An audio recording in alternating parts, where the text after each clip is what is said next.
During the summer vacation, Qin Feng, a student from the police academy, found himself unwittingly embroiled in a murder scene while working part-time at the zoo.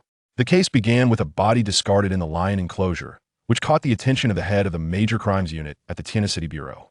Subsequently, he solved cases involving decaying corpses and large-scale burglary.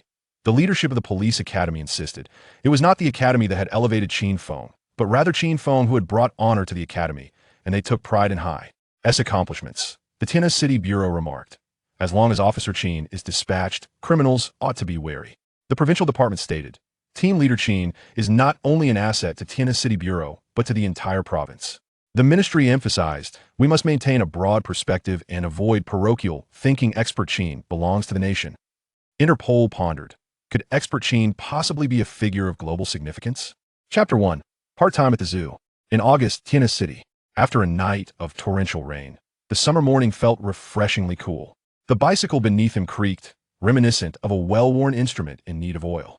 Nonetheless, the rider perceived no issue, as this bike was an old relic from his uncle, left in use for quite some time. For Qin Feng, it was merely a means to fulfill his summer job obligations, and he did not hold any pretensions. Nor did he possess the luxury to be particular. Hailing from Qinbei City in Sichuan province, his roots lay in a rural setting. His father operated a clinic in town, with his mother assisting him, while their ancestral land was still cultivated. Though the income from the countryside was relatively decent, it amounted to only 3,000 to 4,000 yuan a month. Even this modest sum was subject to rent and various social obligations, rendering their financial situation rather limited. Even so, the monthly allowance he receives from home amounts to 1,000 yuan, which constitutes a third of the family's total income. Consequently, Qin Feng refrains from pursuing romantic relationships during his university years. In a nutshell, he lacks financial resources. This circumstance prompted Qin Feng to forego returning home for the summer vacation, opting instead to seek a part-time job in Tianhe City, the provincial capital. He is required to start work at 8 in the morning and concludes his duties by 3 in the afternoon. Although the hours are not excessively long, and he enjoys 4 days off each month, the salary is a modest 1,500 yuan. Despite the seemingly low income, the job is stable and the company reputable, having secured his position through a formal interview process, a notable achievement in itself. Fortunately, Qin Feng stands at 6 feet tall, weighing 140 pounds. While he may not possess strikingly handsome features, his facial structure is well-defined, with expressive eyebrows and captivating eyes, making him a modestly handsome young man. Moreover, his respectable academic background and diligent work ethic enabled him to overcome numerous challenges to secure this offer. Hence, he feels a sense of contentment. As for his uncle, although he does not provide much assistance otherwise, at least Qin Feng is spared the burden of paying rent. He enjoys ready meals for breakfast and dinner and receives a packed lunch for midday sustenance. Coupled with a bicycle that is still functional, he saves on transportation costs and has little to complain about. After all, he also has his own family to support. Pedaling swiftly, it takes him less than 20 minutes to reach the Tianhe City Zoo from his uncle's home. Entering through the iron gate designated for staff, he rides his bicycle toward a nearby convenience store. At one of the several small shops within the zoo, Qin Feng assists the owner primarily by selling beverages and snacks, as well as preparing instant noodles. Indeed, his primary responsibility was assisting in the sale of instant noodles, specifically those of the Uni-President brand, which was a company Qin Feng had interviewed for. However, upon commencing employment, one must comprehend the intricacies of interpersonal dynamics, a disposition of amiable words, and swift action. Given the absence of other pressing matters, aiding in the sale of supplementary merchandise becomes a task executed with expediency, precluding excessive meticulousness. His diligence and affable demeanor endeared him to the proprietors of the kiosk, affording him unrestricted access to frozen confections and beverages, contingent upon the avoidance of profligacy. Periodically, they would extend invitations for him to partake in luncheon, thereby engendering further fiscal prudence, in stark contrast to his counterpart from the interview cohort, whose tenure was truncated to a mere week due to grievances lodged by the proprietor, culminating in the termination of employment. A buoyant disposition accompanied Qin Feng as he traversed the thoroughfare astride his velocipede, punctuating his transit with a melodious whistle in proximity to the canid enclosure. Regrettably, the confines of the enclosure were of modest proportions, and the resident lupin specimens exhibited a pronounced indolence, stirring solely for the purpose of nourishment. Upon perceiving the auditory stimulus, they deigned to cast a cursory glance, only to promptly resume their prostrate posture upon ascertaining the absence of alimentary provisions. As for the neighboring vulpine creature, it remained concealed within the recesses of its abode, engaged in activities of indeterminate nature burrowing. Could it be that this denizen harbored aspirations of extruding itself from its present domicile? Qin Feng was suffused with elation. His concurrent engagement at the zoological park afforded him unrestricted ingress to the entirety of the premises gratis. Now, at the commencement of his second month of concurrent employment, he had perambulated the zoological park thrice, without incurring any pecuniary encumbrance. The absence of monetary expenditure was indeed propitious, concomitantly elevating his daily spirits. The destination had been attained. Nestled not far from the elephant park was a row of bungalows, partitioned into 6 storefronts of varying sizes. Qin Feng's workplace occupied the leftmost one, a location of prime advantage despite its modest facade. The rationale? Evidenced by the rows of tables and chairs outside. It was situated in a highly coveted spot. He guided his vehicle down the alley to the rear entrance of the shop, where the door stood ajar. After exchanging greetings with the proprietor, who was in the midst of replacing the honeycomb briquettes in the stove, he proceeded towards the front. The proprietress was in the shop. "Little Feng's here?" "Yes, Aunt Wang, I've arrived." "Have you had breakfast?" "We have." "And you?" "I ate before coming." Qin Feng exchanged a few words with a smile, placed his lunchbox in the refrigerator, and then went to the storefront. "Little Feng, keep an eye on things here. I'm going to help in the back. Help yourself to water or ice cream if you like." "All right, Aunt Wang, go ahead, I'll watch over things." As Aunt Wang departed, Qin Feng surveyed the area and then settled behind the counter out of boredom. It was still quite early, and the ticket vendors at the main entrance hadn't yet commenced their duties, so business was virtually non-existent. At most, park staff might come by for water or the like. In due course, after 9 o'clock, and particularly from 10 o'clock onwards, things would become hectic. He had to tear open the buckets of instant noodles, pour in the seasoning packets, and neatly arrange them in preparation for customers, so that he could simply grab one and add BOI. Ling water. A package of instant noodles, rehydrated with boiling water, cost 5 yuan, double the price outside. However, this was a tourist attraction. Although the zoo was unremarkable and the variety of animals limited, it was still a tourist destination, so higher prices were to be expected. There's been an incident. The director wants us to go to the lion enclosure immediately. What happened? Rumor has it, someone's dead. What? Let's go quickly. A group of zookeepers in uniform hurried past the convenience store, breaking into a run after a few steps. Qin Feng watched their retreating figures, his brow furrowed. His hearing was acute, and despite their hushed tones, he caught the key information: dead person and lion enclosure. It's worth mentioning Qin Feng's academic background. He attended the Sichuan Police Academy, majoring in law. Although not enrolled through the early admission for police-related majors like investigation or criminal technology, he still wore a police uniform at the academy. Before the Lunar New Year, during his second year, he interned for 3 months at a public security bureau in a county within the province. Indeed, he interned during his second year. Their duties primarily involved assisting the police, addressing the county's shortage of officers. He was stationed in a town that he hadn't been to a crime scene. The most perilous situation he encountered was apprehending a drunken troublemaker. However, as a police academy student, he possessed a fundamental level of awareness and a keen curiosity about homicide cases. After all, Qin Feng aspired to join the law enforcement system in the future. It was simply that he had harbored a fondness for uniforms since childhood, even contemplating a Melita career upon graduation from university. After all, for children of the 90s who did not dream of donning a military uniform in their youth, Xiao Feng. Just as Qin Feng was lost in his reverie, the voice of the proprietress reached him from behind. I'm coming." Casting aside his thoughts, Qin Feng rose and made his way to the back room. "Xiao Feng, we just received notice that the park will be closed for the day. You may head home. I wouldn't want to encroach upon your rest. And while may I ask why?" Qin Feng feigned ignorance. The proprietress' eyes flickered momentarily as she replied with a smile. "I'm not sure of the specifics. It was a notice from the park, and your uncle and I are not staff members, so we are not privy to the details. This was merely an obfuscation." While the proprietors were indeed not employees of the park, Qin Feng was aware that their son and daughter-in-law both worked there, holding official positions.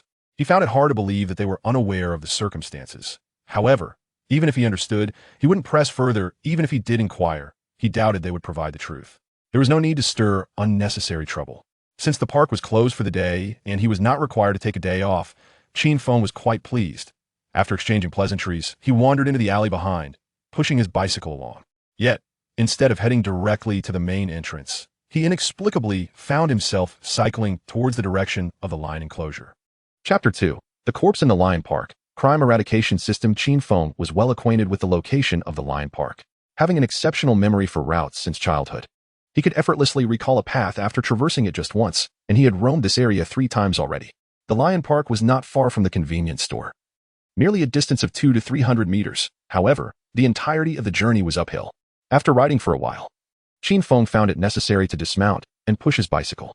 Although this consumed some time, he was fortunate enough to arrive before the park was cordoned off. His reason for coming was not due to any innate talent for solving crimes, but rather a blend of curiosity and an inexplicable compulsion. The response from the park was swift. Through the iron bars, Qin Feng observed a white cloth covering a body on the grass, the origin of which remained a mystery. Meanwhile, several lions were still confined within their enclosures.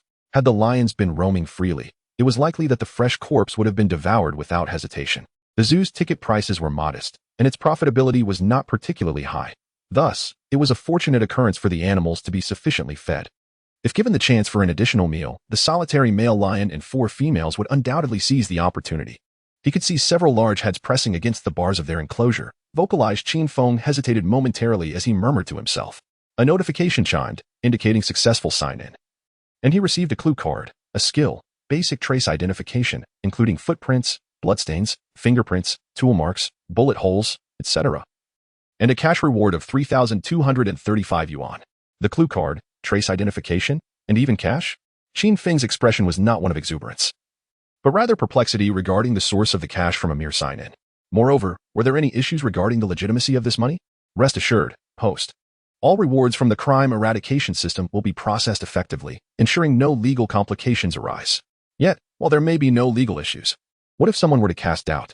As a law student at the police academy, Qin Feng's reasoning was meticulous. Well, it seemed the system had fallen silent again. Clearly, it would offer no further explanations. Crime eradication system. Host, Qin Feng, codename 9527. Identity, Police Academy student 4-dimensional evaluation. 0. 8. Indicative of a healthy adult. Skill, basic trace identification items. Clue card X1. Realizing that he had indeed struck fortunate, acquiring a miraculous golden finger, Qin Feng felt a surge of joy. Furthermore, the name suggested a future adorned in uniform, aligning perfectly with his initial career expectations. It was nothing short of perfection. Not to mention, having received the equivalent of 2 months' part-time wages in cash from a single sign-in felt like a fortuitous windfall, one of substantial value, rather than a treacherous pitfall. After reveling in his good fortune, Qin Feng set off toward the fence, and as his gaze met the barrier, the scene before him began to transform. With a soft gasp, Qin Feng stepped into the enclosure, gazing at the concrete barrier before him. The fence was constructed from steel bars, each as thick as a thumb, embedded into the concrete partitions. 2 elongated concrete dividers featured holes every 5 centimeters, each filled with a steel rod. This outer enclosure was complemented by another layer of fencing, fashioned in a similar manner. Given the lower terrain of the lion exhibit, this design ensured the safety of the visitors. As for the idea of using tempered glass for protective walls, the cost was prohibitively high. The zoo could hardly afford such an expense.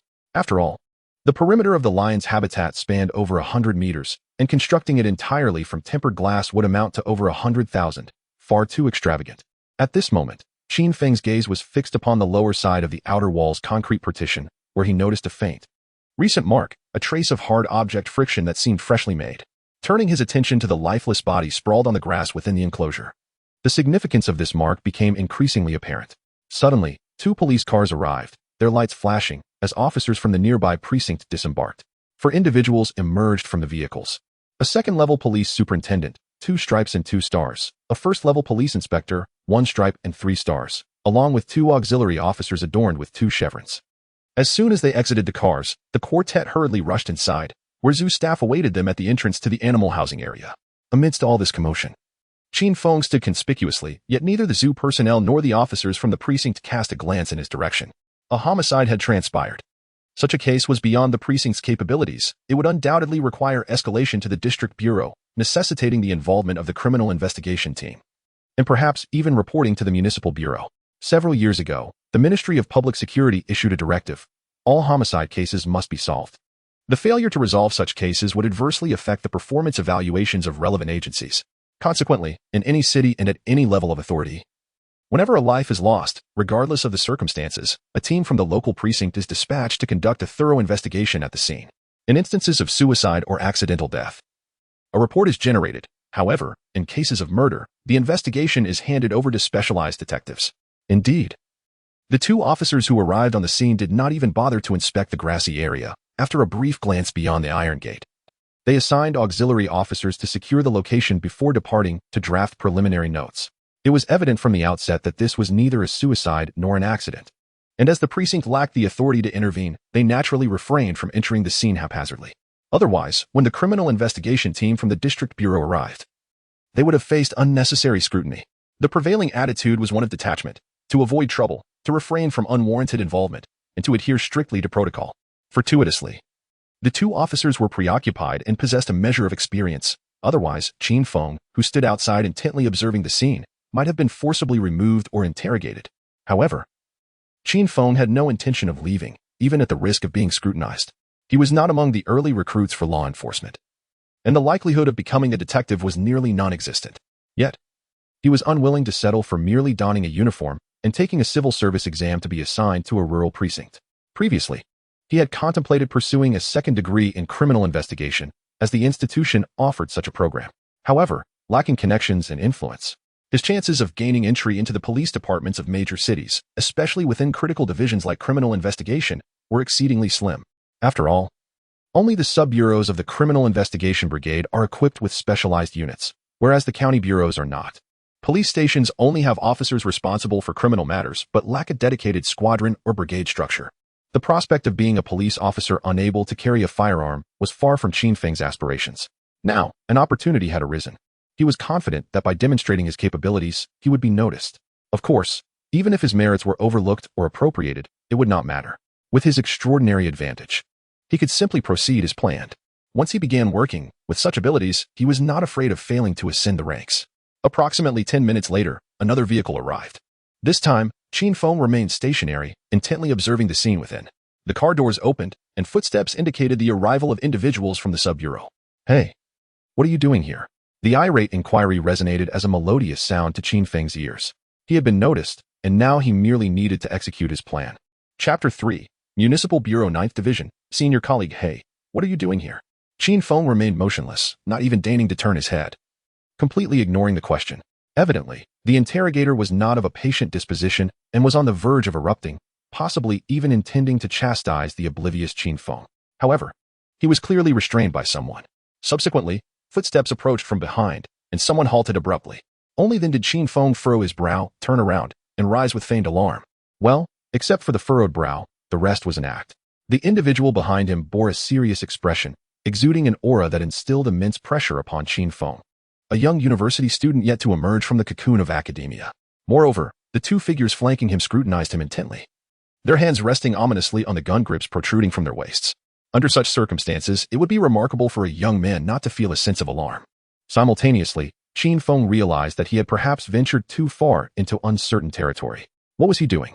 He needed to lower his hands. The middle-aged man confronting Qin Feng possessed a square jaw, thick brows, and striking eyes, his hair cropped short, standing nearly 1.75 meters tall. He had a lean physique that spoke of hidden strength. His piercing gaze seemed to burn into Qin Feng, suggesting he was not an ordinary individual. The earlier remark made by the middle-aged man was not directed at Qin Feng, but rather at his subordinates who had their hands on their weapons. The certainty that they were indeed subordinates stemmed not only from their youth but also from their positioning, clearly indicating their role as assistants. Upon receiving the command, the two detectives lowered their hands, allowing them to fall to their sides. Meanwhile, the middle-aged man, maintaining a safe distance of over a meter, appraised Qin Feng with a hint of a smile, stating, "There is no need for you to be anxious. We are from the Municipal Bureau's 9th Division. That is to say, we are detectives." He offered this clarification, as it was customary for municipal bureaus to establish criminal investigation units. The Tianhe Municipal Bureau, however, took a somewhat unconventional approach, opting for designations such as criminal investigation and narcotics control in place of the traditional terminology. The rank remained equivalent, with no significant differences. They were both at the deputy division level, generally led by a deputy director serving as the principal division chief. It is worth noting that in provincial capital cities, which are classified as deputy ministerial level, the chief of the Municipal Public Security Bureau holds a rank slightly higher than that of other prefectural city bureau chiefs. Classified as deputy department level, with a police rank of second-class police supervisor. After presenting his identification and clarifying his identity, the middle-aged man inquired, "Why are you here? Are you aware of what has transpired?" "I am aware that a homicide has occurred. I, out of curiosity, came to take a look," Qin Feng replied candidly. His nervousness was a natural response, devoid of any pretense. To his surprise, The individuals who arrived at the scene were not from the precinct, but rather from the municipal bureau. Oh, the middle-aged man appeared intrigued, smiling as he asked, "You dare to come see after knowing a homicide has taken place? You possess quite the audacity. By the way, you have yet to answer my question. Who are you?" Suddenly, Qin Feng stood at attention and saluted, executing a standard military salute. After all, he was the physical training committee member of his district team, responsible for law enforcement training and discipline. "Reporting to you, I am Qin Feng, a student from the class of 2010 Law Department of the Sichuan Police Academy." "Oh, you are from the police academy?" Observing Qin Feng's precise salute and the resonant strength in his voice, the middle-aged man's smile widened. It could be said that at least 50 to 60% of the police force within the entire Sichuan province graduated from the Sichuan Police Academy. Even neighboring provinces and cities could produce seniors from the same institution. Among the domestic police academies, the Sichuan Police Academy holds a respectable ranking. While it may not compare to a few national institutions, it undoubtedly ranks among the top of provincial academies. Indeed, Qin Feng affirmed, after scrutinizing him for a moment. The middle-aged man nodded with a smile and said, "All right, you may lower your stance. You are not in uniform, so there is no need for a salute. Also, I am not any sort of superior. Furthermore, I could be considered your senior, albeit by more than 20 cohorts. Greetings, senior brother." Qin Feng hastily ascended the pole, sweetly calling out, "Senior brother." The middle-aged man paused, casting a deep glance at Qin Feng. Fortunately, he did not hold any resentment, but continued, "Please provide your identification information. We need to verify your identity. Moreover, what brings you to the zoo at this hour?" His words were evidently laced with skepticism. "My identification number is. I am working part-time here, having arrived at 7:40 at the small shop not far from here." The first one from left to right. "Uncle Wang, the owner, and Annie Wang, the proprietress, can vouch for me. I had only just arrived when Annie Wang mentioned that the zoo would be closed for the day and was preparing to head home. However, I overheard some staff members mentioning that something had occurred at the lion enclosure, which piqued my curiosity." While Qin Feng spoke, a young police officer stepped aside to make a phone call, presumably to verify his identity. Once he had finished reporting, the young officer returned and whispered to the middle-aged man, "Identity is confirmed." With this response, the middle-aged officer's smile broadened, and he suddenly inquired, "Did you discover anything?" After his question, the middle-aged officer humorously shook his head, saying, "Apologies, I forgot you were from the law department, not the investigative or forensic sciences." "Very well. Leave your phone number. We will verify with the small shop later. If there is nothing further, you may return for now. It seems I have been underestimated." From the words of his counterpart, Qin Feng realized he had been underestimated. Yet, this was to be expected, as the other had remarked. He was not a student of criminal justice, and thus had not engaged in courses such as crime scene investigation. However, Qin Feng harbored his own intentions.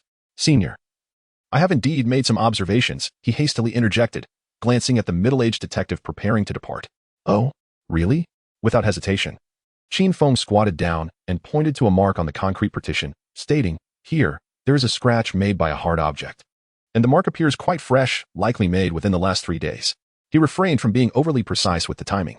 The middle-aged detective, intrigued by Qin Feng's earnestness, leaned down to follow the direction of his finger, and his pupils dilated slightly in surprise. "Xiao Lu, call the forensics team." "Yes." Detective Xiao Lu turned to summon assistance, while the middle-aged detective continued to scrutinize the mark and inquired, "Do you have any further insights?" "This is not the primary crime scene. The body was likely moved here and placed on the grass. Moreover, it rained heavily last night, which may have washed away some evidence. Additionally, the placement of the body here does not align with the typical criminal's objective of concealing a corpse to avoid detection. Therefore, I surmise that the perpetrator brought the body into the zoo, suggesting either that the assailant is an employee of the zoo or possesses another motive. However, I cannot fathom what that motive might be." Qin Feng's exposition spanned several minutes, during which the middle-aged detective remained silent, attentively listening without interruption. At this moment, Officer Lu arrived accompanied by 2 forensic technicians. "Ah, you must be Qin, right? You seem quite impressive. Have you considered pursuing a career in civil service?" The middle-aged detective stood up, entrusting the scene to the technicians, and took a few steps aside, regarding Qin Feng with an appreciative gaze. "Yes, I plan to take on a second major and apply for criminal investigation, but I still have 2 years until graduation." "Ha ha ha, splendid. I shall await your progress. Now, you may head back. By the way, do remember to leave your contact number." After speaking, the middle-aged detective departed. Following this, Qin Feng, having provided his phone number, mounted his bicycle and left. It was only 2012, and crime reports were not yet widespread. He had no opportunity to learn about the latest cases. Moreover, such criminal matters are typically disclosed only after they have been solved. However, given that this case had prompted the involvement of the city's criminal police, Qin Feng sensed that it was more complicated than it appeared. Chapter 4. Clue. The renovated wall cycling along the sidewalk. Qin Feng hesitated about whether to utilize the clue card. Although its purpose was apparent from its name, it did not specify which case it pertained to, leading Qin Feng to conclude that it would be prudent to wait. Upon entering the neighborhood, he maneuvered his bicycle into the elevator and ascended to his apartment. "Ah, Xiao Feng, you're back already?" his uncle exclaimed, surprised to see him as he prepared to leave for work. "There was an incident at the zoo today, and it has closed for the day." "Oh, I see. By the way, since you have the day off, why not help your sister with her studies?" "All right then." Cousin Qin Yao, a paragon of academic apathy, even in junior high, preferred consulting answer keys to engaging with her homework. Qin Feng had previously tried tutoring her, but the experience was, to put it mildly, frustrating. However, with time to spare, he decided to retreat to his room for a nap. After bidding his aunt farewell, Qin Feng returned to his quarters. Meanwhile, at the lion enclosure of the zoo, middle-aged detective Lu Yijuan donned shoe covers before entering the scene. The forensic team and crime scene investigators were already at work. As Lu Yijuan's gaze fell upon the corpse from a distance of a few meters, his expression shifted perceptibly. The victim, a middle-aged male of approximately 35 years, had suffered 3 stab wounds to the heart, neck, and left lower abdomen, each delivered with lethal precision, indicating a clear intent to kill. Victims bearing identical wounds had surfaced in the past month, marking this as the 3rd such case. The previous 2 victims, a man and a woman, had no discernible connection, neither in their professional lives, personal lives, nor even through mutual acquaintances. The modus operandi remained consistent: 3 stab wounds to the left lower abdomen, heart, and neck. The locations where the bodies were discarded also varied, one in a river, another in a park, and now this one in the zoo. The serial nature of the killings, the identical fatal wounds inflicted upon the victims, and the public nature of the disposal sites, all combined to create a situation that warranted the attention of the municipal bureau. Indeed, with the emergence of a 3rd victim in a single month, and with the police investigation yielding nothing beyond the identities of the deceased and the type of weapon used, it was probable that provincial authorities, or even the ministry, would dispatch supervisors or form a special task force. Consequently, Lu Yijuan found himself in a state of considerable vexation.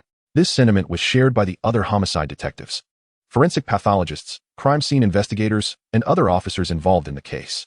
After all, this marks the 3rd case within 30 days, and they have visited the scene 3 times. Yet, curiously, each site remains pristine. Old Lu. Forensic expert Wei Xiang rose and greeted Lu Yijuan. "Old Wei, how are things?" Despite having faced disappointment twice before, Lu Yijuan still held on to hope, eager to glean any useful clues from the Bureau's most skilled forensic scientist. A preliminary assessment of the wounds indicated that the weapon used on the deceased was identical to that of the previous 2 victims. However, this particular victim exhibited signs of having been frozen, making the time of death difficult to ascertain. Further analysis would be required, and it might take a while. Additionally, there were no signs of friction on either the back or front of the corpse, and to transport the body here without dragging it would necessitate lifting it. Given the victim's physique, it was estimated that he weighed around 150 pounds. Thus, I am inclined to believe that the body was covered with some kind of bag during transportation. This scene reveals numerous new discoveries. Lu Yijuan's eyes sparkled with intrigue. "Indeed. There are quite a few new findings," Wei Xiang affirmed with a nod. "All right, Old Wei, please expedite the detailed autopsy, and I will hasten my efforts here." "No problem." After a brief exchange, the 2 parted ways. Wei Xiang called upon his assistant to help transport the body into a bag, while Lu Yijuan joined the team conducting the scene investigation. In Xia country, an exceptional detective is also an outstanding scene investigator, endowed with rich experience and keen observation. Unlike their counterparts in country M, who wait for technicians to finish before entering the scene, here the detectives are actively engaged. "Chief, there is a discovery outside." Outside the fence, Detective Xiao Lu called out, and Lu Yijuan glanced up before turning and stepping outside. Upon reaching the fence, he noticed that a plastic sheet had been laid out on the ground, neatly displaying over a dozen steel bars, each approximately 60 centimeters in length.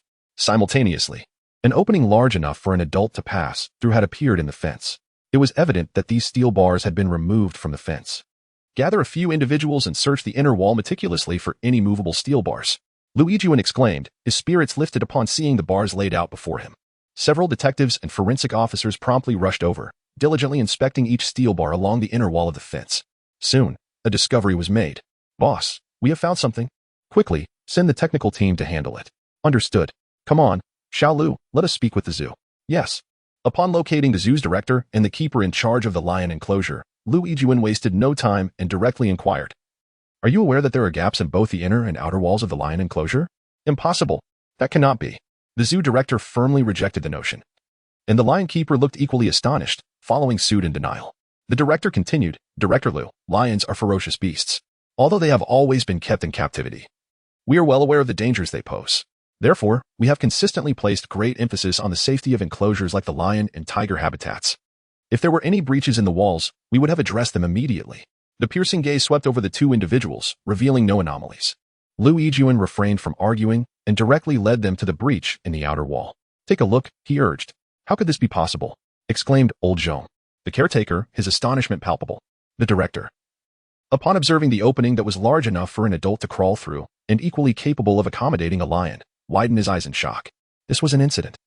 A glaring oversight in his duties. Fortunately, it had not resulted in dire consequences. Otherwise, if a lion were to escape and harm someone, he would not only lose his position, but could potentially face legal repercussions. The horrifying thought sent tremors of anger coursing through him. Director, I assure you, this truly isn't my fault. I had no knowledge of this, old Zhong stammered, equally shaken. This was indeed a significant lapse in his responsibilities. One that could lead to dismissal. Enough of your theatrics. I'm a criminal investigator, and my concern lies solely with matters related to the case. I shall not delve into anything else. Now, I urge you to reflect carefully, especially you, old Zhong. Consider whether there have been any unusual occurrences among your colleagues in the lion enclosure recently. The sheer number of steel bars that would need to be severed indicates this was not a spontaneous act. Moreover, these bars are embedded within the holes of the concrete partition, a feat not easily accomplished by the average person. Suddenly, old Zhong interrupted Liu Yijuan, his excitement palpable. Director, do you remember? Over 2 months ago, on June 4th, we renovated the lion enclosure's wall. With that exclamation, the director too recalled the event. Director Liu, come with me.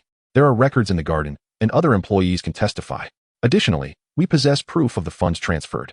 Liu Yijuan and his team proceeded to examine the zoo's maintenance records, where they astonishingly uncovered an entry that corresponded precisely with the timeline. Work commenced on June 3rd and concluded on June 4th, spanning 2 full days. They then scrutinized the operational logs of the lion enclosure, which distinctly indicated that it was closed to the public from June 3rd to June 12th. Chapter 5. Stalemate.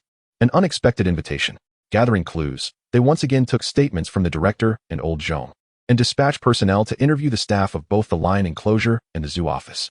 Upon returning to the lion enclosure, Liu Yijuan received encouraging news. During the on-site investigation, springs were discovered in the base holes where the rebar had been inserted into the wall. The presence of those short pieces of rebar, aided by the springs, had allowed them to go unnoticed despite their shortened length. Removing them required merely a tool to apply force and compress the springs. Moreover, upon comparison, it was evident that every other piece of rebar in the wall was intact, while these particular segments, along with several from the inner wall, were divided into 2 parts. The situation had become much clearer. Identifying who replaced the rebar could lead to a significant breakthrough in the case. It was imperative to locate the company that had undertaken the maintenance project at that time. At 9:40 a.m., Qin Feng awoke. Observing Qin Yao diligently engaged in her homework, Qin Feng remained silent, merely standing by and watching. After a while, when Qin Yao reached out to consult the answer key, he intervened. Complete it on your own. It's acceptable to make mistakes, but if you simply copy the answers, you'll be in trouble when your father returns. With that, Qin Feng turned and headed to the bathroom, leaving Qin Yao torn between the desire to see the answers and her apprehension, in a state of inner turmoil. A short while later, upon Qin Feng's return, he settled down with a book, at which point Qin Yao requested his assistance with her problems. As time progressed, Qin Feng's voice grew increasingly louder, then gradually faded, until he resignedly stood up and said, "You must memorize the mathematical formulas and practice more diligently. Take your time. I will sit in the living room for a while." With that, he departed. His cousin's foundational knowledge was alarmingly inadequate, leaving him baffled as to what she had been doing during her studies. Yet, this was not his concern. He pondered why he should fret over such matters. Shaking his head, Qin Feng resumed reading the novel in his hands. After lunch, when his aunt took his cousin to an extracurricular class, Qin Feng found himself alone at home with nothing to occupy his time. He grabbed his keys and decided to venture to the city center, exploring Chuanxi Road and Tianfu Square by himself. At the Municipal Bureau's Criminal Investigation Division, the task force for the serial murder case was making swift progress. Having finally uncovered new leads, the team quickly brought in the owner of the company managing the zoo project and the responsible project manager for questioning.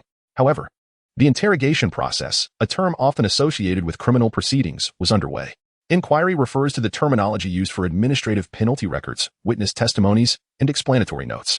It became apparent that such minor projects were entrusted to small external construction teams, with a project manager assigned merely to oversee the proceedings. This company, in essence, did not possess its own dedicated construction crew. The underlying unwritten rules of this operation were well known to the criminal police of the Special Investigation Team. Yet such occurrences were inevitable and lay beyond their jurisdiction. However, they eventually located the foreman of the small construction team through the project manager. After meticulous questioning and investigation, the foreman was cleared of any suspicion, and the search for the other workers from the team continued, given the high turnover rate among such laborers. 3 days elapsed, and all the workers were located, yet each one was systematically exonerated. The case found itself once more at an impasse. Concurrently, the time limit imposed on the Special Investigation Team to resolve the case had elapsed, prompting the provincial department to take over the investigation. As the melody of Blue Lotus hummed from his lips, Qin Feng rode his bicycle to work. He refrained from inquiring further about the case. After all, he was merely a student. The case had proven too complex for the numerous elite detectives at the Municipal Bureau, and who would believe that he, a student, could solve it? Moreover, apart from the fence issue, he had not visited the crime scene, leaving his knowledge regrettably limited. If there were any semblance of confidence, it resided solely in that unused clue card. Beep beep. As I rode through the side entrance of the zoo, I had barely traversed a few dozen meters when a loud honking sound pierced the air. It was the distinctive horn of a special vehicle. The road was narrow, prompting Qin Feng to instinctively steer his bicycle at the intersection and come to a halt. Turning back, he noticed a black Volkswagen Passat had also come to a stop. The passenger door swung open, revealing Lu Yijuan stepping out of the vehicle. Xiao Qin, it was Lu, the team leader. Qin Feng greeted him with a smile. Weren't you just calling me senior brother last time? Lu Yijuan attempted a smile, but it fell short, as the weight of an unresolved case burdened him. His team had suffered a blow to their reputation, and he had been reprimanded by the director for an extended period.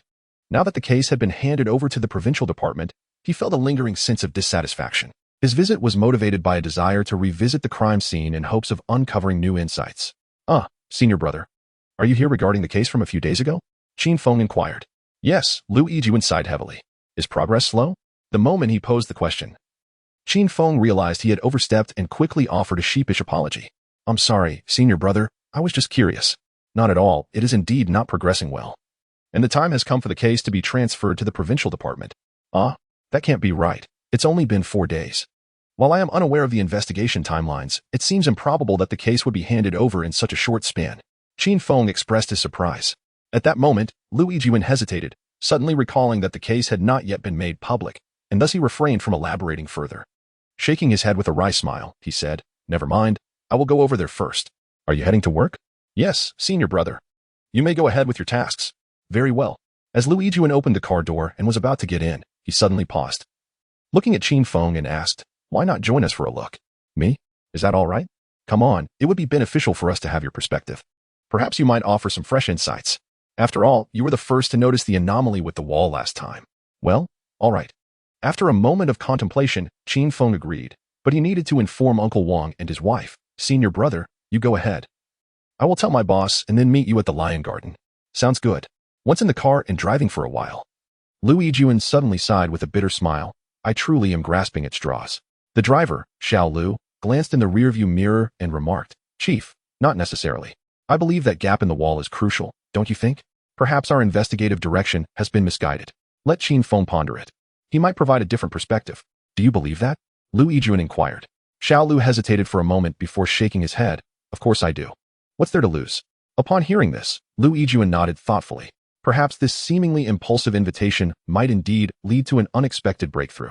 Should this case be solved by himself, the chief would owe him an apology, and the honor of the Major Crimes Unit would have to be restored, even before any substantial progress had been made.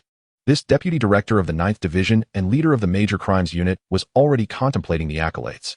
Upon reaching the convenience store, Qin Feng exchanged pleasantries with the owner before hastily making his way towards the Lion Garden. Previously, opportunities had eluded him. But now the chance to delve deeper into the investigation lay before him, and he was determined not to let it slip away. It was premature to speak of joining the ranks of detectives. What mattered more was his desire to ascertain whether the so-called Golden Finger would yield rewards upon solving the case.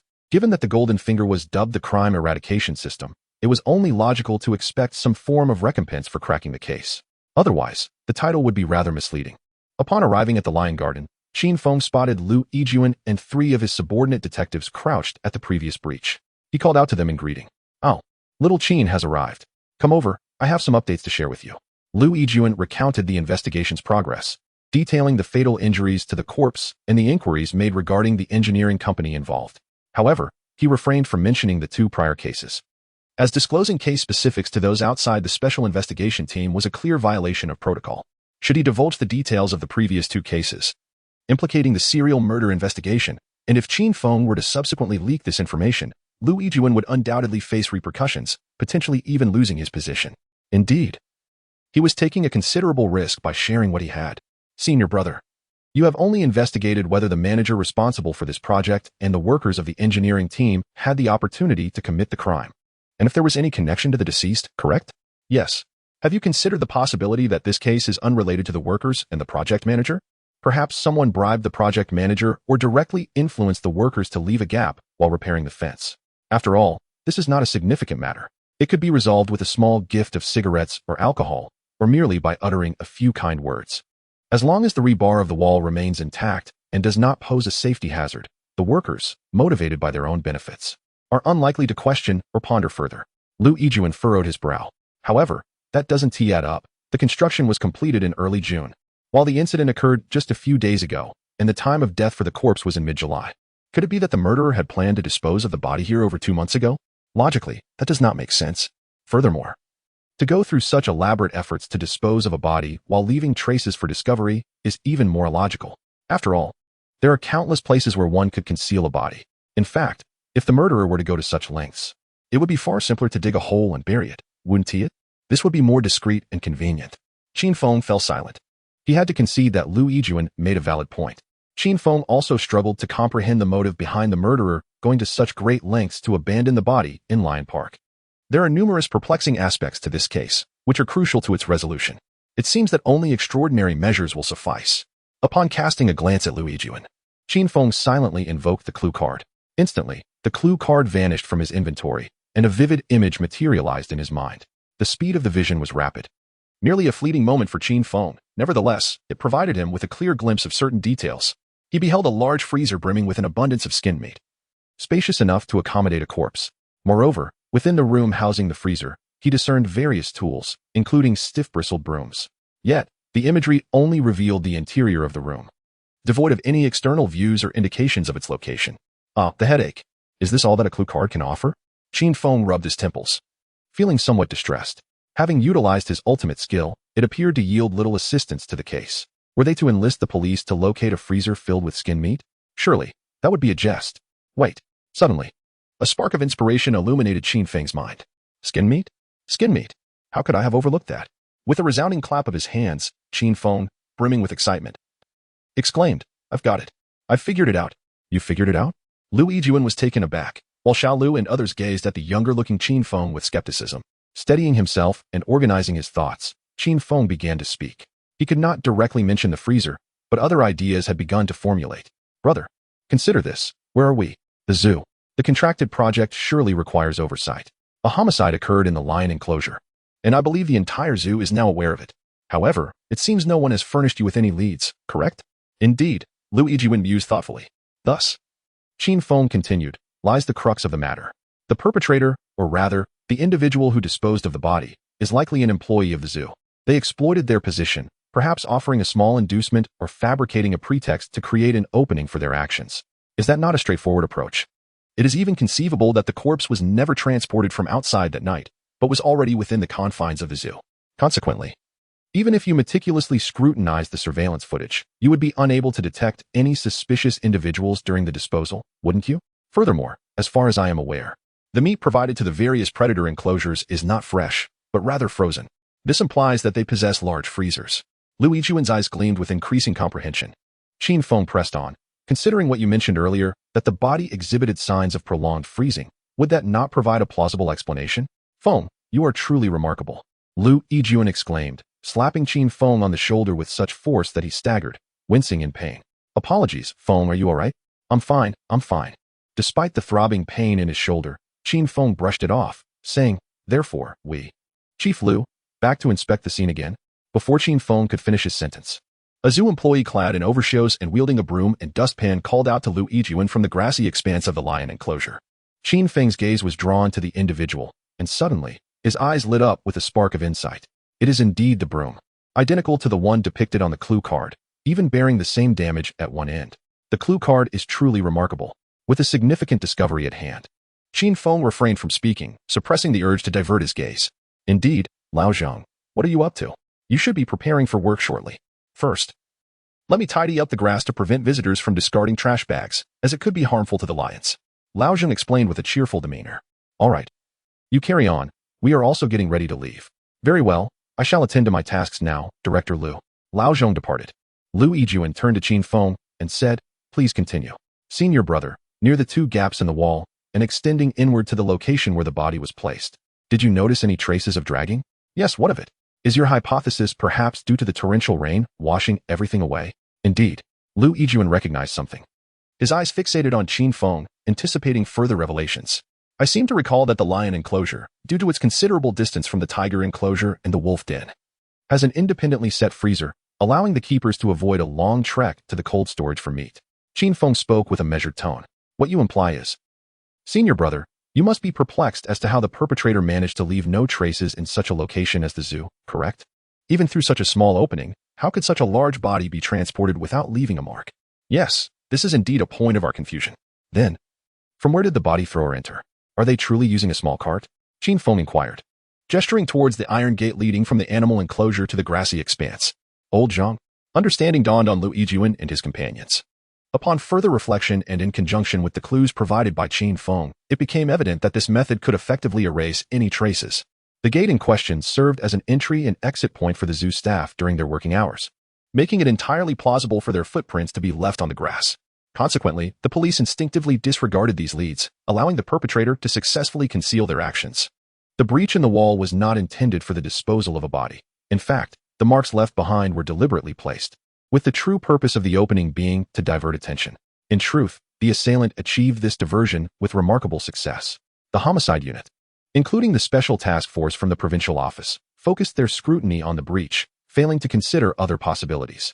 Liu, apply for a search warrant from the bureau, quickly. Yes. Chapter 7. Solving the case at the city bureau. Upon receiving the news that the homicide unit had uncovered a crucial lead in case 712, the director wasted no time in issuing a search warrant. The lack of resolution in case 712 not only embarrassed Liu Yijuan, but also weighed heavily on the director, who had faced criticism during a meeting at the provincial office. Upon returning to the bureau, he had taken out his frustrations on Liu Yijuan.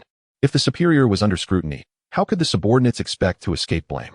The search warrant was promptly dispatched to the fax machine in the zoo's office.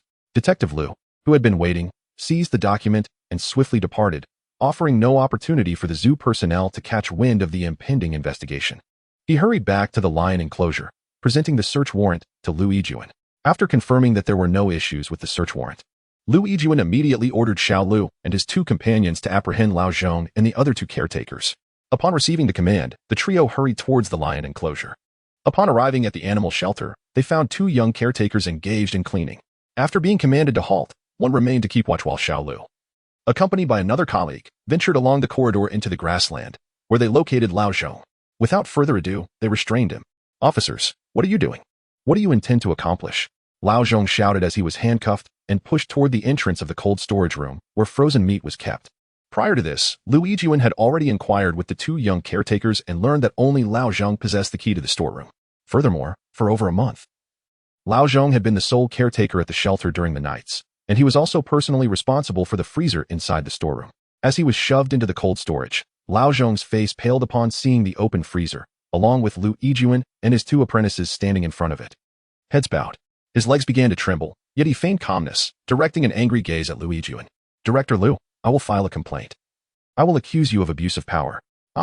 You seem to know quite a bit. Liu Yijuan interjected with a cold smile, then produced the search warrant, stating, this is the search warrant. Take a good look. Moreover, the fact that we dare to cuff you signifies that we possess ample evidence. He gestured toward the freezer, adding, a body that has been stored here will inevitably leave traces of blood. Are you aware that criminal technicians possess methods to distinguish human blood from other types? Furthermore, the aperture in the perimeter wall, you orchestrated its creation, didn't you? We've located the construction crew laborers, and they've confessed their involvement. This locale is advantageous. The surveillance apparatuses are oriented towards the lion's enclosure and the portal, yet the passageway and the iron gate remain unobserved. One could extract the cadaver from the refrigeration unit utilizing a handcart, subsequently conveying it to the verdant expanse. I must concede, you nearly deceived us. Had it not been for an adventitiously acquired clue, we would have remained fixated on those two breaches, aimlessly meandering like bewildered flies.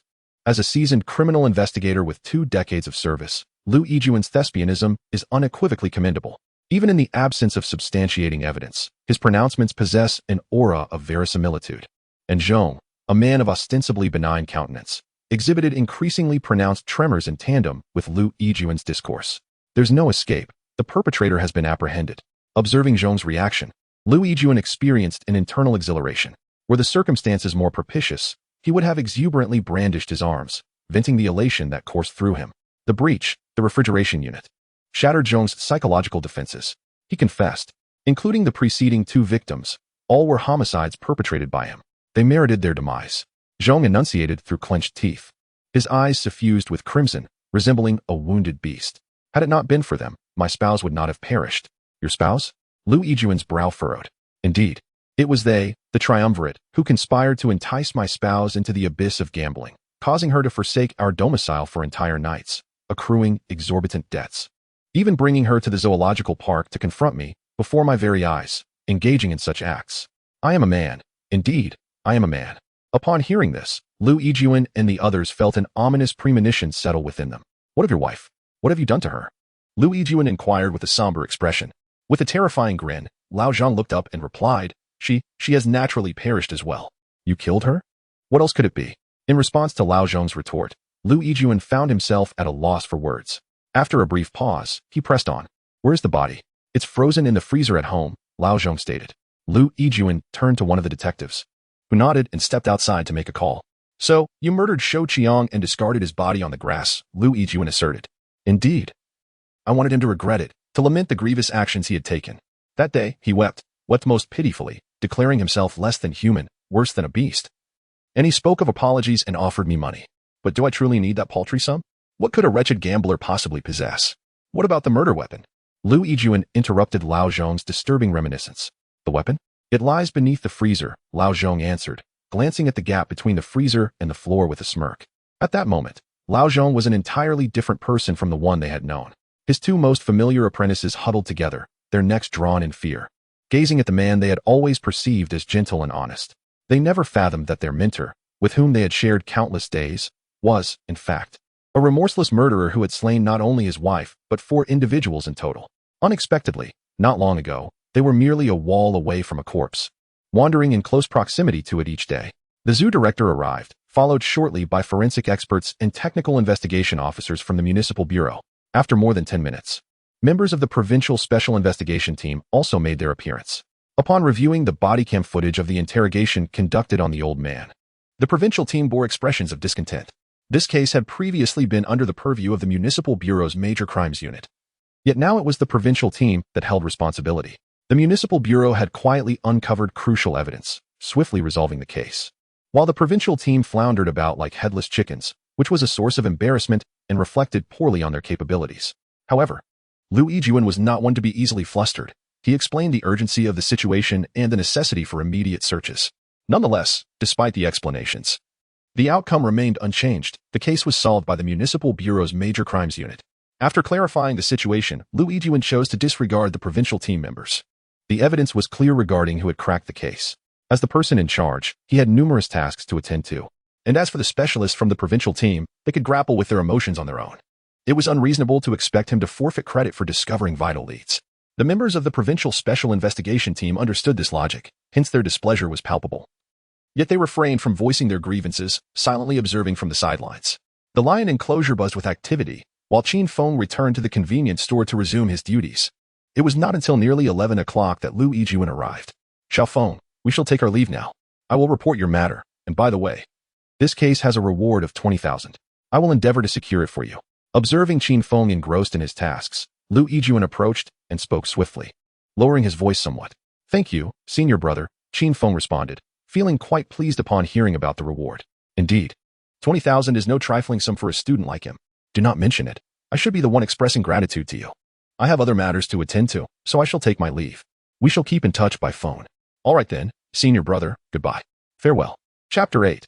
Liu Yijuan treats the vices of gambling, drugs, and prostitution have always been the focal points of police crackdown. Among them, gambling poses the least danger. However, the latter two, once entangled, can lead to dire consequences, ranging from insurmountable debts to the disintegration of families. Old Zhong had never succumbed to any of these vices. Yet regrettably, he had a rather dim-witted wife. Consequently, his household has been obliterated. He personally took the life of his wife, and subsequently, he murdered 3 others. Ultimately, Old Zhong could not evade the clutches of justice, his lightest sentence being death with a 2-year reprieve. Given the gravity of his crimes, the likelihood of him receiving an immediate death sentence is exceedingly high. In a bustling food stall, Liu Yijuan and Qin Feng, a sentence of capital punishment, executed forthwith, constitutes the true essence of a death sentence. Following ratification by the Supreme People's Court, the execution is carried out on a date specified in the death warrant. By the way, Senior, as you mentioned, all 3 victims sustained 3 stab wounds each, which is not something an ordinary person could accomplish. Indeed, who would have imagined that his father was a butcher? From a young age, during holidays at home, Lao Zhong assisted with slaughtering pigs. Had he not attended university, he likely would have followed in his father's footsteps. At this point, Liu Yijuan shook his head with a wry smile. Ostensibly, the Municipal Bureau's Major Crimes Unit won this case, but Liu Yijuan and a few others were aware that they had also lost. The person who truly solved the case was this young man before him, a university student. Enough about the case, let's drink. Agreed. The two raised their glasses, clinked them together, and took a sip of the liquor. This was specially brought by Liu Yijuan, knowing that Qin Feng was studying in Wine City, but given his circumstances, he probably couldn't afford such fine liquor on a regular basis. After all, a single bottle costs over 1,000, more than Qin Feng's monthly living expenses. Setting down his glass, Qin Feng frowned slightly. To be honest, he doesn't have much fondness for alcohol. Drinking too much leads to intoxication and can easily harm the body. A little is all right, but judging by Liu Yijuan's demeanor, he seems intent on finishing the entire bottle. Haha, you're not doing so well, Xiaofeng. You've barely had any, and you're already making that face. Seeing Qin Feng's frown, Liu Yijuan laughed. Senior, there's no helping it. I don't have many opportunities to drink with my classmates on weekdays. However, this exquisite wine is indeed distinct, far surpassing the mediocre spirits we typically indulge in at 20 yuan per jin. Qin Feng's remark nearly caused Liu Yijuan to choke. Are you seriously comparing 21 jin of ordinary spirits to the renowned 1573, which is priced over 1,000 yuan per jin? Hand me a stick. Producing a box of hard-shell Huazi cigarettes, Liu Yijuan offered one. Very well. Qin Feng was familiar with smoking, though he indulged sparingly. Liu Yijuan, on the other hand, was clearly a seasoned smoker. It is worth noting that those engaged in criminal investigations seldom abstain from smoking or drinking, particularly in Liu Yijuan's era. During case analysis meetings, a room full of detectives would see at least 8 out of 10 puffing away, and when the investigation encountered obstacles, cigarettes would be lit one after another, filling the air with a dense haze. Over time, the remaining 2 would inevitably join in. Research indicates that secondhand smoke poses greater dangers than first-hand smoke. By the way, Xiaofeng, are you still working part-time? Yes. Qin Feng had received a bounty of 20,000 yuan just yesterday. While he now had sufficient funds for a year's living expenses, he hesitated to resign immediately. After all, only 3 days remained until the completion of a month. And leaving at this juncture would be counterproductive. I have an idea. If you're willing, how about interning with me? I can arrange a recommendation for you with a monthly salary of 3,000, which is far superior to your current part-time job. Qin Feng paused momentarily, then felt a surge of elation, though he quickly suppressed it, rolling his eyes and responding, "Senior brother, that's quite unreasonable. I have received a bounty of 20,000 for this case, yet you only offer me 3,000 as salary. Are you treating me as free labor? Hey, you should be more grateful. Do you realize how many students majoring in criminal justice wish to intern early? Our municipal bureau never accepts anyone, even with connections. Moreover, your senior, am part of the major crimes unit. If you perform well, I can secure you a position in the unit upon your graduation.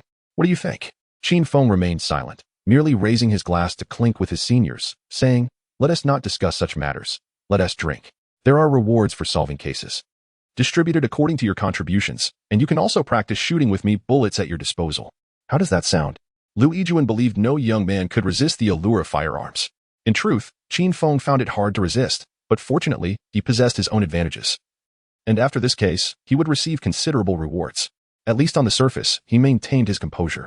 Accommodation and meals will be provided, and I will ensure that your social insurance and housing fund are arranged from now on. I promise you that as long as you graduate, you will be able to join the 9th Division. What do you say?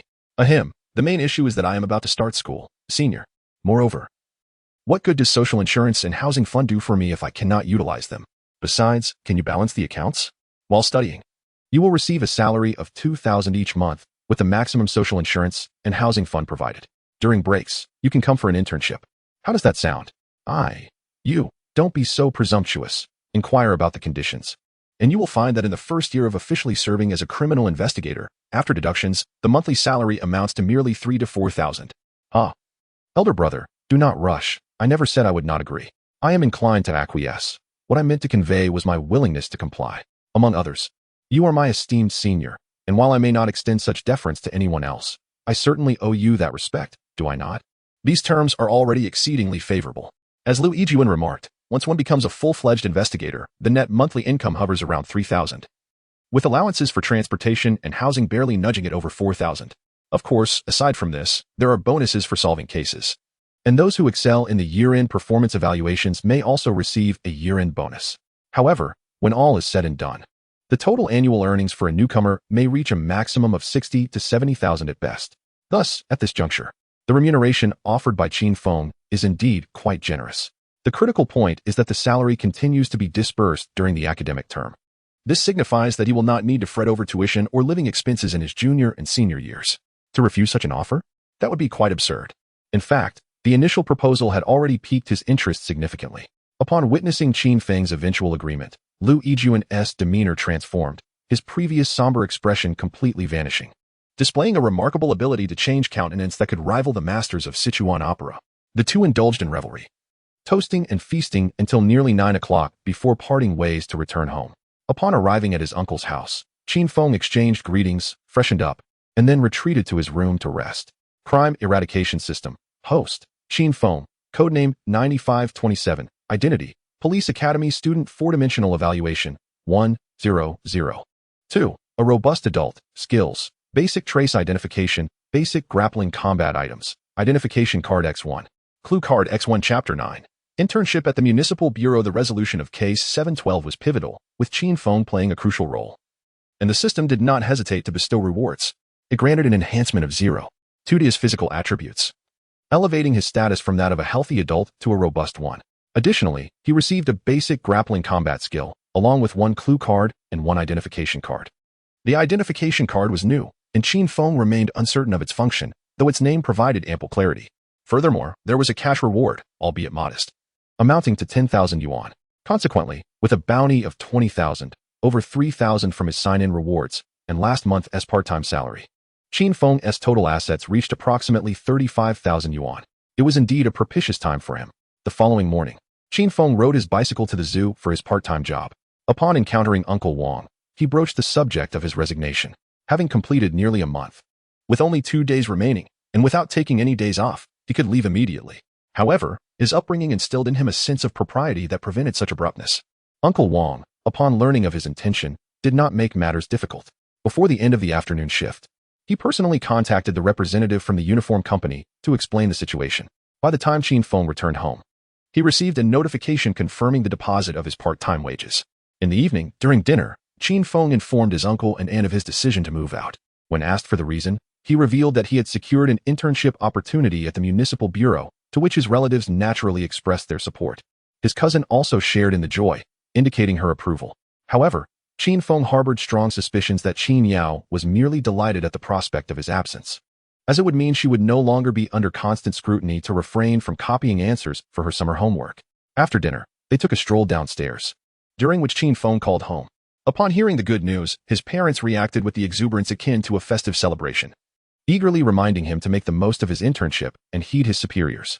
For his rural parents, Qin Feng's opportunity felt like a miraculous blessing, akin to smoke rising from their ancestral graves in the most auspicious sense. They expressed no concern over his inability to return home during the summer. Yet Qin Feng resolved to visit at least once before the new semester commenced, even if it were just for a few days. The following morning, after packing his belongings, Qin Feng was driven by his uncle to the entrance of the municipal bureau. Upon disembarking and retrieving his luggage from the trunk, he bid farewell to his uncle and then took out his Nokia phone to call Liu Yijuan. After a brief wait of about 10 minutes, Liu Yijuan appeared at the entrance and personally escorted him inside. "Come, I will first take you to your dormitory, then we shall have breakfast," he said. "Senior, are you busy?" Qin Feng felt it was somewhat inappropriate to trouble a high-ranking official like Liu Yijuan. It was Wednesday, and everything was calm. In the future, Refrain from asking such questions. We, like doctors, are superstitious about being busy. After all, when we are busy, it usually means someone has passed away. Oh, I see. I won't inquire further. Qin Feng promptly retreated into silence. Though this statement carries an aura of mysticism, it often proves to be surprisingly accurate. For instance, doctors refrain from consuming mangoes, dragon fruits, and strawberries due to ominous connotations associated with these fruits, particularly their phonetic resemblance to misfortunes. Even during night shifts, one should avoid uttering phrases such as "it's not busy" or "how dull," as they are deemed unfavorable. While such remarks may be made in jest, they are nevertheless unwelcome. Accompanying Lu Yijuan, I arrived at a towering apartment building adjacent to the municipal bureau. This edifice boasts a total of 29 stories, each housing over 20 single apartments, culminating in approximately 600 units. The residents here predominantly comprise young officers from the municipal bureau. However, amidst such a vast structure, barely over 200 units are occupied, falling short of even one-third of its capacity. Thus, accommodating Qin Feng here posed no burden for Lu Yijuan, considering the abundance of vacant space. The apartment is a one-bedroom unit, encompassing a living room that seamlessly connects to the bedroom, with an area exceeding 30 square meters. The bathroom is spacious, and a washing machine is provided. By the window, there is a desk and chair, presenting commendable living conditions. The mattress and bedding are already in place, making it a truly move-in-ready residence. The only drawback is the lack of a kitchen for cooking. Fortunately, the municipal bureau features a canteen reputed for its quality, offering 3 meals a day, alleviating any concerns regarding dining. After settling in, I accompanied Lu Yijuan to the logistics department, where I received a meal card and temporary credentials before proceeding to the small building dedicated to the 9th Division. This division occupies a separate structure, with the major crime unit situated on the 2nd floor, while the 1st floor houses temporary detention rooms and interrogation chambers. The 3rd and 4th floors are designated for offices, and the 5th floor serves as the duty dormitory. The primary personnel in this building are those affiliated with the major crime unit. Additionally, there exists a support team that collaborates with the major case unit. The major case unit comprises 3 squads, each with a spacious office area. Each squad is fully staffed with 10 members, organized into pairs for investigative teams. As Lu Yijuan remarked, the major case unit does not accommodate interns. It is solely composed of elite personnel drawn from the city's law enforcement system, with Qin Feng being the sole exception. Thus, when Lu Yijuan introduced him, apart from a few familiar faces like Xiao Lu, he was largely unknown to the others. Come, allow me to introduce a newcomer. Lu Yijuan called upon those present from the 3 squads. He patted Qin Feng's shoulder and said, "This is Qin Feng, a sophomore at Chuan Police Academy. Soon to enter his junior year. He played a significant role in the recent 712 case. One might even say he was pivotal in its resolution. From today onward, he will be interning with us until his official employment after graduation. Let us extend him a warm welcome." Polite applause followed, though it was not particularly enthusiastic. Many whispered amongst themselves, yet at least no one remained indifferent with their hands in their pockets. Lu Yijuan paid little heed to this reaction. He gestured to Detective Xiao Lu, instructing, "Xiao Lu, partner with Qin Feng and arrange a spot for him across from you." "Understood, Chief." With that, everyone dispersed to attend to their respective duties. After offering Qin Feng a few encouraging words, Lu Yijuan took his leave. "Come, Qin Feng. I'll show you to your desk," Xiao Lu said warmly, placing an arm around Qin Feng's shoulder as he guided him to the office area of the 1st squad. Upon entering, Xiao Lu proceeded to introduce him to the other members. The team leader is Lu Yijuan, who concurrently serves as the head of the major crimes unit, tirelessly engaged in frontline operations. Additionally, the day-to-day management of the squad falls under the purview of Deputy Captain Liao Jun. The team consists of 6 members, including Lu, making a total of 8 personnel, which clearly indicates that the 1st squad is not fully staffed. Such a scenario is commonplace within major crimes units, where no squad operates at full capacity. Lu's full name is Lu Xuanquan, a name bestowed by his parents in the hope that he would embody both literary and martial prowess. Presently, he barely lives up to that expectation. At the age of 28, Lu has served in the police force for 6 years, with 3 of those years spent in the major crimes unit, earning him the status of an elite detective. He is in the prime of his life, possessing both experience and tenacity, capable of enduring late nights. Within the major crimes unit, Lu Yijuan is the only member over 40, having just crossed that threshold. The other members are relatively younger, with the oldest being in their mid-30s, and most are in their 30s, all in the prime of their careers. The team consists of the following members: Yao Junwu, a 3rd-level police supervisor and chief officer; Yang Fengqiao, also a 3rd-level police supervisor and chief officer; Yao Mingyu, a 2nd-level police inspector and deputy chief officer; Zhang Ping, a 2nd-level police inspector and deputy chief officer; and Zhou Yaoi, a 2nd-level police inspector and deputy chief officer. where chief officer is equivalent to the formal rank and deputy chief officer corresponds to the subordinate rank. Chapter 10, Colleagues Qin Feng, you can sit here. We typically don't have much going on, so feel free to review the case files or other materials. Oh, by the way, accessing the intranet requires a special key. You can use mine. Additionally, regarding the police equipment, you won't be able to claim any as you're merely an intern. By the way, do you have a driver's license? Yes, I do, Lu Gu. That is good. In the event of a scene or a case, do you have any issues with driving? No problem. That's reassuring. By the way, where do you reside? I live in an apartment. Oh, I also live in an apartment. Perhaps we are neighbors, haha. I heard from the team leader that you do not live directly across from me, but rather next door. Is that so? That is wonderful. As the two conversed, Lu Xuanquan instructed Qin Feng on the usage of the key, as well as the recording system, information inquiry system, and the fugitive system, among others. Prior to taking a statement, it is essential to input identity information, which will directly connect to the personal information system and the fugitive system, including criminal record connections. It is crucial to pay attention during the recording process. If there is a criminal record, it must be inquired about in the statement. Additionally, concerning fugitives, and when the ID card is obtained, the other party must be asked to repeat their ID number and name to confirm their identity. It is also necessary to verify the photo. If there is a noticeable discrepancy between the photo and the individual, or if the ID number or name is incorrect, it must raise suspicion to prevent identity theft. Lu Xuanquan patiently explained and guided Qin Feng, and the two occasionally engaged in light banter. The morning passed in this manner, and as lunchtime approached, Deputy Captain Liao Jun stood up and said, "Everyone, please wait. We will go out for lunch. Welcome, Qin Feng." Ha ha ha. All right, Deputy Captain. You are treating us. Finally, I get to enjoy a meal on the Deputy Captain's dime. Get lost. Listening to the teasing remarks of his subordinates, Liao Jun chuckled and then turned to Qin Feng, saying, "Although I have not had the pleasure of meeting you, I have certainly heard of your illustrious reputation. The chief specifically instructed me to inform you that you may reach out to me directly for any matters that arise." "Yes, thank you, Team Leader Liao," Qin Feng promptly replied. Liao Jun appeared quite pleased with Qin Feng's address, his smile broadening even further. "Look at our young Feng here. And then take a glance at yourselves, each of you calling out Deputy Team Leader. Deputy, are you attempting to usurp authority?" Aside from Liao Jun, the eldest among them, Yao Junwo, stood up, his eyes wide with surprise. "What? You don't like it? Like it? How could one possibly dislike it? It is well known that our first squad has endured hardships for far too long." Observing Yao Junwo's exaggerated expression, the others stifled their laughter in silence. Qin Feng opened his mouth but wisely chose not to speak. Director Lu, with a stern expression, stood at the doorway. Liao Jun was the first to notice Lu Yijun approaching, and it was he who had inadvertently set a trap for Yao Junwo, now grinning broadly. "What are you all doing? Why is there such silence?" Cough, cough, ha ha. "Chief." The group erupted into laughter, simultaneously greeting Lu Yijun at the entrance. "Huh." Yao Junwo turned around, bewildered. "Chief, I was merely joking. Do you believe me?" "I do," Lu responded. "The support squad is in need of someone to serve tea, and the administrative office requires a typist. You can imagine which position I'll assign you to. I will arrange for your transfer this afternoon." "Ah, no, Chief. I have followed you all my life. What I said earlier was merely to test the nefarious intentions of the deputy team leader. I spoke out of jest." Yao Junwu protested vehemently. "Do you believe I am easily bullied?" A soft voice emanated from beside him. Liao Jun cast a deep gaze at Yao Junwu and remarked, "Even if you are not reassigned, the responsibility of monitoring the surveillance will fall upon you henceforth." With that, Liao Jun departed. The others, chuckling merrily, patted Yu Junwo on the shoulder before following suit. Qin Feng was also pulled away by Lu Xuanquan. Left alone, Yao Junwo gazed in silence at this group of jocular friends, feeling a twinge of frustration as he shut the door and hastily followed them.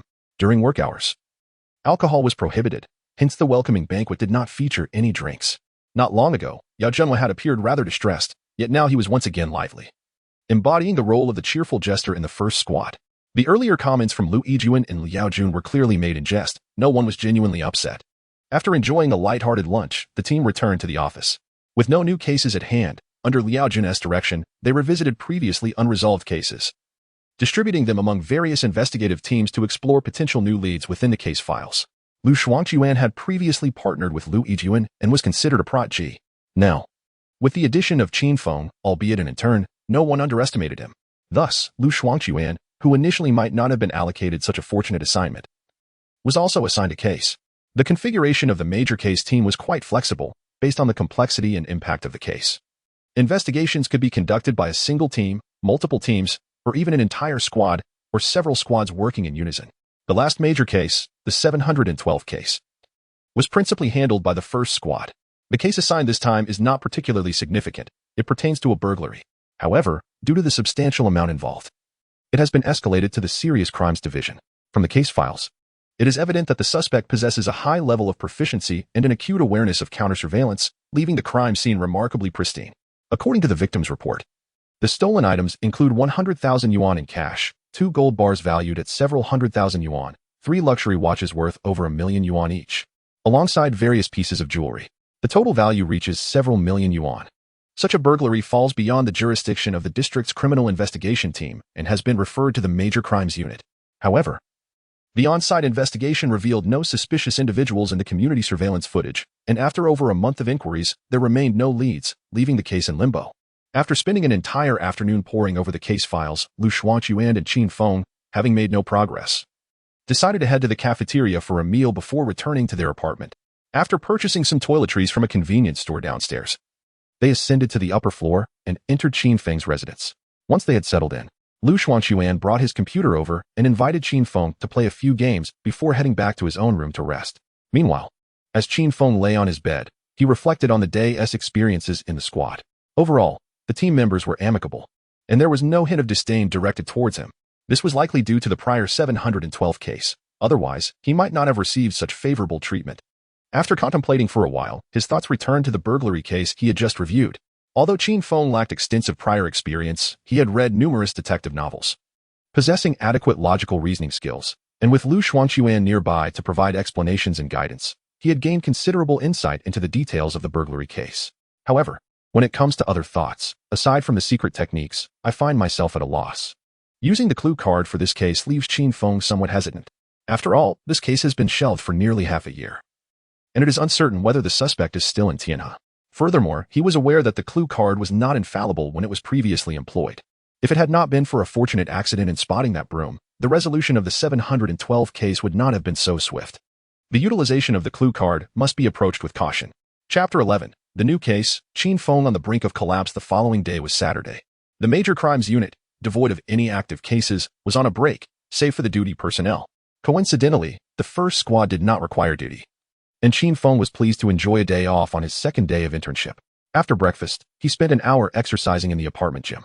Reveling in his robust physique, he contentedly set down the barbell, returned to his room for a shower, changed his clothes, and ventured out.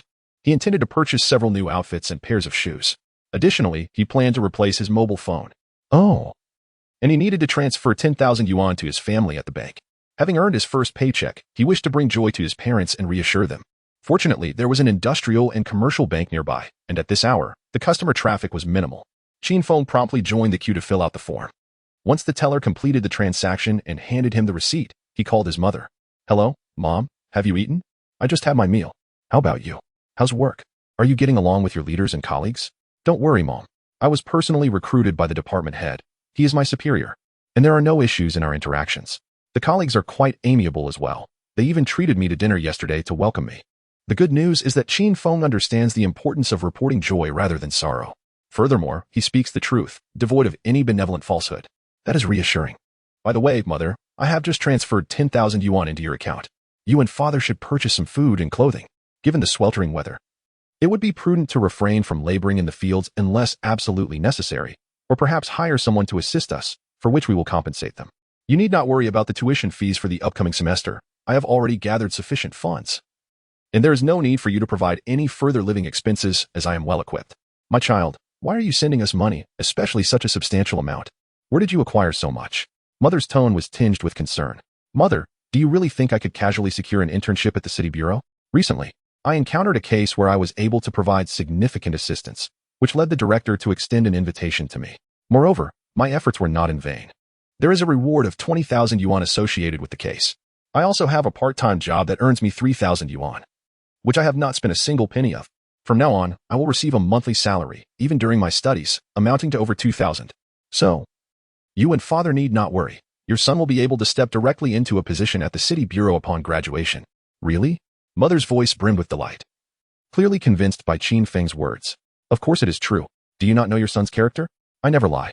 "All right, I am very pleased," she replied, "but I shall keep the money for now. However, You must still provide the customary living expenses as you are now considered employed. And it is essential to maintain good relationships. Mother, it is truly unnecessary. I had some savings prior, so please take care of yourself and grandfather and grandmother. Should I truly find myself in need of funds, I shall reach out to you, if that is agreeable. Well, that works too. After a brief conversation, Qin Feng's bus arrived at the station, prompting him to conclude the call.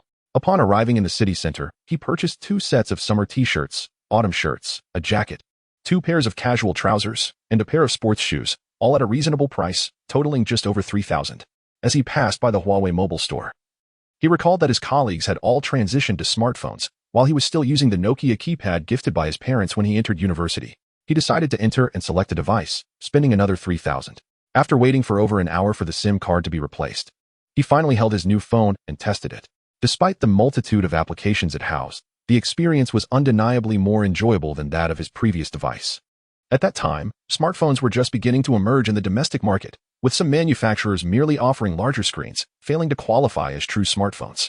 Thus, possessing a smartphone during this period was quite a notable distinction, though it did not rival the allure of the latest Apple device. The 3000 Huawei phone was certainly eye-catching. Having completed his shopping, Qin Feng no longer felt inclined to continue browsing. He gathered his numerous bags and proceeded to the bus station, boarding the bus back to his apartment. As he descended the building, his new phone rang. Upon checking, he saw it was a call from Lu Shuangquan. "Hello, Brother Lu," he began, but was interrupted by Lu Shuangquan's urgent voice coming through the receiver. "Qin Feng. Where are you? I've been knocking for ages." Qin Feng sighed, remarking on the superior sound quality of his new phone. "I just stepped out and am currently downstairs at the apartment," he replied. "All right, wait for me. I will be down shortly, as there is a case to attend to." He paused, realizing he was still carrying several bags. Upon hearing about the case, Qin Feng felt a surge of energy, but was soon reminded of the cumbersome load in his hands. "Then go back and put down your things. I will drive to the bureau and wait for you downstairs," he suggested. "Okay," Qin Feng responded, quickening his pace. Fortunately, the apartment building was designed efficiently, featuring 2 elevator lobbies, each equipped with 3 elevators that operated swiftly. He pressed the button for the upper floors, and just then, 1 elevator arrived at the ground level. Entering, he selected his floor, and the elevator ascended. Shortly, the doors opened, prompting Qin Feng to hasten to his apartment door. He retrieved his keys, unlocked the door, and casually placed his bags on the floor before turning back to head towards the elevator lobby. After waiting for less than 2 minutes downstairs, a model Audi A4 from the early 2000s pulled up to the curb, spotting Lu Shuangquan in the driver's seat. Qin Feng opened the passenger door and slid in without fastening his seatbelt. The Audi A4 took off with a sudden burst of speed. "Lu Ge, slow down. Be careful while driving. Don't overtake recklessly," Qin Feng exclaimed in alarm as Lu Shuangquan, having driven the Audi for several years, maneuvered it with the urgency of a race car. "Bear with it. The chief is pressing for time, insisting that it's a major case. The 3rd squad on duty has already gone. We must follow suit. If the 3rd squad has already left, what do they need us for? How many lives have been lost? This is a serious case." Although Qin Feng had only joined for a little over a day, he was fortunate to have a warm-hearted guide by his side who enlightened him on many matters. Unless an extraordinary incident occurred, it was rare for the major crimes unit to dispatch more than a single squad. With the 3rd squad currently on duty and the 1st squad being summoned from their rest, one could only wonder how significant the case must be. Feeling a sense of unease, Qin Feng refrained from speaking further, gripping the overhead handle of the car tightly. With a sudden screech, the Audi A4 halted before a hotel-style apartment building. "Get out," Lu Shuangquan called out, as the car door swung open and a foot was already out. Dazed, Qin Feng quickly unfastened his seatbelt, pushed the door open, and stepped out, shutting the door with a loud thud. Without glancing back as he hurried to follow Lu Shuangquan into the lobby. Inside the lobby, 2 uniformed patrol officers were stationed. Lu Shuangquan displayed his credentials, calling out to Qin Feng once more. Noticing that Qin Feng was accompanying Lu Shuangquan, the patrol officers merely cast a glance and did not impede their passage. The 2 ascended to the 27th floor via the elevator. Upon exiting, they found additional officers guarding the elevator hall, all wearing masks. As Qin Feng stepped out behind Lu Shuangquan, he was immediately hit by an overwhelming and repugnant stench that nearly knocked him off his feet. "Here, put this on." The blue medical mask goes inside, and the white N95 goes outside. The odor was so unbearable that it made Qin Feng feel nauseous. Without hesitation, he took the mask and quickly donned it, feeling a slight relief, yet the foul smell lingered in his nostrils, leaving him profoundly unsettled. Could this possibly be the stench of decay? A possible thought crossed Qin Feng's mind, causing his complexion to turn pale. Despite maintaining a composed demeanor at the Lion Park earlier, This was merely due to the body being covered, the distance shielding him from the stench, and thus, he appeared unfazed. In reality, he was merely a novice who had never encountered even a fresh corpse. During his internship in the county town, he had only once been granted the opportunity to visit a crime scene, yet he was restrained by a senior colleague at the police station, tasked with answering phone calls. Now, confronted with such a significant situation, it was only natural for his face to drain of color.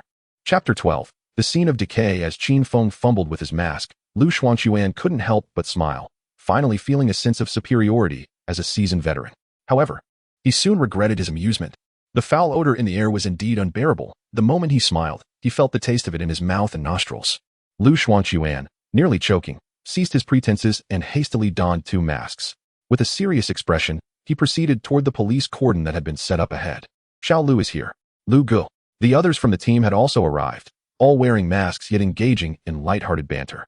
The stench was indeed unpleasant. But for these seasoned officers, it was still within tolerable limits. Naturally, this was because they had not yet entered the scene.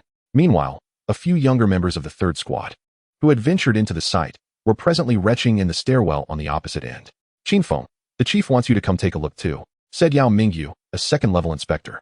Despite his youth, he had already spent 5 years in criminal investigation, having joined the force as a criminal policeman right after graduation. Subsequently, he was transferred to the Serious Crimes Unit, undoubtedly a testament to his early achievements. Yet, within the Homicide Division, none are anything but elites. The once remarkably distinguished individual now finds himself relegated to the rank of an underling. As for the elder brother, there is but one, the team leader, Lu Yijuan. Observing the teasing expression on Yao Mingyu's face, along with the peculiar smiles of Zhang Peng and Qin Feng standing nearby, Zhou Yahui was overwhelmed by a sense of despair. This senior was rather troublesome. It was evident that these 3 had not been granted permission to enter the scene, likely fearful of witnessing something that would haunt their dreams. Yet here he was, a mere rookie, permitted to step inside? Did they not fear for his sanity? Lu Xuanquan, upon hearing this, was equally taken aback. He cast a glance toward Yao Mingyu and his companions, and upon receiving a confirming nod, he could only internally mourn for Qin Feng. The stench emanating from such a scene suggested that the corpse was likely in an advanced state of decay, rendering a mere glance capable of robbing one of sleep for several nights. The leader had explicitly instructed Yao Mingyu and the others to remain outside, while allowing Qin Feng to enter. Was this not a jest? Yet, he dared not question Lu Yijuan's orders, and with a sympathetic gaze, he reluctantly patted Qin Feng on the shoulder, saying, Qin Feng, perhaps you should take a look. Never mind, just be cautious and refrain from staring. This statement only darkened Qin Feng's expression further. Nevertheless, he understood that if he wished to carve a niche for himself within the Homicide Division and gain favor with the higher-ups, he must distinguish himself. And this ordeal was an unavoidable rite of passage. Thus, evasion was not an option. With heavy steps, Qin Feng made his way toward room 2713, which lay ahead. Meanwhile, Lu Xuanquan intended to follow, but was abruptly halted by Yao Mingyu's grip. Where do you think you're going? Stay here and await further instructions. As Qin Feng walked ahead, he silently cursed under his breath, maintaining an impassive expression. As he drew closer to the scene, the stench became increasingly unbearable. Wearing a mask felt futile, and it seemed a gas mask was warranted. Indeed, some individuals donned gas masks. Standing at the entrance, he observed a group of forensic experts clad in white protective suits and isolation masks, diligently engaged in their work. Qin Feng's countenance darkened, caught in a dilemma of whether to advance or retreat. Ding. Arrival at the crime scene. The host has one opportunity to sign in. Would you like to proceed with the sign-in? Sign in. Sign in successful. You have acquired the innate ability, olfactory switch, keen insight. Just when I needed a remedy for my weariness. Upon hearing the notification, Qin Feng promptly activated his olfactory switch, and in an instant, the world felt refreshed. His mood lifted. The foul odor that had previously assaulted him vanished without a trace.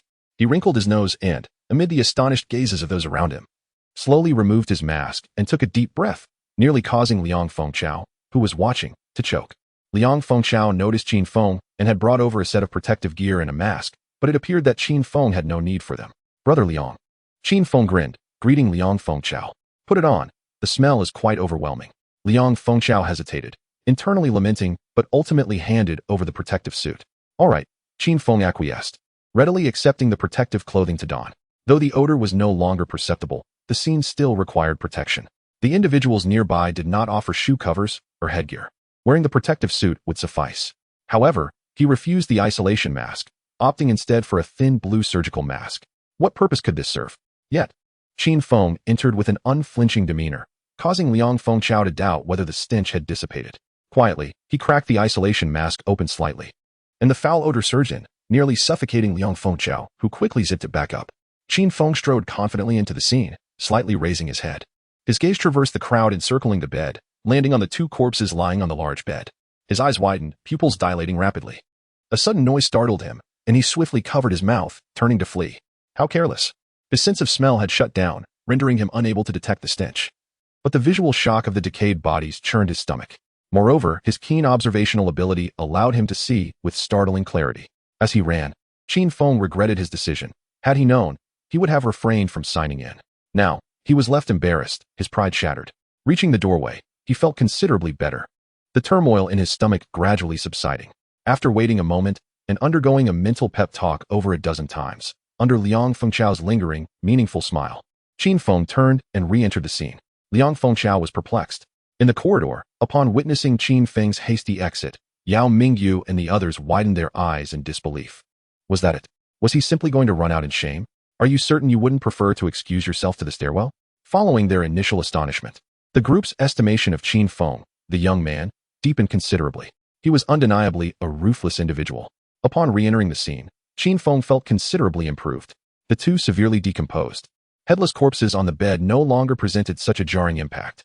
Mental preparation had indeed proven somewhat effective, owing in part to the fact that he merely glanced at them before diverting his gaze elsewhere. Chief, Qin has arrived, Liang Fengchao alerted Lu Yijuan, who stood a little over 6 feet from the bed, fixated on the corpses. Qin, what's he doing here? Lu Yijuan's expression shifted, and he turned to find Qin Feng standing behind him. His previous statement caused Liang Fengchao and the others to pause. Didn't you suggest that Qin should come and take a look? Lu Yijuan hesitated. Then, as if recalling something, he offered Qin Feng an apologetic look. Qin, you should leave immediately. I hadn't anticipated the scene being so appalling, and after giving the order, I neglected to inform them not to let you in. It's far too. As he spoke, Lu Yijuan noticed something amiss. Qin, do you not find the odor offensive? Offensive? Yes, it nearly overwhelmed me earlier. However, the scent is manageable. Somewhat more disagreeable than the compost heaps back home, but not significantly so. Therefore, it doesn't pose much of an issue. Qin Feng was not naive and would never admit to not smelling anything. He quickly devised an excuse. Remarkably, this rationale convinced Lu Yijuan and the others. Very well. If you feel unwell, please step outside. There's no shame in that. Yao Mingyu dared not step forward, and several members of the third squad had already retched. Lu Yijuan nodded, offering words of caution. Meanwhile, the captain of the third squad stood nearby. Frustration etched upon his face as he glanced at Qin Feng and then at his subordinates, wishing he could reprimand each one of them.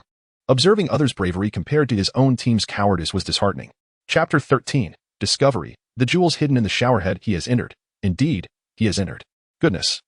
Is Qin too audacious? A true predator, a formidable person. What do we call him, Qin? From now on, he shall be known as Brother Feng. The trio of Yao Mingyu watched in awe as Qin Feng re-entered, their scalps tingling with trepidation. It was not just them. Lu Xuanquan also wore a look of disbelief, contemplating whether to muster the courage to follow. However, after taking 2 steps, he hesitated, retracting his foot. The stench here was already unbearable. The odor inside would undoubtedly be far worse. Without adequate protective gear, venturing in would surely lead to humiliation.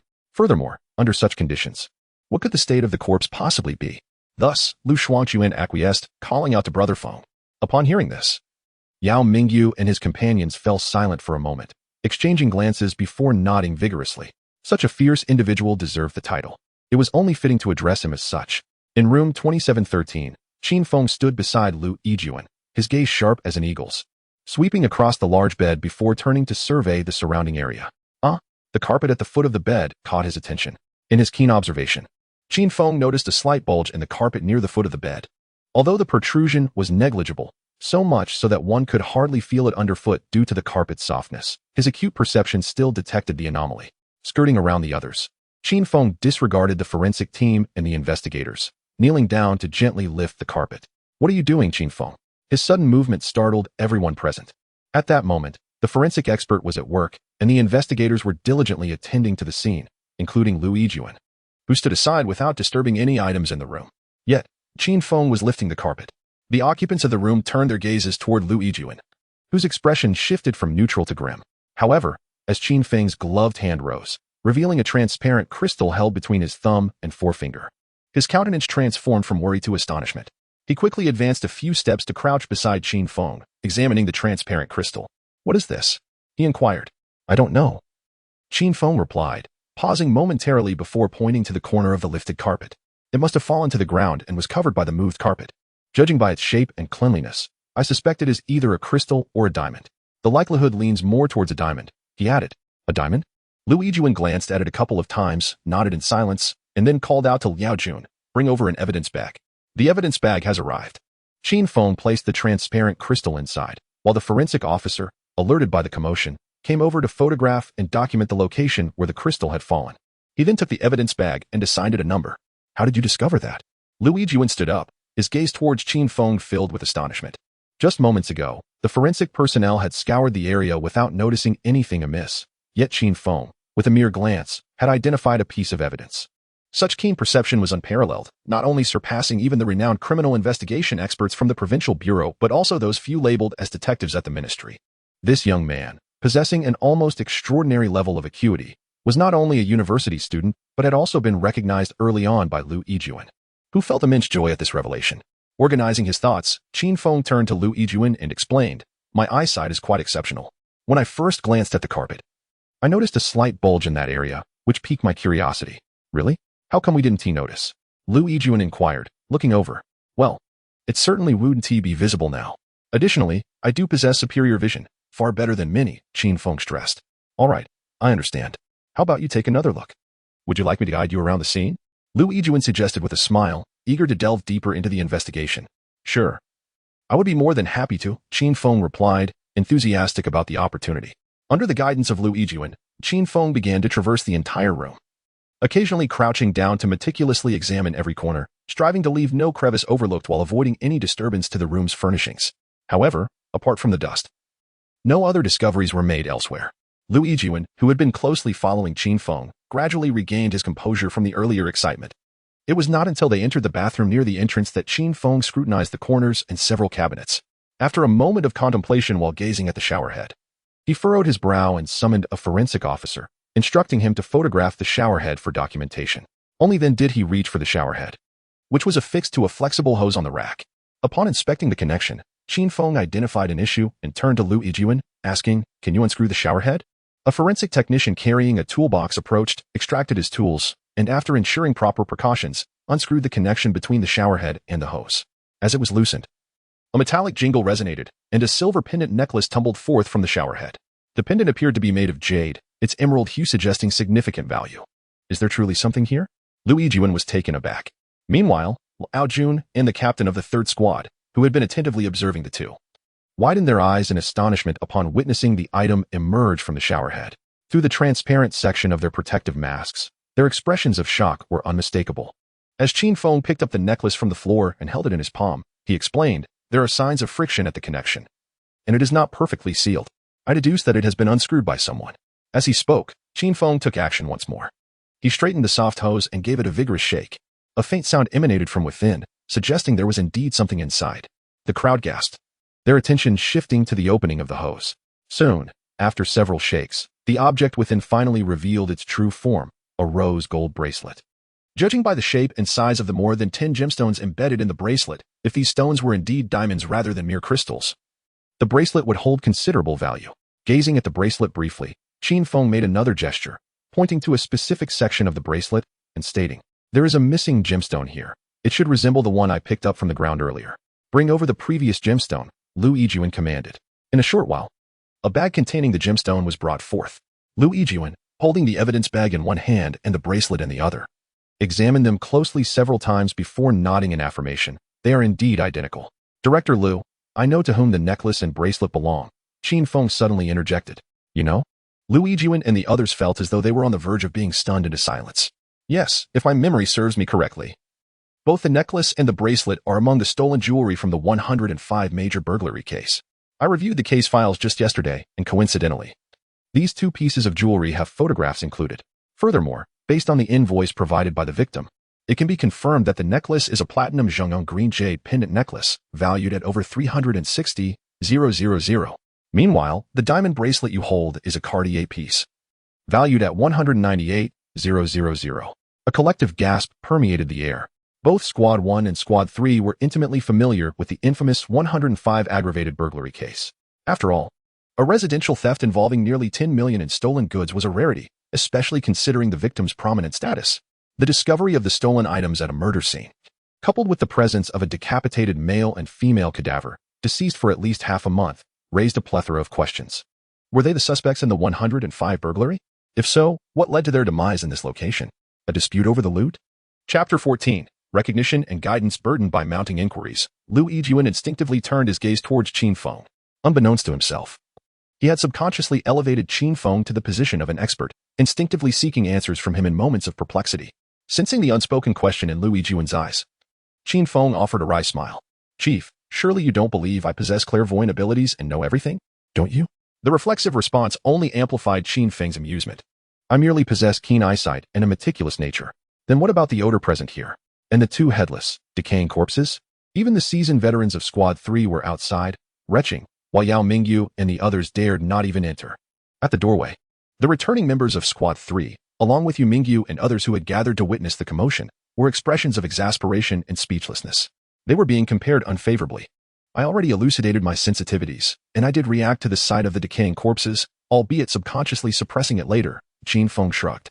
He could not possibly claim that he was unable to perceive any sense at present. Possessing remarkable resilience, he is able to disregard trivialities and focus on what is essential. Attentive and endowed with a formidable spirit, the captain exclaimed, "You have indeed discovered an extraordinary talent, Chief." Although somewhat exaggerated, Qin Feng found the praise quite gratifying. As for Lu Yijuan, he felt a sense of pride, for Qin Feng was indeed his discovery. Exceptional horses may be common, yet discerning talents like a skilled trainer are rare. He was delighted to be recognized as the one who unearthed such brilliance. "All right, enough flattery. Now that we have made a discovery, let me assign the tasks." "Understood." The atmosphere turned serious, and everyone rose to their feet. After placing the necklace and bracelet into an evidence bag, Lu Yijuan clapped his hands and instructed, "Junwu, you will accompany Yu Mingyu and the others to retrieve the resident information from the apartment. You know what to do, correct?" "Yes, Chief, I understand." "Old show." The captain of the third squad continued, "You will be responsible for monitoring and investigating the identity of the deceased." "Understood."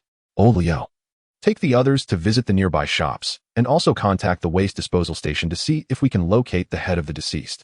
"Got it. Very well. Let us proceed with this arrangement. We shall await the forensic examination results and the technical investigation findings for further steps." "Yes." With the tasks assigned, everyone prepared to depart. Qin Feng instinctively followed Liao Jun, ready to leave as well. "Xiao Feng, you stay." "Huh. Oh, all right, Chief." Once everyone had exited, Lu Yijuan took Qin Feng to the stairwell for a smoke. "Do you know why you're being retained?" Lighting a cigarette, Lu Yijuan took a deep drag, seemingly attempting to expel all the unpleasant odors within him. "I don't know," Qin Feng replied after a small puff, accompanying him. Observing Qin Feng, Lu Yijuan felt increasingly pleased with him. Not understanding yet refraining from making baseless remarks, such a quality earned his admiration, especially coupled with the brilliance of a genius. It is commendable to remain humble in ignorance. The field of criminal investigation is an intricate and specialized endeavor that often demands extensive time and effort.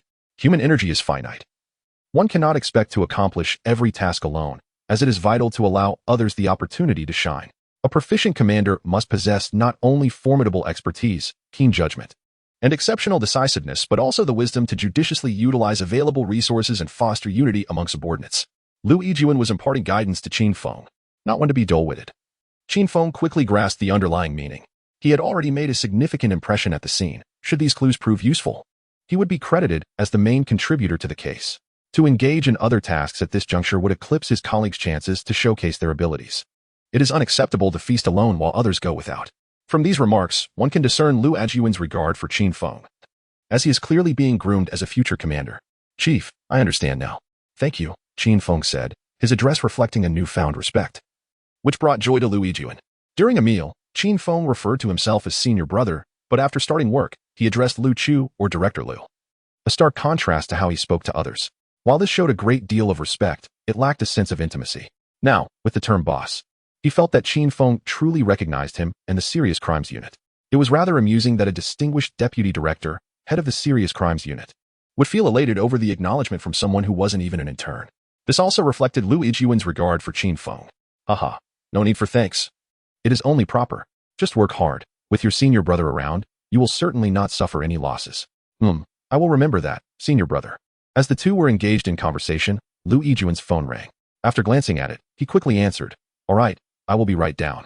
After hanging up, Lu Yijuan said, "Come, let's go downstairs. The director has arrived. Is it appropriate for me to go?" Qin Feng hesitantly inquired while following him towards the elevator hall. "Why wouldn't it be appropriate? There is no one more suitable than you." Taking Qin Feng downstairs to meet the director was not only to show the director the intern position he had fought for, but also to exhibit his ability to recognize talent. Indeed, he wished to impress the director with his discerning eye. Sensing Qin Feng's hesitation and anxiety, Lu Yijuan reassuringly patted his shoulder. "Don't worry. The director has a good temperament. Besides, I'm here too. If he dares to show a sour face, I won't hesitate to speak my mind." Glimpsing at his senior brother, Qin Feng felt considerably more at ease. It was evident that the relationship between his senior brother and the director was quite cordial. Otherwise, such words would not have been uttered. After all, the director of the Tianhe Municipal Bureau holds a deputy department-level position. Should he also serve as the deputy mayor or secretary of the political and legal committee, he would attain a full department-level rank, far surpassing Lu Yijuan's deputy division rank.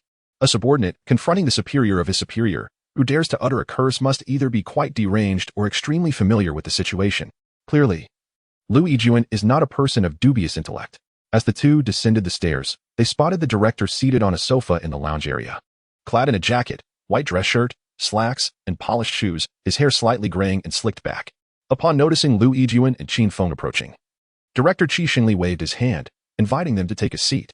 The director's assistant, standing nearby, greeted Lu Yijuan and nodded at Qin Feng before producing 2 small bottles of mineral water, placing them on the table before the two men. He then positioned himself a short distance away, turning his back to the sofa.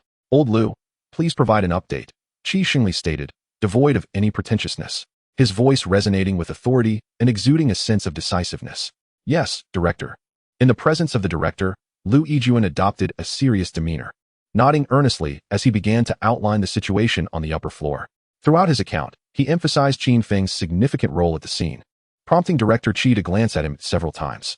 Once Lu Yijuan concluded his report, Qi Xingli, with a grave expression, inquired, "What is your assessment? Should we request support from the provincial department?"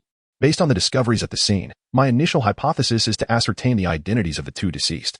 If we can establish a direct connection between them and Case 105, the preliminary investigative focus will shift towards the distribution and trafficking networks. However, the current information is scarce, and we must await the findings from Old Zhou and his team. Once they return this evening, we shall convene for a summary analysis meeting." Qi Xingli nodded, directing his gaze towards Lu Yijuan, and finally resting his eyes on Qin Feng. Chapter 15. The Boss's Trial. "The promise, are you Qin Feng?" "Yes, director. I am Qin Feng." Confronted with Qi Xingli's gaze, Qin Feng felt the weight of pressure and instinctively stood up, responding with military precision. "Ah, quite impressive. With a certain commanding presence. Please, relax and take a seat." Observing Qin Feng's demeanor and conduct, Qi Xingli wore a gentle smile. Indeed, noticing Qin Feng seated steadily on the sofa, hands resting on his knees, back straight, Qi Xingli felt a sense of satisfaction, particularly after hearing the explanation from Lu Yijuan. One of his capable subordinates, he was pleased to learn that Qin Feng had uncovered clues that even the scene investigators had overlooked, which filled him with a sense of delight. At his level, the more capable individuals he had at his disposal, the greater his satisfaction, especially with talents like Qin Feng, who had not undergone formal training yet displayed such remarkable aptitude. This was precisely what the Tianhe City Bureau required. Of course, as the adage goes, hearing is often deceptive while seeing is believing. Qi Xingli was nonetheless prepared to put him to the test. "I also heard what your team leader mentioned. Do you have any thoughts on the matter?" Upon hearing the inquiry, Qin Feng did not immediately respond, but instead turned his gaze towards Lu Yijuan. After a momentary pause, Qin Feng stated, reporting to the director, "I believe the team leader has articulated the matter sufficiently." However, Qin Feng glanced at Lu Yijuan once more, and upon seeing no objection, continued, "Based on my conjecture, the two deceased individuals are undoubtedly connected to the 105 case." "Oh? Elaborate?" Qi Xingli inquired, piqued with interest. "Affirmative," Qin Feng replied. "My deduction stems from the location where the jewelry was discovered, as well as the condition of the two bodies. Given that both corpses were unclothed and of opposite genders, it is reasonable to infer that they engaged in sexual relations prior to their demise. The male and female garments found at the scene were neatly placed on the bathroom shelf, suggesting that the pair had showered before their encounter. Consequently, if the deceased were unrelated to the jewelry, they would have inevitably discovered the concealed necklace while either notifying the hotel management for repairs or inspecting the malfunctioning showerhead themselves. Yet, such was not the case. Therefore, My analytical conclusion is that the jewelry was deliberately placed there by the male and female, most likely after they had showered. In summation, I posit that the two deceased individuals are implicated in the 105 case. Excellent. A very logical inference. Qi Xingli nodded, casting a glance at Lu Yijuan, who at that moment was beaming with delight, seemingly unconcerned about being overshadowed. Tell me, what do you believe is the relationship between the murderer and the two victims? Qi Xingli continued to inquire. Well, Qin Feng hesitated, pondering for a couple of seconds before responding. I think, given the current absence of additional clues and evidence, the group leader's hypothesis regarding the suspect's identity is quite reasonable. Indeed, quite so, Qi Xingli nodded, evidently impressed with Qin Feng's insight. He then turned to Lu Yijuan with a smile, saying, Old Lu, you have indeed discovered a promising talent. Director, Xiao Feng is not merely a promising talent. Lu Yijuan countered. Yes, he is a genius, Qi Xingli replied with a hint of irritation, then once again directed his gaze towards Qin Feng. Do your best. Earlier, your group leader insisted on better treatment for you, and I admit I was somewhat displeased at the time. However, it appears you are indeed worthy of it. I offer you this promise. Upon your graduation, you shall be exempt from examinations and directly recruited into the municipal bureau. I will arrange it. Qin Feng was taken aback. He had not anticipated the day he might join the privileged ranks. Why are you in a daze? Hurry and thank the director. Lu Yijuan urged, a look of exasperation on his face. Yes, thank you, director. Ha ha ha. No need for thanks. I am merely considering the interests of our bureau. If you did not possess exceptional abilities, I would not make such an exception. Qi Xingli waved his hand dismissively. However, his expression then turned serious as he continued. Old Lu, both the 105 case and the current 816 corpse case are significant matters. Your serious crimes unit must expedite the investigation. Many are watching, do you understand? Yes. Director, you can rest assured. Lu Yijuan nodded gravely. The previous case, known as the 712 incident, although not openly criticized by the provincial department, undoubtedly caused a loss of face and discomfort within. Should any oversight occur in the current case, it is likely that someone may exploit the situation. However, there is no need for haste. It is imperative to handle the case thoroughly. You may proceed with your tasks, and I shall return now. I look forward to your report on Monday. Yes, Director, I will come to see you early on Monday. Very well, then.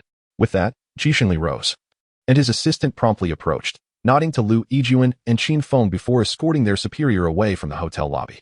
As they ascended the stairs, Qin Feng inquired, Boss, is it due to the previous case?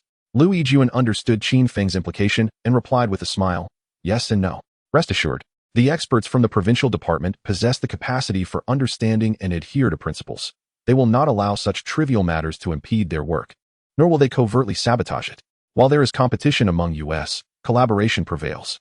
It is a healthy dynamic. Those with a narrow mindset will not endure in this system, nor will they evolve into experts. At best, they will merely drift through other departments.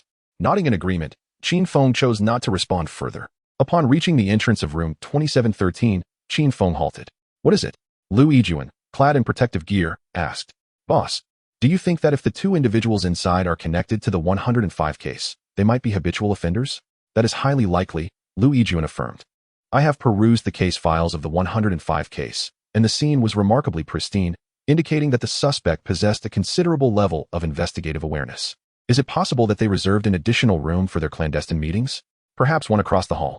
In such a scenario, they could observe the comings and goings of individuals entering room 2713, assessing their numbers and whether they were armed.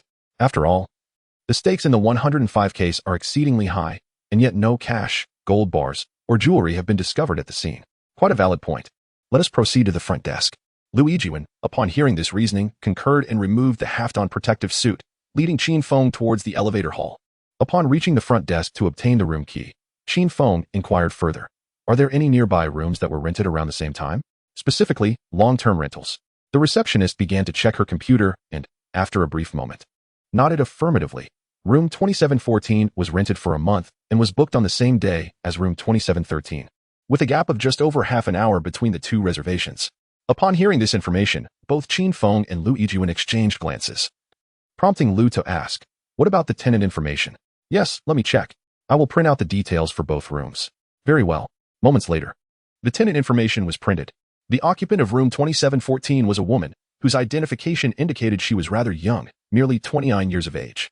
Conversely, the tenant of room 2713 was a man. Given the timeline and the genders of the two individuals, it is reasonable to deduce that the identities listed are likely those of the deceased. However, Conducting an investigation cannot solely rely on conjecture. One must either locate the head of the deceased or await the results of the DNA analysis. Otherwise, relying purely on speculation may lead to grave misinterpretations. The two ascended the stairs once more, opened room 2714, donned shoe covers, hoods, and gloves, then entered in succession. Chapter 16. The Severed Head, Qin Feng in a Coma. A glance around the room revealed it to be immaculate and orderly, devoid of any visible dust. According to information obtained from the front desk, the occupant of this room had long since checked in and had even requested not to have it cleaned, if someone were genuinely residing there. The room could not possibly maintain such pristine condition. The suspicion surrounding room 2714 intensified. Nevertheless, it remains true that in the absence of concrete evidence, all remains mere speculation. Wearing gloves, they meticulously examined every cabinet, even searching beneath the bed. Yet, Qin Feng and Lu Yijun found nothing of significance. This room seemed merely a diversion. Yet the visitors, experienced as they were, did not fall for the ruse and instead proceeded directly to the opposite side. Lu Yijun articulated his thoughts. Yet Qin Feng disagreed with this hypothesis. If that were the case, room 2713 should exhibit signs of forced entry or a struggle. However, there exists another possibility. The visitors may have acquired a key card from the hotel front desk, which would indeed make sense. Lu Yijun naturally considered this latter scenario as well. Let us proceed. We shall ascertain the truth after reviewing the surveillance footage. Very well. Qin Feng did not press the matter further and walked towards the door. Tap, tap, tap. Suddenly, just as he was about to exit, Qin Feng halted. He noticed a small refrigerator beneath the countertop in the kitchen. What's wrong? Lu Yijun followed his gaze. Qin Feng did not respond. Instead, he turned and entered the kitchen, positioning himself about a meter away from the refrigerator, slowly crouching down. Do you have a flashlight? Yes. Lu Yijun glanced at the ground where Qin Feng was fixated.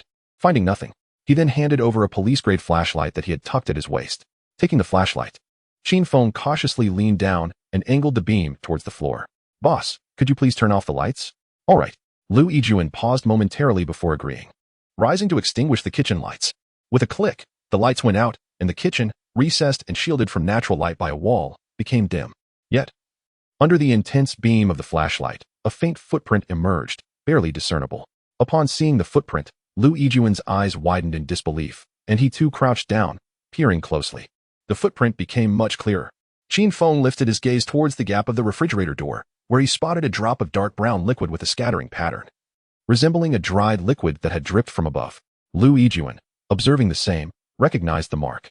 Unlike Qin Feng, who was uncertain about the nature of the stain, the experienced Lu Yijun immediately identified it as blood. However, whether it was human blood would require further analysis. He took out his upon unsealing the refrigerator's portal.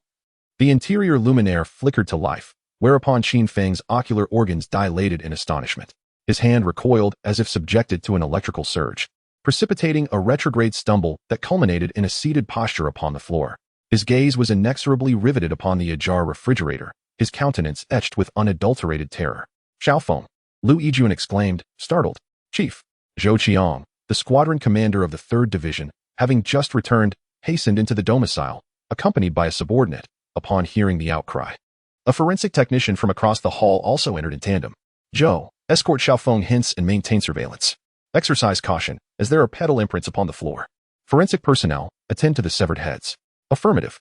Zhou Qiang responded to Lu Yijun's directive, advancing with alacrity, yet refraining from further ingress. He received the enervated and stupefied Qin Feng from Lu Yijun, and, in concert with his subordinate, escorted him towards the stairwell. The forensic technicians cautiously entered the kitchen, poised to extract pedal impressions, analyze sanguineous traces, and meticulously manage the 2 cephalic specimens ensconced within the refrigerator, now adorned with a rime of frost. Xiaoqin, are you unharmed? Zhou Qiang inquired with solicitude, as he and his subordinate assisted Qin Feng to a seated position on the staircase. They exchanged apprehensive glances, bereft of recourse. Qin Feng remained immobile, clutching his arms instinctively, his eyes vacant and devoid of animation. He's been petrified by fright, they surmised, their hearts sinking. Zhou Qiang delegated his subordinate to maintain vigil over Qin Feng while he sought out Lu Yijun. The abrupt revelation of 2 wide-eyed, severed heads within a receptacle would undoubtedly traumatize any individual, particularly one as inexperienced as Qin Feng. The impact of merely seeing severed heads differs profoundly from encountering a complete corpse or even a decapitated body. Thus, under the intense visual stimuli, Qin Feng's mind became a blank slate, as though he were ensconced in a void of darkness, surrounded by the haunting visages of the 2 heads he had just witnessed. At that moment, upon observing Zhou Qiang hurriedly entering, Lu Yijun turned and inquired, "How is Xiao Feng?" Zhou Qiang shook his head, exhaling a sigh. He is terrified, completely in a daze, his eyes unblinking. I fear for his well-being. It would be prudent for you to contact a psychological expert from the bureau to come over. Or perhaps take him to the hospital. Psychological intervention is futile at this moment. He needs medical assistance, Lu Yijun responded, shaking his head before dialing a number on his phone. Shortly thereafter, the call connected. Xuanquan, where are you? No need to search. We have located both heads. You and Zhang Peng must return immediately. Yes, right now? After hanging up, Lu Yijun explained. Qin Feng is relatively familiar with Xiao Lu. I believe it would be beneficial for him and Zhang Peng to escort him to the hospital. Upon regaining consciousness, seeing familiar faces should provide some comfort. Further psychological intervention can follow thereafter. Zhou Qiang nodded in agreement with this course of action. Within 20 minutes, Lu Xuanquan and Zhang Peng rushed back. Chief, they called out. You two head to the stairwell and take Qin Feng to the hospital. Be mindful. He has experienced a severe shock upon witnessing the victims. Understood. The pair, upon hearing this, wasted no time and dashed towards the stairwell. Soon emerging with Qin Feng in tow. Descending the stairs, he entered the car, an Audi A4, which sped towards the first municipal hospital with its siren blaring. Qin Feng was unaware of how much time had elapsed. It felt like days, months, yet also like mere moments. When he finally opened his eyes again, a pristine white ceiling greeted him. Brother Feng, you're awake? Lu Xuanquan, who had been keeping vigil, was the first to notice, inquiring softly. Upon hearing the familiar voice, Qin Feng gradually turned his head. A smile broke upon his lips as he recognized Lu Xuanquan. Lu Ge, you're here. Relieved that Qin Feng recognized him without any signs of distress, Lu Xuanquan exhaled deeply. All right, Brother Feng. You have no idea how worried we were. Worried? What do you mean? Qin Feng furrowed his brow and glanced down, only to realize that the blanket covering him was not from his apartment. It was a white and gray checkered pattern. A faint scent of disinfectant wafted into his nostrils. Where am I? What happened? This is the hospital. You've been unconscious for nearly 20 hours, Lu Xuanquan explained. Oh right, let me call the boss. He then took out his phone. At that moment, the door swung open and Zhang Ping entered, carrying a bag. Brother Feng, you're awake. Just in time, I bought some congee for us to share. Upon hearing his name, Qin Feng felt a pang of hunger and nodded in agreement. Sounds good. Wait, let us call the doctor first, Lu Xuanquan interjected. Oh, right. How could I forget? Zhang Peng pressed the call button by the bedside and then turned to Lu Xuanquan. As Lu Xuanquan dialed the number, he noticed a gaze directed at him. He shook his head slightly, signaling not to speak further, and then said, I will step outside to make a call. All right. I am here. You go ahead. Chapter 17. Rewarded again, Brother Feng. The doctor arrived promptly, conducting a thorough examination of Qin Feng before addressing Zhang Peng. As of now, everything appears normal. We will conduct a head examination shortly. If there are no issues, he can be discharged. Thank you, Director. By the way, can he eat? Yes, but it should be light for the time being. Is vegetable leaf porridge acceptable? Yes, that works well. He hasn't eaten for nearly 20 hours. So some vegetable leaf porridge is just right. Thank you, Director. You're welcome. If you need anything, just use the call button. The examination room is prepared, and I will have a nurse come to escort you. All right, thank you. At that moment, lying in the hospital bed, Qin Feng suddenly recalled something. Simultaneously, the system stirred. Host has experienced excessive shock. The system is implementing an emergency brain protection mechanism. Additionally, the resolution of Case 105, a major burglary, has earned you a reward, intermediate psychology skill, and a cash reward of 590,000. On what basis is this cash reward determined? Feeling reassured as both his physical and psychological states seemed unaffected, and recalling his earlier indifference towards the two severed heads, Qin Feng exhaled in relief. Subsequently, turning his attention to the matter of the cash reward. The initial sign-in yielded over 3,000 in cash. The resolution of Case 712 brought in 10,000. And now the reward for Case 105 was an astonishing nearly 600,000. In the future, he aspires to shine within the police system. Yet he is unwilling to invite unnecessary troubles due to these matters. Although the system had previously assured him of its legality, what if his capabilities provoked envy, leading to allegations of discrepancies between his income and expenditures? Such situations could certainly be distressing. The cash rewards are allocated based on the amount involved in the case, executed through accounts for stocks, funds, and futures that the system has already established. Should the host wish to inquire about the relevant records, the system will promptly provide them. Moreover, all trading taxes and fees are absolutely legitimate, and the host need not harbor any concerns. Having reviewed the profits distributed by the system from the international futures market, along with the rewards from previous stock gains, Qin Feng breathed a sigh of relief and remarked, "Is that so? Then it is acceptable. Large sums are managed through international futures, while smaller amounts are handled via stocks and funds. Such operations are indeed legal and reasonable. After all, international futures allow for leverage. Investing 100,000 could yield returns several times over, or even dozens or hundreds of times. Of course, the channels of the system's rewards do not operate on such extreme scales, but rather within a modest leverage range. Brother Phone. Ah, are you calling me? How are you, Brother Phone? Is there something amiss, or are you unwell?"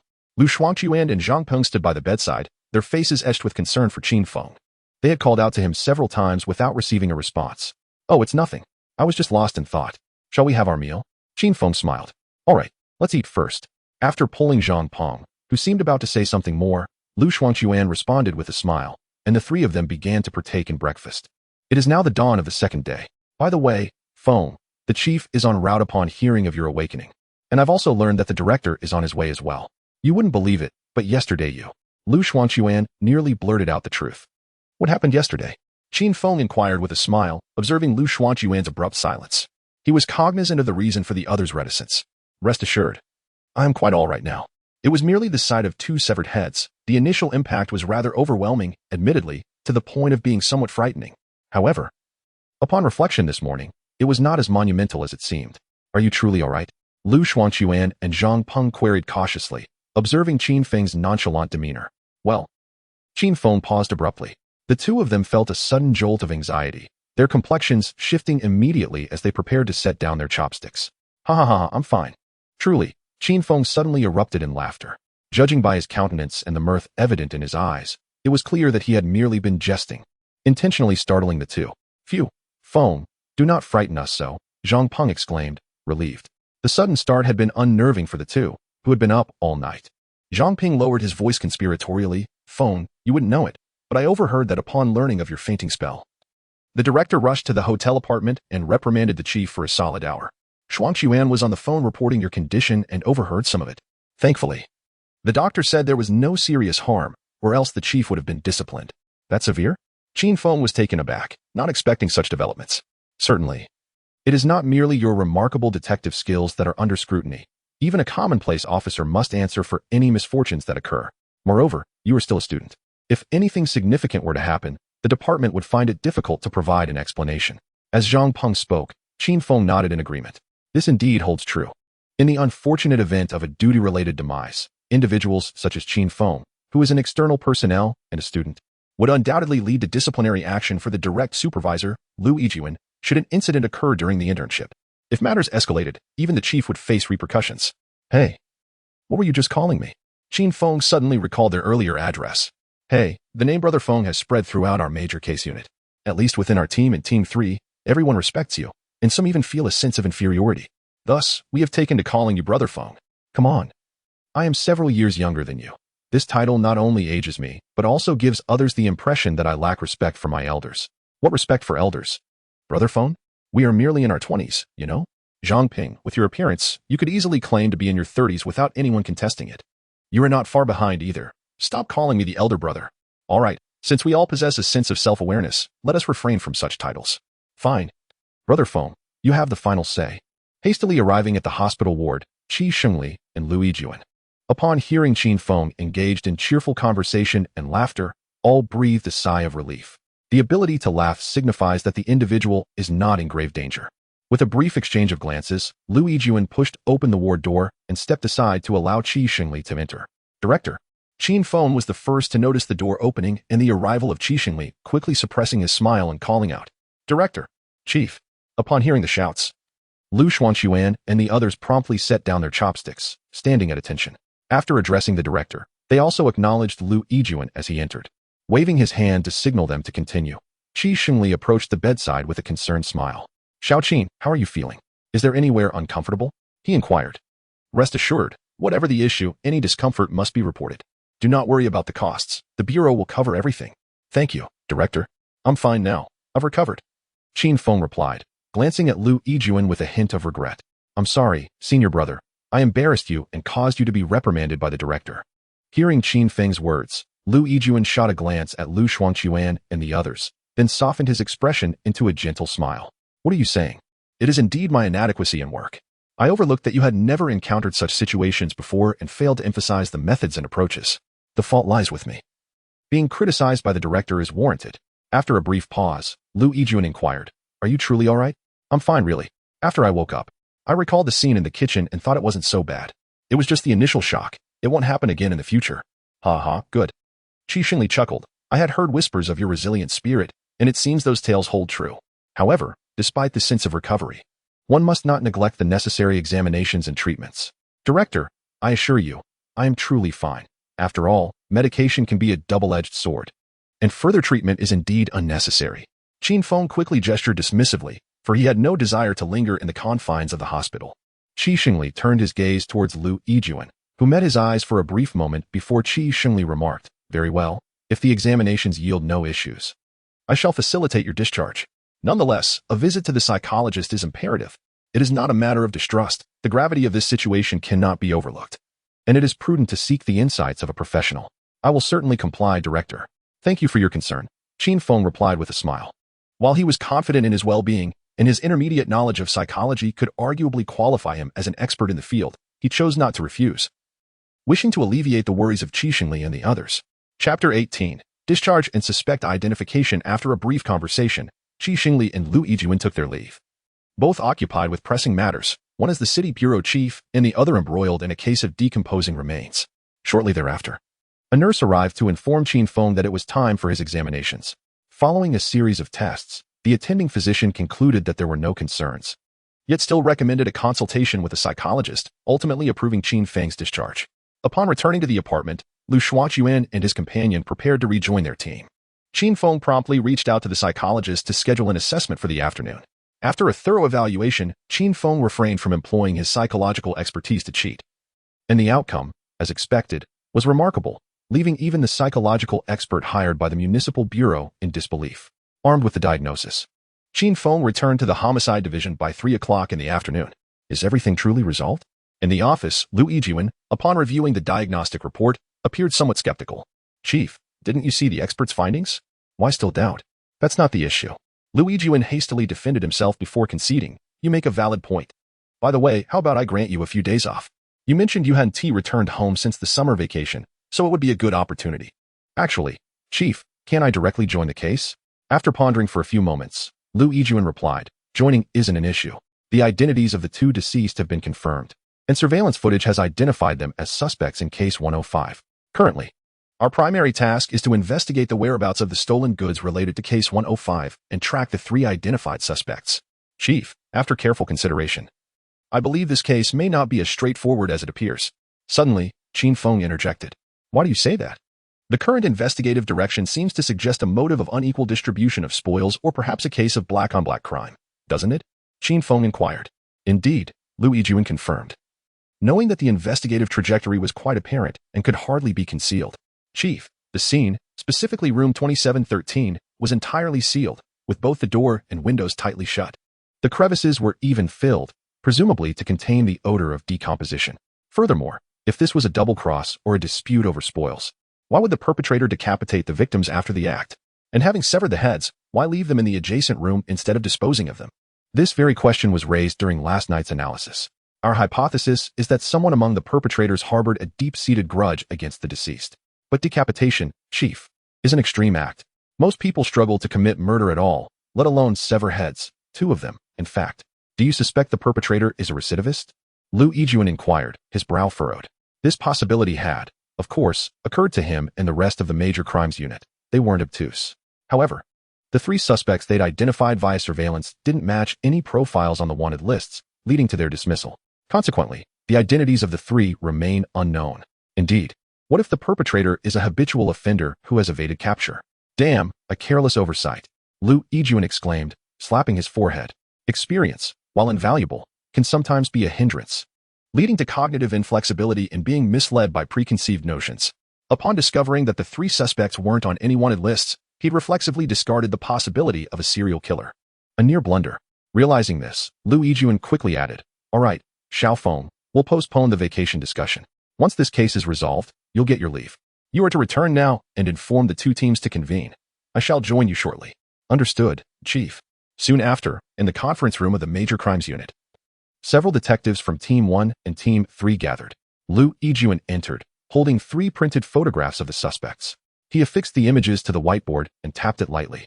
Addressing the assembly, "Ladies and gentlemen, we have temporarily identified these 3 individuals as suspects A, B, and C. The reason for this identification has been previously stated. They are not residents of the hotel apartment. They entered the elevator at 9:27 p.m. on July 31st, and the elevator stopped on the 27th floor, after which the trio exited, carrying bags. Surveillance footage from the elevator lobby reveals that upon exiting, they turned left, aligning with the direction of room 2713. After this point, the surveillance footage does not capture them again. They reappeared at 10:59 p.m., indicating a lapse of 1 hour and 32 minutes. This exposition is directed towards Qin Feng, as the others present in the conference room are already familiar with these details. Subsequently, the 3 departed the hotel apartment without returning. Furthermore, forensic examinations indicate that the 2 deceased in room 2713 met their demise between 16 and 17 days prior, coinciding with the timing of the suspect's appearance. Thus, it can be reasonably concluded that the individuals depicted in the photographs are likely the suspects in this case. During last night's case analysis meeting, we refuted the conjecture that the 3 individuals were habitual murderers. However, just now, Qin Feng brought up a circumstance that we had overlooked, or rather, that I had overlooked, the matter of the severed heads. To commit murder, stage the scene, and then sever the heads of 2 victims within the span of an hour is not something an ordinary person is capable of. Therefore, it is highly probable that these 3 are fugitive, seasoned killers. In the conference room, the officer who had previously raised this question craned his neck, wearing an expression that seemed to say, "Wasn't my conjecture correct?" While those who had initially expressed doubts displayed a hint of unease. Observing the expressions of the group, Liu Yijuan said nothing. Instead, he continued, "Consequently, our mission must adapt accordingly. 3rd Squad, continue your visits and investigations, and, using road surveillance, do your utmost to trace the movements of the 3 after they left the apartment." "Yes, sir." Liao, disseminate the photos of the 3 to local public security bureaus, requesting their assistance in the investigation to ascertain the identities of the 3. Furthermore, lead a team to investigate the social connections of the 2 victims. Gather intelligence from external sources to determine with whom these 2 associated, to see if we can unearth other clues. "Yes, sir." "Let's proceed in this manner for now. Everyone, get to work." "Yes, sir." The meeting was brief, adjourning barely 10 minutes after everyone had taken their seats. The 3rd Squad departed immediately, while the 1st Squad, after Liao handed the photos to the internal staff and instructed them to be sent to police departments in various locations, dispersed to carry out their assigned tasks according to the team's division of labor. In the Audi A4, Qin Feng occupied the rear seat, while Lu Shuangshuan drove and Zhang Peng sat in the front passenger seat. The trio had been assigned to work together. Qin Feng, and in turn without enforcement authority or the permission to carry a firearm, had nevertheless demonstrated remarkable prowess during both the 712 case and the current 816 corpse case. He was responsible for uncovering crucial evidence, including a piece of jewelry and 2 severed heads. Additionally, he discovered a partial footprint at the scene of the 2714 incident. Such performance had elevated him beyond the status of a mere novice. He was now regarded as a skilled practitioner. Consequently, within this trio, it was Qin Feng who effectively called the shots, while Lu Shuangshuan and Zhang Peng were tasked with following orders and assisting. "Where are we headed, Brother Feng?" inquired Lu Shuangshuan, maintaining a steady grip on the wheel. "Straight to Liang Meina's residence," Qin Feng replied. "Understood." Lu Shuangshuan drove smoothly, while Qin Feng in the back seat pondered the implications of the footprint he had discovered in room 2714. He felt strongly that this partial print held the key to the case, though he remained uncertain about the 3 individuals involved. His skills in trace analysis were still rudimentary. He could only discern that the shoe size was 42, suggesting that the owner likely stood between 170 and 178 centimeters tall. However, due to the rigid surface, he was unable to infer any information regarding the suspect's weight or physique based on the depth or shape of the impression. Nevertheless, he had yet to deploy his trump card. Chapter 19. Utilization of the identification card. The 4th individual, footprint analysis. Qin Feng activated the identification card. The card vanished from his system backpack, and a 3D image of a silhouette materialized, accompanied by various data points. Standing at 175 centimeters and weighing 80 kilograms. Beyond mere statistics, there exists a detailed analysis, including a well-proportioned physique. Furthermore, based on the footprints at the scene, the actions of the suspect crouching on the ground were simulated, alongside a pair of shoes, a leather pair, upon witnessing the simulated appearance of the footwear derived from the footprints. A spark ignited in Qin Feng's eyes, as images of the 3 suspects he had previously encountered flashed through his mind. In the photographs, The trio sported various types of shoes, including sneakers and athletic footwear, with patterns bearing a striking resemblance, particularly the pattern of the sneakers, which closely mirrored that of the non-slip leather shoes. However, the identification card provided a result indicating a style of laced leather shoes, which was distinctly different from the footwear worn by the three suspects currently identified by the police. In contrast to the conjectures of Lu Yijuan and others, Qin Feng naturally placed greater trust in the findings of the forensic analysis.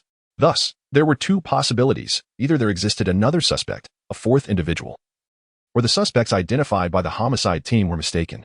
Qin Feng hoped for the former, as this would simplify the search for the three individuals resembling the suspects, and capturing them could potentially lead to the discovery of the fourth. However, should it be the latter, the task would be considerably more challenging.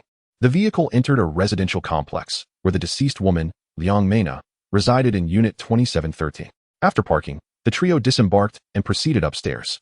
Once Liang Mena's identity was confirmed, her residence was swiftly located, and following a thorough search, the property was sealed by the police, allowing Lu Xuanquan and his companions to ascend without delay. Arriving on the upper floor, they exited the elevator and approached the doorway. Using a key, they unlocked the main entrance, donned shoe covers, hoods, and gloves before stepping inside. The residence is a two-bedroom apartment, occupied solely by Liang Mena. The space is quite tidy, and the forensic investigation revealed no anomalies. Indeed, all furnishings remain in their original positions, restored to order after any disturbance. At the entrance, a pair of women's slippers and a pair of men's slippers lay on the floor. Given the relationship between Liang Mena and the deceased, Lu Chang, there is nothing particularly noteworthy about this. Qin Feng cast a glance at it before moving on. He traversed through the living room, kitchen, and bedroom, ultimately pausing in the bathroom. The vanity was adorned with an array of cosmetics and toiletries. The cosmetics undoubtedly belonged to Liang Mena, yet there was only one set of toiletries. "What is the matter, Brother Feng?" Lu Xuanquan, who had been following him, inquired from the doorway, pointing at the sink. Qin Feng remarked, "There is only one set of toiletries here." And then, Lu Xuanquan expressed his confusion. However, apart from the pair of women's slippers, there was also a pair of men's slippers at the entrance. Indeed, Lu Chang had a relationship with Liang Mena. Isn't it entirely normal for there to be a pair of men's slippers here? Lu Xuanquan still appeared perplexed. Qin Feng did not contest this. Instead, he elucidated. If their relationship was that of a romantic nature, well, even if they were merely casual partners, Lu Chang had no girlfriend and was not married. When they were on a date, is it not possible that he might have spent the night here? Certainly, that is quite plausible, Lu Xuanquan responded. That is a perfectly ordinary occurrence. However, the fact remains that there is only one set of toiletries here. Would you consider that normal? Lu Xuanquan remained silent, pondering for a moment before suggesting. Perhaps Lu Chang departed first thing the next morning? Or perhaps Lu Chang was simply unhygienic and somewhat slovenly?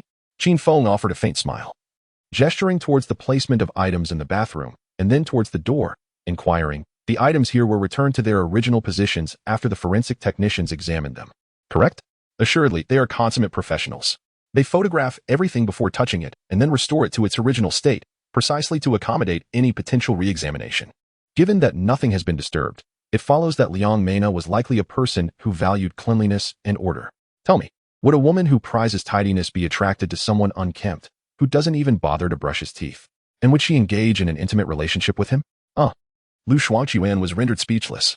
He glanced at the wash basin and inquired, "So, Feng Ji, what are your thoughts?"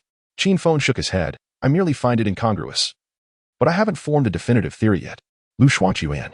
Disregarding his reaction, Qin Feng exited the restroom, surveyed the surroundings once more, and then declared, "Let's go. There's nothing more to see here." All right. The trio departed and descended the stairs. Upon entering the vehicle, Lu Xuanquan inquired about their destination. "To the hotel apartment. Is there something more to examine there?" Lu Xuanquan asked as he started the car. "No matter. I'm merely revisiting it. Oh, incidentally, do you have the resident information we obtained from the front desk earlier? Send me a copy." "I have it, Feng Ji. I'll send it to you." Zhang Ping, in the passenger seat, retrieved his phone and transmitted the data to Qin Feng via QQ. Fortunately, with the advent of the current smartphone technology, Qin Feng was able to access the files sent to him. Seated in the rear passenger seat, he scrutinized the open document, particularly focusing on the tenant information for over 20 apartments on the 27th floor. The majority of these tenants were short-term renters, often staying merely 1 or 2 nights, making them the predominant demographic. In stark contrast, the long-term rental by Lu Chang and Liang Mena, who had secured their accommodation for an entire month, appeared particularly conspicuous. After a brief period of contemplation, Qin Feng set his phone aside and turned his gaze to the window. A little over 10 minutes later, They arrived at the hotel apartment. The three disembarked and entered the lobby, where they were greeted by the two front desk attendants they had encountered the previous day. "Oh, officers, what brings you here?" inquired the head receptionist, rising from her seat. "We're here to inspect the scene once more," Zhang Ping elucidated. "Ah, certainly, officers. Allow me to assist you with your keycards. The elevators here require a card swipe to access the respective floors. By the way, could you do us a favor and provide us with a copy of the surveillance footage from July 28th to August 2nd? We will collect it from you when we descend," Qin Feng interjected as they entered the elevator. "Of course, officer, I will notify the surveillance center to prepare the copies," she replied. "Thank you," he acknowledged. "You're welcome," she said, departing as the elevator doors closed behind them. Upon reaching the 27th floor, Qin Feng glanced at the position of the elevator hall surveillance camera before proceeding towards room 2713. After swiping the key card to unlock the door, he was met with a lingering odor within the room. The mattress had been removed, leaving only the bed frame behind, upon which lay a chalk outline depicting the position of a corpse. On the ground, several digital signage boards were placed to indicate the locations of evidence, such as clothing and diamonds discovered beneath the carpet. Qin Feng suppressed his sense of smell and, without donning a mask, entered the room directly. Outside, Lu Xuanquan and Zhang Peng were preparing to cover their noses before entering, but were halted by Qin Feng. "It's fine. Just hand me a flashlight. I'll take a look inside. You two can wait for me outside." "All right, we will wait at the door." They did not insist further. The odor within the room was indeed intolerable for them without masks. Once inside, Qin Feng refrained from turning on the lights, opting instead to illuminate the floor with his flashlight. He sought to uncover certain elements, such as footprints, except for areas like the bathroom and kitchen.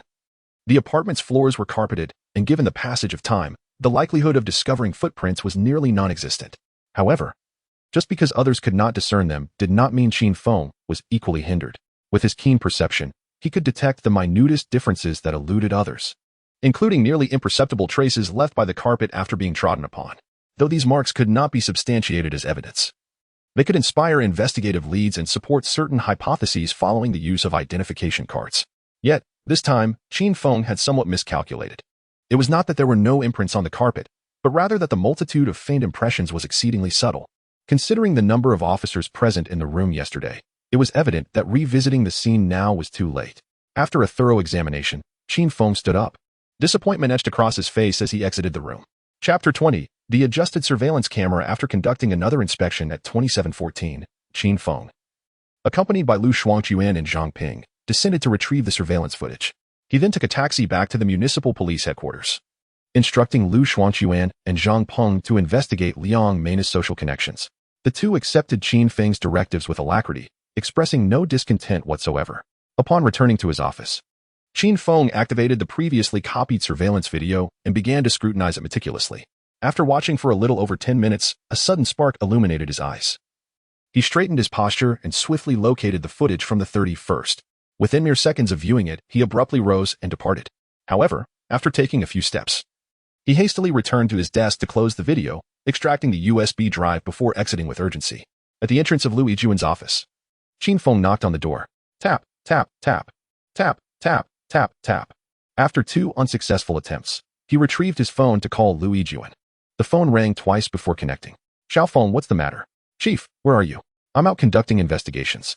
I've made a significant discovery here. If it's convenient, please return at once." "Is it urgent?" "Indeed. I have new and crucial information regarding the case." "All right. I'll be back shortly." As soon as he hung up, Qin Feng placed his phone down and resumed his work at the computer. A half hour later, Lu Yijuan and Shou Qiang from the 3rd Squad returned. "Chief, Team Leader Zhou, I have made some discoveries." In the office area, Qin Feng articulated his findings regarding the 4th individual, along with an analysis of a half-shoe print. He then gestured towards 2 video feeds, stating, "Moreover, observe these surveillance recordings." "Chief, Team Leader Zhou, can you discern any differences between these 2 videos?" The 2 men focused their attention on the computer screen, furrowing their brows as they scrutinized the footage for a moment. Suddenly, Lu Yijuan pointed towards the bottom of the video and remarked, "The angle of the left video is significantly higher than that of the right." Initially, Zhou Qiang had not noticed, but upon Lu Yijuan's observation, he too recognized the discrepancy. Indeed, the difference is subtle, and there are no prominent reference points in the elevator hall, making it easily overlooked. Upon closer inspection, it was evident that the camera heights of the 2 surveillance feeds were inconsistent. Noticing that both men had grasped the issue, Qin Feng continued, "The left surveillance video captures an image from the 28th at 009:13. while the right lens records an image from the 28th at 0:20:36. Additionally, the hotel surveillance abruptly went dark at 0:09:37, resuming operation at 0:20:18. When the surveillance resumed, the camera angle had indeed changed. This continued until August 2nd at 5:40:57, when the image was interrupted once more. The surveillance recommenced at 10:06 on the morning of August 2nd, after rerunning the footage. Although the images did not coincide with those captured before the interruption on the morning of the 28th, adjustments were indeed made. Furthermore, there is a notable distinction between the surveillance before and after the alterations. The revised footage does not capture the entrance and exit of the safety corridor adjacent to the elevator hall. Listening to Qin Feng's account, the expressions of the two-seated individuals gradually grew grave.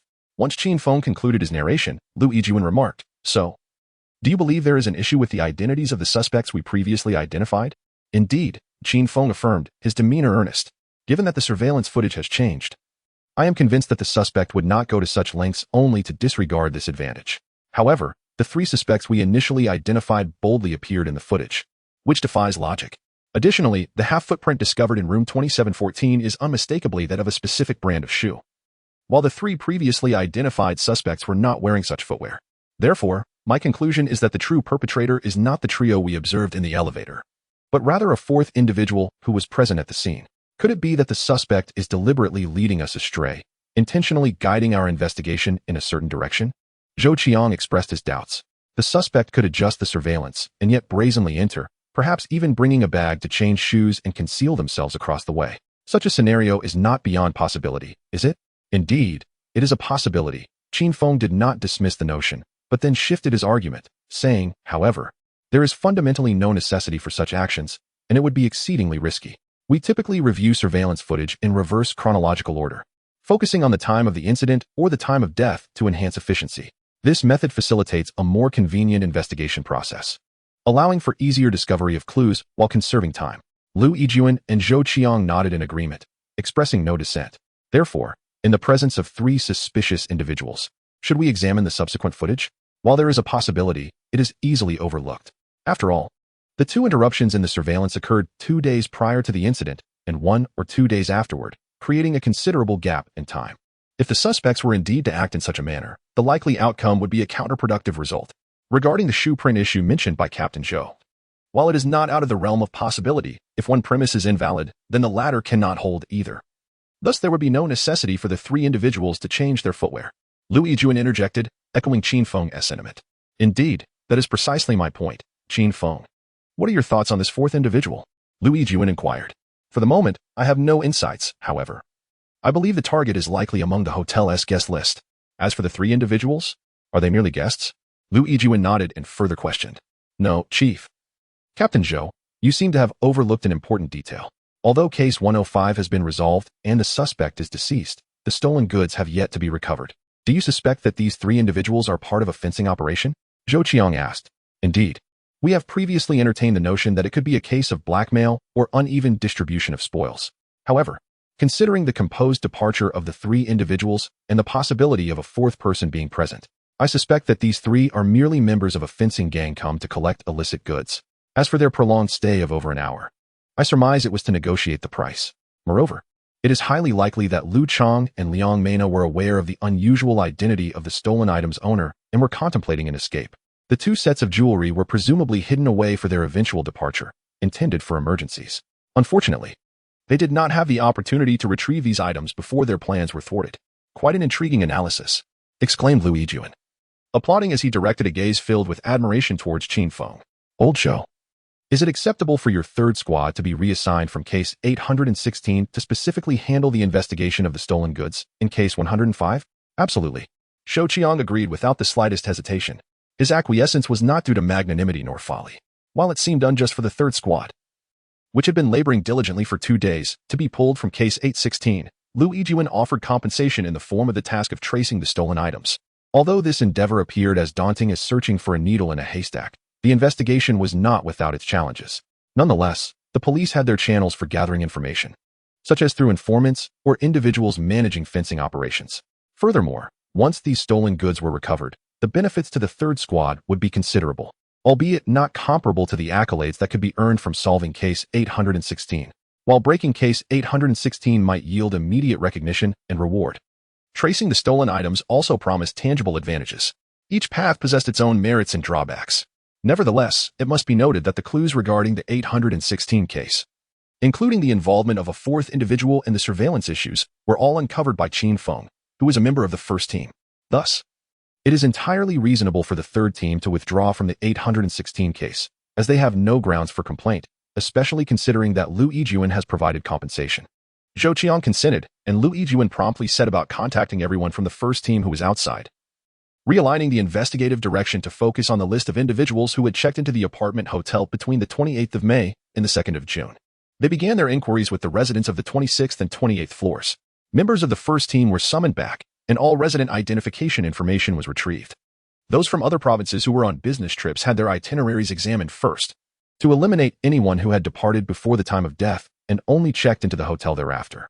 Local residents or those working in Tianhe City were categorized based on their check-in and check-out times. After several hours of diligent work, a priority list of 11 individuals for investigation was established. All 19 individuals had stayed on the 26th and 28th floors. After a few hours of rest, the first team had breakfast in the cafeteria before setting out in groups. Qin Feng remained partnered with Lu Shuangjuan and Zhang Peng. Lu Yijuan was accompanied by the youngest member, Zhou Yaohui, while Liao Jun teamed up with Yao Mingyu, and Yao Junwo partnered with Liang Fengchao. Each group was assigned 2 to 3 investigative subjects. Chapter 21, Brilliant Real Estate. Brilliant Real Estate is a local property company in Tianhe, reputed to have engaged in boundary-crossing practices and to have connections with organized crime during its inception, including instances of forced demolition. However, during that era, small real estate firms commonly participated in such activities. These matters do not fall under the purview of Qin Feng and his associates. Their visit today is not to revisit past grievances, but rather to pursue an investigative objective concerning an employee of this company. Upon arriving, they drove into the office building's parking lot and ascended to the 15th floor via the elevator. The offices from the 15th to the 18th floors belonged to Brilliant Real Estate.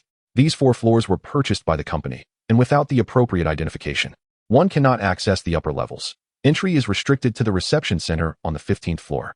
As the 3 men emerged from the elevator on the 15th floor, they proceeded into the reception area of Brilliant Real Estate. The 2 receptionists, noticing their arrival, stood up.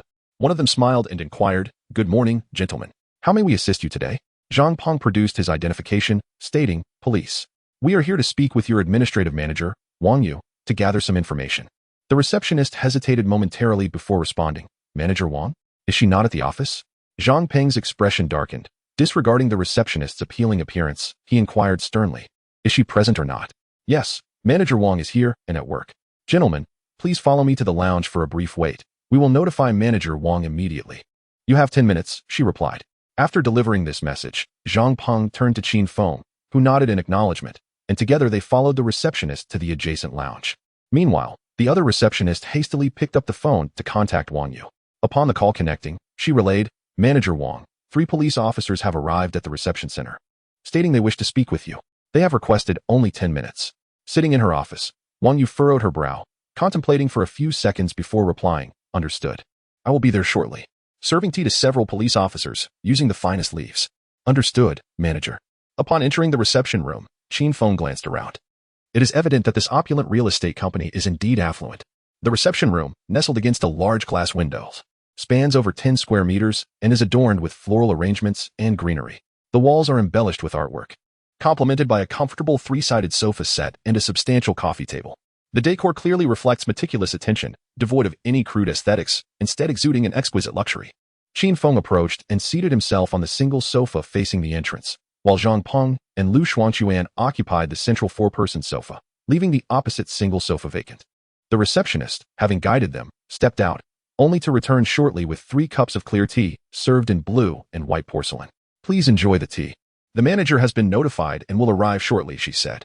"Thank you. Much appreciated," Qin Feng replied with a smile. The receptionist departed, gently closing the glass door behind her. "Brother Lu, I recall that the complainant for case 105 is the wife of the chairman of Huiguang Real Estate, isn't she?" Lu Shuangjuan pondered for a moment before nodding in affirmation. "Indeed, quite intriguing," Qin Feng remarked thoughtfully with a smile. A few minutes later, the glass door of the reception room swung open, revealing Wang Yu, dressed in a fitted black blazer over a delicate camisole, paired with a form-fitting skirt, stockings, and high heels. She was strikingly beautiful, though her appearance bore the marks of cosmetic surgery. Her complexion was slightly flushed, not from makeup, but rather indicative of having engaged in vigorous or stimulating activity recently. Observing Wang Yu as she entered, Qin Feng made a swift assessment, maintaining an impassive demeanor. He rose and greeted her with a smile. "You must be Manager Wang? My apologies for the intrusion." "Yes, I am Wang Yu." "Officers, you are too kind. Please be seated." As the administrative department manager, I am accustomed to interacting with people and possess keen observational skills.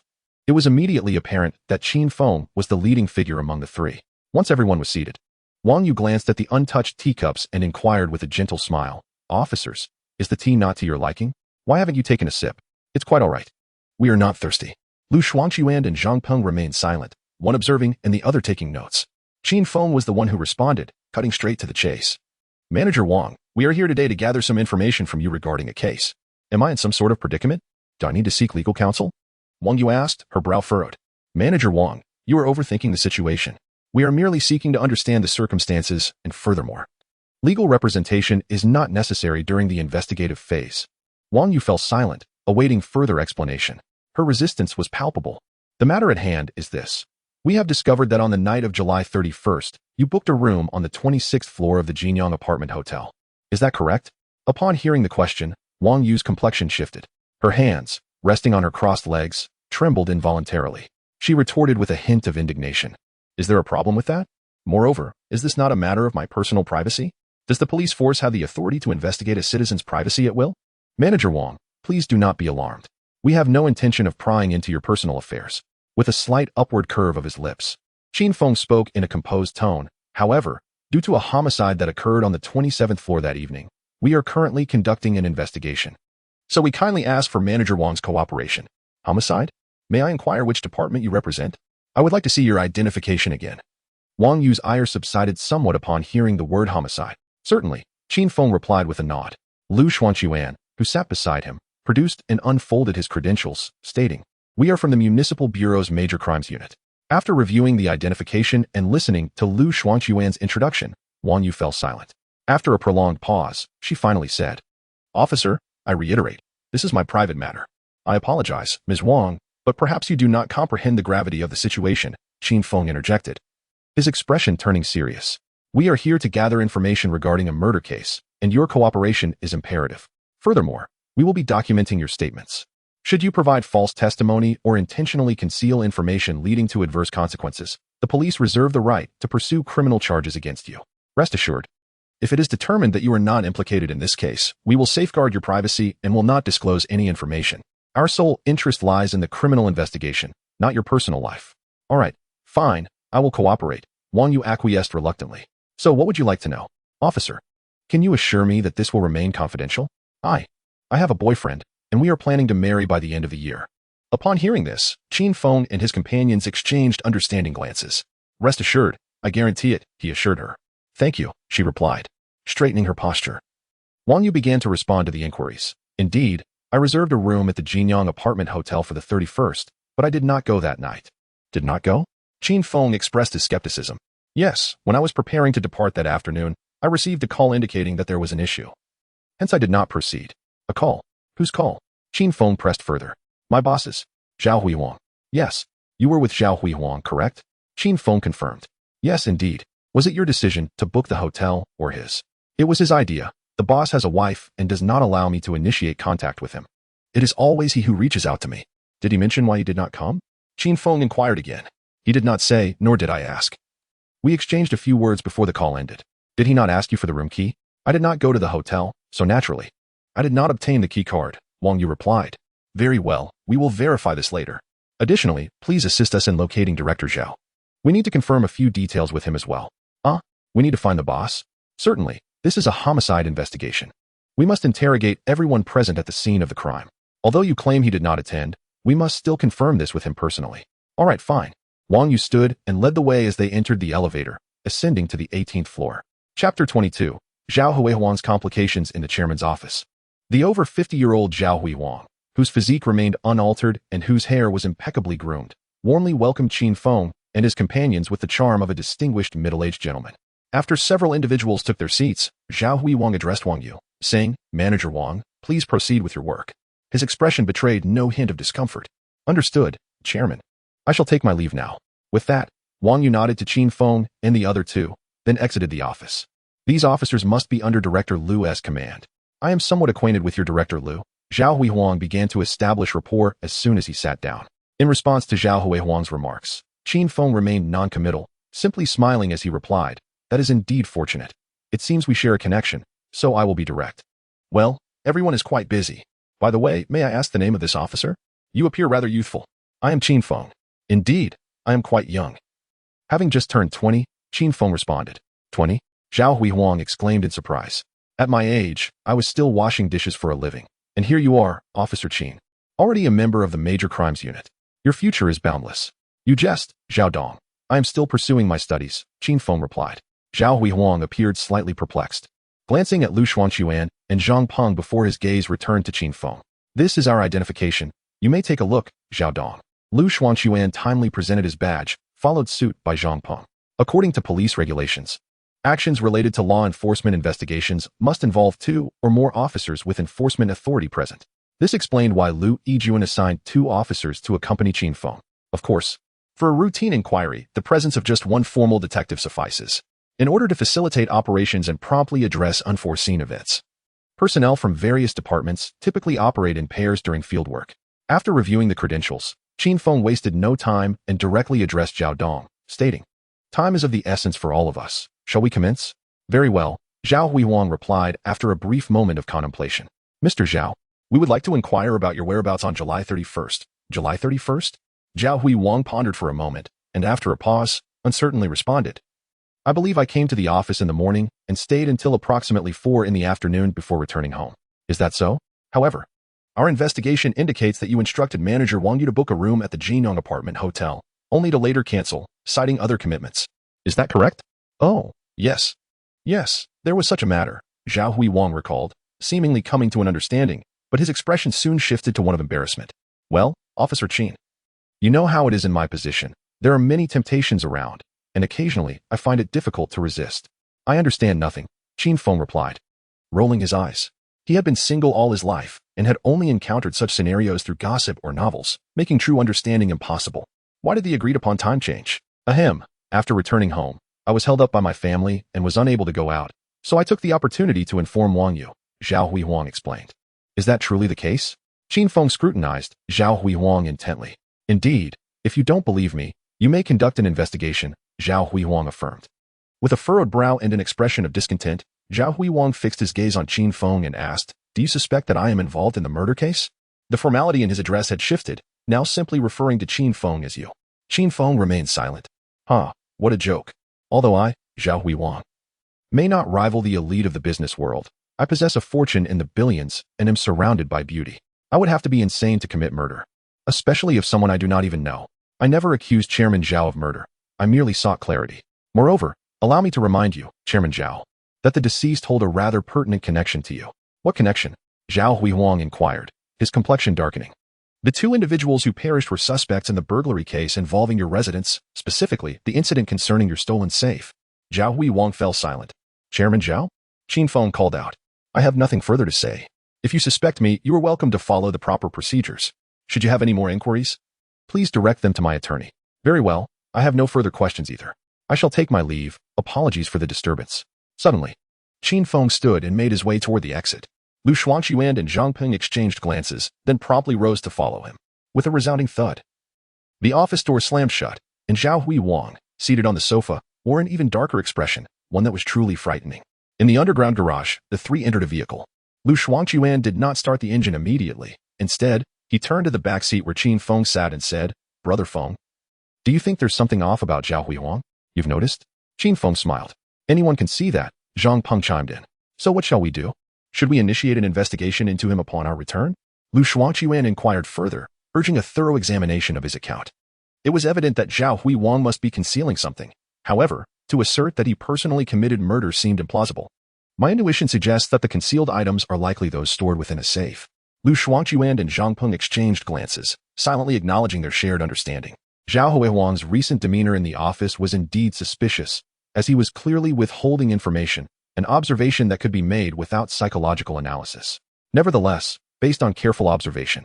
Qin Feng concluded that this chairman Zhao bore no connection to the 816 case.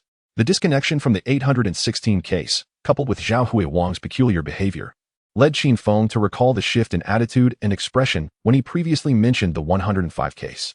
Furthermore, it seemed improbable that a billionaire like Zhao would confine the contents of his safe solely to cash and jewelry, without harboring other secrets.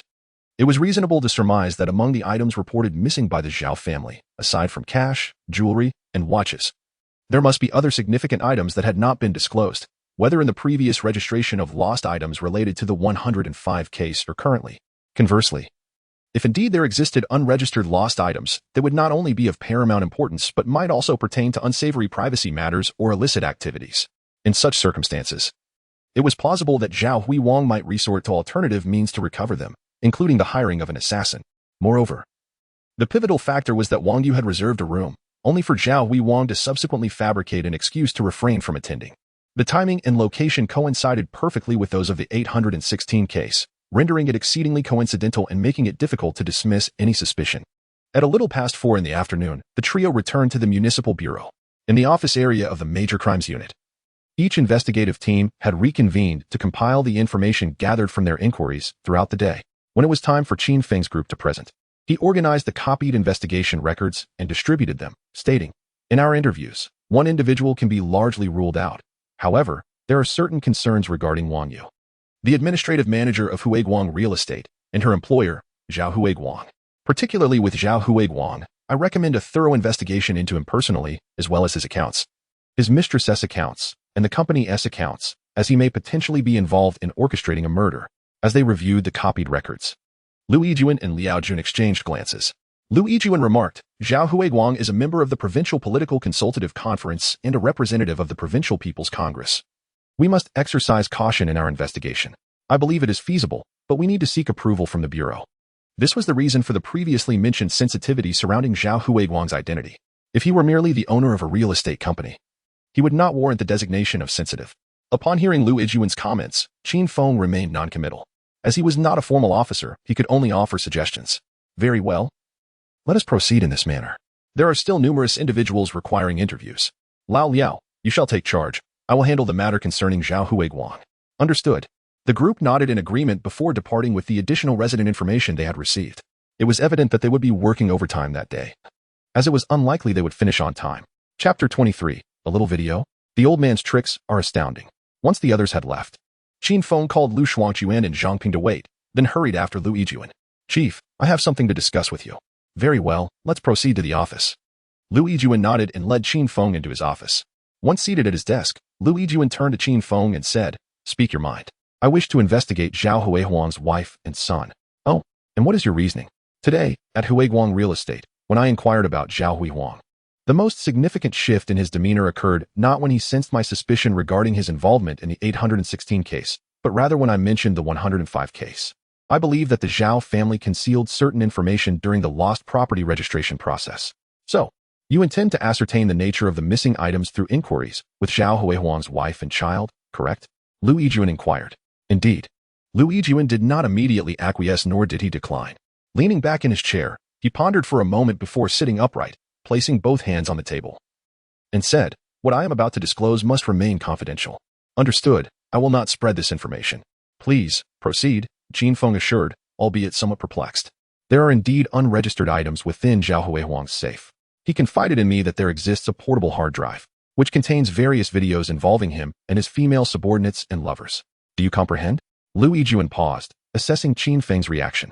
Qin Feng replied, "I understand. Well, these videos, how should I put it, are not inherently problematic, nor do they involve criminal activity. However, should they be leaked, they would undoubtedly tarnish Zhao Huiguang's reputation and the image of Huiguang Real Estate. Therefore, the portable hard drive was not officially registered, although he later approached me to explain the situation privately." "Just a portable hard drive?" Qin Feng inquired, with a hint of skepticism. "That's what he claimed," Lu Yijuan responded, pausing briefly before adding, "Of course, we didn't take his word at face value, which is why the case was forwarded to the Major Crimes Unit. However, as you've seen, the suspect in the theft case hasn't attempted to sell the stolen goods, leaving our investigation in a deadlock. Now that we've identified a suspect, he turns out to be deceased. So, Chief, you also suspect there's a connection between the 816 case and the 105 case, don't you? Now that the deceased's identity is confirmed, such a suspicion has indeed crossed my mind. However, we must rely on evidence. Mere conjecture and deduction are insufficient for solving a case or convicting a suspect. Understood, Chief, Qin Feng acknowledged, rising to depart. Qin Feng, Lu Yijuan called out, stopping him. I've taken note of what you mentioned earlier in the office area. I will discreetly investigate Zhao Hui Huang and his associated accounts through the appropriate channels. Furthermore, I concur with your suggestion to investigate Zhao Hui Huang's wife and son, but exercise caution and discretion in your methods. Understood, Chief. I'll get to work then. Yes. Proceed with caution. Affirmative.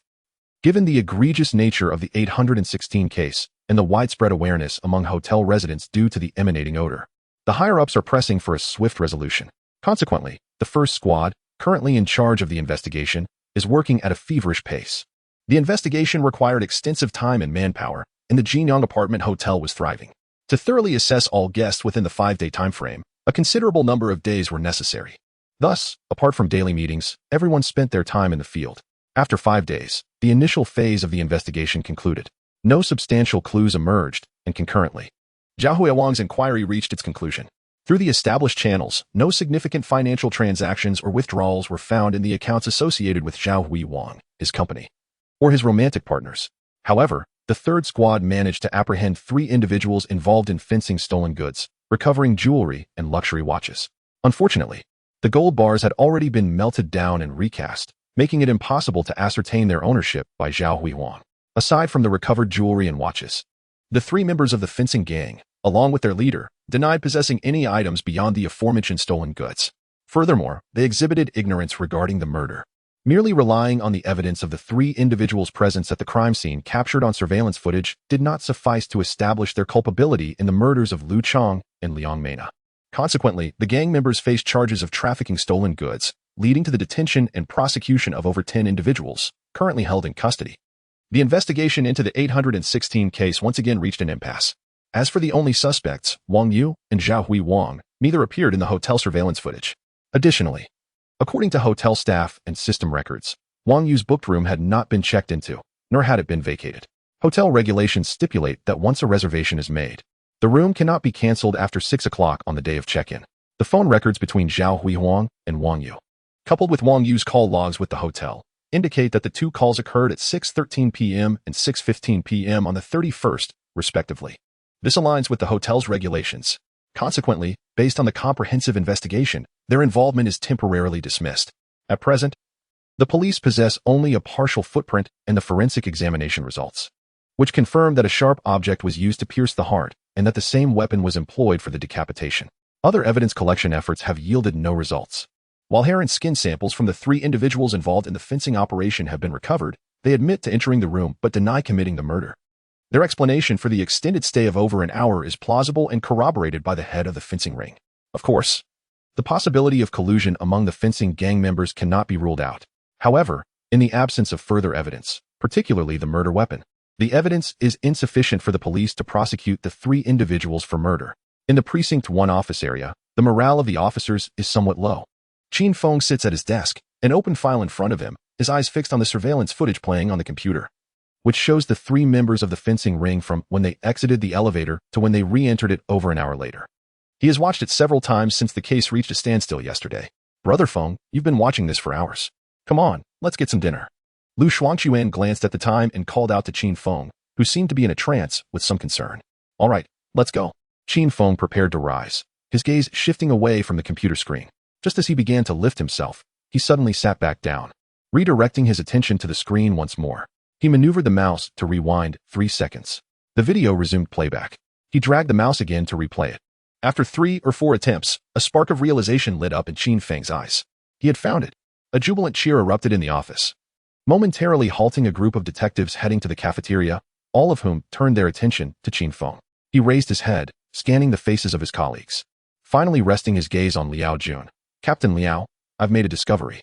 Chapter 24. A fleeting shadow in the surveillance footage. With a rustle, everyone gathered behind Qin Feng, including Lu Yijuan, who had been on his way to lunch, now hastening over. Quick, share what you found, Lu Yijuan exclaimed, squeezing to the front. All right, Qin Feng replied, not keeping them in suspense, as he rewound the video to 10 seconds prior, clicked play, and swiftly articulated, in 7 seconds, There's a fleeting shadow on the ground. As the moment arrived, everyone fixated their eyes on the screen, unwavering. Click. The video paused. Qin Feng turned to face his colleagues, blinking, while Lu Yijun exchanged glances with the others before looking back at Qin Feng, shaking their heads in unison. Where's the shadow? Qin Feng responded. No, didn't you see it? It was right here, very faint. He rewound to the moment when the shadow was visible, but due to the discontinuity in the video, the image remained elusive once the playback halted. After a brief pause, Qin Feng turned to Lu Yijun and inquired, Chief, can we enlist the expertise of a computer whiz to extract and enlarge this segment of the video? Lu Yijun, observing Qin Feng's unwavering confidence, refrained from any further comment and proceeded to make a phone call. Approximately 10 minutes later, a first-class inspector clad in a police uniform and sporting black-rimmed glasses burst into the room, exclaiming, Director Lu, have you agreed to let me join the Major Crimes Unit? Prodigy, let's set aside that discussion for now. First, assist us in processing a segment of video, Lu Yijun replied. The prodigy pouted, displaying a hint of reluctance, yet approached and settled into Qin Feng's chair. What do you need me to do? Please extract the footage from the current pause to 10 seconds later, then enhance its clarity and enlarge it. Is that feasible? The prodigy cast a glance at Qin Feng and then at the video player, shaking his head. This is already high-definition footage. I cannot enhance the clarity any further. However, I can certainly extract and enlarge a portion of it. Wait a moment. I will fetch my computer. Make haste, Lu Yijun urged. The prodigy stood up and ambled away, seemingly displeased with Lu Yijun's earlier remark. If you do not hurry, I fear we may miss our chance. Suddenly, the prodigy sprang into action, darting towards the elevator as if teleporting. The others exchanged bewildered looks, and Qin Feng, puzzled, asked, Chief, does he aspire to join the Major Crimes Unit? Indeed, his name is Shun Zheng, with the character signifying passage positioned to the right of. He is an expert in computer technology, and it is rumored that the National Security Agency sought his expertise, yet he ultimately chose to apply to our municipal bureau. Upon learning of his circumstances, the director utilized a special recruitment quota to bring him on board, appointing him as the Deputy Director of the Electronic Information Technology Department within the Technical Investigation Division, with a notably elevated rank of a regular-level official. He joined 2 years ago and expressed an immediate desire to be part of the Major Crimes Unit, persistently submitting applications. It is worth noting that while there are currently no vacancies on our side, he seems unconcerned with the position. However, placing a talent of his caliber on the front line, especially in the Technical Investigation Division, would likely not meet the approval of the director.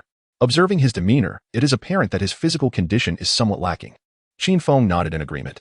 While experience, logical reasoning, and perceptiveness are undoubtedly crucial for frontline work in the Major Crimes Unit, physical fitness is equally vital. The demands of staying up late and pursuing offenders require a level of stamina that he does not seem to possess, unless he assumes the role of a strategic mastermind. Such a position may not be suitable for an ordinary detective. At the very least, one would expect him to be a team leader or deputy. Otherwise, if an ordinary detective occupies a slot merely to offer strategies, they may prove ineffective when it truly matters. The requirements for members of the Major Crimes Unit are even more stringent when it comes to physical capabilities. After all, while individual intellect may be limited, collective wisdom can prevail through analysis and brainstorming, augmented by the experience of various leaders.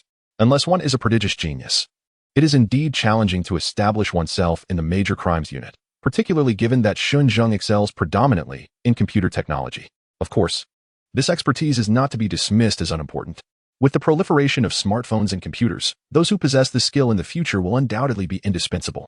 However, it would suffice for them to serve in the Technical Investigation Department. This way, the Major Crime Unit could receive support swiftly without occupying additional personnel, creating an ideal scenario. In less than 10 minutes, Shun Zheng rushed back, panting and clutching a laptop. I'm back. Step aside. I shall handle this, he declared eagerly. He pulled a swivel chair closer, took out a USB drive, inserted it into his computer, verified the source file, and commenced his operations. After a few minutes, Shun Zheng spoke up. All right, I've placed the processed files here. You may open them directly. He then handed the USB drive back to Qin Feng, gratefully accepting it. Qin Feng inserted the USB drive into the main computer and began to play the video. Once, twice, thrice. At last, Lu Yijun and the others beheld the fleeting shadow that Qin Feng had mentioned. The shadow was faint, barely detectable in the surveillance footage, and moved at an astonishing speed. Had it not been for the magnification and the slowed playback speed, they would have overlooked it entirely. Upon seeing the shadow, everyone gazed at Qin Feng with astonishment. You could actually see this? At normal speed, it was so swift, and yet you managed to notice even the slightest trace? Their shock swiftly transformed into admiration. Lu Yijun, brimming with excitement, energetically patted Qin Feng on the shoulder. Well done, my friend. You truly have an exceptional eye to discern such a faint shadow. Little Qin is indeed remarkable. Brother Feng is impressive. Amidst a chorus of admiration, Qin Feng felt a touch of bashfulness. As the crowd buzzed with excitement, the jarring voice interrupted. What good is this? Indeed, what purpose does it serve? The smiles on Lu Yijuan and the others' faces froze, as the same thought emerged in their minds. Had it not been for this remark, they might have taken much longer to react. Prodigy, if you have nothing constructive to say, it's better to remain silent. Lu Xuanquan and several other young individuals shot a glare at Shenrong. I'm merely speaking the truth, Shenrong retorted, rolling his eyes. Lu Yijuan intervened to quell the brewing argument among Lu Xuanquan and the others, turning to Qin Feng and inquiring, So, Xiao Feng, what are your thoughts on this discovery? Please share. Qin Feng settled down, replaying the video in a loop before articulating his thoughts. Previously, due to the height of the surveillance cameras and the avoidance of the emergency exit, we focused our investigation on the various floors around the 27th. However, the shadow that swiftly passed through the elevator hall prompted me to consider a possibility. Why couldn't the perpetrator hide on the 27th floor? Furthermore, we overlooked a critical aspect. While the crime scene of the 816 case was meticulously cleaned, it still left behind traces of the 3 individuals from the fencing gang. This selective cleaning of the scene is likely more challenging than a complete cleanup. After all, the murderer must manage to dispose of the body while also keeping returning to the video. Observe the shadow. Does it not strike you as dissimilar to that cast by a person in ordinary locomotion? Indeed, the assembly, having scrutinized it anew, concurred with a nod. A thought occurred to me as well, specifically the notion of a somersault. The breadth and velocity of the shadow are excessive, and its manifestation in the surveillance footage is limited to the uppermost extremity, which deviates significantly from the shadow typically produced by a human head. Therefore, my hypothesis is that the perpetrator traversed the corridor adjacent to the elevator lobby by means of a forward roll. This stratagem would not only augment their speed, but also preclude the casting of a recognizable head shadow, thereby inducing inattentiveness in any observers. After all, the perpetrator is human, and our search is naturally directed toward humans. Anything unrelated to a person is easily filtered out by our subconscious. Chapter 25, Zhao Wang's chauffeur. Therefore, your contention is that the perpetrator had surreptitiously infiltrated the 27th floor in advance of the events, and subsequently, upon the departure of the illicit trafficking syndicate, proceeded to execute the homicides and dispose of the bodies with dispatch. Following this, they orchestrated the scene, endeavoring to seal off room 2713 to the greatest extent possible, thereby delaying the discovery of the cadavers. Lu Yijuan interjected, taking up the thread of the discourse. Precisely. Indeed, this confers numerous advantages. Yao Junwu exclaimed, striking his thigh. With the passage of time, our capacity to ascertain the precise moment of the victim's demise diminishes considerably. Moreover, the presence of the 3 members of the illicit trafficking syndicate, coupled with the DNA information gleaned from the hair and other traces at the scene, would inevitably skew the trajectory of the investigation. There are also surveillance cameras. All these elements can conceal the true identity of the perpetrator. Moreover, as time passes, the police realize that the assailant can leave the scene, and even the city of Tianhe, with greater ease, possibly venturing into other provinces. Additionally, there is no need to dispose of the body, thereby avoiding exposure. A masterstroke, indeed. Brother Yu was not mistaken. It is precisely because of these factors that I believe the assailant is likely to be a professional, or at the very least, an exceptionally composed individual who has deliberated meticulously. This could also elucidate why Lu Chang and Liang Mena took so long to begin addressing the stolen goods. They must have been discovered by the perpetrator. However, due to some ulterior motive, they dared not act impulsively. They intentionally delayed, subsequently contacting the assailant to confirm the time for the transaction, while also informing the assailant that they required only the specific target item, dismissing all other valuables. Are you referring to Zhao Wang? Upon hearing this, Lu Yijuan's mind conjured a name. After a moment of contemplation, Qin Feng replied, not necessarily. Those aware of the video might include others besides Zhao Wang. Boss, Lu Zhang, I recall mentioning that Liang Mena's residence contained men's slippers. Yet there was only one set of toiletries. Upon hearing this, Lu Yijuan immediately understood. Are you suggesting that Liang Mena and Lu Chang are not in a romantic relationship, but rather involved in an abnormal liaison? Furthermore, that Liang Mena is also associated with others, yet does not allow them to stay overnight? Precisely, Qin Feng affirmed. Should we investigate Zhao Wang and Liang Mena? Even Lu Yijuan failed to notice that he, the leader of the serious crimes unit, was surprisingly adopting a posture of seeking counsel from Qin Feng. Zhao Wang had already conducted an investigation, rendering further inquiries unnecessary. I believe Liang Mena serves as a crucial breakthrough. Qin Feng shook his head, pausing momentarily before revealing the conclusions drawn from the previously analyzed identification card. The footprints discovered in room 2714 were size 42, suggesting that the suspect stands at a height of 175 centimeters, weighs approximately 80 kilograms, possesses a well-proportioned physique. And the shoe sole design likely corresponds to a particular brand of lace-up non-slip leather shoes. Are you certain? Upon hearing Qin Feng's statement, Lu Yijun inquired in astonishment. Liao Jun and a few others also turned their attention towards him. What is the matter? Qin Feng asked, perplexed. Lu Xuanquan and Zhang Ping also appeared bewildered. What's the problem? Lu Yijun responded, somewhat exasperated. If what you say is true, we could directly identify the suspect. Who? This time, it was Qin Feng who was taken aback. The driver of Zhao Huiwang. Qin Feng fell into a profound silence. When did you ascertain the details of the footprints? The technical team could only narrow it down to a height range due to the hard surface of the footprints, and they determined the shoe brand through extensive comparison of samples. Hearing Lu Yijun's question, Qin Feng opened his mouth and then told a minor falsehood. The day before yesterday. The day before yesterday? You didn't provide me with that information. Moreover, how did you deduce the suspect's weight? Faced with Lu Yijun's repeated inquiries, Qin Feng felt a surge of anxiety. How could he explain? Should he admit to having a peculiar intuition? Such an explanation would be exceedingly convoluted. Qin Feng nonchalantly uttered a remark before swiftly diverting the conversation, inquiring, can we definitively ascertain that Zhang Huiwang's driver is a suspect? He had vanished approximately 7 days after the theft at the Zhao residence. According to Zhao Huiwang, the driver had resigned, and his whereabouts remain unknown. Have there been attempts to contact him via mobile? Have his family been sought? This inquiry seemed futile. Liao Jun interjected, of course we tried. However, the phone indicates it's turned off. As for the driver's family, they have all passed away. He was unmarried and had no children. Qin Feng probed further. This driver must have been with him for quite some time, correct? 17 years, came the reply, ever since Zhao Huiwang began his ascent. The members of the first squad fell into silence. Based on this information, if Qin Feng's deductions concerning the footprints hold merit, it is quite plausible that Zhao Huiwang's driver is implicated. Yet, it remains uncertain whether the driver, upon discovering something of value within the safe, sought to extort money from Zhao Huiwang, or if he acted under Zhao's directive. Regardless of the scenario, given the current situation of the phone being off and the driver being untraceable, it suggests that either the driver has fled or has inexplicably vanished. Do we possess any records on this driver?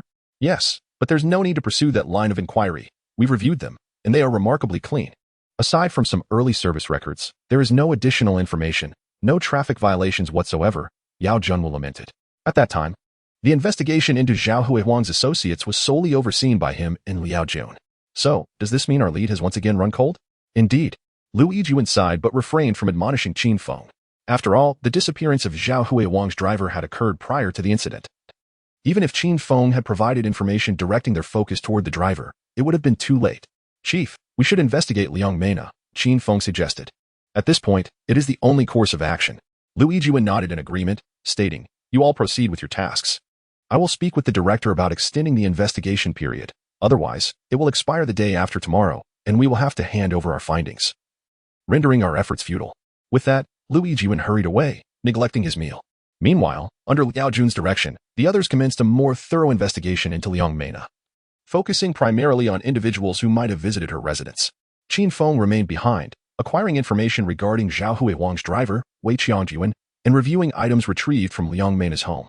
Among these were shoes, bags, and clothing. A cursory examination revealed that all these items were designer brands, each commanding a considerable price. However, Liang Mena's bank account and credit card transaction records showed scant relevant purchases, with a significant portion of the clothing, bags, and shoes not acquired via card transactions. This left two possibilities, cash transactions or gifts from others. As for Wei Qiangyuan, after perusing his information, Qin Feng could only shake his head. His personal details were indeed minimal and remarkably unblemished. He had not applied for a credit card, and his bank account held several $100,000 in savings. Coupled with the fact that his account had remained inactive since his disappearance, Qin Feng speculated that either Wei Qiangyuan possessed a substantial amount of cash and thus had no need to access his bank account, or he had already met his demise, rendering any consumption or withdrawal unnecessary. Where are we headed? Lu Xuanquan inquired as they exited the technical investigation department. Qin Feng rubbed his temples and replied, let's pay a visit to Wei Qiangyuan's residence. By the way, I haven't eaten yet. Let us find a place to grab a bite. My treat. That won't do. You haven't received your salary yet. We shall treat you, Lu Xuanquan insisted. He and Zhang Peng had fully embraced their roles as Qin Feng's subordinates, and it was no surprise that they were unconcerned about appearances, given the extraordinary prowess Qin Feng had exhibited.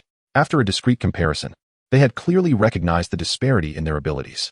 Thus, seizing this excellent opportunity to work alongside Qin Feng, they were keen to align themselves with such a formidable ally. "Let us just have a simple meal. I can still afford it," Qin Feng reassured them. "No need to argue. I insist on treating you." "Very well. We'll accompany you for a meal then." "Thank you, Brother Feng," Lu Xuanquan conceded, while Zhang Peng quickly expressed his gratitude as well. The trio then got into the car, exited the city bureau, and sought out a nearby restaurant.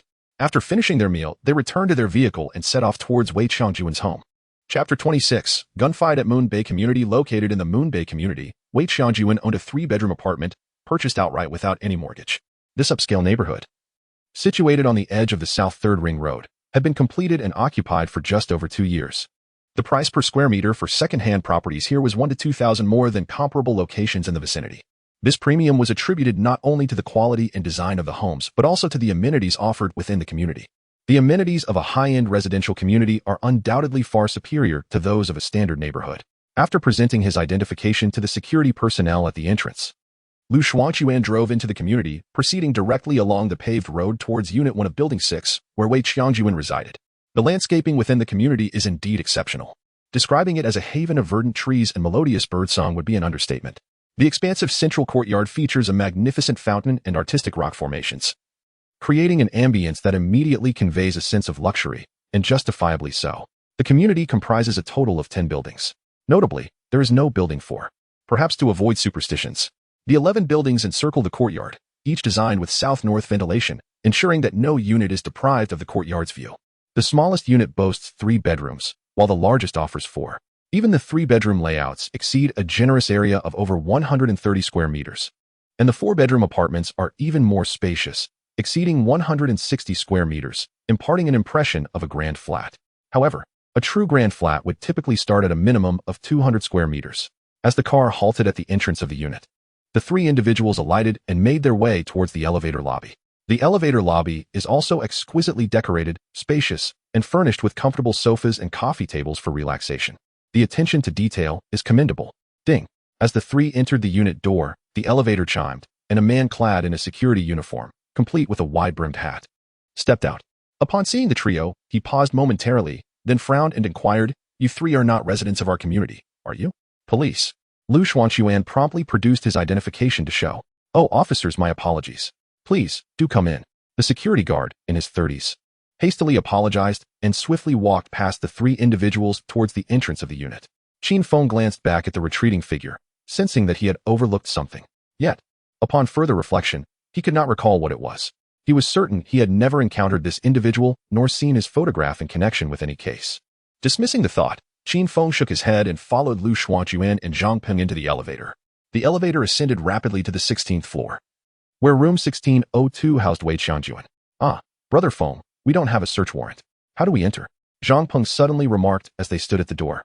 With a sudden realization, Lu Xuanquan slapped his forehead, having forgotten this crucial detail. Qin Feng chuckled and shook his head, acknowledging his own inexperience and the oversight concerning the search warrant. "It's all right, we." Suddenly, Qin Feng halted, crouching down by the door to examine the lock of the security door closely. "Brother Feng, did you find something? Is the flashlight on?" he inquired without answering. "I brought one," Zhang Ping replied, retrieving a police flashlight from the tactical pouch at his side and handing it over. Taking the flashlight, Qin Feng switched it on and directed the beam towards the keyhole. After a brief inspection, he abruptly stood up. "Quickly, let us head downstairs. That security guard is suspicious." "Ah?" The 2 were taken aback, but upon seeing Qin Feng already rushing towards the elevator, they swiftly turned to follow him. Fortunately, at this hour, there were hardly any residents using the elevator, and it had yet to depart from the 16th floor. With the press of a button, the doors opened. Once inside, they pressed the button for the first floor. "Brother Feng, what is going on?" Zhang Peng inquired. Was the door lock tampered with? Lu Xuanquan voiced his suspicions. Indeed, there were signs of forced entry on the lock, albeit faint. The locksmith was undoubtedly skilled, yet I managed to discern the evidence. Qin Feng nodded in affirmation of Lu Xuanquan's assertion. At this revelation, an electric thrill coursed through both men, their eyes locking momentarily, each detecting a flicker of surprise in the other's gaze. If this were indeed the case, the individual who had unlawfully entered Wei Qiangjuan's residence was likely connected to the 816 case, or at the very least, to Wei Qiangjuan himself. The elevator swiftly descended to the ground floor, and as the door opened, Qin Feng surged forward with determination, followed closely by Lu Xuanquan and Zhang Peng. Exiting the building, Qin Feng veered left, gesturing towards the right-hand path. Without hesitation, Lu Xuanquan trailed Qin Feng, while Zhang Peng darted towards the right. As they sprinted towards the main gate, Qin Feng's eyes scanned the surroundings, searching for the elusive figure from earlier. Approaching the entrance, Zhang Peng joined them from the opposite direction. Shaking his head to indicate he had found nothing, the trio pressed onward, turning at the intersection towards the main gate. Instinctively, they lifted their gazes just in time to spot a man clad in a security uniform, having removed his broad-brimmed hat, poised to exit the premises. "Police! Stop right there!" The shout rang out, halting the security guard in his tracks. Without uttering a word, Lu Xuanquan and Zhang Peng advanced, while Qin Feng instinctively cast a glance at the towering gate, his expression shifting dramatically as he shouted, "Get back!" and instinctively leaned to the side. The shout from Qin Feng served as a timely warning, prompting Lu Xuanquan and Zhang Peng to instinctively evade to the side. Meanwhile, concealed behind a marble column on the left side of the entrance was a man clad in civilian attire and sporting sunglasses, brandishing a large black firearm. Aimed directly at Lu Xuanquan's previous position and pulling the trigger. Bang! The explosive sound of the gunshot startled the two security guards stationed at the door. The bullet whizzed past Lu Xuanquan and Qin Feng, eliciting a gasp from both men. "Are you all right, Brother Feng?" Lu Xuanquan inquired as he executed a forward roll and sprang to his feet, taking cover behind a barrier, while Qin Feng, perfectly positioned behind his own concealment, responded with a calm, "I'm fine." "Old Zhang, are you okay?" Lu Xuanquan called out again. "All good. All right, stay alert." "Understood." Following this brief exchange, both men swiftly raised their heads to assess the entrance. Bang! Another gunshot rang out, with the bullet striking the corner of the wall where Lu Xuanquan had taken refuge, producing a sharp crack. Lu Xuanquan glanced at the impact before averting his gaze, while Zhang Peng retaliated by squeezing the trigger at the assailant. Bang! Bang! 2 shots fired, with the bullet striking the marble pillar, leaving behind 2 bullet holes and sending debris scattering, yet regrettably missing their intended target. With Zhang Peng having opened for suddenly, a car swiftly reversed past the gatepost, screeching to a halt outside the line of fire. Witnessing this scene, Lu Xuanquan and Zhang Peng quickened their pace, but soon, another roar of the engine echoed. By the time they reached the entrance, a black Santana 2000 had already turned around and sped away into the distance. With their guns drawn and aimed, the duo realized the vehicle had moved too far for a clear shot and reluctantly lowered their weapons in frustration. Chapter 27. The shooter is injured. Identity of the security confirmed. A gunfight erupted at the Moon Bay residential complex. Without waiting for witnesses to call the authorities, Qin Feng, who had not pursued them, promptly took out his phone to inform Lu Yijuan of the situation. Upon learning that Qin Feng and his companions had encountered the assailants and that a shootout ensued, Lu Yijuan quickly inquired for details. Reassured that all 3 were unharmed, he felt a wave of relief wash over him. After hanging up, he immediately instructed the others to head to the Moon Bay complex and notified the support squad to send reinforcements. At the entrance of the complex, Qin Feng hurriedly arrived just in time to see Lu and Zhang, their faces etched with frustration as they lowered their weapons, clearly vexed. "Lu good, Zhang good. Are you both unscathed?" Though aware that the two were fine and that no gunfire had followed their pursuit, Qin Feng expressed his concern. "We're all right. What about you?" Lu Xuanquan replied, then inquired further. "I was safely tucked away from the line of fire and didn't pursue them, so how could I be harmed?" Qin Feng answered, then reassured them. "It's of no consequence. The shooter has escaped, but I've committed their appearance to memory. I'll create a composite sketch and initiate a citywide manhunt. That is indeed the only course of action." Though reluctant, the 2 individuals understood that returning to retrieve the vehicle and pursue the matter further would undoubtedly be futile, and thus, they resigned themselves to the situation. After offering them some solace, Qin Feng's gaze shifted toward the doorpost, whereupon a spark of realization illuminated his eyes. He swiftly retrieved a pair of rubber gloves from his pocket and made his way over with purpose. Crouching down, he noticed a small fragment stained with a hint of crimson. Gently, he picked it up and, after a meticulous examination, observed the surroundings for any signs of others. It became evident that the assailant must have sustained an injury. With a chuckle, he exclaimed, "Ah, fortune favors the bold." Quickly, Lu and Zhang, bring over a collection bag. Upon hearing his call, the 2 rushed over, their spirits lifted upon seeing the marble fragment in Qin Feng's grasp. Zhang Ping produced a modest collection bag from his pocket, and with care, Qin Feng placed the bloodied shard within. "By the way, we must inform the chief. We need to swiftly create a sketch of both the assailant and the security guard, and this bloodied fragment must be analyzed as well. I will notify the chief," Lu Xuanquan affirmed. Minutes later, reinforcements from the nearby police station arrived. The officers, armed and ready, greeted Lu Xuanquan before ascending the stairs to await at the threshold of Wei Qianjuan's residence. Meanwhile, Zhang Peng had already drive upon witnessing the chaotic scene. Qin Feng, Lu Yijuan, and their companions were immediately struck by a singular thought. Could it be that Lu Chang and Liang Meina, after retrieving items from the safe, had passed them on to Wei Qiangjuan without delivering them to Zhao Huihuang? This notion, of course, remained merely speculative, predicated on the assumption that Zhao Huihuang had indeed contracted a hit. After a brief survey, Qin Feng discovered a hollowed-out compartment beneath the kitchen cabinet. Although the compartment appeared intact, signs of tampering were evident in the crevices. When the forensic team cautiously opened the compartment, they found it utterly empty, devoid of any contents. Based on its dimensions, they surmised that it may have previously housed a memory card the size of a fingernail or perhaps a folded piece of paper. They leaned more towards the hypothesis of a memory card. Zhao Huihuang had previously mentioned that the lost video clip was stored on an external hard drive, which would certainly not fit within the confines of this compartment. Thus, a reasonable deduction emerged. Either Zhao Huihuang had been deceitful, or the compartment contained something of genuine significance to him, or perhaps it harbored another secret of Wei Qiangjuan that had either been discovered and removed or relocated by him. Director Lu, we have made a discovery. Sounds emanated from the direction of the bedroom, prompting Lu Yijuan and Qin Feng to hasten towards it. Upon reaching the doorway of the master bedroom, they observed the forensics team extracting stacks of cash from a suitcase within the wardrobe. The vibrant red bills, arranged in bundles of 10,000, amounted to no less than 20 stacks, with more yet to be revealed. A rough estimation suggested that the suitcase held approximately 800,000 in cash. So much cash left untouched, the account stagnant, the phone switched off. And no news for over 20 days. Lu Yijuan and Qin Feng exchanged solemn glances, both sensing the gravity of the situation. It was evident to anyone that the likelihood of Wei Qiangjuan encountering trouble was alarmingly high. Chief, the sketch artist has arrived. Good, Xiao Feng, you proceed with the sketch. Understood, Chief. Qin Feng stepped out to locate the department's sketch artist. Together, they collaborated using editing software to create a composite image. Qin Feng, possessing a keen eye for detail, discerned the individual's features with just a cursory glance. He had also noticed the gunman lurking at the entrance before entering the community, though he had not anticipated that the individual was armed and acting as a lookout. After a thorough recollection, they completed the composite image, made minor adjustments. And in just over 10 minutes, the likeness was finally realized. Isn't this an individual wanted online? Lu Shuangquan remarked, pointing at the sketch of the figure disguised as a security guard. Are you certain? Qin Feng and the others turned to him. Lu Shuangquan examined the image intently for a moment before affirmatively nodding. I am certain. He is indeed a wanted fugitive, though I cannot recall the name. However, I remember it was uploaded from the Shangnan area. With the lead provided by Lu Shuangquan, the investigation was poised to advance. The sketch artist promptly transmitted the image to Lu Shuangquan, who then shared it with the Homicide team's support staff, instructing them to identify the individual. A few minutes later, the information was relayed back. Indeed, the person was a wanted fugitive, implicated in burglary, and possessed adept lock-picking skills. They had made a match.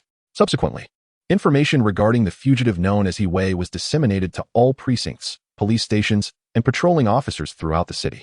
Alongside this, details of the Santana 2000 vehicle and its license plate were also circulated. In a country where firearms are prohibited, cases involving guns are regarded with even greater gravity than homicide cases.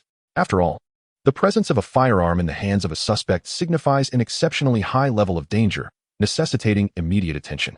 Moreover, this suspect may potentially be linked to a murder case. With the information of both individuals now poised for swift identification, the security personnel had a composite sketch and confirmed that one was indeed a fugitive, with their identity information readily available. The other assailant had sustained a minor injury, leaving behind blood, and once the expedited DNA analysis results were obtained, identification would swiftly follow. The alert regarding the suspects had been issued, while Qin Feng continued to search at the scene, accompanied closely by Lu Shuangquan. Lacking law enforcement authority, Qin Feng required someone to accompany him to ensure his actions remained within legal bounds.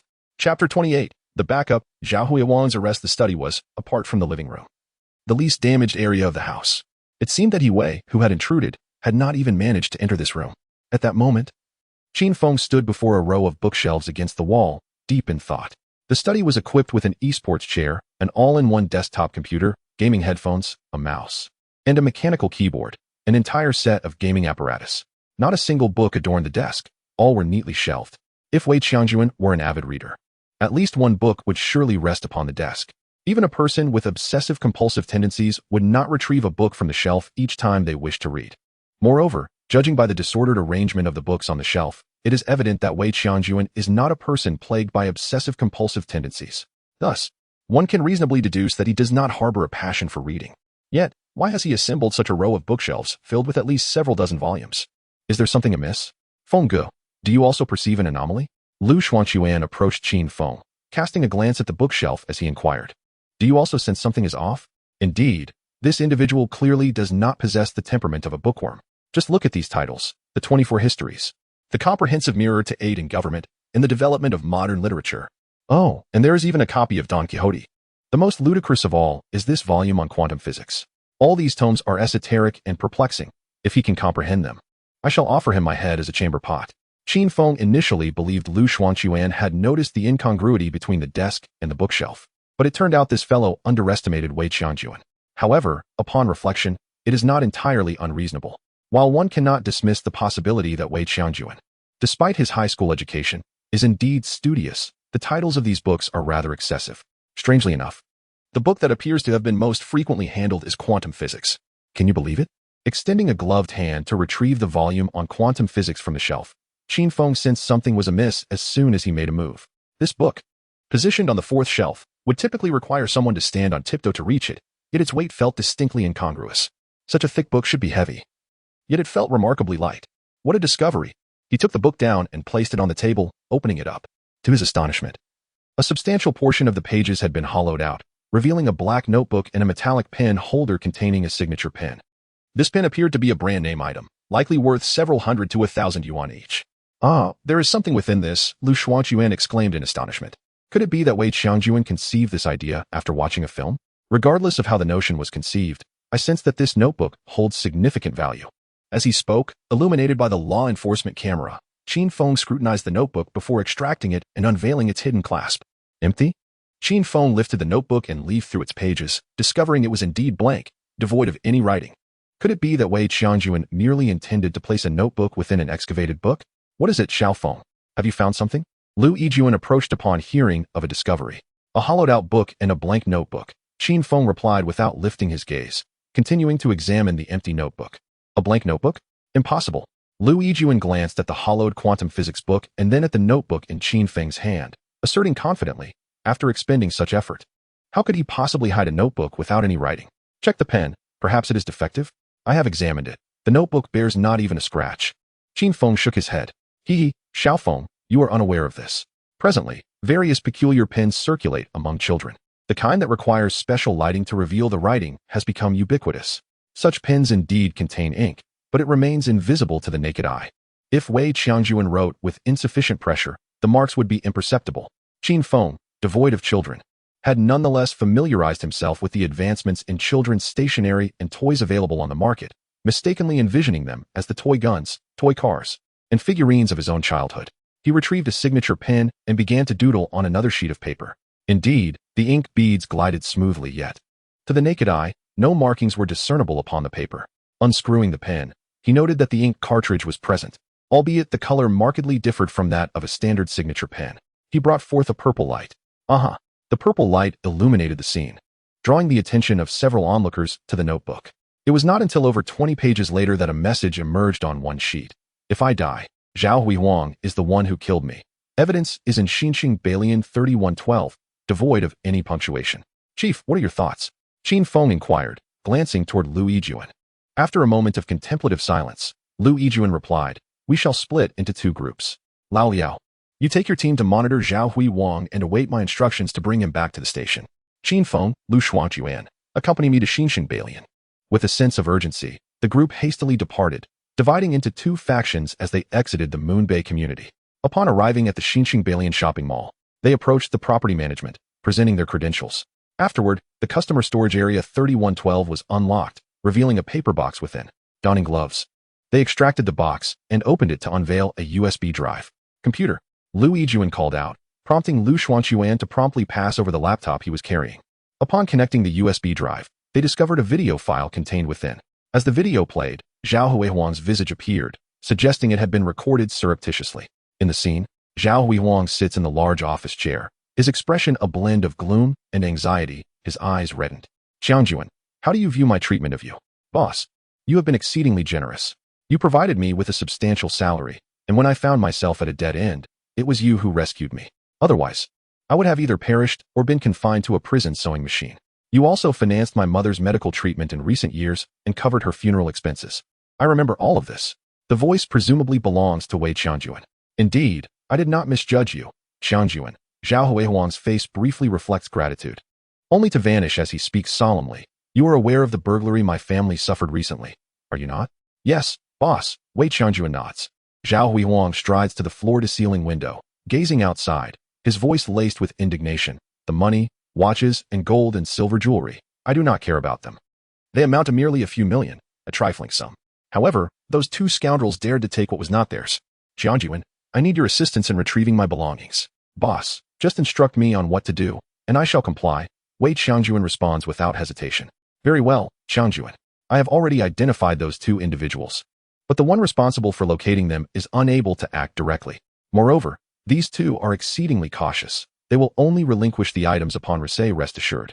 Follow my instructions, sever the head and place it at the front door, then obscure the windows and such. I am certain they have booked a month's accommodation. Deliberately scheduling the transaction for a few days hence. Given your skills, eliminating them will be a mere trifle. Furthermore, once the heads are severed, it will take the police several days to ascertain their identities, by which time you will have long departed. The scene is silent. Wei Qianjuan seems to be contemplating. After a moment, sound resumes. Boss, I require some tools. Very well, write it down, and I shall arrange for you. The subsequent scene depicts an individual inscribing a list of implements for the heinous act upon a sheet of paper and then handing it to Zhao Huihuang. Following this, the two engage in further discussions regarding various details before the camera shifts away, ultimately severing the connection to the office. Upon witnessing this, it becomes abundantly clear to the onlookers that the 816 case was orchestrated by Zhao Huihuang, who had ensnared even the members of the trafficking syndicate into his scheme, all for the sake of the so-called illicit gains.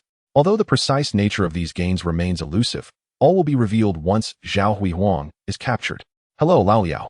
We have secured evidence. It is confirmed that Zhao Huihuang is the mastermind. Make the arrest. Liu Yijuan declared as he retrieved his mobile device to notify Liao Jun understood.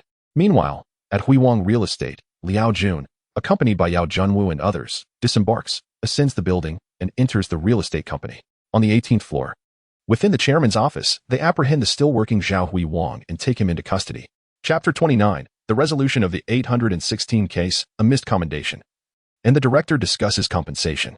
Municipal Bureau, interrogation room. Liu Yijuan personally took charge, and in the monitoring room, not only was Director Qi Xingli present, but also a deputy director from the Provincial People's Congress as a representative. Zhao Huihuang's identity as a representative was of significant importance, even with ample evidence. It was necessary to notify the Provincial People's Congress and request their personnel to oversee and witness the proceedings.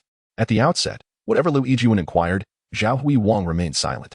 It was only when the secretly recorded video by Wei Qianjuan was played that the atmosphere shifted dramatically. The deputy director from the People's Congress, after viewing the video, exhibited a profound change in expression and then glared furiously at Zhao Huihuang through the one-way glass. Director Qi, I have been informed of the situation. Upon my return, I will report to the director. You and the police should proceed as you see fit. His status will soon be revoked. Understood, Director Wu. Thank you very much. Qi Xingli and the deputy director shook hands. Please, do not mention it. This is also a failure on our part, allowing such an individual to become a representative. Enough said, I must hurry back. Allow me to escort you, Director Wu. Qi Xingli, aware that the deputy had numerous pressing matters to attend to, did not insist on keeping him longer and personally saw him out of the monitoring room. Confronted with the explicit details of the crime depicted in Wei Qianjuan's covert recording, every word and sentence uttered by Zhao Huihuang stood as irrefutable evidence, establishing him as the mastermind of the 816 corpse case. Faced with such undeniable proof, Zhao Huihuang recognized that denial was futile. However, unwilling to face dire consequences, he proposed the idea of seeking redemption. Naturally, Liu Yijuan was not inclined to refuse such an opportunity. Subsequently, after several hours of what could scarcely be termed as interrogation, it was more accurately described as Zhao Huihuang speaking while the police documented his statements. According to Zhao Huihuang's testimony, after earning his initial fortune, he resorted to bribery and other means to expand his influence, involving officials ranging from deputy department heads to those retired at the division chief level. These officials hailed from various departments including urban construction, city management, commerce, and taxation. The methods of bribery included, but were not limited to, monetary incentives and sexual favors.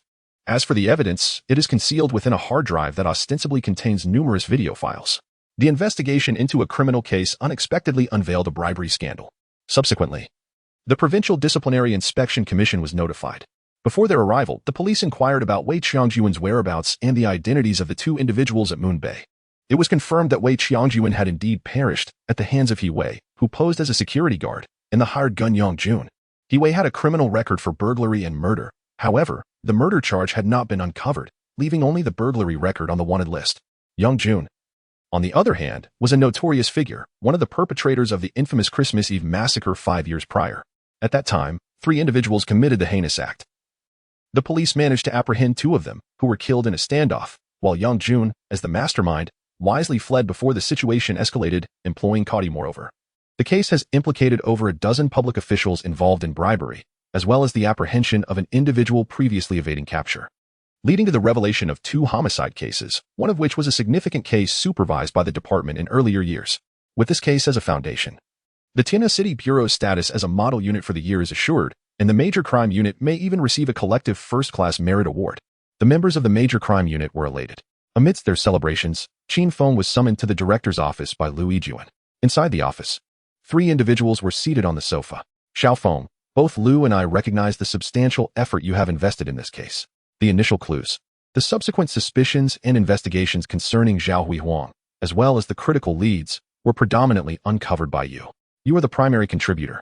Director, this is not solely my achievement. The team and my colleagues from the 3rd Squad have also played significant roles, Qin Feng responded.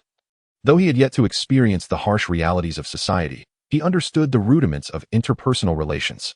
It was only natural that he would not claim all the credit for himself. Qi Xingli waved his hand with a smile, saying, I never claimed all the credit belongs to you, but the primary contribution is undoubtedly yours. However, since you are not an official officer, your name will not be included on the list for merit applications. I hope you can understand this. This was precisely the reason Qi Xingli sought to converse with Qin Feng. The 816 corpse case had unearthed an overwhelming amount of information if merit were to be awarded. Qin Feng, as the primary contributor, could potentially receive an individual first-class merit award. Even if slightly diminished, an individual second-class merit award was certainly within reach. Furthermore, when combined with the previous 712 serial murder case, it would be reasonable to award him a first-class merit accolade. Nonetheless, it remains to be reiterated that he is not an official detective, thus rendering him ineligible for commendation. If Qin Feng were merely an ordinary individual providing clues, a modest material compensation would suffice. However, Qin Feng is far from ordinary. He has garnered the approval of both Qi Xingli and Lu Yijuan, having already been earmarked for a position in the Major Crimes Unit, awaiting only his graduation and subsequent appointment. In such circumstances, the significance of this commendation becomes paramount, for opportunities like this cannot be reclaimed in the future. Not to mention, even a second-class personal merit could meet the criteria for exceptional promotion, a matter intricately linked to one's political future. Should Qin Feng harbor any resentment over this incident, opting not to pursue a position at the Municipal Bureau, they would indeed lose a remarkable talent. This is precisely why Qi Xingli took it upon himself to address Qin Feng's concerns, underscoring the importance he places on him. Rest assured, Director, I fully comprehend this. In contrast, Qin Feng felt little concern. Although he could not receive formal accolades for solving the case, the rewards from the system were not insignificant, and he firmly believed that as his abilities continued to grow, opportunities for recognition would abound in the future. Thus, he remained indifferent to minor gains and losses. Furthermore, the head of the Municipal Bureau was well aware of his contributions, and that alone was sufficient. He trusted that Qi Xingli would ensure he did not suffer any detriment. Indeed, upon hearing Qin Feng's sentiments, Qi Xingli's smile broadened as he continued. As long as you understand, I am at ease. Rest assured, we will not let you come to any harm. For the recent case resolution, the Bureau has allocated a special bonus for you. The modest, it amounts to 50,000 yuan. Moreover, the Bureau has several vacant vehicles, and I have taken the liberty of assigning one to you. It may not be a remarkable car, having been in use for several years, but I assure you that its condition is impeccable. You will follow old Lu to select a suitable vehicle. As for fuel, the Bureau will provide you with a card for that purpose. Should any new vehicles be allocated in the future, I will personally arrange for you to receive another. Now, regarding your salary, after a series of promises, the emphasis lies on material rewards. You will have access to an apartment, a vehicle, and your salary has increased by 2,000, bringing your monthly earnings to over 4,000. Additionally, there is a reward of 50,000 for solving a case. In the grand scheme of things, this may not equate to a second-class merit, let alone a first-class one. However, The Bureau's rewards and arrangements are exceedingly thoughtful, addressing every aspect, leaving Qin Feng with no room for dissatisfaction. Though the accolades and awards may not directly pertain to him, these experiences will be documented in his file, contributing to his credentials. Moreover, this arrangement effectively puts both the major crime unit and the Bureau in his debt, a significant favor to hold. Qin Feng was acutely aware of this balance. Chapter 30. Vehicle Allocation and Rewards. Returning home in prosperity after exiting the director's office. Lu Yijuan engaged Qin Feng in conversation for quite some time before locating a section chief from the logistics department. The three of them proceeded to the parking lot. Upon returning to the office, Qin Feng found a fuel card and a set of keys to a Mitsubishi Pajero in his pocket. The choice of a Pajero was deliberate, as Qin Feng desired an SUV. The road conditions in his hometown are poor. The few kilometers of road leading from the village to his doorstep are unpaved. And after rain, a sedan would undoubtedly scrape its undercarriage on the surface. Within the municipal bureau, it is certain that there are SUVs, and notably, they are all high-end vehicles. Among them are several Toyota Land Cruisers, Highlanders, along with Mitsubishi Pajeros and Jeep models. The Land Cruiser and Pajero are the most expensive, albeit also the oldest models. The others can be considered relatively new. Ultimately, he selected a 2009 Mitsubishi Pajero, which has been in service for over 4 years. Despite its age and having accumulated more than 50,000 kilometers, the vehicle's interior cleanliness and overall condition are assured. The logistics officer guaranteed that driving this car feels akin to operating a vehicle that is 90% new. After all, it had previously served as a reception vehicle, receiving diligent maintenance and care. Additionally, he discreetly informed Qin Feng of the vehicle's price. It is noteworthy that this is a fully imported model, featuring a robust 3.8L naturally aspirated engine. The interior remains contemporary, equipped with a semi-automatic transmission, and was originally purchased at a substantial cost. Therefore, Qin Feng undoubtedly made a profitable acquisition. Securing a luxury vehicle. Although classified as second-hand, it is still a luxury car, with the remarkable benefit of being free of charge. In this day and age, what is offered for free is often the most valuable. Crime Eradication System. Host, Qin Feng. Codename 9527. Identity, student at the Police Academy Comprehensive Evaluation. 1.303. A robust adult. Skills. Intermediate psychology, intermediate trace identification, beginner hand-to-hand combat, beginner pistol shooting talent, olfactory switch, keen insight items, clue card X1. Skill upgrade card X1. The resolution of case 816 earned a system reward of 1 skill, beginner pistol shooting, a skill upgrade card, and an increase of 0.3 in attributes. Additionally, there was a monetary reward of 30,000. Although the comprehensive evaluation remained unchanged, still reflecting a robust adult, Qin Feng sensed the physical changes within himself. The clarity of his muscles and strength was undeniable. As the name implies, the skill upgrade card prompted Qin Feng to contemplate its application, ultimately deciding to enhance his trace identification skill. This time, there was no reward identification card previously. When he examined footprints, the beginner trace identification yielded no response. Given the importance of trace identification in solving criminal cases, he upgraded it to intermediate. Crime Eradication System. Host, Qin Feng. Codename 9527. Identity, student at the Police Academy Comprehensive Evaluation. 1.303. A robust adult. Skills, intermediate psychology, intermediate trace identification. Beginner hand-to-hand combat, beginner pistol shooting talent, olfactory switch, keen insight items, clue card X1. As for the hand-to-hand combat and pistol shooting skills, they were temporarily set aside. Besides these skill rewards, Qin Feng's account balance had reached 690,000, primarily accrued during the investigation of Case 816. Upon confirming the identities of Lu Chang and Liang Mena, the burglary case numbered 105 was resolved, resulting in a direct reward of 590,000, the largest sum to date. Subsequently, the case numbered 816 was also solved, with the system granting a reward of 30,000 and the Bureau supplementing it with 50,000. Coupled with the remaining 20,000 from previous rewards, within just over a month, Qin Feng amassed a fortune that would typically take his parents a decade or two to earn. Taking the major crimes unit as a reference, if we consider only the salary, excluding additional allowances and bonuses, it equates to the earnings of Lu Xuanquan over more than a decade, or the 10-year salary of director Lu Yijuan. Remarkably, all of this was achieved by Qin Feng in a mere span of a little over a month. Of course, this is partly attributable to the substantial sums involved in the burglary cases. While the rewards were indeed generous, Qin Feng harbored some dissatisfaction regarding his unique abilities. Why, you may wonder? The system did not provide any rewards for the capture of He Wei and Yang Jun. His concern was not with the monetary rewards, but rather with the acquisition of skills. Had both cases been accounted for, he could have potentially gained at least 2 additional skills, and perhaps even more attribute points. Regrettably, despite his multiple protests, his unique abilities seemed to remain unresponsive, as if feigning ignorance. As he collaborated with his team to finalize the case documents, it was already the 27th, leaving only 4 days until the commencement of the new school year on September 2nd. The team had just solved a major case and was scheduled for a brief holiday. After a 2-day break, Qin Feng would need to return to Jiuqing for his studies. Thus, after consulting with Liu Yijuan, Qin Feng took a restful afternoon, and the following morning, on the 28th, he set off for his hometown in his black Pajero. Several hours later, he arrived at the town, glanced at the closed clinic, and continued his journey home. As Qin Feng traversed the village and ascended the earthen path leading to his ancestral home, he silently committed his prudent decision. The months of June, July, and August had brought copious rainfall, rendering the approximately 2-kilometer stretch of dirt road utterly unrecognizable, transformed by the deluge into a veritable chasm rather than mere potholes. Even with a robust 4-wheel drive Pajero, Qin Feng navigated the treacherous terrain with utmost caution, the vehicle swaying precariously from side to side. Fortunately, the car's sturdy build and its elevated chassis of over 40 centimeters allowed him to reach his destination safely, parking the vehicle on a vacant patch beside the house.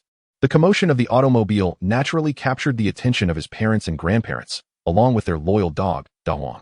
The canine barked a few times, baring its teeth from several meters away, but upon witnessing Qin Feng emerge from the vehicle, it swiftly retracted its aggression, wagging its tail and circling around him in joyful recognition.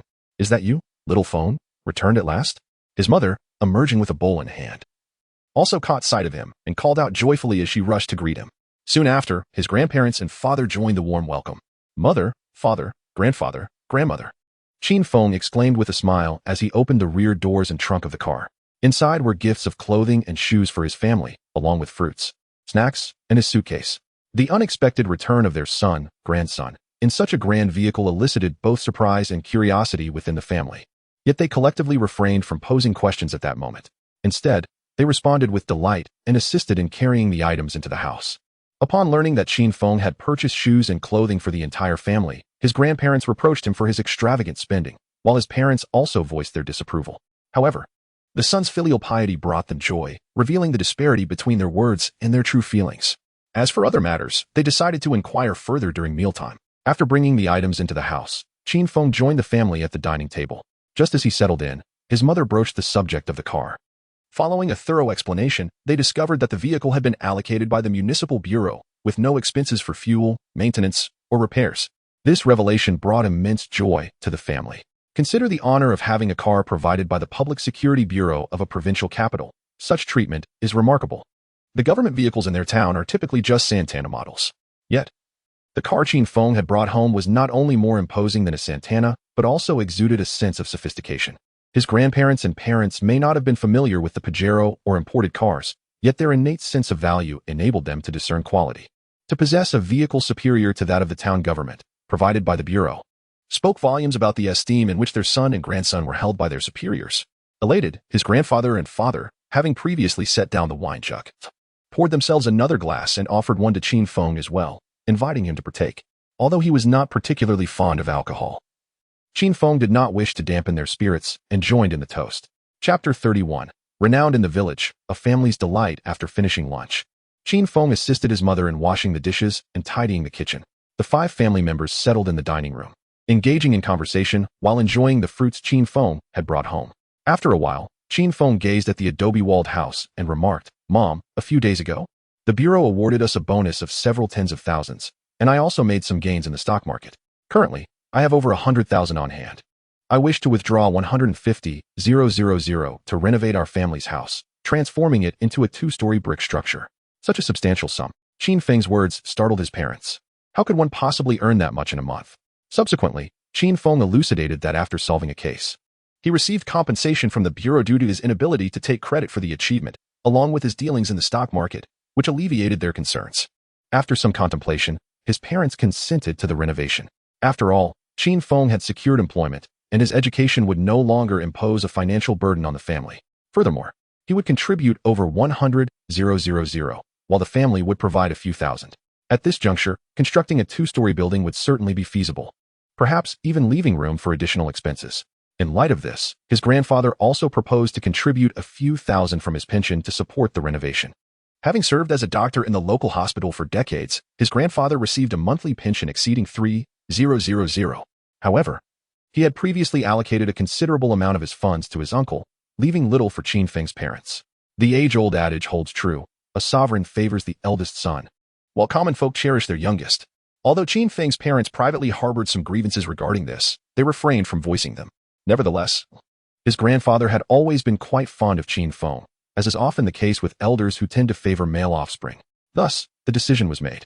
His mother proceeded to call a familiar contractor in town to discuss the matter. The contractor assured her that there would be no issues, and the work would commence in September, with completion expected by October at the latest, ensuring they could move into their new home before the new year. After a brief conversation, his grandfather retired for a midday rest, and his grandmother returned to their quarters. It was then that Qin Feng opened his suitcase and presented 200,000 in cash to his mother. "Mother, take out 100,000 for the house repairs. You can keep the rest for yourself. Don't be too frugal with Dad. By the way, Dad, haven't you always wanted to buy a motorcycle? I believe motorcycles are rather unsafe, especially in the rain. You should enroll in a driving school and purchase a car instead." Upon hearing Qin Feng's words, his father beamed with joy. Just as a smile began to form on his lips, he was promptly interrupted by his mother. "What are you talking about? A motorcycle will suffice. The roads in the village are so terrible, a car would be of no use." Seeing his father's smile fade, Qin Feng quickly interjected, "Mom, how can it not be useful? A sedan may indeed be impractical, and a minivan might pose some issues, but a pickup truck is certainly an option. With 2 rows of seats and robust power, it would not only make it easier to attend markets, but also eliminate the need to carry burdens on our shoulders. We wouldn't get drenched in the rain, and having a vehicle for trips to the city would be quite convenient." After much persuasion, and upon searching for pickup truck prices on his phone, his mother reluctantly agreed. However, she stipulated that any purchase would have to wait until after the house repairs were completed. With his mother finally relenting, the matter seemed settled, contingent upon his father successfully obtaining his driver's license. Without that, all would be in vain. After finalizing their plans and agreeing to deposit the money at the town bank on September 1st, they engaged in light conversation before preparing to take an afternoon nap, intending to head out to the fields later. Just as they stepped outside, neighbors arrived seeking medical attention. Qin Feng greeted them, shared a cigarette, and his father went to the pharmacy. Subsequently, while preparing medication, a casual conversation ensued regarding the vehicle parked beside the house. From his bed, Qin Feng overheard his father's voice raised with pride. "This belongs to my son, provided by the Public Security Bureau in the provincial capital." The sense of pride in his words was palpable. Once the villager departed with the medicine, news of Qin Feng securing employment at the Public Security Bureau, along with the provision of a car, swiftly spread throughout the nearby households. This revelation inevitably led to Qin Feng being roused from his slumber after only a brief period of rest, as the lively chatter of villagers gathered beneath the eaves disrupted his peace. Upon stepping outside, he was greeted by a multitude of familiar faces, all engaged in animated conversation, their voices resonating with exuberance. No wonder he had been awakened. Seeing Qin Feng emerge, the uncles and elders warmly extended their greetings, to which he promptly reciprocated. Before retreating inside to retrieve the cigarettes he had thoughtfully purchased for such an occasion, he distributed them among the villagers, opting for the locally popular soft union rather than the more expensive huazi, which was a deliberate choice to maintain a sense of humility. Priced at over 20 yuan per pack, this was indeed a luxury for his fellow villagers, who typically indulged in cigarettes costing only 5 or 6 yuan. The decision to forego huazi was rooted in the desire to remain understated. After handing out the cigarettes, the villagers expressed their delight, showering Qin Feng with compliments amidst the lively atmosphere. His parents and grandparents remained modest, yet the joy evident on their faces betrayed their true feelings. It was clear that they were genuinely elated. The notion of wealth not being shared with one's hometown is akin to wearing fine garments under the cover of night. Qin Feng shared this sentiment, acknowledging the importance of remaining humble while also showing respect to his elders. However, he believed that a touch of celebration was appropriate, primarily to ensure his parents' happiness. "After enduring a lifetime of hardship, now that I possess the means, it is only fitting that I provide my family with a more comfortable, joyful, and smooth existence. My earnings are clean, and I harbor no fears of others' judgments." It wasn't until nearly 6 in the evening, after the locals had enjoyed their share of wine and egg drop soup, that they departed. At this hour, venturing to the fields would be futile, so I opted to prepare dinner instead. I had already simmered some cured pig's trotters with dried cowpeas, and a few other dishes were stir-fried, culminating in a sumptuous and delectable feast. The cured pig's trotters with dried cowpeas is a particular favorite of Qin Feng. Following the delightful dinner, Qin Feng, having indulged in a bit of wine, sat with his grandfather and father under the eaves, leisurely chatting and smoking. while waiting for his mother and grandmother to finish tidying up the kitchen. Together, they enjoyed watching television until they retired for the night at 10. The following day, they drove to his maternal grandfather's house, delivering the gifts they had purchased, and spent another evening there, returning home on the morning of the 30th. On the 31st, he remained at home for the day, and on the 1st of September, after packing his belongings and having breakfast, Qin Feng drove his parents to town before heading directly to school. He needed to report today, as classes officially commenced on the 2nd, leaving him with a tight schedule. Upon arriving in town, he dropped his father off at the clinic and then took his mother to the bank. After waiting in line and completing the deposit paperwork, he finally set off, all the while under his mother's reluctant gaze. There is no direct expressway from Qinbei City to Jiuqing, necessitating a detour. The quickest route involved heading towards Yuqing first and then redirecting to Jiuqing. Although the journey should have taken just over 4 hours, it stretched to nearly 6. As they finally exited the expressway and entered the urban area of Jiuqing at 2 in the afternoon. Chapter 32. Return to campus at the police academy. As Qin Feng drove to the entrance of the academy, he initially harbored concerns about being stopped for registration.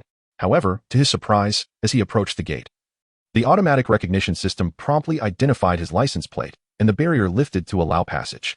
Qin Feng realized, "Oh, I forgot this is a vehicle from the municipal bureau." Although it bore a blue plate and was not a special registration, certain institutions, such as the police academy, likely had it recorded. With the barrier raised, Qin Feng wasted no time. He pressed the accelerator, and the car began its ascent. He parked beside an administrative building and alighted to complete his registration and payment. Ascending to the 2nd floor, he found several counters in the hall, yet the crowd of individuals paying was sparse. Locating an unoccupied window, he provided his team district and name, followed by his student ID. After confirming the information was accurate, he proceeded to pay the fees. The tuition, exceeding 4,000, was not exorbitant, considering it covered an entire year, including accommodation. Upon completing the payment, Qin Feng took his receipt and departed, knowing it would be collected later that evening during study hours to be submitted to the counselor. He drove to the male dormitory, seeking a suitable spot to park in the open area before the entrance. After unloading his luggage from the trunk and locking the car, he made his way to the dormitory. Room 607 would be his abode this semester. Having changed dormitories at least once every year during his 2 years at university, he had grown accustomed to the frequent relocations.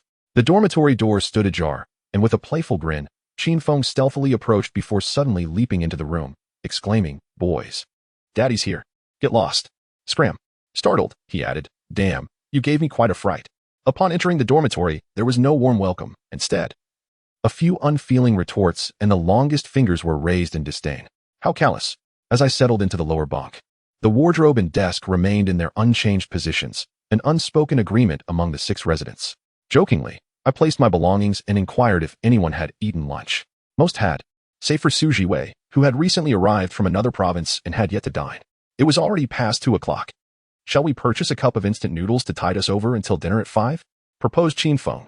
"Sounds good," Su Jiwei replied without objection. As per tradition, a reunion meal was essential upon settling in, and with the school gates closing at 7, leaving at 5 and returning by 6 seemed just right. I inquired if anyone needed to bring anything, but the others replied in the negative. Thus, Qin Feng and Su Jiwei ventured downstairs, arms slung around each other's shoulders, toward the convenience store.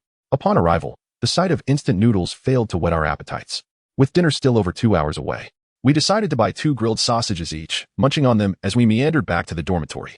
At approximately 4:40 in the afternoon, having tidied our beds and cleaned the common area, the 6 inhabitants of room 607 set off, descending the grand staircase and exiting through the rear gate of the campus.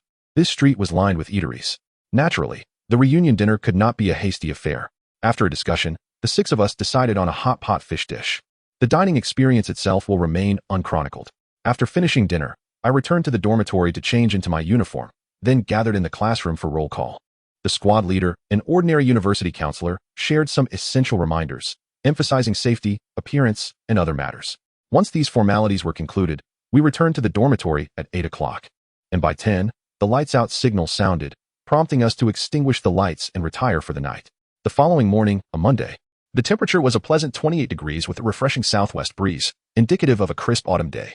I rose at 6 to wash up, and by 6:30, we assembled for morning exercises. Having adhered to this routine for 2 years, I followed the regimen without a trace of morning grumpiness. Such irritability, one might argue, is contingent upon the environment. The Sichuan Police Academy undoubtedly serves as an effective remedy for morning malaise. Since my freshman year, I had consistently risen at 6. engaged in morning exercises at 6:30, and concluded breakfast by 7. Those prone to morning irritability had long since been cured. I had been withholding the news about driving to school, choosing to unveil this significant revelation during the weekend outing. I was certain that my dormitory companions would be utterly astonished upon witnessing it. The plan was splendid, yet on the evening of September 2nd, during a study session, my aspirations were dashed.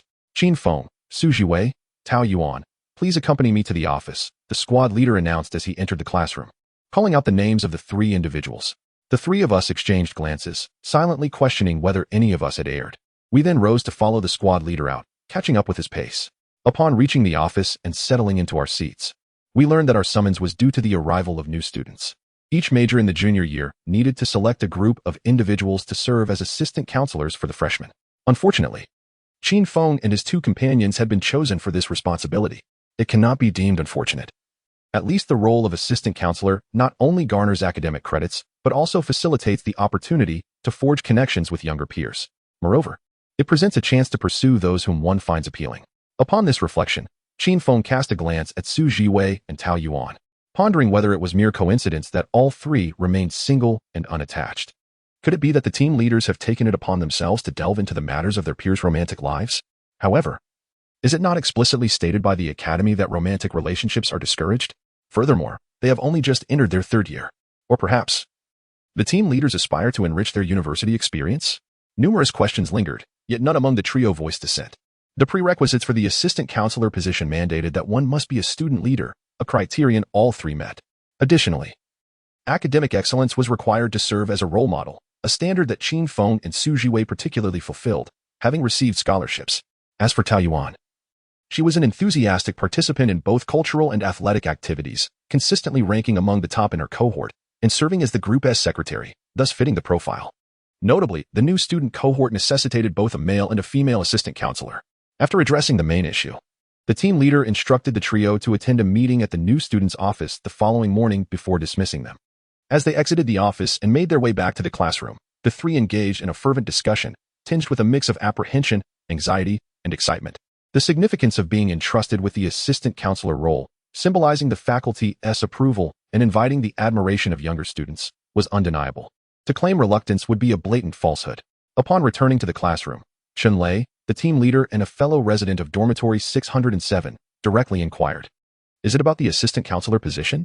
His expression unmistakably indicated that he was already aware of the matter. Qin Feng and Su Jiwei nodded in silence.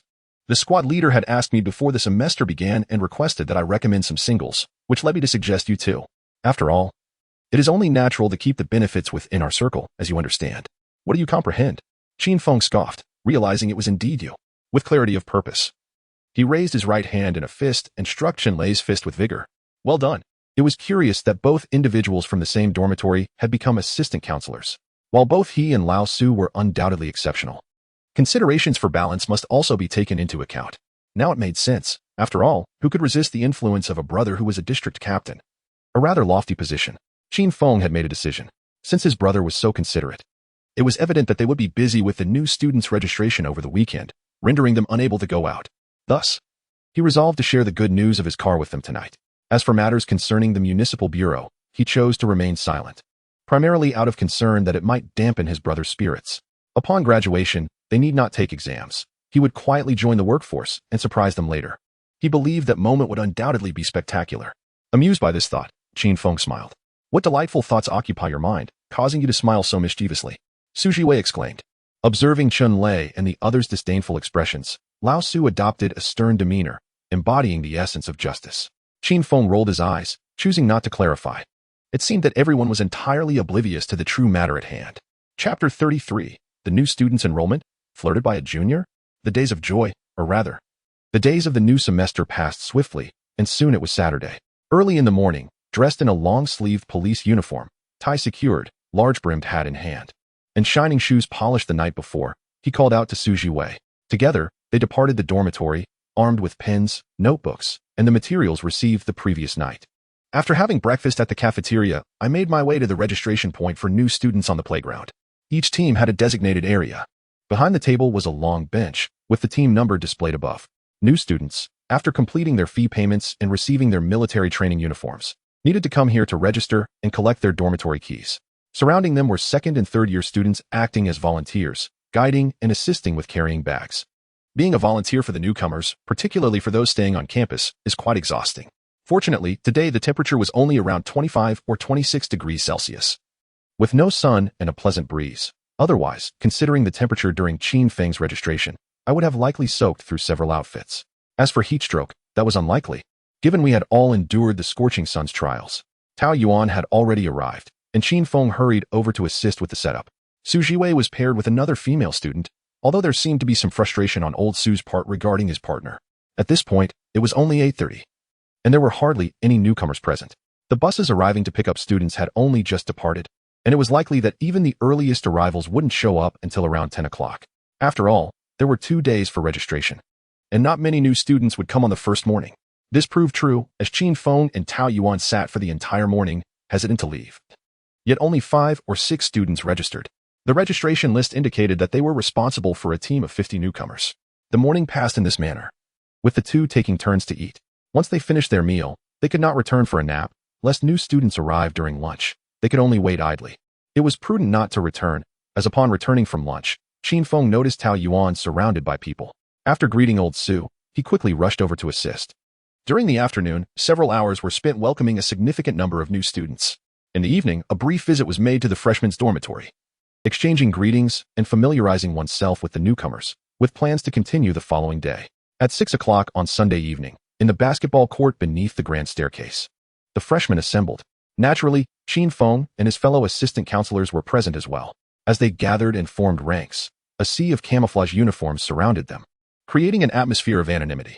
Fortunately, Qin Feng possessed a remarkable memory, coupled with keen observational skills, allowing him to take in details at a glance.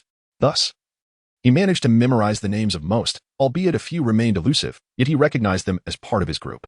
Following self-introductions, the group leader escorted them to their assigned classroom, where the captain, the instructor, and the squad leader addressed the assembly. Once the teachers departed, Qin Feng and his colleagues were tasked with conveying important matters to the freshmen, particularly regarding military training. Some wisdom was imparted. Although the forthcoming days promised temperatures not exceeding 30 degrees Celsius, it was prudent to remain prepared. Oh, and there were whispers among some regarding the presence of attractive junior sisters. Qin Feng observed. Indeed, there were some, yet upon further comparison, he concluded that his classmates, who were quite commendable in their own right, lacked the financial backing that seemed evident in the more appealing juniors, who were clearly from affluent families, as indicated by their use of the latest smartphones.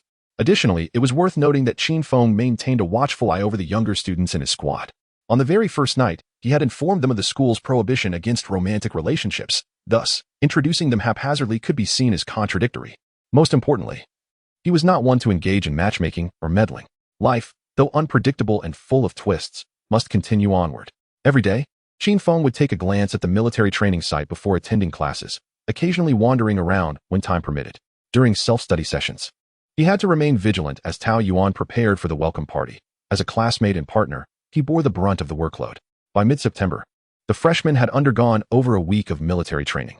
In the classroom, after teaching them a military song, Qin Feng allowed the newcomers to engage in casual conversation while he sat at the podium, engrossed in professional literature. Now in his 3rd year, he and his dormitory mates had begun preparing for the judicial examination, even though they had not yet attended many specialized classes. Thus, they had purchased supplementary materials for self-study, anticipating the commencement of courses at training institutions. Although his future workplace was already determined and he had no intention of becoming a lawyer, Qin Feng still aspired to take the exam, as it was regarded as the most challenging nationwide. Without exception, passing it would certainly be a source of pride. Suddenly, his phone on the podium vibrated, having been set to silent mode in the classroom. Glancing at it, he stood up, placing his book on the desk. The freshmen, caught in his gaze, instinctively lowered their heads. They felt an air of intimidation emanating from Qin Feng, making even the more boisterous individuals in the group hesitate to act out in his presence. A mere glance from him could compel them to sit up straight. Like a lion king surveying his domain, Qin Feng answered the call with satisfaction, bringing the phone to his ear as he walked towards the door. Hello, Xiaofeng. Senior. I'm here. What do you need? Once the classroom door closed, Qin Feng stood in the corridor to take the call, and whispers began to circulate among the students inside. The senior's gaze is quite terrifying. Indeed, I was startled when you glanced at me earlier. Yet, I cannot help but find you somewhat charming. Oh, how peculiar of you. Do refrain from such remarks. I am a woman, and what is wrong with admiring a senior? But really, what kind of look was that? The youth of the 90s truly possess a boldness in their words. In the corridor, Qin Feng was engaged in a phone call with Liu Yijuan. It was nothing of great consequence, merely a routine check-in. He also mentioned that Zhang Peng, Zhou Yaowei, and Yao Mingyu from the team were scheduled for a promotion training session. They would be returning to the Sichuan Police Academy in a few days for a fortnight of skills training. After conversing for about 10 minutes, he ended the call and returned to the classroom. As he opened the door, the chatter within diminished noticeably. It was 8:40. Glancing at his phone, Qin Feng began to gather his books and announced, "Tomorrow is Sunday. You may leave the school, but remember the assembly time for the evening. We shall convene promptly at 7 in the classroom. Anyone who arrives late will incur a deduction in credits, so do not blame me for the reminder. Now, does anyone have any inquiries? Very well. If there are no further questions, you may disperse.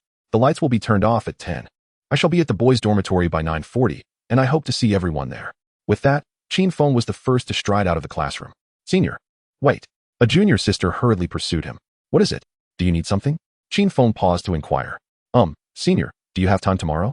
Our dormitory wishes to explore the nearby attractions, and we would like you to be our guide."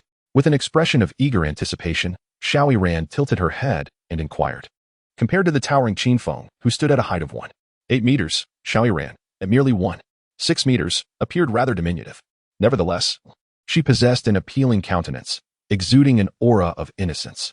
However, her personality was strikingly contrasting. She was boisterous and had a melodious voice. It was a pity, though, that she had a penchant for chatter, often giving Qin Feng the impression of being a spirited young girl during playful banter. Perhaps spirited young girl was not entirely accurate.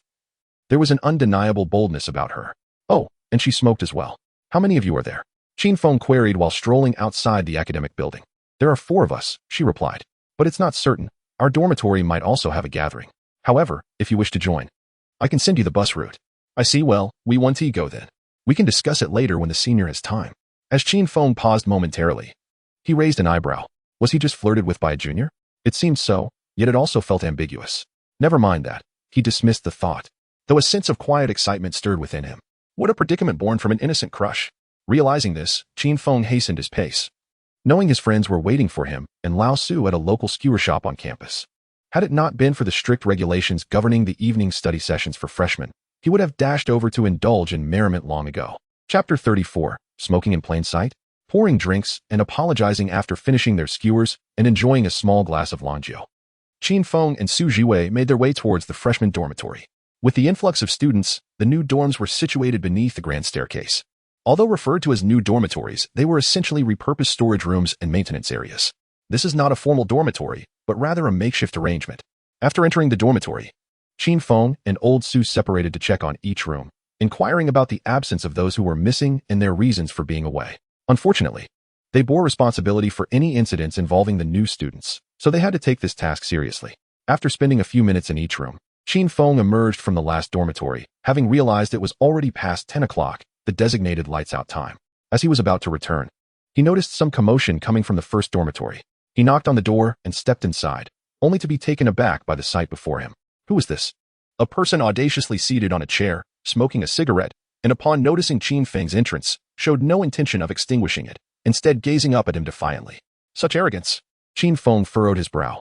The dim light made it difficult to see clearly, so he approached a bit closer. Upon nearing, he observed that the individual still had not put out his cigarette, while the others promptly snuffed out theirs. Qin Feng's frown deepened. This person was not a student from the police academy. He was clad in a police uniform, adorned with shoulder epaulets indicating the rank of second-class inspector. A moment's reflection led Qin Feng to deduce, perhaps he was a police officer visiting the school for training purposes. "Brother, this is my sibling. He has come to our school for training and to visit me," a younger student from a minority ethnic group explained in a hushed tone. "Oh, is that so? Officer, it's lights out. Perhaps you could visit your brother tomorrow instead?" Qin Feng remarked, choosing not to escalate the situation but still offering a gentle reminder. "What do you do?" The man replied, his tone heavy with an air of defiance, which irked Qin Feng. His voice grew firmer as he said, "Extinguish your cigarette. Tomorrow. Come to find Jiatsua, what you do outside is none of my concern. Otherwise, I shall report it to the academy. Although you are not a student of our institution. You are here for the promotion training, correct? This arrogance stemming from your status as a formal officer, looking down upon students, is something Qin Feng will not tolerate." The other party remained still, not extinguishing the cigarette but instead taking a puff and exhaling the smoke. Is this an act of disregard for oneself? Qin Feng chuckled softly, shaking his head. Since the individual is so oblivious, he cannot be blamed for taking action. Upon seeing Qin Feng pull out his phone, his junior, Jia Qiu, quickly pleaded for mercy. Senior, please don't inform the academy. Brother, you go back first. I will find you tomorrow. Smoking is not allowed in our dormitory. It's nothing. He is merely a student. What can he do to me? Jia Qiu's brother dismissed the concern. And what about me? This single remark left Jia Qiu's brother momentarily speechless. After a pause, he tossed the cigarette but to the ground and extinguished it, rising to say, "All right, I shall return now. Call me tomorrow morning. We'll all go out, and I'll treat you to a meal." With that, he walked out, and Jia Qiu did not see him off. Hastily picking up the cigarette butt and putting it in his pocket. "All right, the matter is settled. Dispose of the cigarette but properly to avoid being caught by the sanitation inspectors, which would result in deducted points." Qin Feng is not one to cling to grievances unless the individual is a criminal.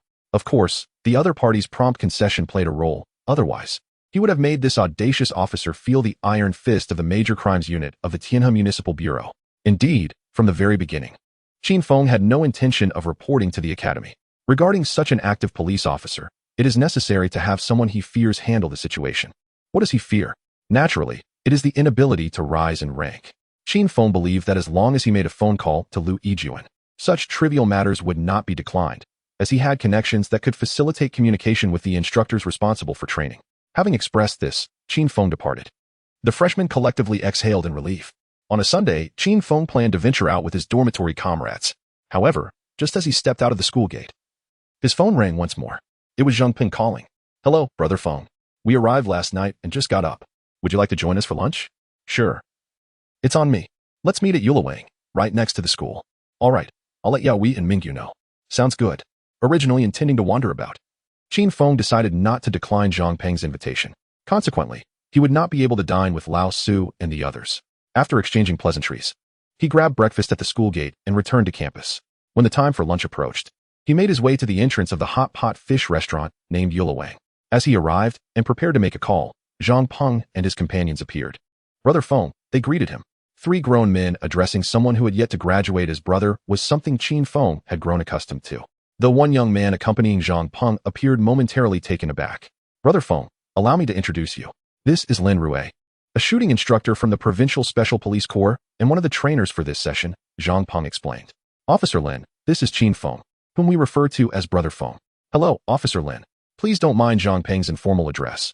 I am younger than you, so calling me Xiao Qin would suffice," Qin Feng said, extending his hand to shake Lin Rue's. "Haha, it's nothing, just a form of address. I am quite familiar with Zhang Peng.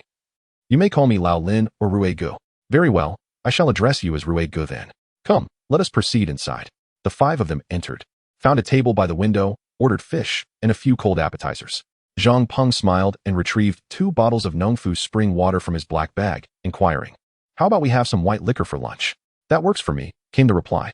"But let us drink sparingly. We must gather at 7 in the afternoon. So let us be mindful of our image." Lin Rue hesitated for a moment but did not object.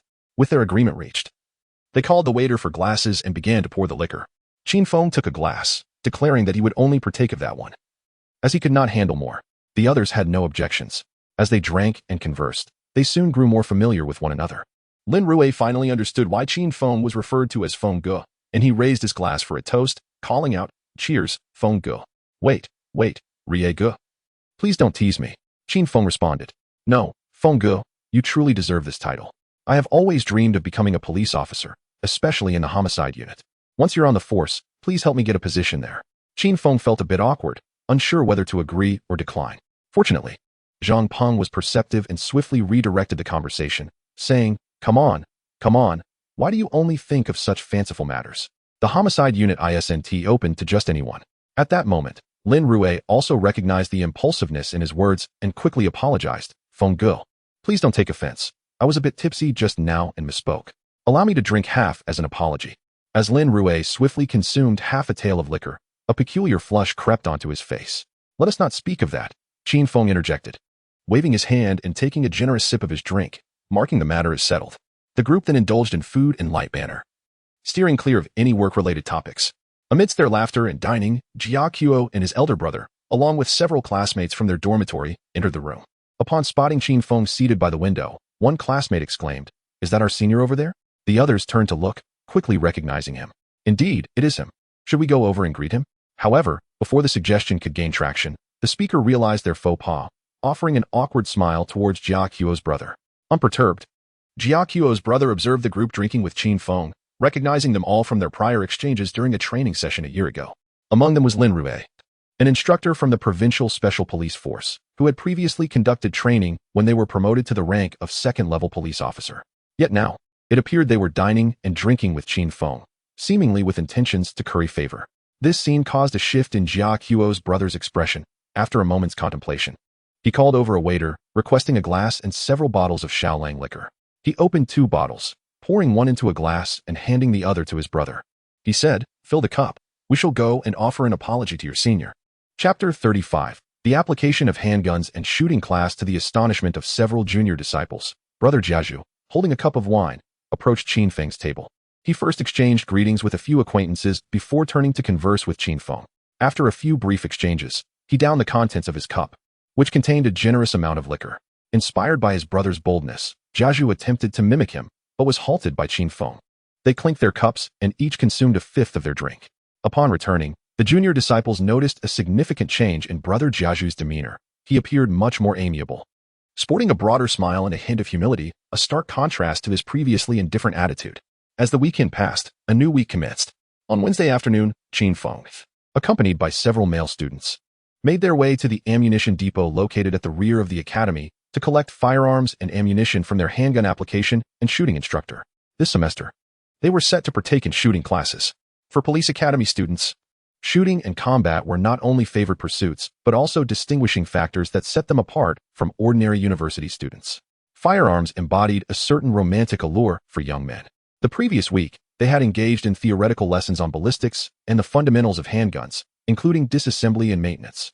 Although the 3 sessions did not render them proficient, they had garnered a foundational understanding. There were 15 Type 64 pistols, with each student receiving 6 rounds of 9mm ball ammunition, totaling 300 rounds for 50 participants. After completing the inventory, the instructor generously allocated an additional 10 rounds to Qin Feng. Staring at the surplus ammunition, Qin Feng was taken aback, realizing this was likely against protocol. The extra rounds were to be shared among him and his classmates, but all must be expended by the end of the class. "Thank you, teacher. We assure you that we will use every round." Upon hearing the teacher's words, Qin Feng felt an overwhelming sense of joy. He had not anticipated such a delightful surprise. This time, the group that came to collect the firearms consisted of Qin Feng, Lao Su, Chen Lei, and Shou Jie, for individuals who shared the same dormitory and were all student leaders from the district team. The reason why only Qin Feng's brothers were present was that the other classmates had no desire to attend. Reluctantly, Qin Feng had to call upon his dormitory companions. However, he did not foresee this unexpected boon. As the bullets were distributed, Lao Su and the others also expressed their elation. Each individual received a predetermined quantity of ammunition. And now, with an additional 3 rounds, their training capacity increased significantly. Just imagine, with 3 extra rounds per session, by the end of the semester, they would have accumulated several dozen more than their peers. What a thrill! With the dark handguns carried in wooden crates and pockets laden with heavy, clinking bullets, the quartet strolled forward, filled with laughter, while the teacher trailed behind. Upon reaching the outdoor shooting range located at the back of the college, Qin Feng and his companions found their classmates already assembled. Quietly beckoning the other 2 dormitory brothers, Zhang Yu and Wang Fui, to the side, he bestowed upon each an additional 2 rounds of ammunition before he began to organize the gathering for reporting. "Report, teacher. The 2nd squad of the Law Department, District 5, has assembled before class. The expected attendance is 50, and the actual attendance is 50. Please provide instructions. Stand at ease. Prepare for class." "Understood." After saluting, the formation dispersed. The teacher first elucidated the safety protocols and appointed Qin Feng to assist as a safety officer. Subsequently, each group of 10 students took turns to engage in shooting practice. Each participant was allotted 6 rounds of ammunition, and as the classmates took their positions, Qin Feng commenced the distribution of bullets. Subsequently, 1 shot at a time, the firing commenced at the command.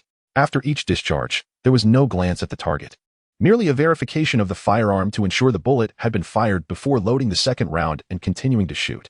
This process persisted until all 6 rounds were exhausted. Only then did they inspect the target. As it was their first attempt, the results were predictably unsatisfactory.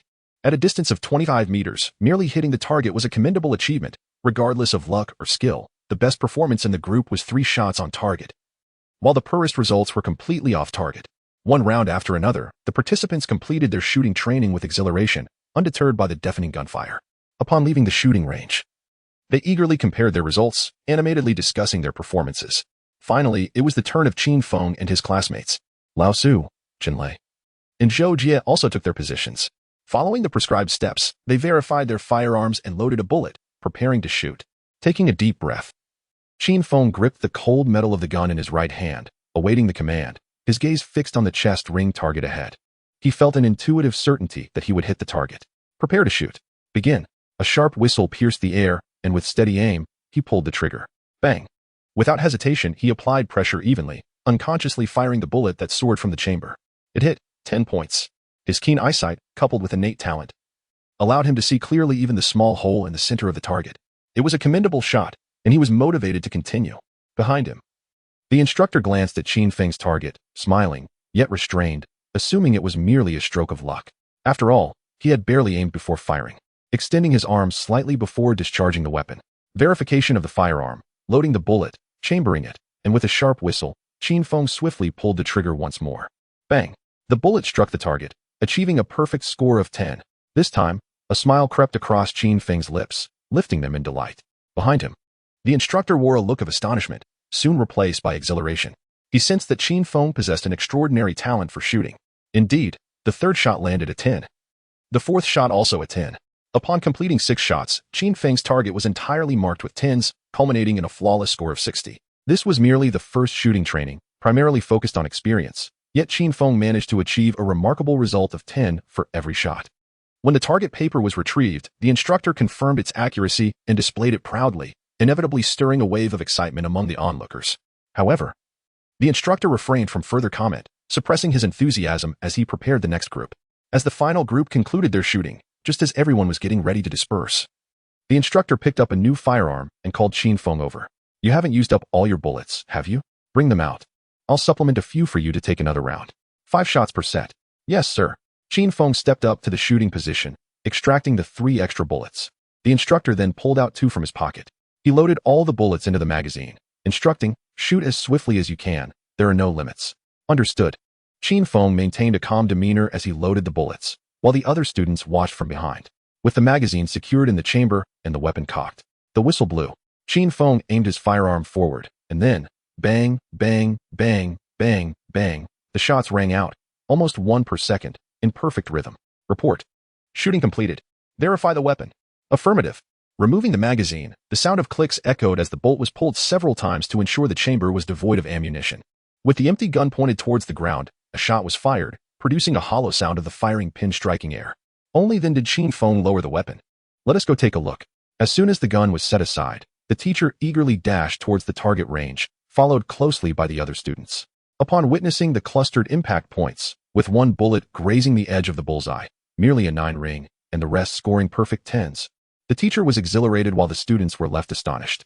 Qin Feng, gazing at the target, felt a surge of surprise and excitement. He had not anticipated such prowess in basic pistol shooting. What could possibly be achieved at an intermediate level? Would he transform into a sharpshooter, hitting precisely where he aimed within 50 meters? Excellent, splendid, marvelous. Qin Feng, come along with me, and do remember to account for the firearms. Understood.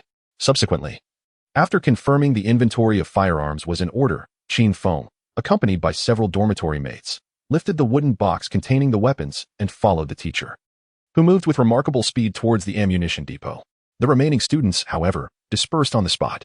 In the ammunition depot, the teacher instructed Qin Feng to organize his classmates in cleaning and returning the guns before departing with the target sheets. Moments later, as Qin Feng was nearing completion of cleaning and lubricating the firearms, he noticed the teacher striding towards him, accompanied by another man, presumably another instructor. Qin Feng, is it? Yes. Aha, relax, wait here for a moment, we will be out shortly. With that, the 2 teachers entered the armory, leaving Qin Feng to continue his task of maintaining the firearms. After meticulously cleaning all the firearms and conducting an inventory, the 2 instructors emerged once more. This time, they bore a Type 92 pistol along with a box of ammunition. Come, Qin Feng, accompany us to the indoor shooting range downstairs. Oh, the other students may return for now. With a shrug directed at Lao Su and Jinlei, Qin Feng fell in step behind the 2 instructors as they made their way to the indoor shooting range below. The academy boasted 3 indoor ranges, capable of accommodating over 100 trainees from 3 district teams simultaneously. Upon entering, Qin Feng and his companions were greeted by a lively atmosphere. the range bustling with police officers undergoing rank promotion training. Noticing the scene, one of the instructors approached the range officer to secure a shooting position. In this establishment, known as Chuan Police Academy, the director of shooting instruction commanded respect, even from the shooting instructors dispatched by the provincial department. After all, this was their domain. And the shooting instruction director was undeniably the authority here. Taking position at the shooting lane, he retracted the automatic target system, affixed a target paper, and then deployed the target once more. At 30 meters, the distance was substantial for pistol shooting. The effective range of the Type 92 pistol is 50 meters, with a maximum range of 100 meters, making 30 meters a considerable distance. Typically, assessments are conducted at a fixed target set at 25 meters for chest ring scoring or at 10 meters for combat rapid fire. Here, Qin Feng, this is the pistol. And these are the bullets. Load 10 rounds at a time. You may have your turn first. The instructor placed the pistol and the box of ammunition on the table. All right, Qin Feng replied, moving over to don the earmuffs and safety goggles before beginning to load the ammunition. Meanwhile, Lin Rui and Zhang Peng, along with others who recognized Qin Feng, occasionally glanced over, their eyes filled with intrigue. With the magazine loaded, Qin Feng glanced back at his instructor, who nodded in affirmation. Turning back, Qin Feng inhaled deeply, extended his arms straight forward, bent slightly at the waist, and squeezed the trigger a mere second after drawing his weapon. Bang, bang, bang. The gunshots reverberated loudly, resembling thunderclaps at close range, creating an uncomfortable din without ear protection. Qin Feng, equipped with earmuffs, maintained a focused expression as he diligently fired. After 10 rounds, he ejected the magazine, verified the weapon's emptiness, and then set the pistol down. With the push of a button, the target moved closer. The two instructors, along with Lin Rui and several curious officers, gathered around. Recognizing Qin Feng's shoulder insignia, they knew he was a student at the academy and were intrigued to see why he had been brought here to practice marksmanship. The target returned to its position, revealing a shredded center. Almost all the bullets had struck the bullseye, with any stray shots still closely clustered around it, easily scoring a 10. In other words, Qin Feng had achieved a perfect score of 100 in the 30-meter rapid-fire pistol exercise. The instructors were astounded, and the onlookers, including Lin Rui, were equally impressed. One might recall Qin Feng's previous score of 49 out of 50. However, firing 5 consecutive rounds is different from firing 10. The recoil is more pronounced, and the adjustment required to realign the weapon after each shot becomes more challenging. It can be said that the difficulty of hitting the target with 5 shots is not merely a matter of doubling the number of bullets to 10. The challenge is entirely distinct. Do you need a break? Is there still a chance to try again? After exchanging glances, one of the instructors, with a restrained excitement, inquired. Certainly. With such a splendid opportunity, Qin Feng naturally did not wish to let it slip away. Once he received the affirmation, the target paper was taken down and replaced with a new one, and the target mechanism was activated. Qin Feng proceeded to load the ammunition, carefully compressing the bullets before inserting them into the handgun. The Type 92 pistol does not require the slide to be racked, with the safety off. It is ready to fire. Bang, bang, bang. The speed was nearly the same, perhaps even slightly quicker, and within seconds, the shooting was completed. After verifying the firearm, he set it down. This time, the results were even better, although it was still a perfect score of 100. The bullet holes were noticeably more concentrated and did not stray near the edges of the bullseye. Has his performance actually improved? The astonishment of the two instructors was palpable, and Lin Rui was equally astounded. Feng Yu, you are simply incredible. Lin Rui's exclamation did not attract the attention of others, as they were engrossed in staring at the target paper. As for Qin Feng, after glancing at Lin Rui, he merely shrugged, indicating that it was a routine operation. Goodness, what kind of talent does Feng possess? A sharpshooter? Let's not exaggerate. This is merely a handgun, but I am inclined to call Feng a deity. The three conversing were naturally Zhang Peng and his companions, who, upon hearing the commotion, gathered around, leading to this scene. After their initial shock, the two instructors discreetly replaced the target paper and instructed Qin Feng to continue shooting until he no longer wished to. There was an entire box of ammunition, containing 100 rounds. If converted into monetary value, it would amount to several hundred, all of which constitutes an expense. Furthermore, it is unlikely for an ordinary individual to acquire permission to fire such a substantial quantity of ammunition in a single session. Now, with opportunity presenting itself, Qin Feng certainly would not let it pass. Then, bang, bang, bang. A perfect score of 100. Bang, bang, bang. Another perfect score of 100. The trained officers ceased their own shooting, gathering around to witness the spectacle. After achieving a consecutive 6 rounds with flawless scores, the trainees were left astonished, whispering among themselves. Some, particularly those from the special police unit, contemplated whether to inform their captain of the promising marksman in their midst, such as Lin Rui. As the 7th round commenced, Qin Feng finally felt the fatigue in his arms, resulting in a slight decline in his performance. By the 10th round, after firing the last 10 rounds, his score stood at 96. Nevertheless, this achievement remained exceptionally commendable, as 90% of those present would be unable to attain such results, especially after having discharged a total of 90 rounds. Observers with expertise discerned a remarkable potential. This student possessed extraordinary physical strength, certainly surpassing their own capabilities. Having fired a full 100 rounds, in addition to the previous 10, Qin Feng experienced a wave of exhilaration. The sensation of shooting a handgun was indeed exhilarating, the smoothness of the experience, the recoil of the bullet as it exited the barrel, the gratifying sensation of hitting the target and witnessing the results. Well, Qin Feng mused, he might just fall in love with marksmanship. Provided he had the quota for such a generous supply of ammunition. 10 target sheets were lined up in succession, each assigned a number by the teacher, another instructor, who served as the director of the Firearms Application Shooting Group within the Academy's police training department, stood nearby, a smile perpetually gracing his face. The trainees, alongside several instructors from the provincial special police team, gathered around, engaging in hushed discussions while occasionally casting glances towards Qin Feng. Zhang Peng and his companions observed the scene intently. After exchanging glances, Zhang Peng discreetly retrieved his phone and dialed Lu Yijuan. It was imperative to notify the chief, otherwise, if Brother Feng were to be poached, it would result in significant losses. Chapter 37. The Provincial Bureau's recruitment in the corridor outside the indoor shooting range. Zhang Peng stealthily approached a corner, checking his surroundings before calling Lu Yijuan. The call connected. Chief, what are you up to? What do you think? Zhang Ping detected the displeasure in Lu Yijuan's tone. I have something to discuss. Then speak swiftly. It's about Brother Feng. What about him? Noticing the sudden tension in Lu Yijuan's voice, Zhang Peng smirked. He recalled the chief's earlier excitement when he had just delved into a major case. But now, love can indeed fade. Brother Feng just visited our training range, accompanied by 2 instructors from the police academy. Guess what? You want me to guess? Lu Yijuan inquired. Not really. Realizing that the boss had lost his patience, Zhang Peng dared not to be frivolous any longer and promptly recounted the events. 100 bullets. With Brother Feng scoring 10 rings in the first 6 rounds. It was only from the 7th round that his performance began to decline, culminating in a mere 96 rings in the final round, comprising 4 9s and 6 10s. What? Zhang Peng, you're quite audacious, aren't you? 96 rings, and you don't even mention it? Are you a sharpshooter? Lu Yijuan retorted directly, leaving Zhang Peng utterly speechless. No, Chief, I never said it was inadequate.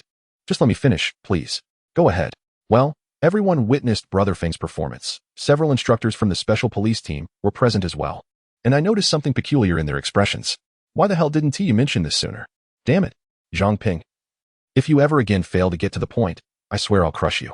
Now, immediately, go and keep an eye on Xiao Feng. If those guys from the special police team intend to poach him, give them a thorough beating. I'll head out at once. I'll reach you in 3 hours. Understood? Yes, I assure you I will complete the task. You better be able to guarantee it. With that final threat, Lu Yijuan hung up the phone. Hearing the beeping sound from his device, Zhang Peng felt quite aggrieved. Am I not just here to deliver news? Why am I being threatened? After all, who isn't a little baby at times? Even babies feel wronged, but the baby won't say it. With his phone tucked away, Zhang Peng was laden with grievances he dared not voice, yet he could not afford to delay and quickened his pace into the shooting range. Upon entering, he indeed found several instructors from the special police team surrounding Qin Feng. Upon witnessing this scene, Zhang Ping felt a jolt of urgency and quickly pushed his way through the crowd. Hey, Lin Rui, do not entertain any ill-conceived notions. Brother Feng is a member of our major crimes unit, and his appointment has long been established, personally arranged by Chief Qi of our bureau. Zhang Ping deemed the title of Lu Yijuan, the head of the major crimes unit, insufficiently prestigious, and thus invoked the formidable authority of the bureau chief. As for the other training instructors, he refrained from confronting them, as they were strangers. Hence, it was Lin Rui, a familiar face, who bore the brunt of his outburst. Zhang Peng's shout rendered the scene immediately silent, leaving the 2 instructors from the police academy somewhat bewildered. What is going on? This Qin Feng has only just entered his junior year, yet he has already been appointed by the major crimes unit? Is he personally chosen by Chief Qi of the Tianhe City Bureau? What sort of background does he possess? The other trainee officers were equally taken aback by this revelation. Considering their diverse origins, including personnel from the Tianhe City Bureau and various district branches, it was astonishing that a mere undergraduate had captured the attention of such a high-ranking official. What could possibly be his background? As for Lin Rui, who was inadvertently implicated, he understood the situation all too well. It was no wonder Zhang Peng and his companions addressed the much younger Qin Feng as Brother Feng. They were clearly attempting to curry favor in advance. How shameless. In the quiet shooting range, the expressions of the gathered individuals varied widely, while Qin Feng, encircled in the midst, wore a look of helplessness. With Zhang Peng's grip firmly holding his arm, he found himself unable to break free, and thus he lowered his gaze, adopting a meditative stance without uttering a word. Indeed, he had recently been scouted. However, it would be inaccurate to claim that it was entirely the case. The director of the police training department was keen on having him participate in the National Police System competition prior to National Day, while the Special Police Brigade was genuinely interested in recruiting him. However, with the assurance of Chief Qi and the presence of his senior brother Liu Yijuan, who is already receiving a salary and has been assigned a vehicle, along with his familiarity with the major crime unit, there is no conceivable reason for him to join the SWAT team. As for the National Police System competition mentioned by the school, he is more than willing to participate. It would provide an opportunity to travel to the capital at public expense and possibly return with an award. Yet, Qin Feng finds himself regretting having utilized the upgrade card prematurely. Had he elevated his handgun shooting skills to an intermediate level, he might have secured a first prize. Nevertheless, such regrets are futile at this juncture. Sensing an awkward atmosphere, Zhang Peng, without further contemplation, held his head high and exchanged glances with the SWAT team instructor before turning to Yan Mingyu and Zhou Yaohui, continuing, "Our director Liu will be here shortly. So do not entertain any misguided notions. Otherwise, should Director Liu lose his temper, do not say I did not warn you." With a knowing look, Yan and Zhou quickly made way, and the quartet surged through the encirclement. The remaining instructors of the SWAT team exchanged glances, each reflecting a sense of helplessness. Liu Yijuan was unperturbed, confident in the support from higher-ups. Yet Chief Qi Shengli of the Tianhe City Bureau, even the team leader, could not withstand. It was said that this individual was soon to assume the role of deputy mayor, overseeing justice and public security, and was among the front-runners for advancement, possibly even becoming the secretary of the Tianhe Municipal Political and Legal Committee. If the team leader attempted to poach talent, Chief Qi might indeed take action. With such thoughts, the instructors could only sigh in resignation and motion for the remaining trainees to continue their drills, while Lin Rui quietly marked an X on the attendance sheet for the departing Zhang Ping and his companions. Indulging in arrogance, you dare to raise your voice at me? Do you not realize that I hold the power of life and death in my hands?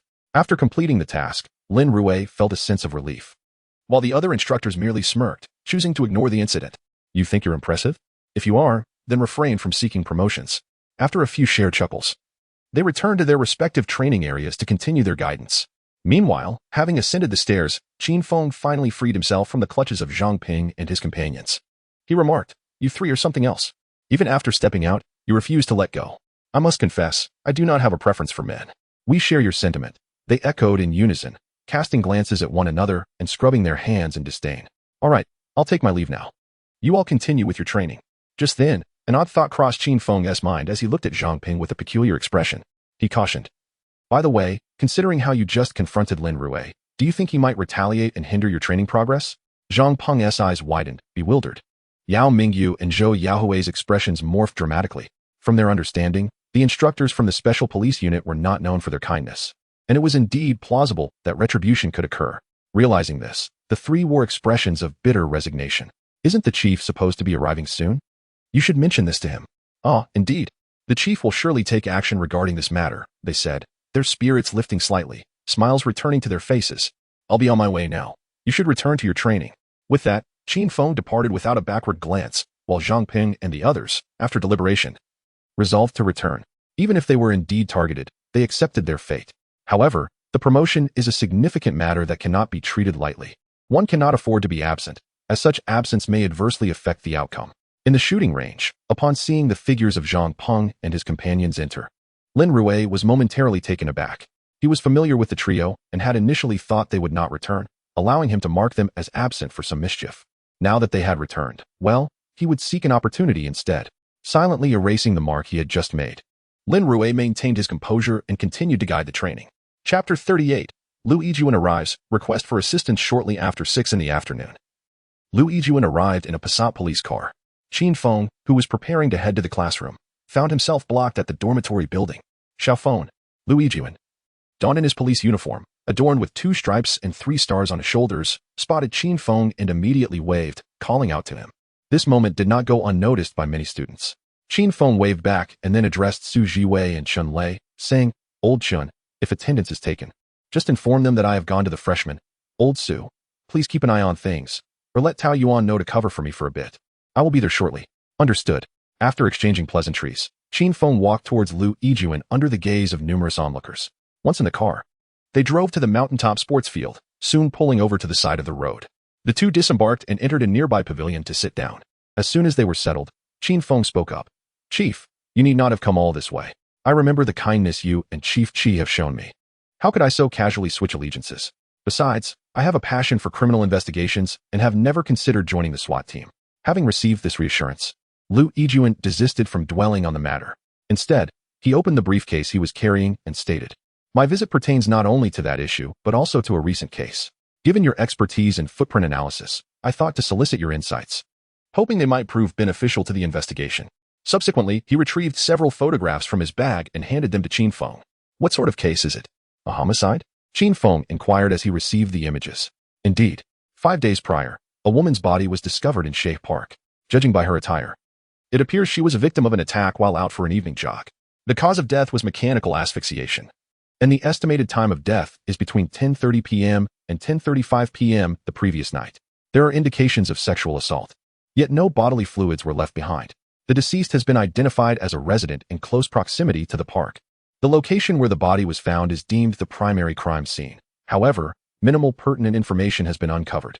It is suspected that the perpetrator lacks a criminal record, as DNA data comparison has yielded no matches.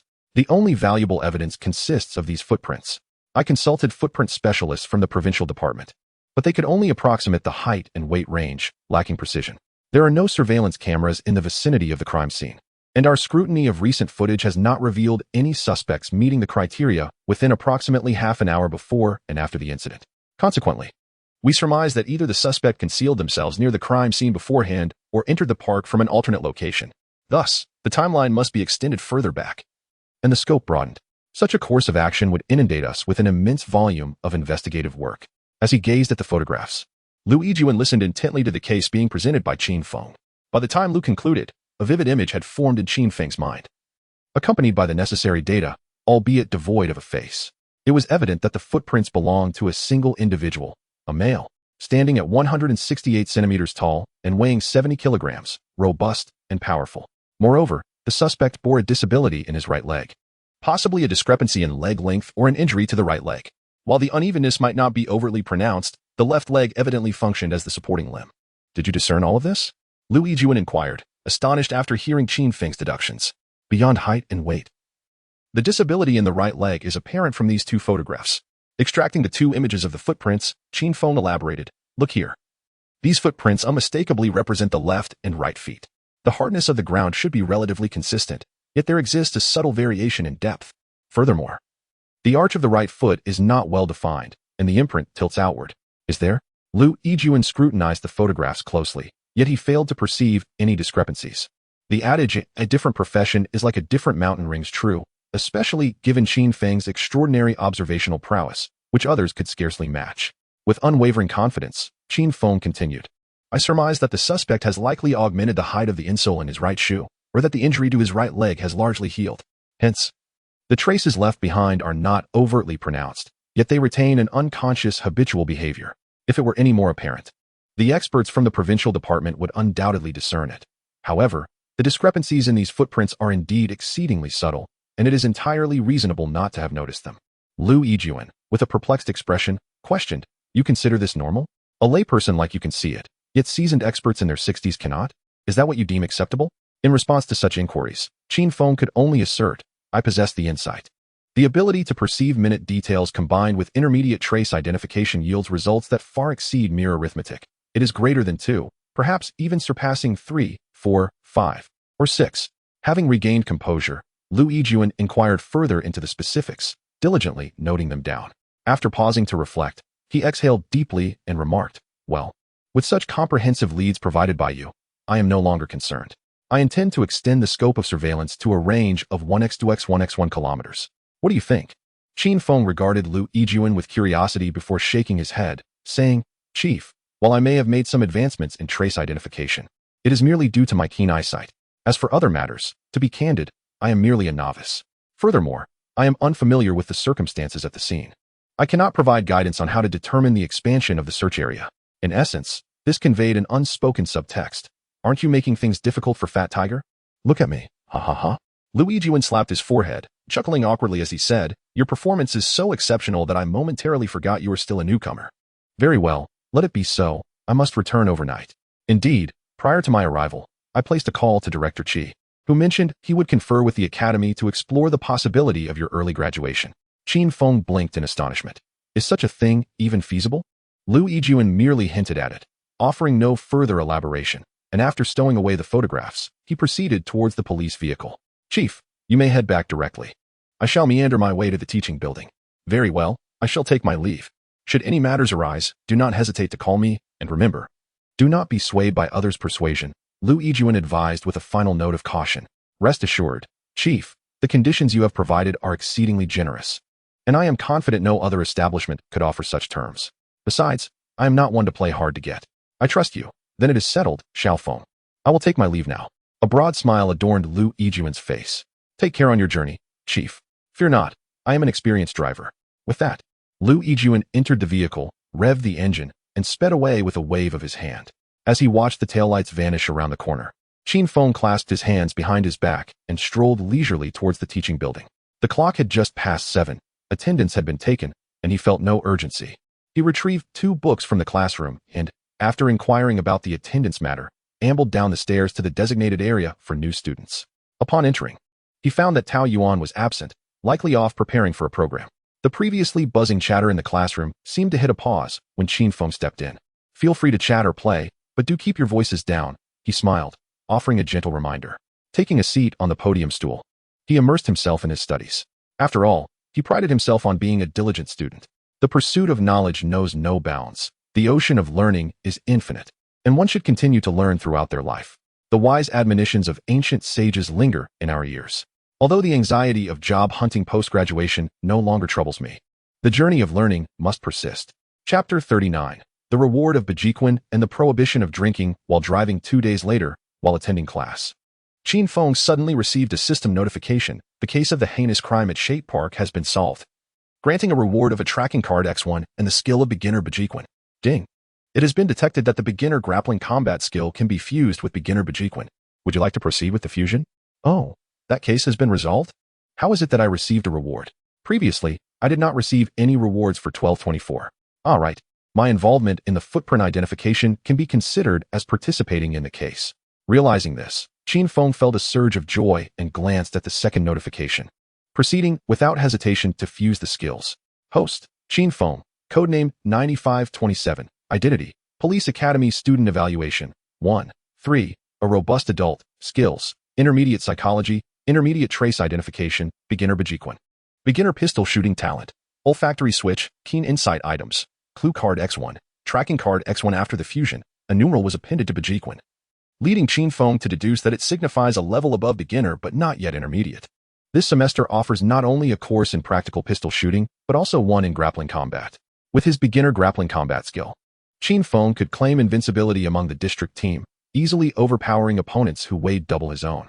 Even the instructor was only marginally superior to him. Indeed, he possessed considerable strength, standing several centimeters taller than the teacher, with long legs and a robust physique.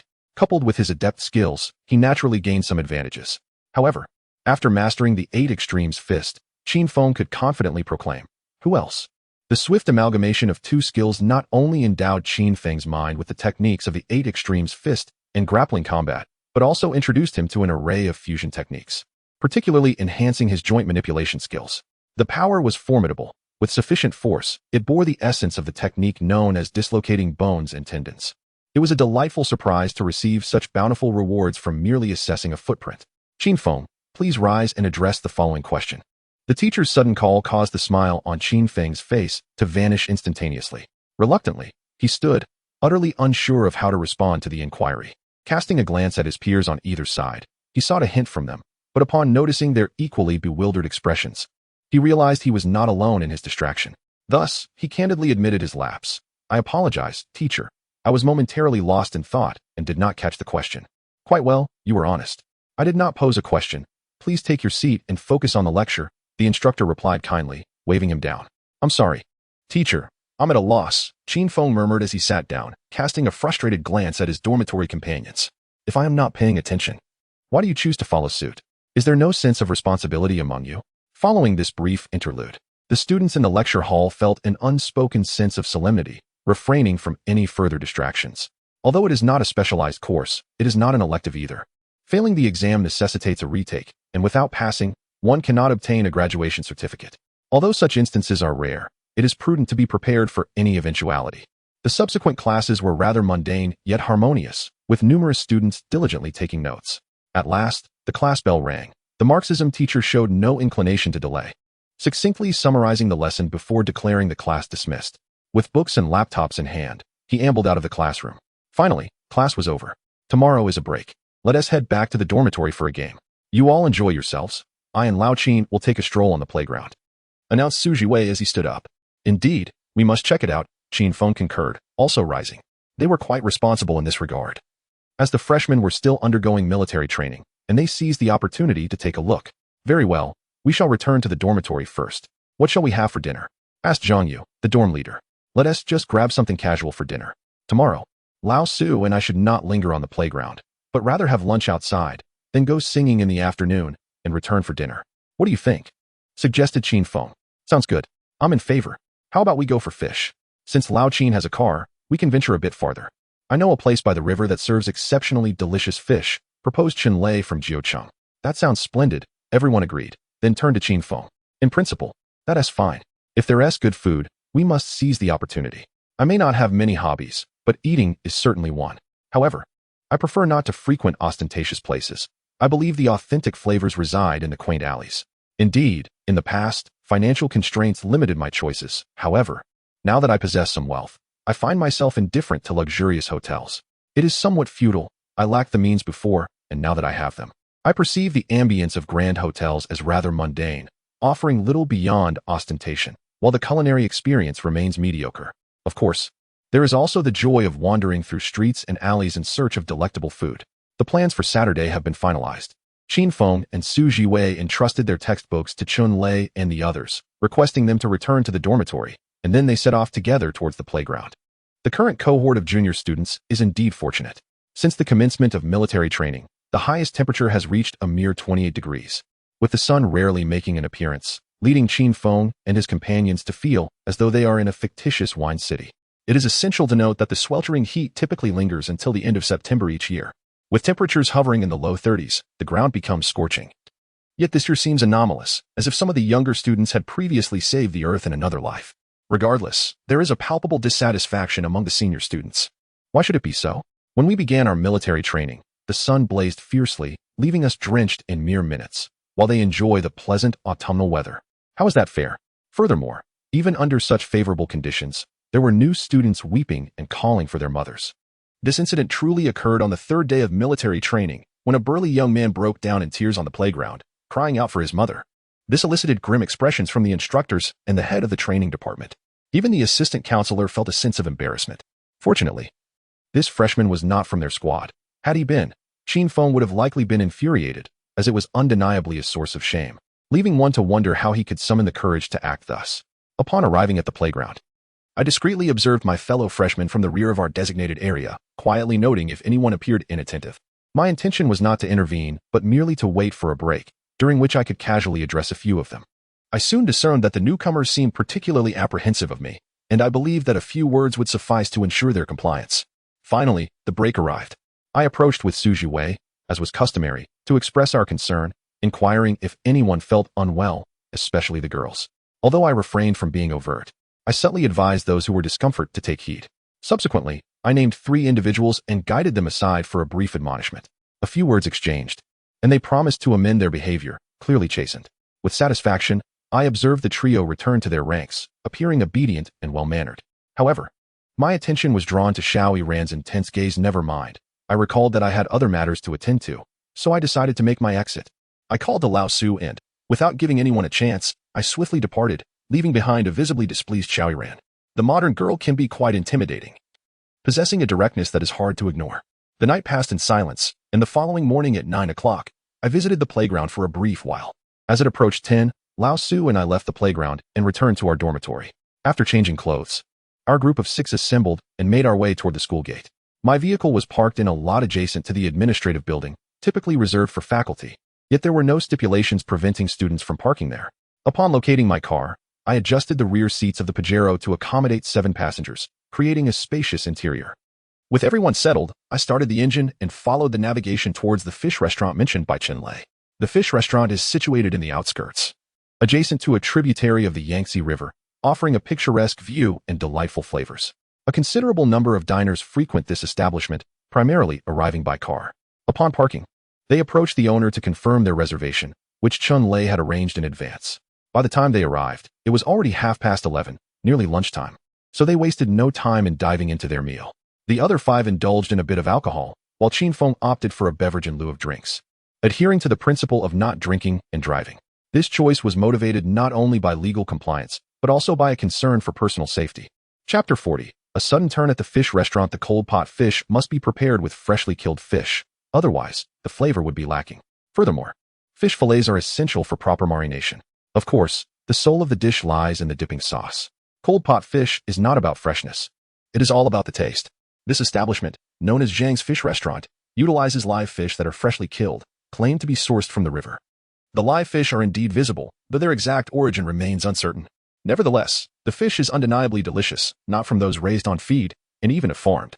They seem to have grown naturally rather than being artificially fattened. Otherwise, it would be implausible for the fathead fish to be priced at 25 yuan per pound, with the fish heads costing an astonishing 41 yuan per pound. This is significantly pricier than the fish restaurant located near the school. As they dined on fish, engaged in conversation, and shared laughter, the small private room occupied by the 6 of them occasionally erupted with boisterous laughter. Halfway through their meal, a sudden crash resonated from outside the private room, likely the sound of a glass or some other fragile vessel shattering. Outside, a group of 7 or 8 middle-aged men was gathered, reveling in their feast, when one of them, unable to steady his wine glass, accidentally dropped it just as he lifted it, sending it crashing to the floor. "Hey, Lally, what is wrong with you? You can't even hold your drink steady." Initially, no one paid much attention, and the table mates even joked around. However, Lao Li's smile suddenly froze, and his upper body tilted awkwardly, collapsing towards the ground. The sound of shattered glass and dishes echoed as his arm swept him to the floor, but at that moment, no one cared about the mess. The nearby tables gasped in shock, especially Lao Li's companions, who hurried to check on him. Lao Li, please don't scare us. Wake up, wake up." Friends at the adjacent table, startled, began to slap his face and shout. "What is happening? What is going on?" "I don't know. He just fell down suddenly." "Could something have happened? I've heard that mixing alcohol with certain medications can be dangerous." "Really? You think that could be the case?" "It shouldn't be. When buying such medications, doctors and pharmacists always provide warnings. But what if he didn't resist the temptation? Don't joke around. I actually think he might have a sudden illness." Observing the commotion is a natural human instinct. Curious onlookers gathered, whispering about various possibilities, displaying a sense of morbid curiosity.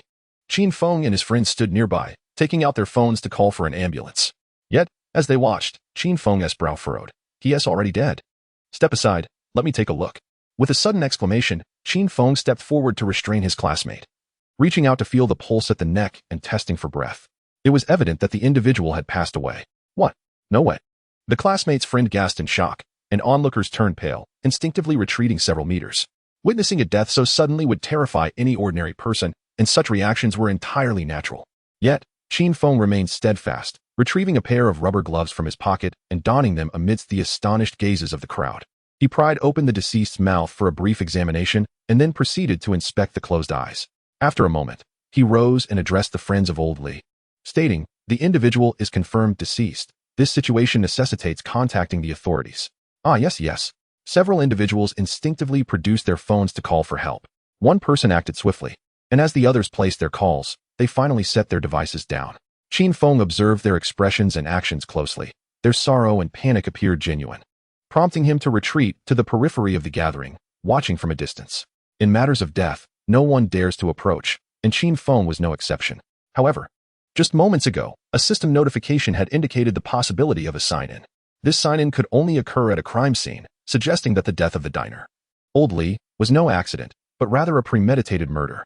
Sign-in successful, acquired the innate skill, danger perception. What a remarkable boon. The fleeting glimmer of astonishment in Qin Feng's eyes was quickly subdued as he absorbed the announcement in his mind.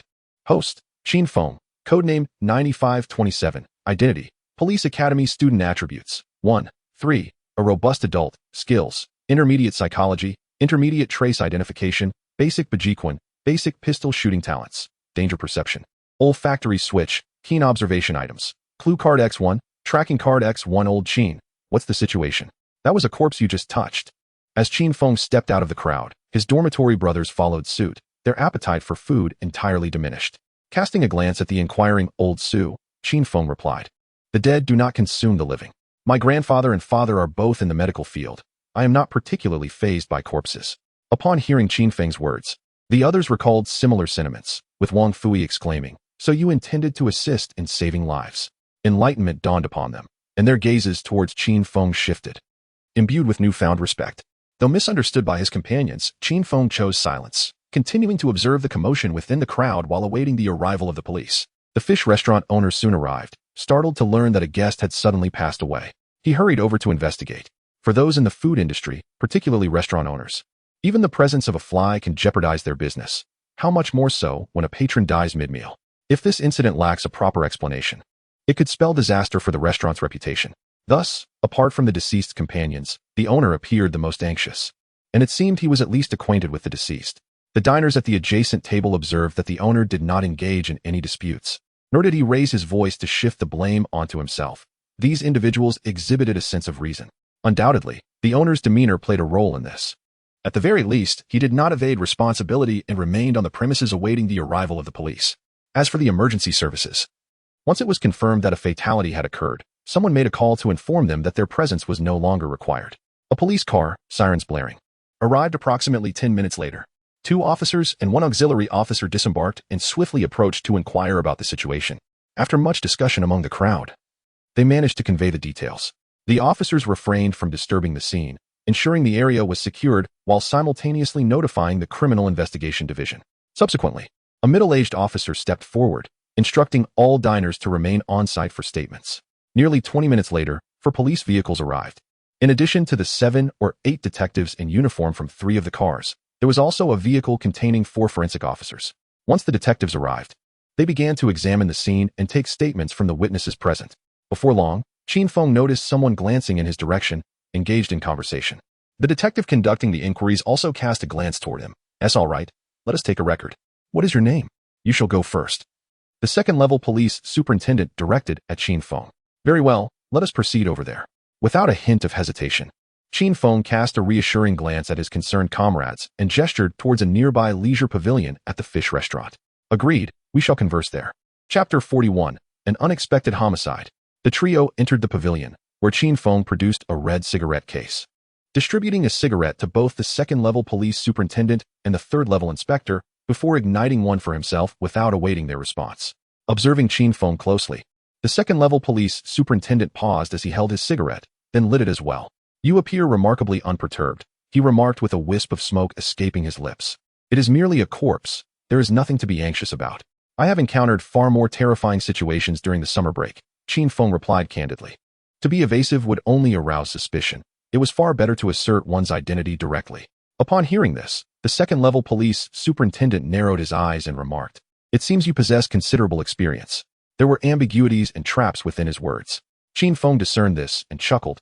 "Captain, there is no need for you to probe. During my summer break, I worked for a month in the Major Crimes Unit at the Tianhe City Bureau and attended several crime scenes. Are you acquainted with the 816 corpse case? I was the one who solved it." "Oh." The second-level police superintendent expressed surprise, while the third-level inspector's eyes widened in astonishment. Such assertions should not be made lightly. You have yet to graduate. How could?" The third-level inspector's sentence was abruptly halted by the second-level police superintendent. Unlike his subordinate's skepticism, the second-level police superintendent believed him. They have not only heard about this case, but have also examined it as a learning resource, scrutinizing the files. Given that the case indeed exists, and Qin Feng claims to have solved it, a simple phone call could clarify the truth. The second-level police superintendent does not believe that Qin Feng would be foolish enough to fabricate such an easily debunked lie. "It seems our police academy has produced another talent. Do share. How did you join the homicide division?" "My inquiry is veiled as curiosity, yet it serves as a test. Even though I doubt Qin Feng would be so reckless as to utter such a falsehood, it is prudent to ascertain the facts." The 712 serial murder case culminated with the discovery of the last body at the Tianhe Zoo. Coincidentally, I was working part-time at the zoo and, out of curiosity, went to the scene to investigate, where I encountered my senior, Liu Yijuan, the head of the Homicide Division. I know Director Liu Yijuan, said the second-level police superintendent. Qin Feng nodded, took a drag from his cigarette, and exhaled the smoke as he continued. Utilizing my keen eyesight and familiarity with the zoo, I provided crucial leads. Subsequently, I caught Senior Liu's attention, who invited me to intern with the Homicide Division. In a sense, I am part of the Homicide Division. Director Qi has acknowledged my potential. And upon graduation, I will directly join the Municipal Bureau's Homicide Unit. By invoking Liu Yijuan and further mentioning Qi Xingli, a prominent figure in the Sichuan provincial police system, Qin Feng was showcasing his connections.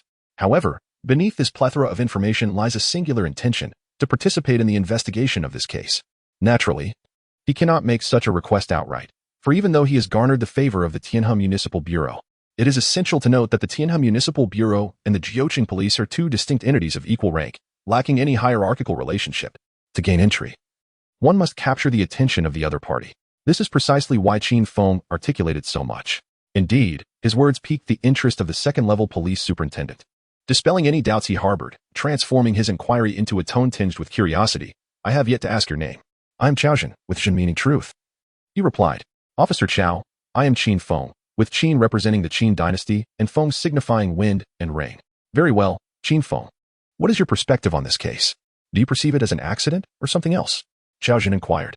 "What do you think, Officer Chao?" Qin Feng countered, not in a rush to respond.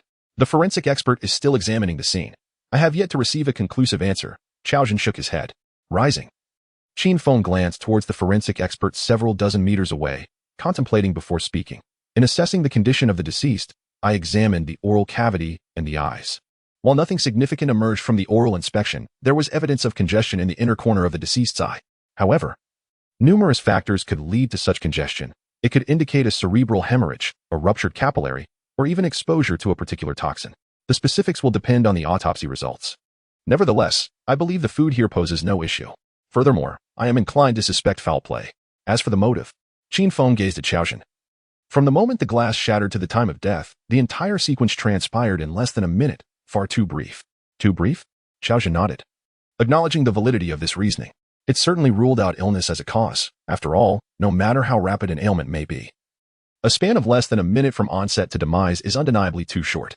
As an experienced criminal investigator, Chaozhen was not one to make hasty decisions. "All right, Qin Feng, I acknowledge your perspective, but whether it is indeed a homicide must be determined by evidence, specifically the autopsy results provided by the forensic expert." "Of course," Qin Feng replied after a brief moment of silence, smiling. "Then let us proceed with a formal record." "Very well, you have the final say." Once the record was completed, Chaozhen proceeded to take statements from Su Jiwei and others, with Wang Fui being the last. By the time he finished, more than an hour had elapsed. After settling the bill at the fish restaurant, Qin Feng drove away in his Mitsubishi Pajero, accompanied by several brothers from his dormitory. Regarding the subsequent developments of the case, Chaozhen did not extend an invitation for Qin Feng to participate. Even though Qin Feng was an official detective at the Tianhe City Bureau, his involvement in this case was unlikely. As the captain of the police department in the liquor city, Chaozhen could not afford to allow Qin Feng's participation, especially since he was not an official detective. The 6 individuals returning to school were enveloped in a somber silence. The others were affected by the traumatic experience of witnessing death during their meal, the abrupt end of a vibrant life leaving an unsettling impression. As for Qin Feng, he was preoccupied with thoughts of the case, pondering whether there might be an op if one possessed the identity of a provincial department official. One might have the opportunity to partake in such endeavors. As time swiftly passed, it was now the end of September. On the 26th day of that month, Qin Feng, accompanied by several instructors from his academy, including a vice president leading the group, embarked on a journey to Tianhe. They took a vehicle to Tianhe Airport, where they boarded a flight destined for the capital. Their purpose was to participate in the National Police System competition. In addition to active duty police forces, various police academies were permitted to select students to compete. Those who achieved noteworthy rankings would receive advantages in future civil service examinations. And there was always the possibility of being noticed by influential figures, much like the promise made to Qin Feng by Qi Xingli. Qin Feng's participation in the competition was solely in the realm of pistol shooting. However, this singular focus was more than sufficient. After discovering Qin Feng's shooting prowess, the police training department dedicated over 10 days to intensive training, during which he fired hundreds of rounds daily, from static targets to moving ones. And culminating in combat rapid-fire drills, the training was rigorous. The shooting instructors unanimously believed that even if he did not secure first place, a position within the top 3 was highly probable. Thus, he was present. Furthermore, the academy promised that students who ranked in the competition would receive monetary rewards: 3,000 for entering the top 10, 5,000 for third place, 7,000 for second, and a grand prize of 10,000 for first. Beyond these material rewards, there were accolades such as the title of Provincial Outstanding Graduate, opportunities for retention at the academy, and additional academic credits, among various other benefits. Chapter 42. Departure for the competition, a single shot that astonished the arena. Pistol shooting may appear straightforward, yet it is, in fact, quite challenging. Particularly, law enforcement personnel, with the exception of specialized SWAT teams who have the privilege of engaging in extended live-fire exercises, other officers, including criminal investigators, typically only practice at the range once every couple of months to maintain proficiency.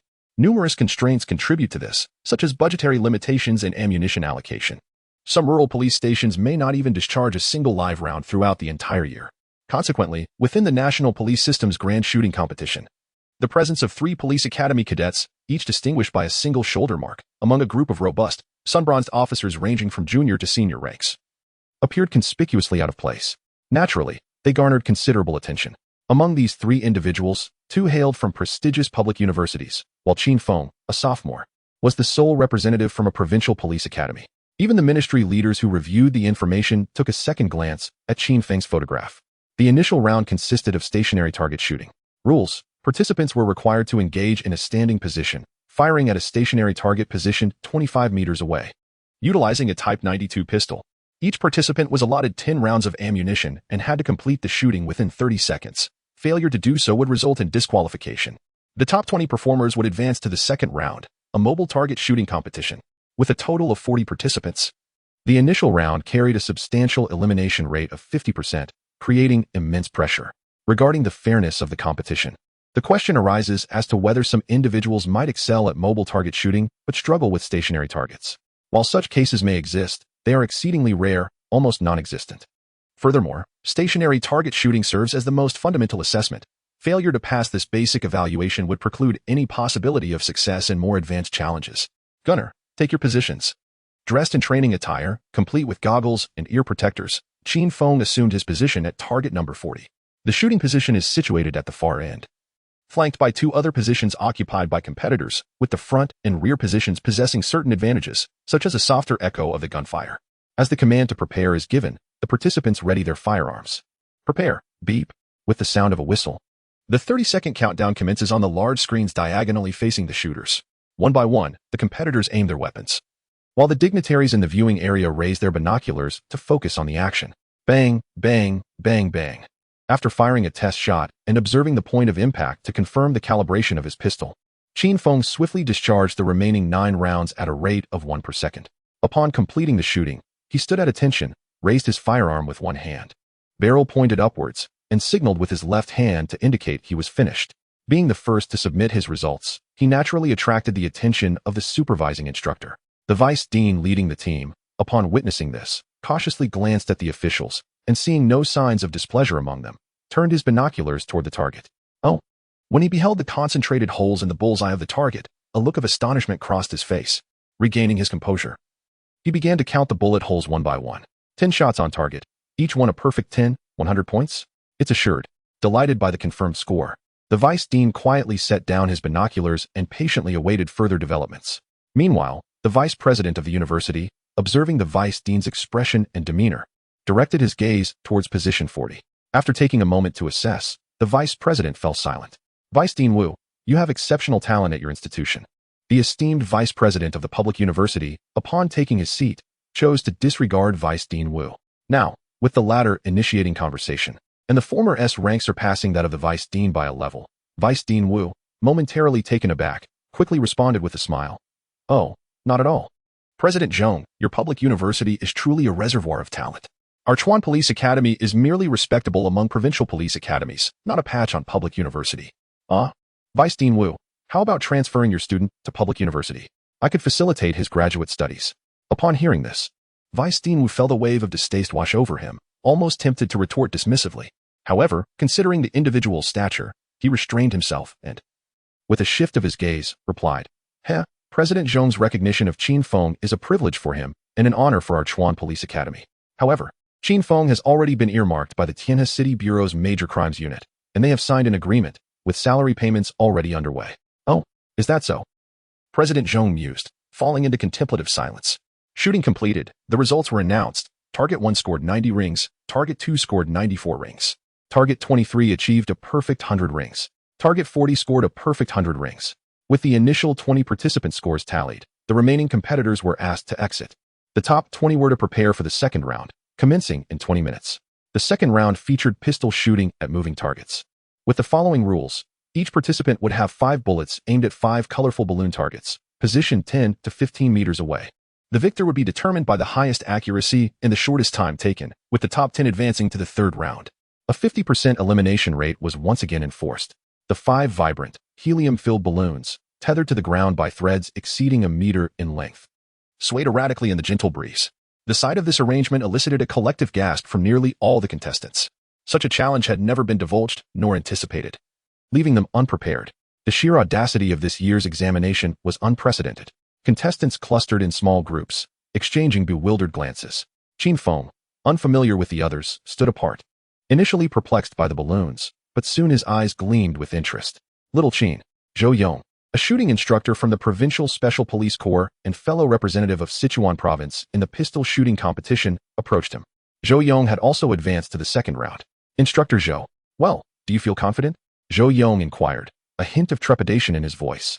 In truth, he lacked confidence and sought conversation with Qin Feng merely to alleviate his anxiety. Reasonably so.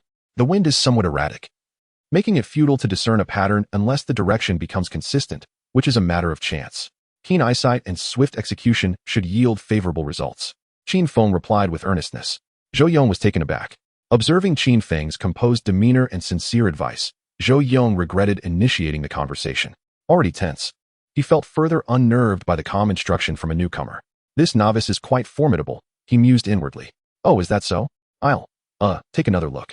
Zhou Yong stammered with a forced smile, feeling deflated. Upon concluding his remarks, Zhou Yong proceeded to make preparations. As the time arrived, the contestants readied themselves in accordance with the order displayed on the screen. The first contestant, number 40, was Qin Feng from the Sichuan Police Academy. Me? First? Qin Feng was taken aback to discover that he was the inaugural participant. Vice Dean Wu, seated in the stands, felt a wave of unease wash over him. He sensed that there was a deliberate attempt to target Qin Feng and the Sichuan Police Academy. Noticing the Vice Dean's troubled expression, Principal Zhong leaned in and quietly elucidated. This is the established rule. The order is not random. In the second and third rounds, participants will commence based on their performance from the previous round, which serves as a form of psychological pressure test. Upon hearing this explanation, Vice Dean Wu exhaled in relief, offering a grateful smile.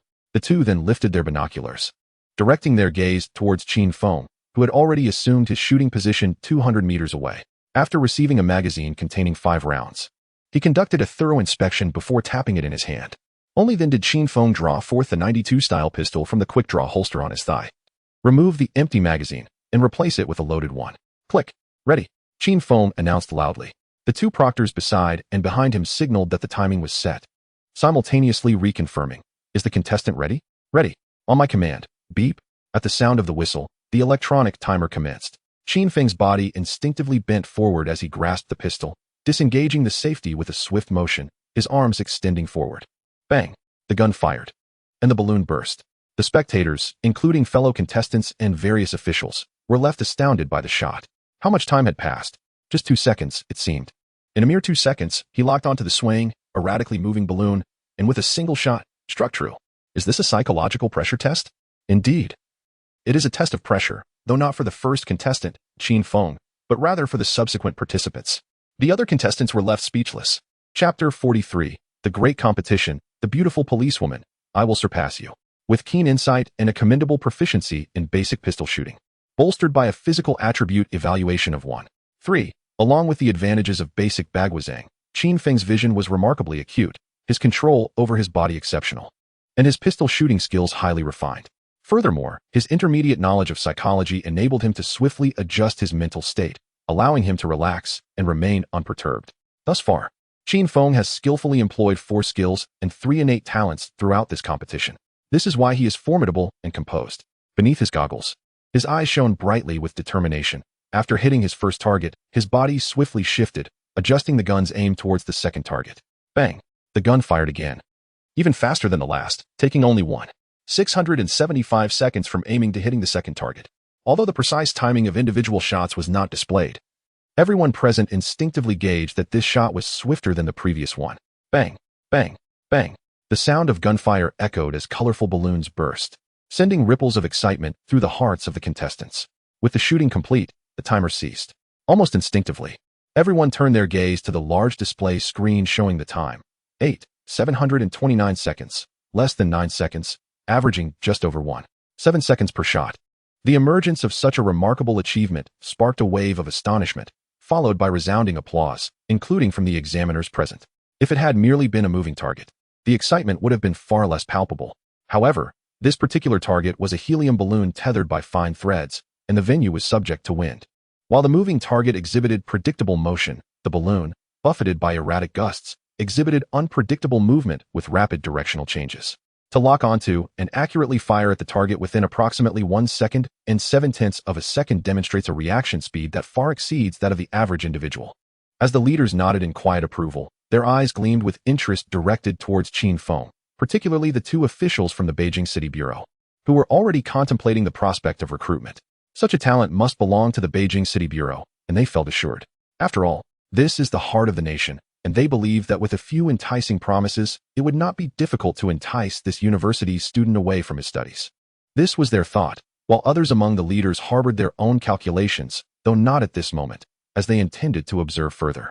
The expressions of the other competitors were grim, not out of resentment towards Qin Feng, but rather due to heightened anxiety. With such a benchmark set before them, failing to perform well would result in significant embarrassment. Maintaining an air of calm, Qin Feng checked his firearm before returning the spent magazine to the examiner. With a serene demeanor, he descended from the shooting position and made his way to the resting area to hydrate and recuperate. 3 minutes later, the venue was readied once more, and the second shooter prepared. Bang! Perhaps it was due to nerves, or perhaps the wind played a role. But the second archer's initial shot was rather hasty, and thus, the targeted balloon continued to bob and weave. A misfire. Observing this marksman, who had missed his first shot in the previous round, some competitors who had previously encouraged themselves with the thought that they could perform just as well felt a sudden pang of anxiety. As for the archer, he was drenched in cold sweat. Fortunately, this shooter from Nanyuan possessed ample practical experience and a resilient mindset. After taking a deep breath to recalibrate, he successfully hit his second shot. The success of the second shot acted like a potent stimulant, instilling a sense of calm within him. Bang! The third shot found its mark. Bang! The fourth shot was also successful. Bang! The fifth shot, too, struck true. Phew! All of the last 4 shots were on target, and both the archer and everyone else breathed a sigh of relief. Yet, glancing at the time, 36:223. Well, this result was simply incomparable to Qin Feng's. Exiting the shooting position, the second archer retreated to a corner of the rest area, choosing silence, which left Qin Feng, who was about to greet him, to sit back down in disappointment. Bang, bang, bang. The sound of gunfire intermittently echoed across the competition arena, and the competitors who descended from the shooting positions were all slightly perspiring. As for the Nanyuan special police officer, who had hit 4 shots, he now felt a sense of ease, not because he had finished early, but because, aside from Qin Feng, he was currently solidly in second place. However, his reprieve was short-lived. Lin Yao, a 4th-year student at the university, emerged onto the scene, a strikingly beautiful young woman with a cool demeanor and fair skin, sporting a short hairstyle. Subsequently, she achieved a perfect score, hitting all 5 targets in a mere 29,435 seconds. This was indeed an impressive feat.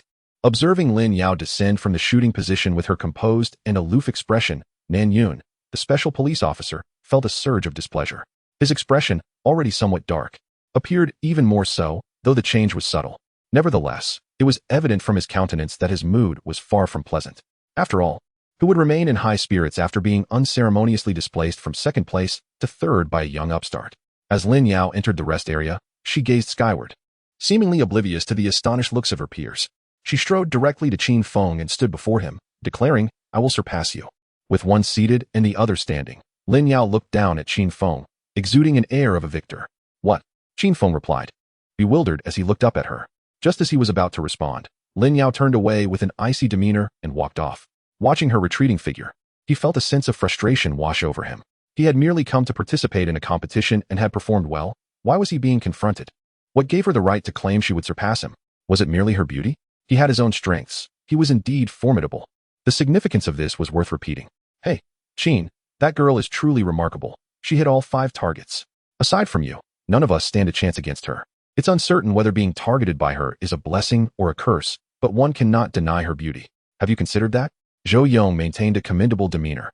Having scored 3 hits out of 5 attempts, sitting beside Qin Feng and closely witnessing the entire event unfold. Moments ago, he had been silent and composed. Now, with the departure of another, he was exchanging knowing glances. What's so remarkable about her? Should we indulge her? Qin Feng rolled his eyes and continued. You aspire to surpass me? I can succinctly express my thoughts in 2 words. Which 2 words? Zhou Yong inquired, intrigued. The first 2 words. You truly lack appreciation for delicate beauty, however. I find it endearing. Get lost, I have no affection for men. Qin Feng shrugged, shaking off the hand that had rested on his shoulder. Neither do I, Zhou Yong shot back with a glare. As the competition concluded, Qin Feng rightfully claimed the top position, with Lin Yao following in second, and the South Cloud Special Police securing the 3rd spot. Zhou Yong also made it into the top 10, albeit in 9th place, narrowly avoiding elimination from the final round. Observing the rankings, many were astonished. Among the top 3, 2 were police academy students, while seasoned veterans with extensive practical experience were decisively outperformed. It was truly a commendable display. At least the leaders were impressed. They recognized the advancements in talent cultivation at the police academy and the potential rise of new talent. As leaders, witnessing the continuous emergence of promising successors was their utmost delight. Chapter 44. The Grand Competition, Pistol Shooting Champion Lin Yao. The top student in our criminal technology program at Public University, excelled in shooting as well. Her post-graduation placement remains undecided. Yet both the ministries and the Beijing City Bureau hold her in high regard. Principal Zhang sat beside Vice Dean Wu, smiling as he introduced her, subtly boasting of her accomplishments. In response to Principal Zhang's subtle intentions, Vice Dean Wu merely chuckled, then, with a sincere smile, remarked, Our Qin Feng is a student of law, not a top scholar, merely admitted through the general enrollment process. However, Principal Zhang was well aware of Qin Feng's remarkable achievements. This past summer, he interned in the Major Crimes Unit of the Tianhe City Bureau, where, over the course of a month, he successfully solved 4 significant cases overseen by the ministry and provincial authorities. Had he not been a student yet, he would have undoubtedly earned at least a first-class merit. Alas, we, the school leaders, feel quite ashamed to have only just recognized such a promising talent. Nevertheless, it is commendable that the young man has proven himself, and we can only strive to provide him with better opportunities. Wouldn't you agree, Principal Zhang? Principal Zhang felt a surge of frustration, realizing that this individual was not merely talented but exceptionally gifted, and yet his connection to the Chuanjing Academy was tenuous at best. Vice Dean Wu asserted, being at Chuanjing Academy is a testament to its merit. Vice Dean Zhong retorted, when it comes to shamelessness, you take the prize. Vice Dean Wu graciously acknowledged, thank you for the compliment, but it is primarily the child's diligence that shines through. We merely bask in his glory. The performances of the 2 academic leaders were nothing short of captivating.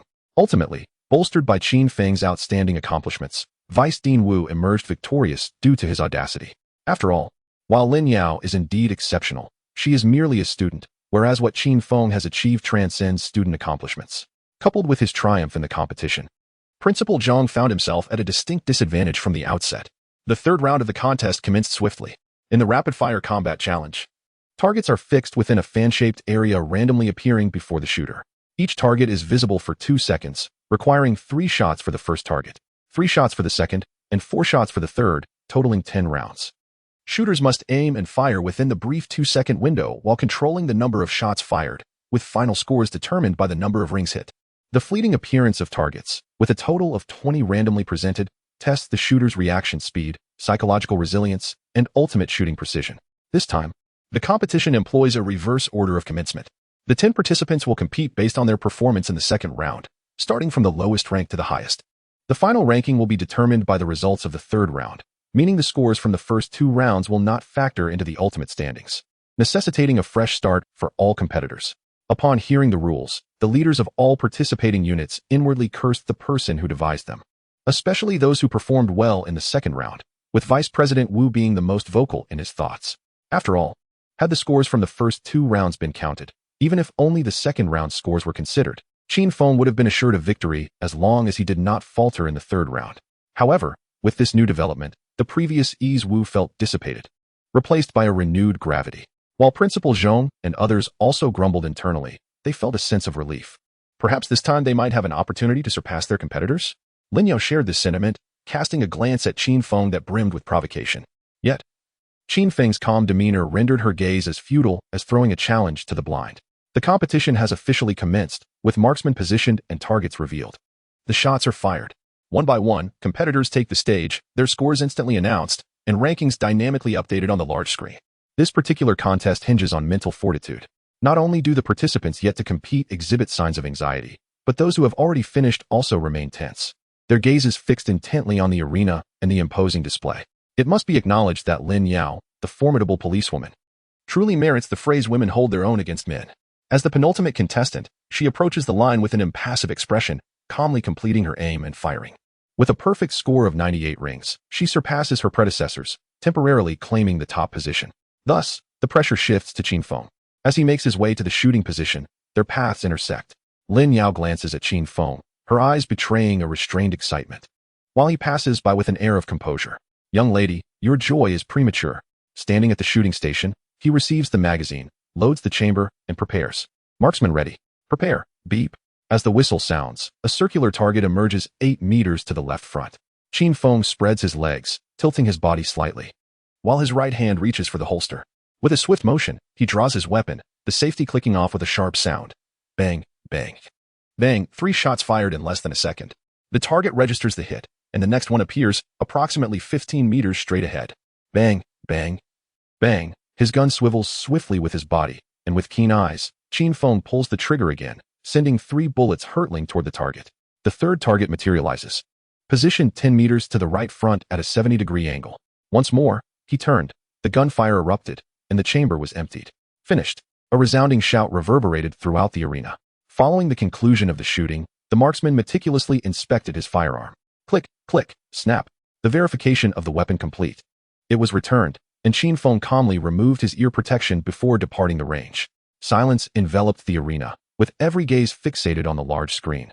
Given the time recorded at the shooting station, it was evident that Qin Feng had hit the target with all 10 shots, and at an impressive speed. However, in this competition, speed was not the sole criterion, the ultimate score was paramount. Thus, a rapid performance did not necessarily guarantee a superior outcome. 2 minutes later, the large screen displayed Qin Feng's final score. Number 40, Qin Feng, 10 shots, all hits, a total score of 100, with a time of 4:012. Accompanying the score, a diagram illustrating the impact points of the 3 targets was displayed. A wave of astonishment swept through the arena as the results were revealed. Observing the name at the top of the leaderboard, Lin Yao's expression was one of profound disappointment. Not only did Qin Feng surpass her in speed, but his score also eclipsed hers. Coupled with the previous 2 rounds, in an instant, Lin Yao felt an overwhelming sense of Qin Feng's invincibility. On the podium, the previously smug Principal Zhong widened his eyes in disbelief, while the anxious Vice Dean Wu wore a broad smile. Engaged in light conversation with the team leader from the provincial department. 2012 National Police System Competition, first place in the pistol shooting category, 3rd-year student from Chuan Police Academy. Qin Feng. Second place, 4th-year student from Gong University, Lin Yao. The announcement of the rankings echoed through the speakers, signifying the conclusion of the event. Simultaneously, a few staff members escorted the top 3 participants to the podium to prepare for the award ceremony.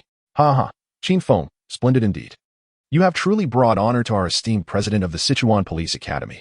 Just moments ago, several leaders on stage extended their congratulations to me. Excellent, truly excellent. Thank you for the praise, President. It is merely my duty. After the award presentation concluded, Vice President Wu hurriedly approached, pulling Qin Feng aside, accompanied by a team leader from the provincial department and a relatively junior deputy director. Their urgency stemmed from 2 reasons. First, to congratulate Qin Feng for his remarkable victory.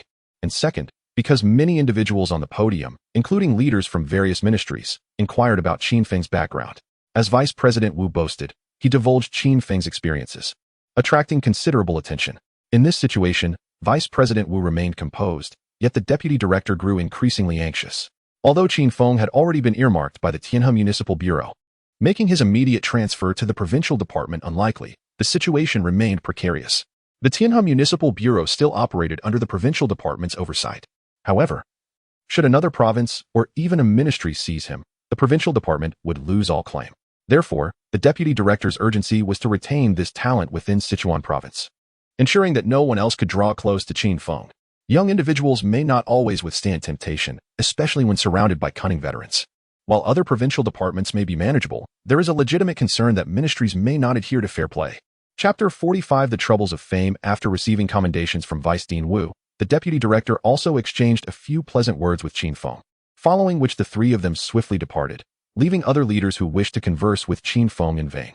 Upon returning to the hotel, the deputy director promptly arranged for flight tickets and, having just finished lunch, dispatched someone to escort Qin Feng to the airport. Consequently, Qin Feng's plans to leisurely explore the capital after the competition were dashed. Meanwhile, Vice Dean Wu and the deputy director, now back at the competition venue, could only brace themselves against the myriad of resentful gazes directed their way. Nonetheless, they bore it with a sense of pride, standing tall and unwavering. What a joke! Why would such a remarkable talent be given away? Only in dreams would that be the case. After several hours of flight, Qin Feng landed at Jucheng Airport. To mitigate any unforeseen circumstances, the tickets arranged by the bureau were directly to Jiuqing, bypassing Tianhe, leaving Qin Feng puzzled about the leader's concerns. Shaking his head, he dragged his luggage outside the airport and hailed a taxi back to the university. Today was the 27th, and in just 3 days, the National Day celebrations would commence. By the time he returned to the school, it was around 6 in the evening. As he entered the dormitory, Lao Su and the others had just returned from dinner. Wow, old Qin is back. How did it go? Old Qin. Upon seeing Qin Feng push the door open, they immediately surrounded him. Huh, did you expect anything less from me? First place in pistol shooting, nationwide, Qin Feng proclaimed with a smug expression, as he opened his suitcase and placed the certificates and trophies on the table. First? My goodness, does that mean the provincial department must seek your involvement? Lao Qin, is there an exemption from examination? Has your position been secured? Indeed, it has been assured by the deputy director leading the provincial team, a special recruitment. That deputy director indeed made such a promise. Although it was not from the provincial department, but rather from the Tianhe Municipal Bureau, Qin Feng's employment is undeniably stable. In truth, it has been stable for some time already. However, with the outcome of this competition and his prior case-solving experiences, his official start date is likely to be advanced. Articulating these thoughts serves as a precautionary measure for his brothers. There is a chance he might depart with his graduation certificate at any moment. After exchanging congratulations, the certificate and trophy were passed around, attracting attention from classmates in other dormitories. After a lively while, Qin Feng finally put away the certificate and trophy, then headed with Lao Su and a few others to the skewer restaurant beneath the grand staircase for dinner. He hadn't yet dined. After finishing their meal, it was nearly time, and the group made their way to the classroom. Qin Feng and Su Jiwei entered the classroom, armed with books and pens, and approached the freshmen. In a couple of days, the students would undergo military training assessments, followed by a break. Their most arduous tasks would soon conclude, with only occasional visits to check on things and assist with any issues that arose. Nightly dorm inspections would no longer be necessary. Upon entering the classroom, the new students erupted in cheers at the sight of Qin Feng. Xiao Ran, equally delighted, stood up and inquired, "Senior, I heard you participated in the competition. How did it go?" "He, first place. Returning in glory is akin to donning fine garments in the night. Achieving such success is certainly worthy of celebration." The first 2 words sparked a new wave of admiration and a chorus of exclamations, followed by resounding applause. "Senior brother, you're impressive. Senior brother, you're amazing." Feeling the gaze of his junior peers, Qin Feng experienced an indescribable sense of fulfillment. It was simply exhilarating. He smiled and waved his hand, feigning modesty, saying, all right, we all know. Let us keep it low-key, low-key." "Senior, you certainly seem rather proud, not low-key at all." Someone sang a countertune. "Haha. I maintain a low profile in my personal life, while being high profile in my work. Besides, how can I keep a straight face when you all congratulate me? I'm not one to be silent." Qin Feng's pretended displeasure elicited another wave of laughter. Qin Feng had become famous when the school hung congratulatory banners the following day. Nearly every student at the police academy was aware of a senior named Qin Feng in the law department who had secured first place in the national shooting competition. Consequently, he encountered the sweet burden of happiness. Beautiful senior sisters and junior sisters frequently cast glances in his direction, perhaps captivated by his looks, leading to a series of serendipitous encounters that persisted until the National Day holiday. This led Qin Feng to develop a strong illusion that he was the most handsome at the Sichuan Police Academy. Such delusion continued even upon returning to school. At this juncture, if Qin Feng desired to pursue a romantic relationship, he would undoubtedly hold the upper hand in choosing a partner. However, he currently harbored no such intentions. It was not that there was a lack of attractive girls, rather, he simply felt no spark of interest. He was not a stallion, eager to chase after every pretty face he encountered. However, there are indeed quite a number of those who seek to ingratiate themselves, classmates, senior sisters, and even junior sisters about. For instance, when a junior sister fell ill and felt unwell, she inexplicably called him instead of reaching out to her senior sister. What could he do but rush over to check on her? In the school infirmary, when Qin Feng arrived, he found Xiao Yiran sitting listlessly in a chair, accompanied by another female classmate. What's the matter? Where do you feel unwell? He inquired. My body aches, and I feel a bit feverish. It's so uncomfortable, senior. Xiao Yiran whined playfully. Qin Feng furrowed his brow, paused for a moment, and reached out to check her forehead. Indeed, she was slightly feverish, though not severely. Have you taken your temperature? He asked. I'm in the process of doing so, Xiao Yiran replied, adjusting her arm that was tucked close to her side. Very well. Just wait a moment, and we shall see how it goes. With that, Qin Feng settled down beside her. Xiao Yiran's face brightened with a smile as she exchanged glances with her good friend who accompanied her. The girl from the same dormitory rolled her eyes in annoyance, glancing at Qin Feng as she said, Senior, the lunch break is about to end, so I'll take my leave now. Please keep an eye on Yiran. Sure. You may go, just help her request some time off, Qin Feng replied with a smile. All right, I'm off then. The junior sister slowly shuffled her feet, and seeing that neither Qin Feng nor Xiao Yiran had any intention of stopping her, she finally stomped her foot in frustration and left. Senior, don't speak. I'm merely measuring my temperature. It won't hinder my ability to talk, Xiao Yiran protested, biting her lip. That doesn't matter. You have a cold. And speaking consumes energy. Are you concerned about me, senior? If you believe so, then let it be. Then, be quiet. Oh, pouting, Xiao Yiran truly fell silent, merely shifting her position slightly to sit closer to Qin Feng. After a while, the nurse arrived. Xiao Yiran, it's time. Please take out the thermometer and check. Oh. She extracted the thermometer and handed it over. The nurse glanced at it and remarked, 38. 2 degrees. Fortunately, it's not too high. I will fetch the doctor. Please follow me. After the doctor conducted a physical examination and asked a series of questions, he inquired whether she preferred medication or an intravenous drip. Xiao Yiran cast a glance at Qin Feng. I choose the intravenous drip. They ascended to the infusion room, where she settled into a chair as the nurse prepared the necessary arrangements before departing. In the modestly sized room, only Xiao Yiran and Qin Feng remained. This was indeed a splendid opportunity for solitude, or so Xiao Yiran thought. Regrettably, Qin Feng's attention was elsewhere. He was engrossed in his cell phone. Chapter 46. The unforeseen assassin's local news on the mobile phone revealed a tragic incident at the affiliated hospital of the medical college in the Wine City. A surgical nurse from the obstetrics and gynecology department drowned during the National Day holiday. Coincidentally, another attending physician from the same department also perished during the holiday, electrocuted in a hotel. One drowned while enjoying the waters of Qishui, and the other met with a tragic accident at a resort nearby. The news was released alongside the obituaries from the affiliated hospital. The unexpected deaths of a seasoned obstetrician in his 40s and a skilled nurse in her 30s represented a significant loss for both the hospital and the department. Qin Feng's attention was drawn to this news because, although the two deceased individuals were over 20 kilometers apart at the time of their deaths, the distance was not excessively far. Furthermore, the fact that two individuals from the same department unexpectedly died within 2 days struck Qin Feng as an extraordinary coincidence. However, since the hospital has already released an obituary and indicated in the press release that the deaths were accidental, it implies that the local police have conducted an investigation.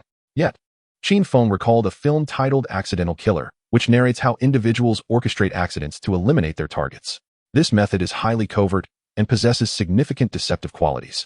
Even an uninformed investigation may only conclude the deaths as accidental.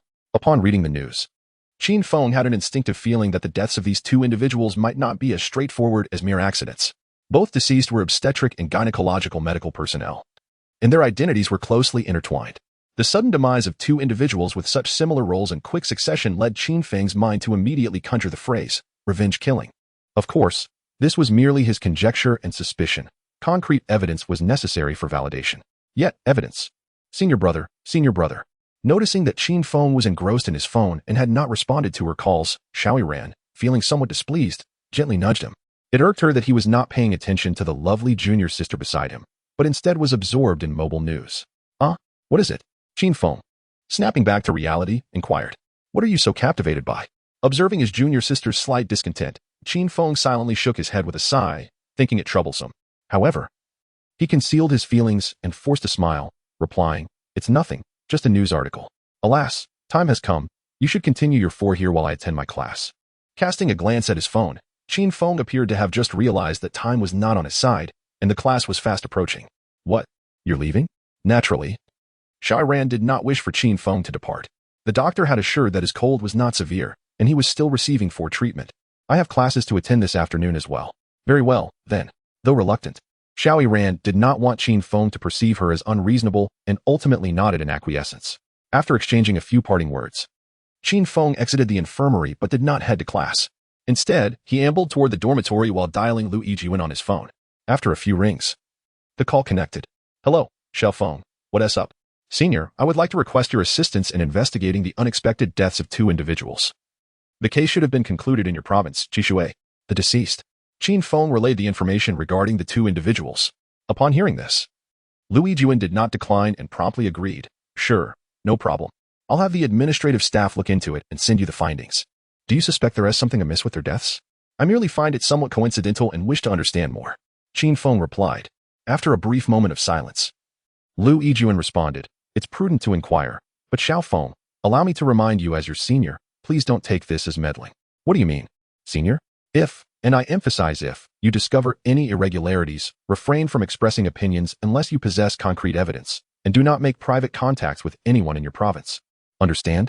I comprehend. Senior, you need not worry. Even if there are issues, I will convey them directly to you. Lu Yijuan, rendered speechless, pondered. Is this truly my intention? To cast my troubles upon my senior? I am grateful to you, dear junior. With a hand pressed against his forehead, Lu Yijuan sat in his office, letting out a resigned sigh. What can one do about a junior whom one has taken under their wing? Acceptance is the only recourse. Indeed, you are correct. Should you uncover anything, please inform me, and I shall coordinate accordingly. Very well, thank you, senior. Farewell. With that, Qin Feng ended the call. Upon returning to his dormitory, Qin Feng opened his computer to investigate the 2 locations of the incident. The Qishui River stretches for hundreds of kilometers, traversing several provinces and counties. With the Qishui Scenic Area established in Qishui City, merely 70 kilometers from the city of Wine. With picturesque landscapes, pristine waters, and a temperate climate, many residents of the city of Wine are drawn to this nearby retreat, making Qishui an appealing destination. As a seasoned attending physician and nurse, they may receive urgent calls from their department, hence they dare not stray far during their leave, unless on official vacation. The 2 deceased chose to visit Qishui during the National Day holiday. In researching the circumstances surrounding the Qishui Scenic Area, Qin Feng gained further insight into the locale. The Qishui Scenic Area falls within the jurisdiction of Qishui City, a county-level city under the administration of Junyi City in Guizhou Province, and is adjacent to Qishui County and Shuyong County of the city of Wine. It could be said to lie at the confluence of these 3 counties and cities. At the time, the attending physician, Xia Lin, was at a riverside resort located downstream of the Qishui Scenic Area. While Nurse Zhou Wan was enjoying leisure time with her family within the scenic area, one suffered an electrocution at the resort, while the other tragically drowned in the pool of a cave hotel within the scenic area. These are the case files provided by the Municipal Bureau. The files were retrieved from the system. They pertain to 2 incidents of accidental death, which do not involve any confidentiality. They can be accessed using a key and can also be printed out. After thoroughly reviewing both case files for reasons unknown, Qin Feng was reminded of the guest who had suddenly passed away at the fish restaurant. After some contemplation, he took out his phone and called Captain Chao Zhan of the criminal investigation team handling the fish restaurant case. On his first attempt, the call went unanswered. However, on the second attempt, it rang several times before being picked up. Hello, this is Chao Zhan. Who is this? Hello, Captain Chao. This is Qin Feng. Qin Feng. It was evident that Captain Chao had forgotten who Qin Feng was, but shortly thereafter, he seemed to recall and chuckled. Ah, it's you, little Qin. I remember now. My apologies. What can I do for you? Understanding that Captain Chao is busy, Qin Feng inquired. I just wanted to ask if there have been any developments in the fish restaurant case. Is it convenient for you to share? It had been over 20 days. Nearly a month since the incident, and Qin Feng assumed there would be some updates. As for this case, Chao Zhan seemed to be searching for information. Taking a few seconds before responding, I can share. We investigated for over 10 days without uncovering anything unusual, so it was forwarded to the Municipal Bureau. They concluded the case recently. Accidental death? Qin Feng asked. Yes, accidental, Chao Zhan confirmed.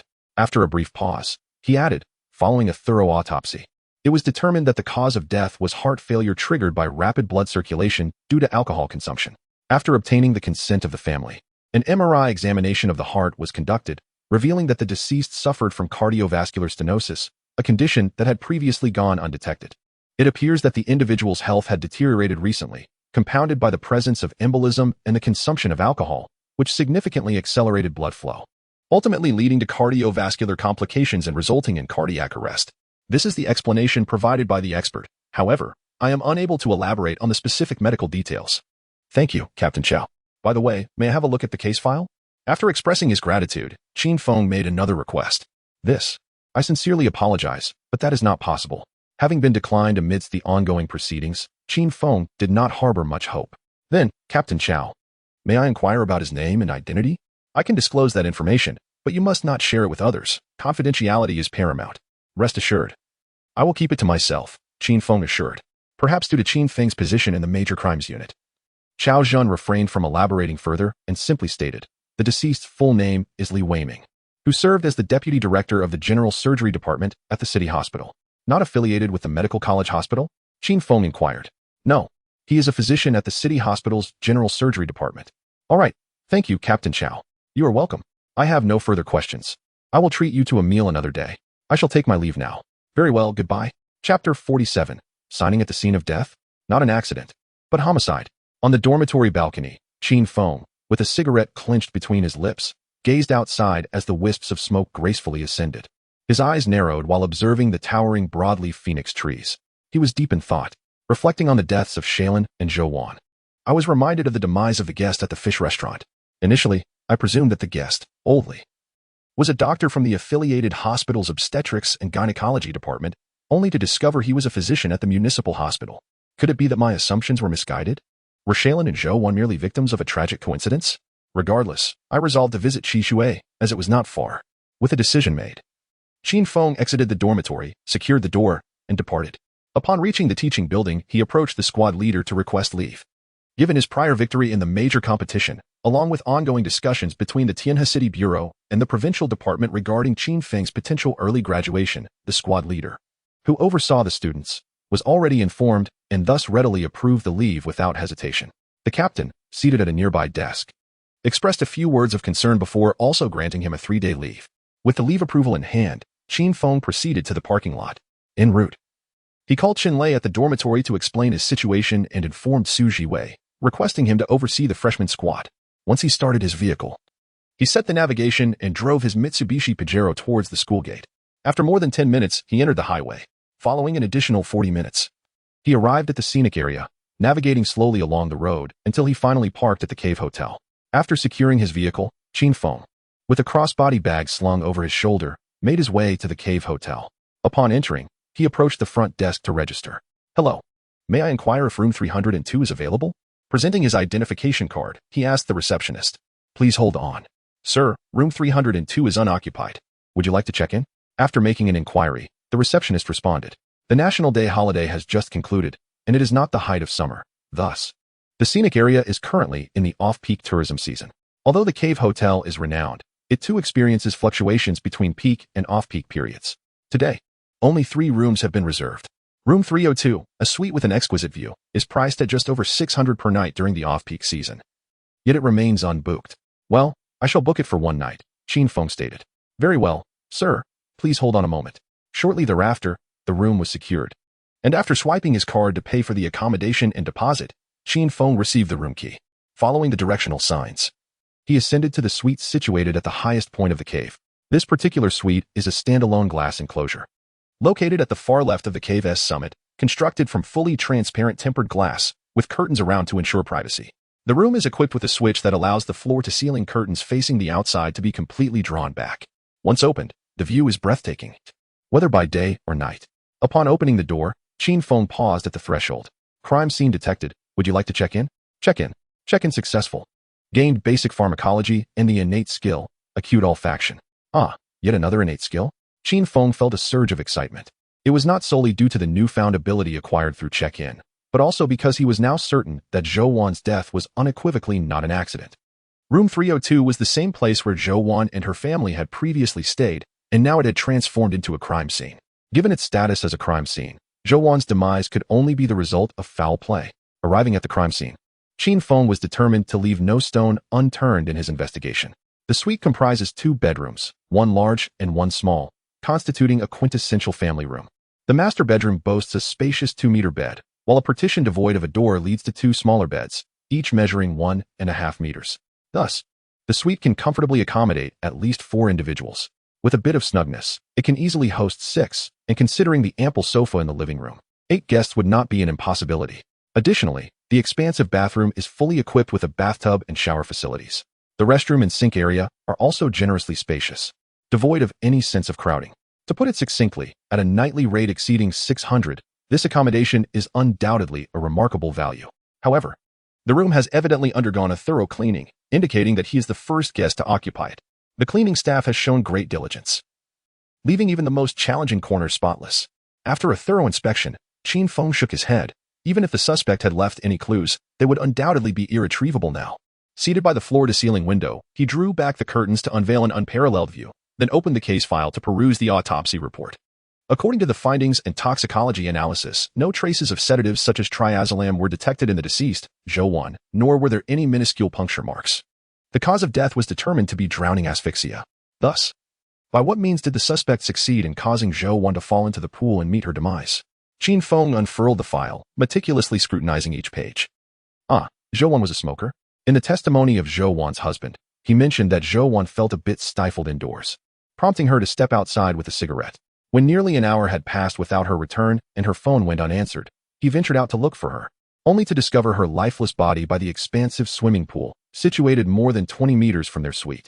Was it possible that the murderer had utilized the cigarette? Yet, if that were the case, why did the toxicology report reveal no abnormal substances? Or could it be that similar components were absorbed into her body? Curiously, Qin Feng's attention was drawn to a particular detail in the statement. Zhou Wan's husband claimed she had mild postpartum depression, which led him to take his wife and child on trips during holidays. Upon reviewing a psychological evaluation, it became evident that Zhou Wan's postpartum depression had resolved. She felt stifled and went out for a stroll to smoke. What could have caused her discomfort? Did her child and husband perceive everything as normal? Was it a psychological issue? Or was there an underlying reason? Considering the possibility that Zhou Wan's death was a homicide, Qin Feng uncovered numerous inconsistencies within the case files, ultimately focusing on her sensation of confinement indoors. Had she not felt stifled, she would not have left the room. Had she remained inside, even if an incident occurred, her husband could have promptly contacted emergency services, and the perpetrator would have had no opportunity to act. Following this line of reasoning, what could have contributed to Zhou Wan's feeling of being stifled? Was it water, food, or perhaps the cigarette? Qin Feng's gaze once again returned to the cigarette. Upon reflection, if the cause were indeed the cigarettes, considering Zhou Wan's smoking habits, it is plausible that symptoms such as faintness and weakness would have manifested much earlier.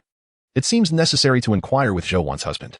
After securing the case files in her bag, Qin Feng stepped out of the room with her hands in her pockets, heading towards the swimming pool.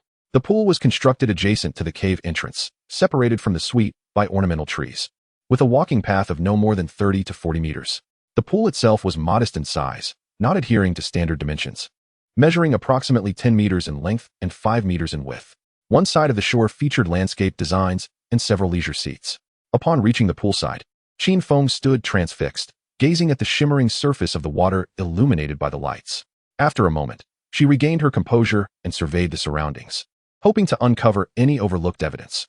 However, as a fairly upscale guest house, the management was thorough, ensuring comprehensive cleanliness. Consequently, after an exhaustive search lasting nearly an hour, Qin Feng found herself empty-handed and returned to her room, shaking her head. Chapter 48, Resort Recheck. Clues. Although it was confirmed that Nurse Zhou Wan's death was not an accident, the site re-examination yielded no useful clues due to the thorough cleaning and the passage of several days. Thus, early the next morning, after enjoying breakfast at the hotel, Qin Feng departed from the cave hotel and drove towards the resort. The Mountain River Resort, with its scenic mountains, rivers, and lakes, sprawled over an expansive area and offered various recreational facilities, truly living up to its reputation as a vacation destination. As the vehicle entered the parking lot, Qin Feng made his way to the front desk. After confirming, he learned that room 412, previously occupied by the attending physician Xiaolin, was vacant. He produced his identification and secured a reservation for that room. Room 412 was not a suite. Its amenities were inferior to those of a cave hotel, and naturally, the price was considerably lower, $280 per night. This spacious room, measuring over 30 square meters, was quite generous, featuring a large bed, floor-to-ceiling windows, 2 single sofas, and a round coffee table positioned before the window. The bathroom and lavatory were also adequately sized, and a row of wardrobes lined the corridor at the entrance, one of which contained a safe weighing several dozen pounds. For such an arrangement to cost only $280 per night was indeed reasonable. Upon detecting the crime scene, he pondered whether to check in. It was confirmed that Xiaolin's death was not accidental. Check-in completed successfully. He acquired basic electrical knowledge and novice driving skills. 2 more skills? Was it perhaps due to Xiaolin's demise from electrocution? with a calculated mindset. Qin Feng collected the skills and retrieved the case file regarding Xia Lin's untimely death from his satchel. The file indicated that Xia Lin's body was discovered on the floor beside the wash basin. Considering the attire and the hairdryer that lay fallen on the wash basin, the attending officers deduced that she had likely just finished bathing and was preparing to dry her hair when she suffered an electric shock and fainted, ultimately leading to her death due to a lack of timely medical assistance. After reviewing the file, Qin Feng approached the wash basin, produced a small flashlight, and bent down to inspect the socket. After a moment of scrutiny, he located the hairdryer in the room and examined it thoroughly. Following this, he moved to the bedside, picked up the landline telephone, and pressed the button to call the front desk. "Greetings, esteemed front desk. How may I assist you today?" The voice of the young lady at the front desk exuded a gentle warmth. "Good day. I am a guest in room 412. I would kindly request that your manager come to see me. Sir, may I inquire if there is anything that has displeased you? Please share your concerns, and I shall arrange for someone to address them immediately." The front desk paused momentarily, then hastily inquired, clearly intent on avoiding disturbing the manager or seeking to ascertain the situation beforehand, as they would need to understand the matter at hand even if the manager were to be alerted. "Please summon the manager, the housekeeping manager, or your general manager." "Thank you." Qin Feng refrained from elaborating. His tone, though gentle, revealed no trace of anger, yet his demeanor was resolutely firm. The front desk detected this and, after expressing an apology, responded, "Very well, sir. Please hold for a moment. I will notify the manager at once. I shall await your return." After the call ended, Qin Feng placed the files and hairdryer on the television cabinet, then seated himself on a swivel chair in the room, lighting a cigarette as he awaited the arrival. Approximately 10 minutes later, a knock resonated at the door. "Knock, knock, knock. Good day, sir. I apologize for the intrusion. Please, come in." Qin Feng rose to open the door, casting a glance at the man and woman awaiting him. He opened the door wider, inviting them inside. "Greetings, esteemed guest. I am Huang Jin, the general manager of the resort, and this is our housekeeping manager, Xiaomei. May I ask your surname?" The man in a suit stepped into the room, introducing himself and the professionally attired woman beside him. "Good day, Mr. Huang, Miss Xiao. It is my pleasure. My surname is Qin Feng." After the two parties became acquainted, Qin Feng proceeded further into the room, with the two following closely behind. Huang Jin began to inquire rationally. "Good morning, Mr. Qin. I wonder if there is anything that Mr. Qin finds unsatisfactory." At this juncture, Huang Jin abruptly halted. His gaze fell upon the hairdryer resting on the table, along with the open dossier, particularly the photograph of Xia Lin's corpse prominently displayed. Upon witnessing these items, an unsettling feeling gripped Huang Jin's heart. Meanwhile, Xiaomei, who stood nearby, also noticed the photograph in the dossier. Her eyes widened, and her pupils dilated and constricted, indicating her own tumultuous emotions. The reactions of both individuals did not escape Qin Feng's notice as he turned to face them. With a slight smile, he gestured toward the sofa near the window, saying, "Please, do not stand on ceremony. Take a seat." "Thank you, Mr. Qin." Huang Jin, clearly someone capable of assuming the role of general manager, quickly regained his composure. After expressing his gratitude with a glance at Xiaomei, he approached a single sofa. Upon reaching it, he retrieved a cloth from his pocket and placed it upon the sofa before sitting down. This action revealed to Qin Feng the man's professionalism. Once a guest occupies a room, it becomes their private domain. Ordinarily, hotel staff would not intrude, even if invited to sit. One is expected to use a cloth as a sign of respect for the guest. Xiaomei similarly laid down her cloth and sat upright on another sofa. Once they were settled, Qin Feng took a seat in a swivel chair facing them, his expression warm. He directly inquired, "Before my arrival, I discovered certain issues, and upon further investigation, I learned that there had been a death in this room just a few days ago." A masterful opening gambit indeed. It was clearly Qin Feng who requested room 412, yet he chose to remain silent about it, instead insinuating a complaint against the hotel. This behavior is quite unreasonable. However, lacking any identification, he felt compelled to shamelessly seek useful information from the hotel manager, all for the sake of delivering justice for the deceased and combating crime, albeit in a rather disconcerting manner. Huang Jin and Xiaomei exchanged glances, both having noticed the photographs and files on the table. They were not naive. Such items were not easily attainable by ordinary individuals. After a moment's contemplation, they both understood that this guest certainly harbored ulterior motives. Xiaomei remained silent, while it was Huang Jin who spoke up. "If Mr. Qin has any requests, please feel free to articulate them. We will certainly do our utmost to cooperate with what is feasible." The implication being, cooperation would only extend to what was possible. They were not to be trifled with. They regarded Qin Feng as someone intentionally seeking trouble or attempting to exploit the situation. "Very well, Mr. Huang. I shall be forthright," Qin Feng said, unfazed by the misunderstanding. Upon finishing, he pointed to the hairdryer on the table and inquired, "Firstly, may I ask if the hairdryer on the table has been replaced?" Huang Jin furrowed his brow. Initially, he had presumed Qin Feng was merely causing a scene or attempting to take advantage, but now he was not making demands, merely posing a question, which momentarily left him at a loss. Thus, he decided to observe further. He subtly gestured to Xiaomei, indicating she should respond truthfully. "Mr. Qin, we regret that such an unfortunate incident has occurred at the hotel, and it is not something we desire. The estate is fully cooperating with the subsequent handling of the deceased's affairs. As for the items in the room, particularly the hairdryer that was in use at the time of the incident, we promptly replaced it, and I trust you can discern that this hairdryer is entirely new. Now, I must make a request. I need the old hairdryer that was there before." Xiaomei, Huang Jin. The two hotel managers exchanged glances once more, and then Xiaomei spoke. "I regret to inform you, Mr. Qin, that the hairdryer in question was deemed to be functioning correctly upon inspection, and after its replacement, it was sent to the waste storage. Given that several days have passed, it has already been disposed of." "Oh, the hairdryer was without issues?" "Indeed, we engaged an electrician to conduct an examination, and thorough tests were performed. The hairdryer exhibited no signs of electrical leakage or any such faults, thus confirming its operational integrity," Xiaomei replied. "So, it was the socket's fault then?" This time, Huang Jin interjected, stating, "Mr. Qin, you must have seen the photographs and documentation, as you have access to them. The police investigation concluded that the socket was indeed leaking electricity, but it was not due to any fault of the hotel. The authorities discovered water stains at the socket, and in conjunction with the circumstances surrounding Ms. Xia, they surmised that she inadvertently introduced water into the socket while plugging in the appliance, which precipitated the electrical leakage." "You did not dismantle the socket to inspect it?" Qin Feng inquired further. "No. Wait, Mr. Qin seems particularly invested in Ms. Xia Lin's demise." Huang Jin suddenly realized, grasping Qin Feng's true intent. Huang's response was astutely perceptive. Qin Feng smiled, offering no denial. Chapter 49, The Tampered Socket. Huang Jin gazed at Qin Feng, a look of sudden realization dawning upon him, his tone laced with peculiarity. "So, Mr. Qin is a police officer?" "Not quite." Qin Feng paused briefly before responding with a smile. "Then, by what capacity does Mr. Qin investigate this matter?" Huang Jin's demeanor shifted. The alteration in the other party's attitude was anticipated by Qin Feng, and he found it unremarkable. However, he chose not to elaborate further, simply stating, "I harbor concerns regarding the room I occupy, especially considering, Mr. Huang, Manager Xiao, that a death did indeed occur in this guest room, did it not?" This statement deflated Huang Jin, who had been prepared to adopt a more confrontational stance. Simultaneously, Qin Feng's ambiguous identity instilled a sense of apprehension in him. The hotel is most fearful of fatalities. While a mere issue with a room could be managed, at worst, it could be sealed off. The hotel's reputation hinges on its standing. Should news of a death by electrocution within the hotel spread widely, the establishment's prestige would suffer grievously, potentially dissuading guests from making reservations. Without patrons, the hotel would face dire consequences, the outcome being self-evident.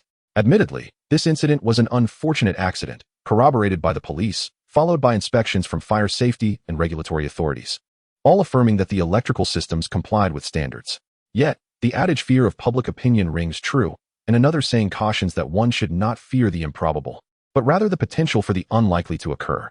In summary, the fact that someone had perished within the hotel remains undeniable, and the continued utilization of the deceased's room is likewise a reality. Should Qin Feng choose to unveil this information, it would undoubtedly impact the business of the resort. Thus, they found themselves in a precarious position. Observing the ever-changing expression of Huang Jin, who remained silent, Qin Feng shifted his tone and remarked, "Of course, I am not here to create trouble. I am a steadfast materialist. The issue with this guest room is merely a minor concern. However, I am keen on uncovering the truth. Therefore, I hope both of you will cooperate and respond to my subsequent inquiries." After some contemplation, Huang Jin acquiesced, recognizing that this was the simplest and most economical way to avert complications. As for Xiaomei, she merely served as the room manager, with the general manager's agreement. She had no objections. "Has there been any recent modification to the hotel's electrical circuits?"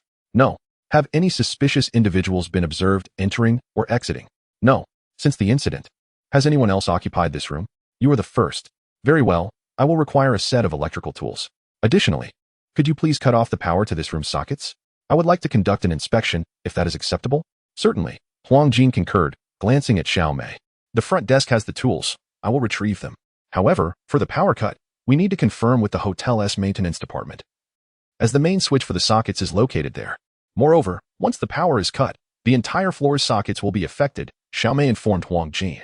Proceed with the power cut and arrange for 2 attendants to come up. Should any guests inquire, please provide an explanation, stating that it is a temporary power interruption and that power will be restored within an hour. Understood. With that, Xiaomei rose and departed. At the hotel reception, Xiaomei hurriedly approached the lobby manager and requested, please provide me with the spare electrician's tools. Additionally, dispatch 2 individuals to the 4th floor, where a power outage will be taking place. If any guests inquire, kindly inform them that power will be restored within an hour. Understood, Manager Xiao. I will arrange this immediately, the manager replied, seizing the intercom to coordinate personnel. Meanwhile, as another staff member retrieved the tools, Xiaomei also took up the reception intercom to notify the maintenance department about the impending disconnection of the electrical outlets on the 4th floor. Manager Xiao, I have already dispatched 2 service personnel to the 4th floor, the manager informed her. Excellent. If any new guests arrive, please do not assign them to the 4th floor. If it becomes necessary, ensure the situation is clearly communicated in advance. Rest assured, Manager Xiao, I will handle it appropriately. After giving her instructions, Xiaomei departed with the toolbox in hand. At a short distance, a slender man wearing a fisherman's hat and black-rimmed glasses, with a large black canvas bag slung across his shoulder, glanced at Xiaomei's retreating figure before naturally turning away and exiting the hotel lobby.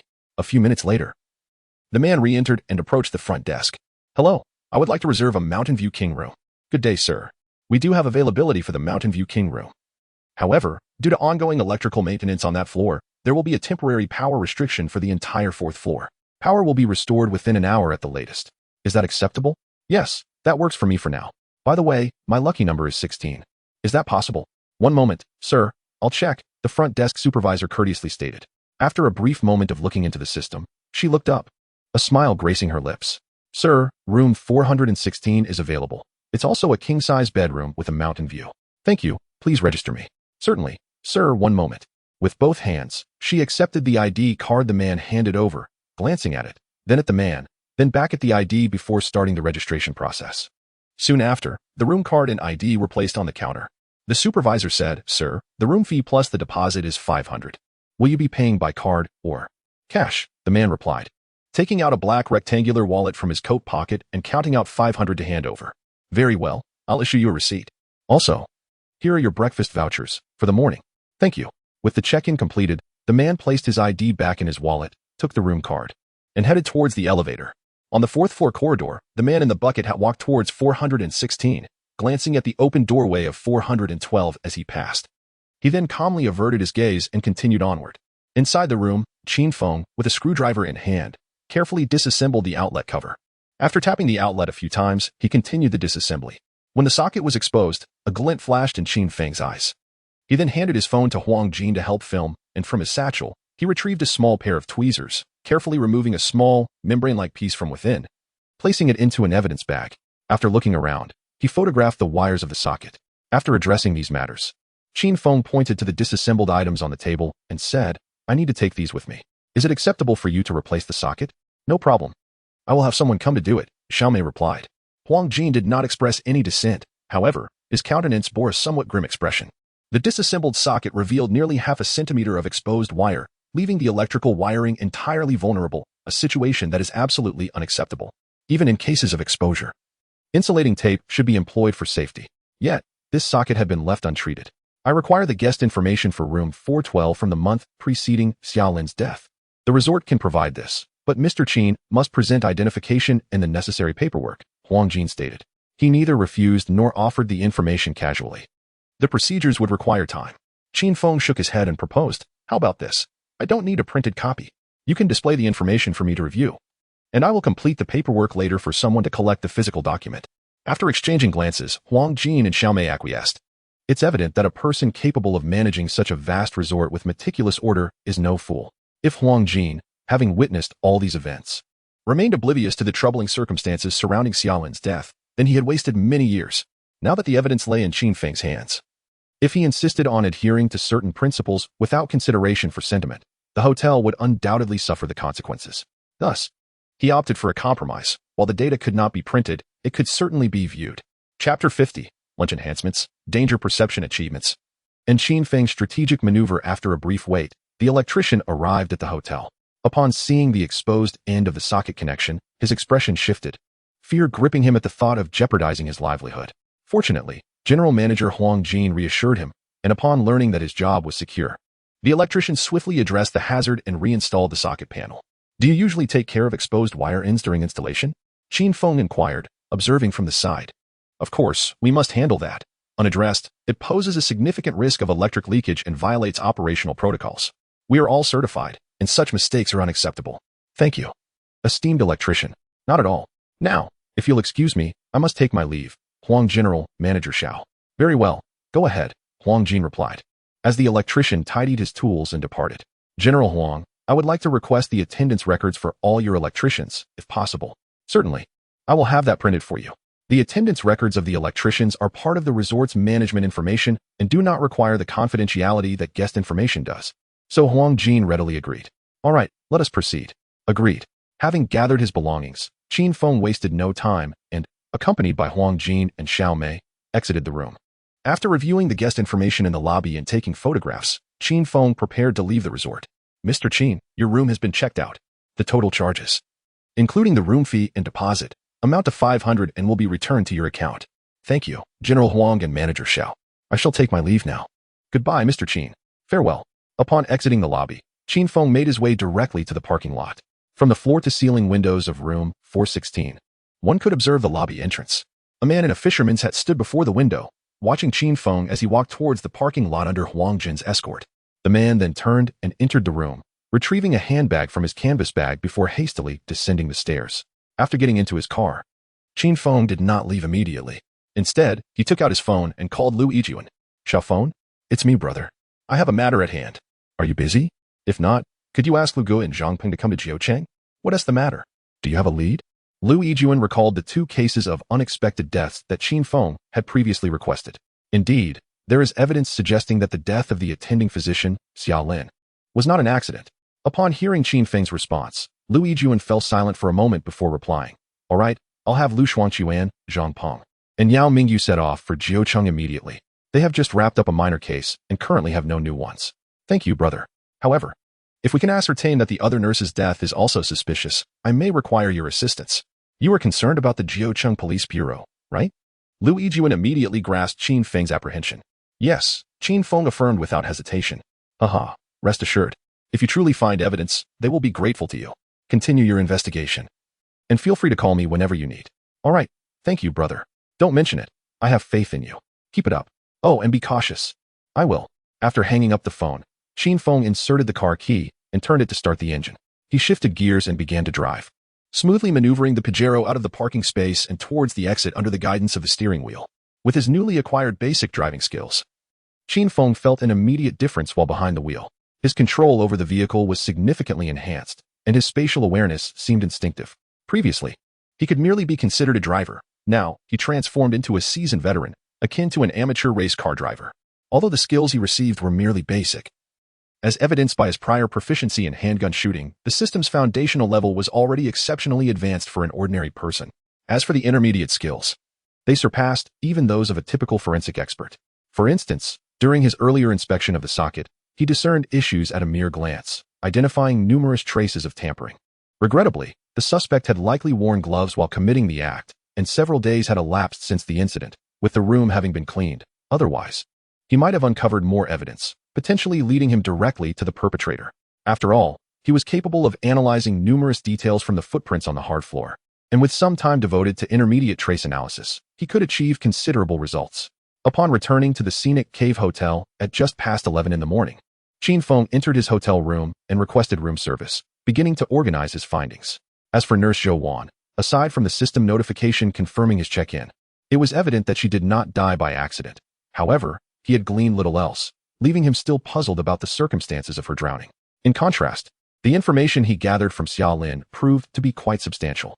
Firstly, direct evidence has been uncovered, exposed wires from the plug, along with a film-like residue left within the socket, both of which should unequivocally demonstrate that Xia Lin's death was not an accident. Secondly, the resort has been exceptionally cooperative, providing the guest check-in information as well as the attendance records of the electricians employed by the establishment. These 2 sets of data can serve as leads for Qin Feng's investigation. The former offers potential subjects for scrutiny, while the latter similarly presents targets for examination. Should the suspect indeed be one of the resort's electricians, it stands to reason that he would not have been on duty on the day of Zhou Wan's demise. Thirdly, with the evidence indicating that Xia Lin was a victim of homicide, the case can be reopened, and Zhou Wan's death, given its connection, can also be re-examined. However, there remain two unresolved issues.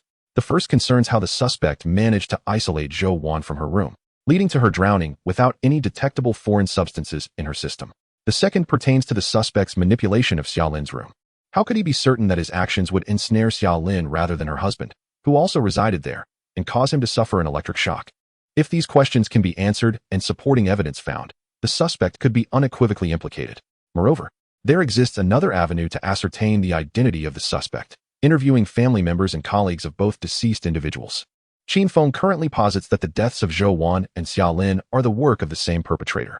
To reach such a lethal conclusion, it is likely that the suspect harbors significant grievances, perhaps even animosity, towards both victims. Whether the motive is driven by personal strife, financial gain, or other factors remains uncertain. Yet Qin Feng is confident that continued investigation will unveil vital clues.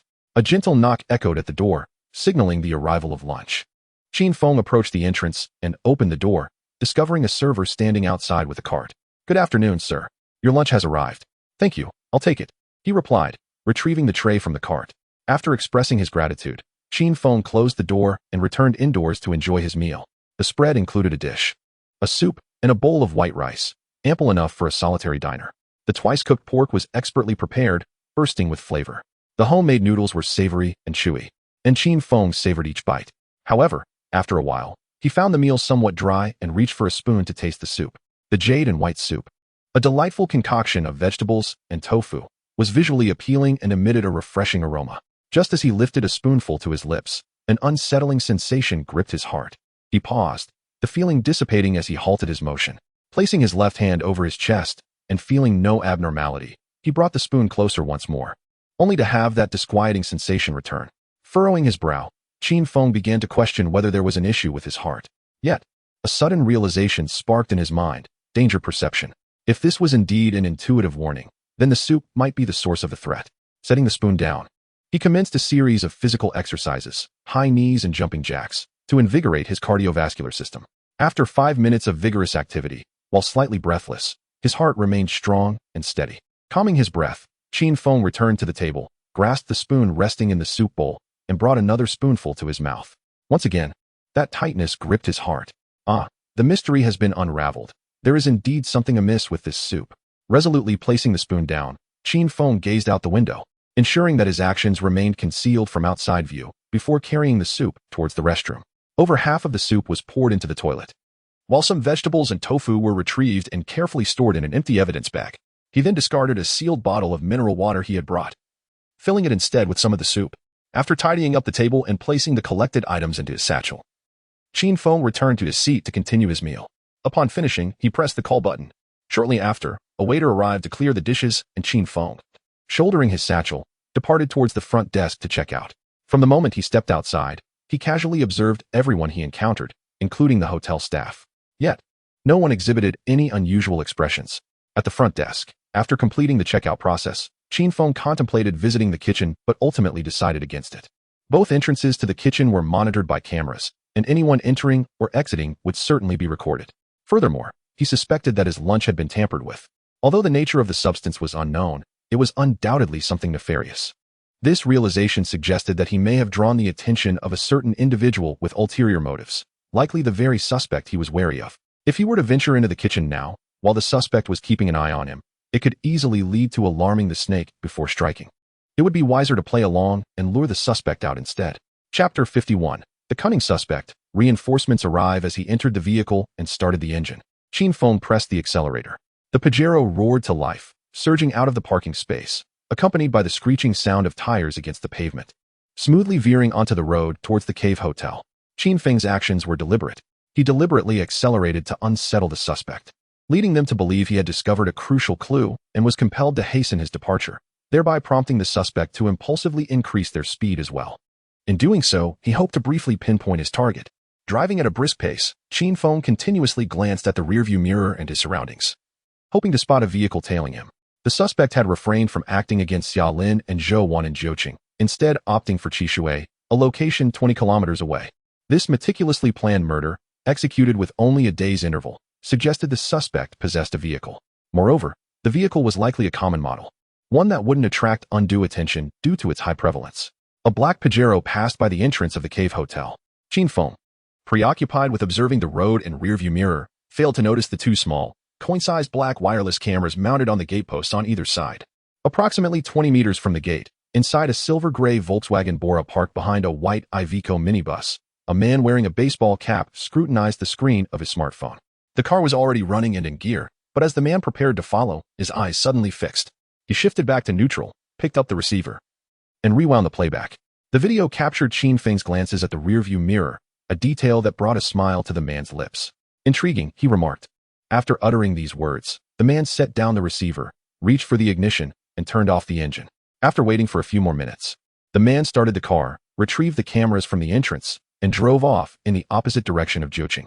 Upon exiting the hotel, Qin Feng maintained a relatively brisk pace as he drove towards the direction of the wine city. However, after several minutes, no suspicious vehicle appeared behind him. Had he inadvertently outsmarted himself? Or perhaps his speed was so rapid that any potential pursuers could not keep up? Alternatively, could his assumptions have been erroneous, and the suspect lacked any means of transportation? His thoughts raced, only to be abruptly reined in. Qin Feng pressed the brake, sharply turning the steering wheel as the Mitsubishi Pajero executed a swift maneuver, redirecting back towards the hotel. At the hotel entrance, a black Pajero turned into the driveway, while over 200 meters away, a silver-gray Volkswagen Bora leisurely departed, missing each other by mere moments. The car circled the parking lot before Qin Feng again halted by the roadside near the hotel entrance, patiently waiting for over 10 minutes. Observing the unguarded, open retro iron gates, Qin Feng slammed his palm against the steering wheel in frustration. He was certain that the suspect had already departed. Moreover, not too long ago, their proximity had undoubtedly been quite close. With a final glance at the unmonitored, security-free entrance, Qin Feng resignedly drove away. Given that the suspect had vanished without a trace, what he needed now was not aimless searching, but rather to swiftly rendezvous with Lu Shuangquan and others en route to the wine city. Utilizing their credentials, they could retrieve the hotel surveillance footage. The suspect had undoubtedly dined at the hotel, potentially even entering the kitchen, thus leaving a trace in the hotel's surveillance system. Furthermore, it was imperative to present the evidence at hand to demonstrate that Xia Lin's death was no accident, thereby prompting the police in the wine city to reopen the investigation into the deaths of Xia Lin and Zhou Wan. Finally, it is essential to ascertain the shared adversary between Xia Lin and Zhou Wan. As for the late Deputy Director Li, who perished at the fish restaurant, he too may serve as a point of comparative analysis. With a basic driving license, Qin Feng's proficiency behind the wheel has markedly improved. His aptitude for overtaking has become remarkably fluid, effortlessly weaving through even the narrowest of gaps to surpass vehicles on the highway. The journey there took over an hour, yet the return trip was completed in under an hour. As Qin Feng entered the city limits of the wine city, his phone rang. Donning his Bluetooth earpiece, he saw it was a call from Lu Shuangquan. "Brother Feng, we have arrived at the entrance of the police academy." Upon answering, Lu Shuangquan's voice resonated. "All right. I will be there in approximately 7 minutes. Please wait for me." "Sure." After hanging up, a few minutes later, Qin Feng approached the academy's main gate and spotted Lu Shuangquan and his companions, standing beside a sleek black new model Passat, smoking. Parking behind the Passat, Qin Feng alighted from his vehicle. "Brother Feng," the trio greeted as they noticed him. "Brother Lu, Brother Yao, Brother Zhang," Qin Feng replied with a smile. After exchanging pleasantries, he glanced at the newly plated 2.0 Passat and remarked, "Oh, have you gotten a new car?" The trio chuckled, with Yao Mingyu patting the car's roof, explaining, "Recently, we resolved a kidnapping case, successfully rescuing the hostage. In gratitude, the hostage's father made several donations. Passats, Audi A4S, Ford police cars, and a mishmash of others, over dozens of vehicles. That must amount to millions, right? How can one be so affluent?" Qin Feng exclaimed in astonishment. The individual in question is indeed a magnate, possessing a fortune exceeding 10 billion, and engaged in the realm of industry, thus extraordinarily wealthy. "It seems you have profited from this affair." Qin Feng expressed his astonishment. A billionaire entrepreneur in the industrial sector is remarkably affluent. However, one must note that net worth does not equate solely to liquid assets. It encompasses a merchant's fixed assets, shares, and all other elements convertible to currency. In finance, the cash flow can be exceedingly daunting, while in real estate, one may possess considerable wealth yet be burdened with substantial bank loans. Conversely, industrialists, while perhaps not holding the highest cash reserves, generally owe little to banks and possess substantial funds at their disposal. Conservatively estimating, if this entrepreneur indeed boasts a net worth exceeding 10 billion, his personal capital would likely amount to at least several billion. For such immense wealth, a donation of a few million is merely a trifling gesture. Well, we have profited, have we not? Qin Feng remarked. Moreover, the bulk of the earnings has been claimed by the department. Our serious crime unit has only received 10 new vehicles. Are 10 new vehicles not a substantial gain? Qin Feng glanced at Lu Xuanquan, his expression one of disbelief. The three merely chuckled, refraining from contradiction. The serious crime unit's acquisition of 10 new vehicles, replacing outdated and unmarked police cars, indeed represented a significant boon. Yet, it was they who solved the case, located the individuals involved, and even executed the rescue, with the SWAT team unable to intervene in time. Receiving a fraction of the total new vehicles was certainly warranted. Enough of this banter. I have urgent matters to attend to. After the exchange of pleasantries, Qin Feng steered the conversation back to the task at hand. Lu Xuanquan and the others also ceased their laughter, awaiting orders. Brother Yao, Brother Zhang, you two should set off now to the Cave Hotel in the Qishui Scenic Area to retrieve the surveillance footage from October 3rd to 4th, as well as today. Make haste, it's urgent. Understood, we will depart immediately, the two responded, turning swiftly to enter the vehicle. Lu, get in the car with me. We are heading to the Longtan substation to find their criminal investigation team leader, Chaozhen. Chaozhen, Lu Xuanquan, following closely behind Qin Feng, towards the Pajero, pondered for a moment before saying, I know team leader Chao. He and team leader Liao are classmates and share a good relationship. That is splendid. Let us hurry and get in the car. Call team leader Liao and ask for his assistance, Qin Feng urged. All right, let us go. Once inside the Pajero, Qin Feng took the wheel while Lu Xuanquan occupied the passenger seat, making the call. A short while later, they arrived at the Longtan district substation in Jiuqing City, where Chaozhen was already waiting at the entrance. Spotting the Pajero, he waved, and upon the vehicle coming to a halt, he opened the rear door and entered. With Chaozhen leading the way, they smoothly drove into the substation's parking lot. Come, Xiaoqin, Xiaolu, let us head to the cafeteria first. We'll have a meal and discuss matters afterwards, Chaozhen insisted warmly. After a brief glance at Qin Feng and seeing his silent agreement, Lu Xuanquan consented. Following a hearty and satisfying lunch, the three men entered Chaozhen's office. They lit cigarettes, took their seats, and began exchanging pleasantries. However, these pleasantries were not mere trifles. They were imbued with social etiquette. Lu Xuanquan, being seasoned, understood the nuances, while Qin Feng, not an ignorant novice, displayed quick wit and impeccable demeanor in both speech and expression. With the relationship involving Liao Jun, a cordial exchange ensued, marking a delightful gathering. Chapter 52, Farewell to Chaozhen, the challenge of resuming the investigation. After the pleasantries, it was time to address the matter at hand. Captain Chao, Lu and I have come today primarily to seek the City Bureau's assistance in reopening the investigations into 2 cases of accidental deaths. Accidental deaths? Chaozhen raised an eyebrow, and then recalled. Could it be the cases of Dr. Xia, the attending physician at the affiliated hospital of the medical college, and Nurse Zhou? Indeed, I possess evidence that substantiates the notion that Dr. Xia's demise was not an accident. Furthermore, considering the relationship between Nurse Zhou and Dr. Xia, along with the proximity of their times of death and locations, the multitude of coincidences leads me to believe that neither of their deaths were accidental. Observing Qin Feng's unwavering conviction, Chaozhen fell into silence instead of responding immediately. After a prolonged pause, he finally spoke with difficulty. Xiaoqin, I understand your purpose now. Old Liao has spoken highly of your capabilities, and I have faith in your talents. You wish to leverage the City Bureau's resources for the investigation. Likely because you believe both Xia Lin and Zhou Wan hail from Jiu City, correct? Yes, Qin Feng replied, acknowledging that this was indeed one of his motivations for approaching Chaozhen. Another reason was that Jiu City is located in Sichuan province. Seeking assistance through your province would undoubtedly be more cumbersome. I trust you comprehend this as well, though you did not mention it. Both Dr. Xia and Nurse Zhou are indeed from Jiu City, and according to jurisdictional principles, if their families were to file a report, we could indeed reopen the investigation. However, as the incidents occurred in your province, we cannot circumvent that matter. Thus, Xiaoqin, the reinvestigation of these 2 cases is far from a simple matter. Is evidence insufficient? Qin Feng furrowed his brow. It is not that it is impossible. An investigation can certainly proceed, but if you wish to be involved, the Tianhe City Bureau must also participate. This would transform it into a multi-regional joint case. Whether it be our Jiuqing City Bureau or the Tianhe City Bureau, neither possesses the authority to organize such an operation independently. At the very least, coordination and confirmation between the 2 provincial departments must occur before it can materialize. After a brief pause, Chaozhen continued. Of course, if you wish to join, there is another way, by entering the Jiuqing City Bureau. Chao, you are overthinking this. Feng Ge is a member of our Tianhe City Bureau's Major Crimes Unit. Before Chao Zhen could finish, Lu Xuanquan anxiously interjected, vehemently opposing. Qin Feng's affiliation with the Major Crimes Unit of the Tianhe City Bureau was, of course, well known to Chao Zhen. However, after hearing about Qin Feng's credentials from an old classmate, he found himself tempted to recruit this promising talent, and the current case presented a perfect opportunity. He was also aware that, in comparison to the Jiuqing City Bureau, the Tianhe City Bureau undoubtedly held the upper hand. Not to mention, the advantages of Tianhe City, as a provincial capital, are evident and incomparable to Jiuqing. Yet, an old adage rings true: as long as the hoe is wielded well, no corner is beyond reach. At present, Qin Feng has not yet formally commenced his duties. Testing the waters incurs no loss. What if?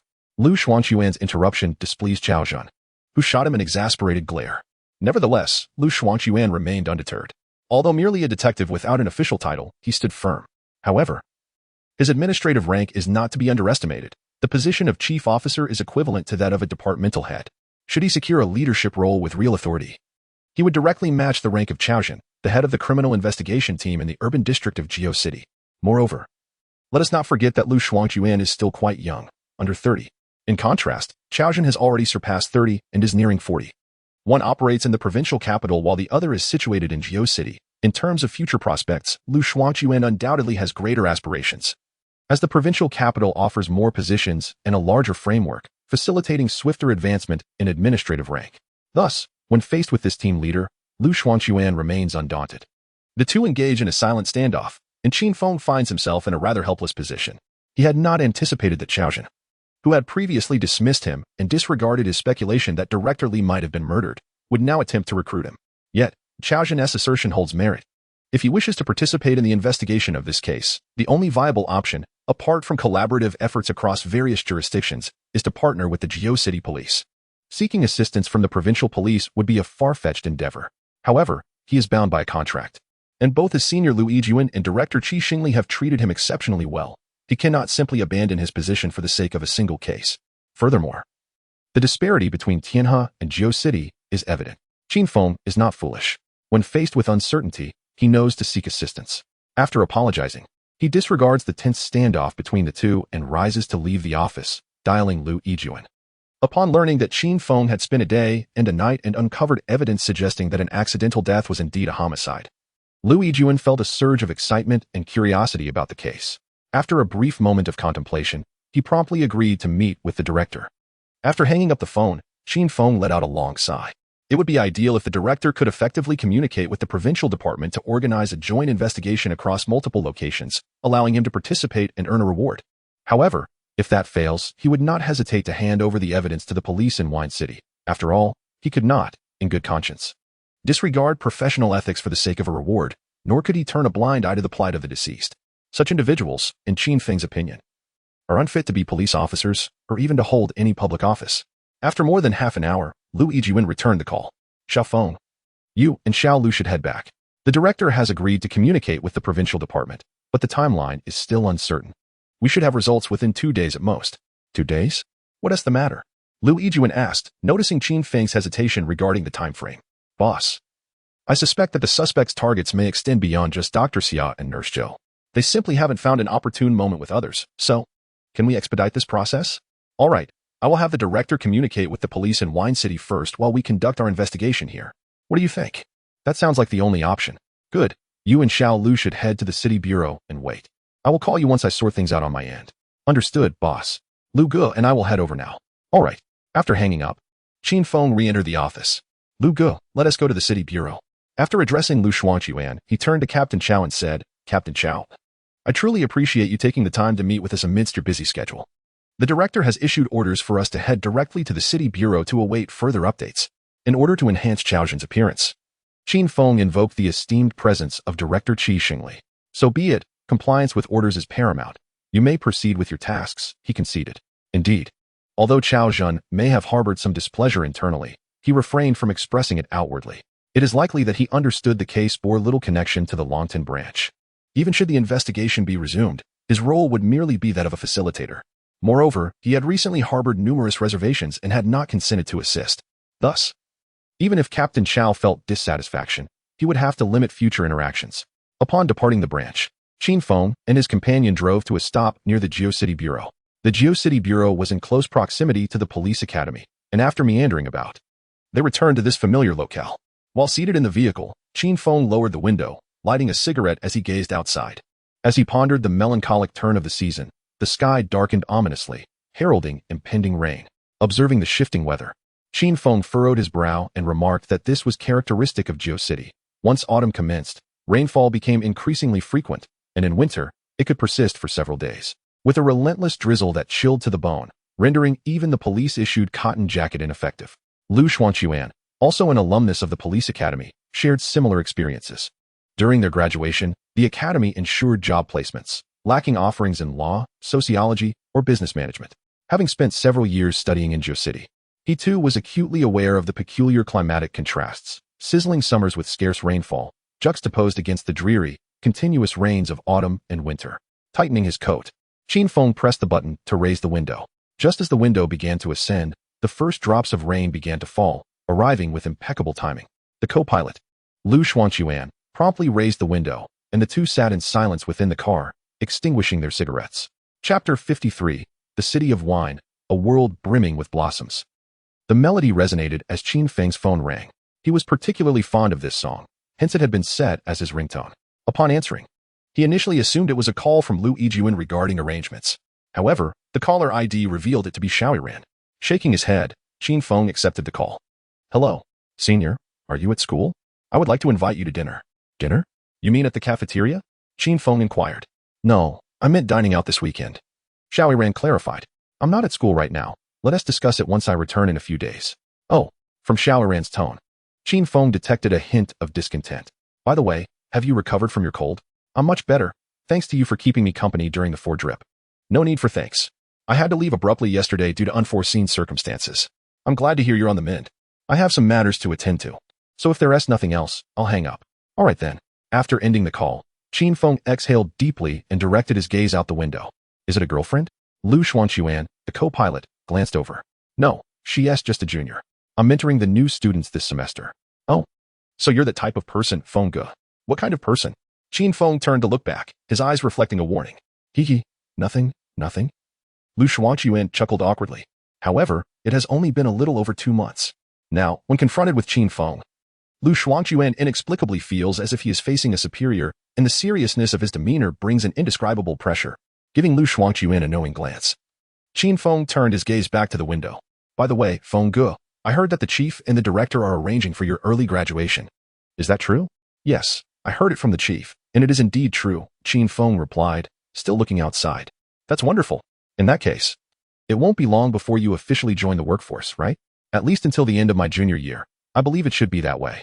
Regarding early graduation, Qin Feng was uncertain, but he was sure that he would have to wait until the second semester of his junior year to receive his diploma and degree certificate. Otherwise, graduating after just 2 years of college, especially with a bachelor's degree, would seem absurd. Furthermore, prior to graduation, he would undoubtedly have to take examinations and prepare a thesis. Even with someone looking out for him, the necessary procedures must still be adhered to. The phone buzzed again. This time it was Lu Yijuan calling. Hello, Chief. I've already communicated everything. You should head to the Criminal Investigation Division at the Municipal Bureau now. They will assign a team specifically to handle these 2 cases. Provided that the evidence you find can prove that the accidental death was not indeed accidental. I assure you, I'm going in right now. Just report your name. Understood. Thank you, Chief. Hanging up the phone, Qin Feng started the car. All set? Lu Xuanquan inquired. Yes, all set. We'll discuss it further once we're inside. As the engine of the car roared to life, Qin Feng drove directly to the entrance of the municipal police station. Upon arrival, he reported their names to the gatekeeper. While Lu Xuanquan presented his police identification, the gate swung open, allowing Qin Feng to smoothly drive inside. After parking, the 2 men alighted from the vehicle and entered the police headquarters. On the 5th floor, within the Criminal Investigation Division, they were greeted by a middle-aged officer in plain clothes. You must be Qin Feng and Lu Xuanquan from the Tianhe Municipal Police, he stated. I am Yang Zhou, the Deputy Director of the Criminal Investigation Division of Jiuqing City. Hello, Deputy Director Yang. Qin Feng and Lu Xuanquan responded, surprised to find themselves met by the Deputy Director at the elevator. Please, no formalities. Let us discuss matters inside, Yang Zhou replied with a smile. Yes, Director Yang. Please lead the way, they replied respectfully. All right, follow me. The 3 men traversed through the office area and entered a small conference room where 2 other officers in plain clothes awaited them. Make yourselves comfortable, Yang Zhou gestured. Thank you, Director Yang, they said as they settled down. Once seated, Yang Zhou turned his attention to Qin Feng and remarked, "The Bureau has issued directives. Yet personnel have yet to be allocated. Qin Feng, I have heard that you have uncovered some evidence?" "Indeed, Director Yang," Qin Feng acknowledged, understanding that Zhouqing City's Bureau would not hastily mobilize resources based solely on Tianhe's word. After a brief affirmation, he retrieved a bag of evidence and subsequently produced his mobile device, requesting a laptop to display the previously captured photographs. "Director Yang, these are the pieces of evidence I discovered at the scene of Dr. Xia Lin's demise. The photographs depict an electrical socket that was leaking. Upon magnification and enhancement, one can discern signs of tampering. Moreover, the exposed wiring within is a matter of concern. I inquired with the hotel electrician, who confirmed that such an installation is not in accordance with the established safety standards." Yang Zhou examined the photograph and, after a moment, shook his head, saying, "Xiaoqin. While the clarity of this photograph leaves much to be desired, the mere evidence of disassembly and exposed wire ends does not substantiate that Dr.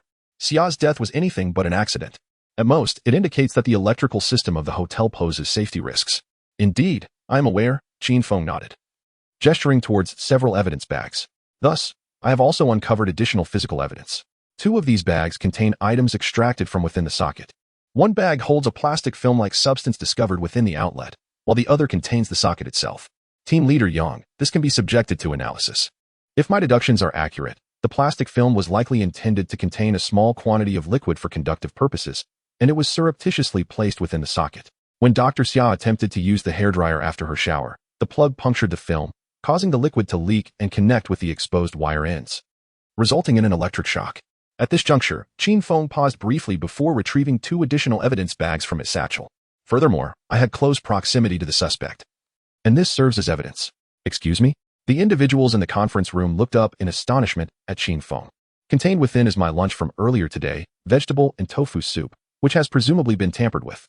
At that time, I was dining in the cave hotel where the late nurse Zhou Wan had resided, occupying the same suite that she had shared with her family prior to her untimely demise." Yang Zhou's expression was one of astonishment. "Are you suggesting that the suspect discovered you and proceeded to poison your meal in an attempt to eliminate you?" "Indeed. You just mentioned having seen the suspect?" Yang Zhou inquired further. "No, I merely stated that I had been in close proximity to the suspect, though my encounter was passive."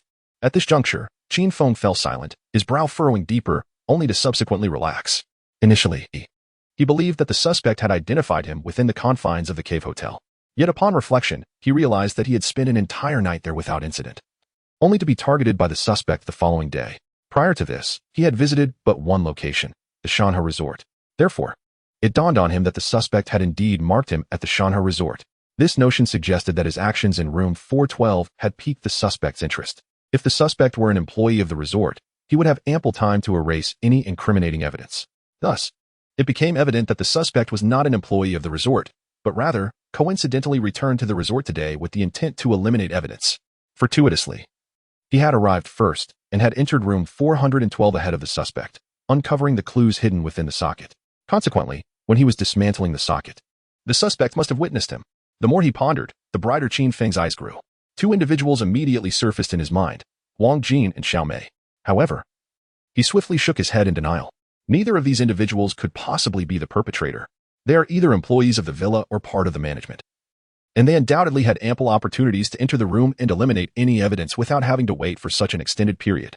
Thus, the suspect must have been preoccupied with some matter, only finding the opportunity to act today, which led to their collision.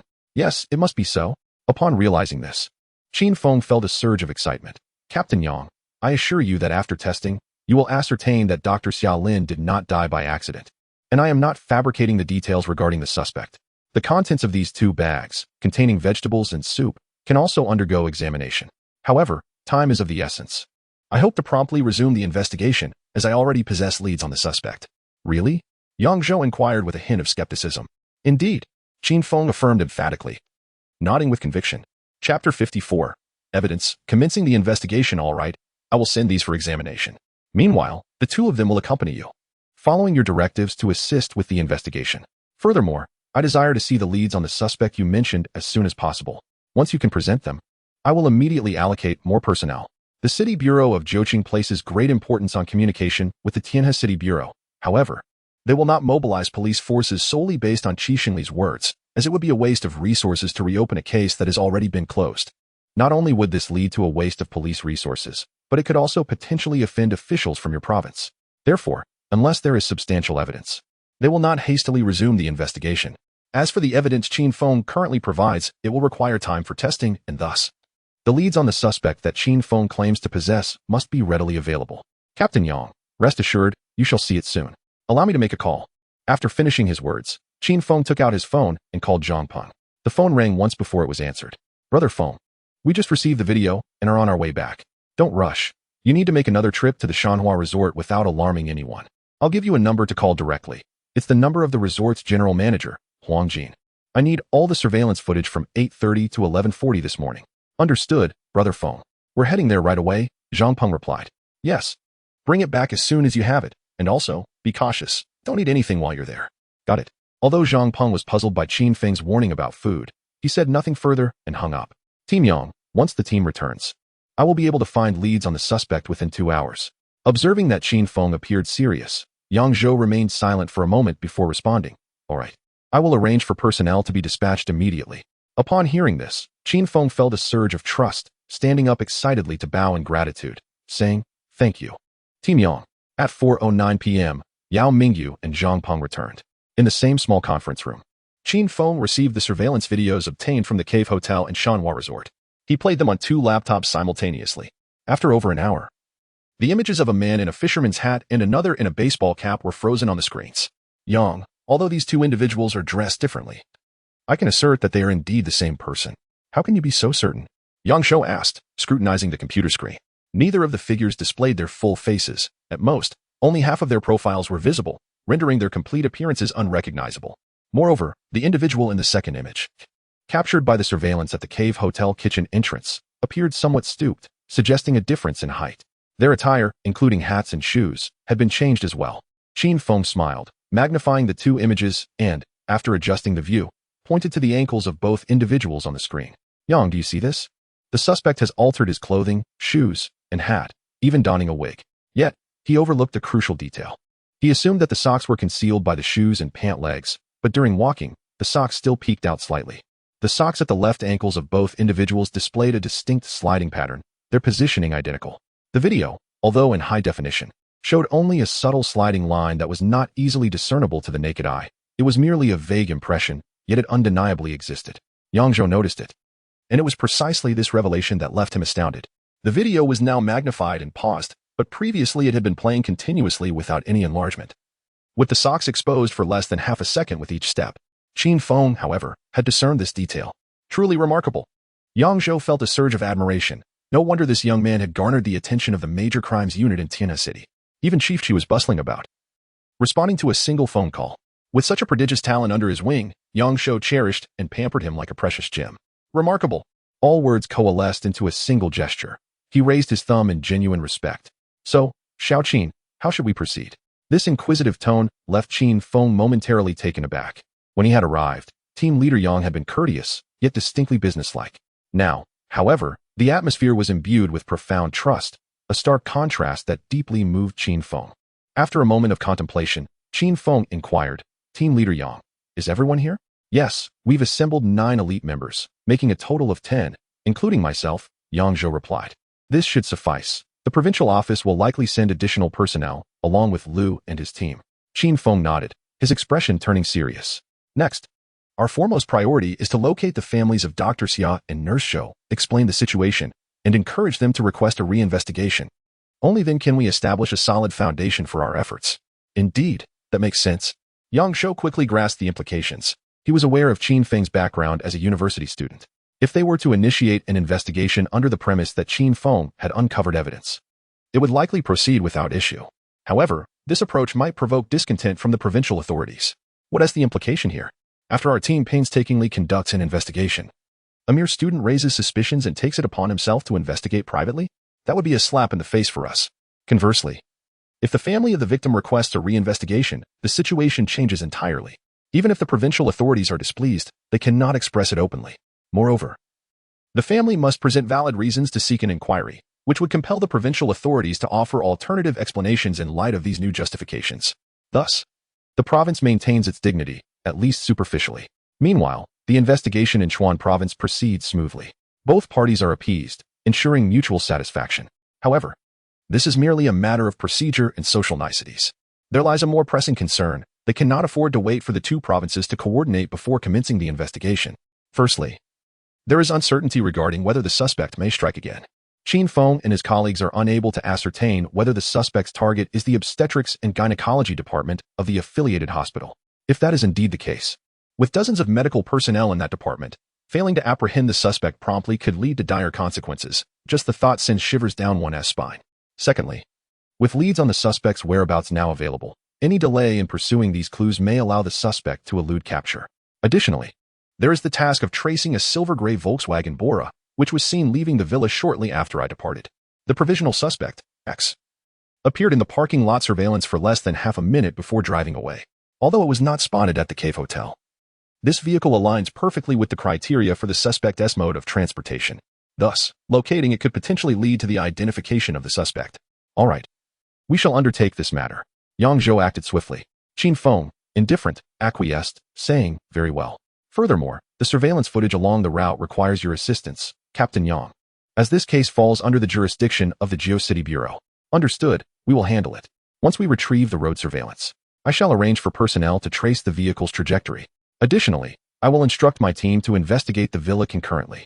Captain Yang Zhou, being an experienced detective, comprehends Qin Feng's intent. Yes, that is precisely the intention. Captain Yang, please expedite the arrangements, and we shall separately approach the families of the two victims. I will take responsibility for Nurse Zhou's family. Kindly assign someone to guide us. All right, prepare yourselves. I will make the arrangements promptly. With that, Yang Zhou turned and exited the conference room. Shortly thereafter, a young officer entered. Captain Qin, I am Liao Yongji. Captain Yang has instructed me to accompany you. Very well. Have you obtained your firearm? If you are prepared, we shall embark. Qin Feng rose and regarded Liao Yongji.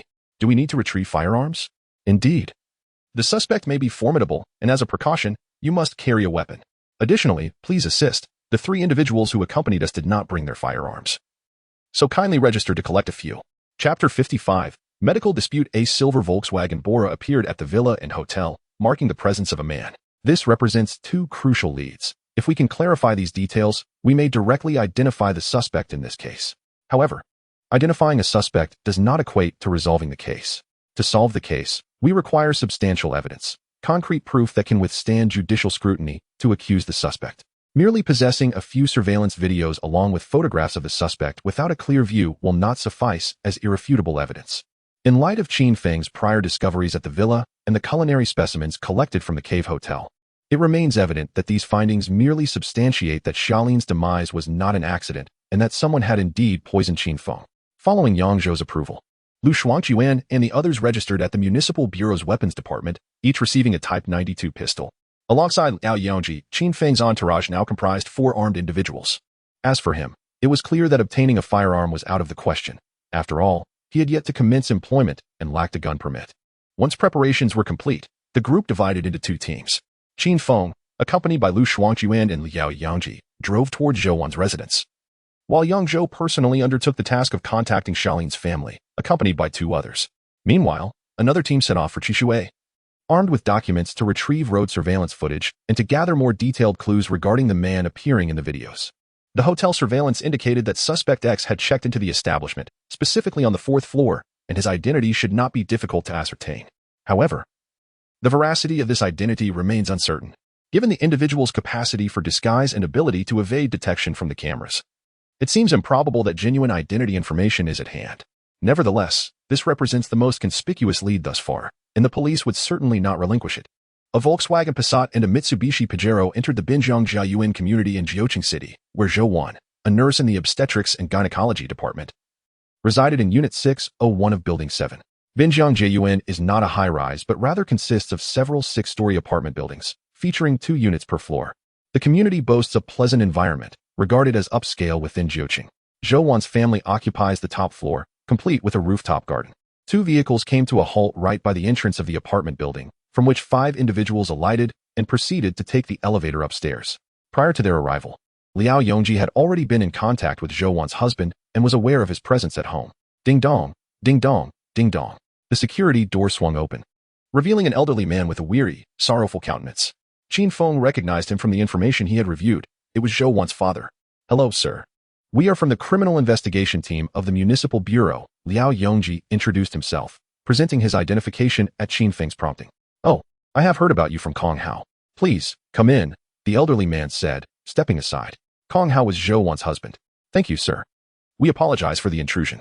The group donned the shoe covers they had prepared beforehand, and, as they entered, they encountered Kong Hao hastily approaching them. "Mr. Kong, please accept my condolences. My name is Qin Feng, and we are here regarding Nurse Zhou's case." Upon seeing Kong Hao, Qin Feng offered a slight bow before speaking. "Thank you."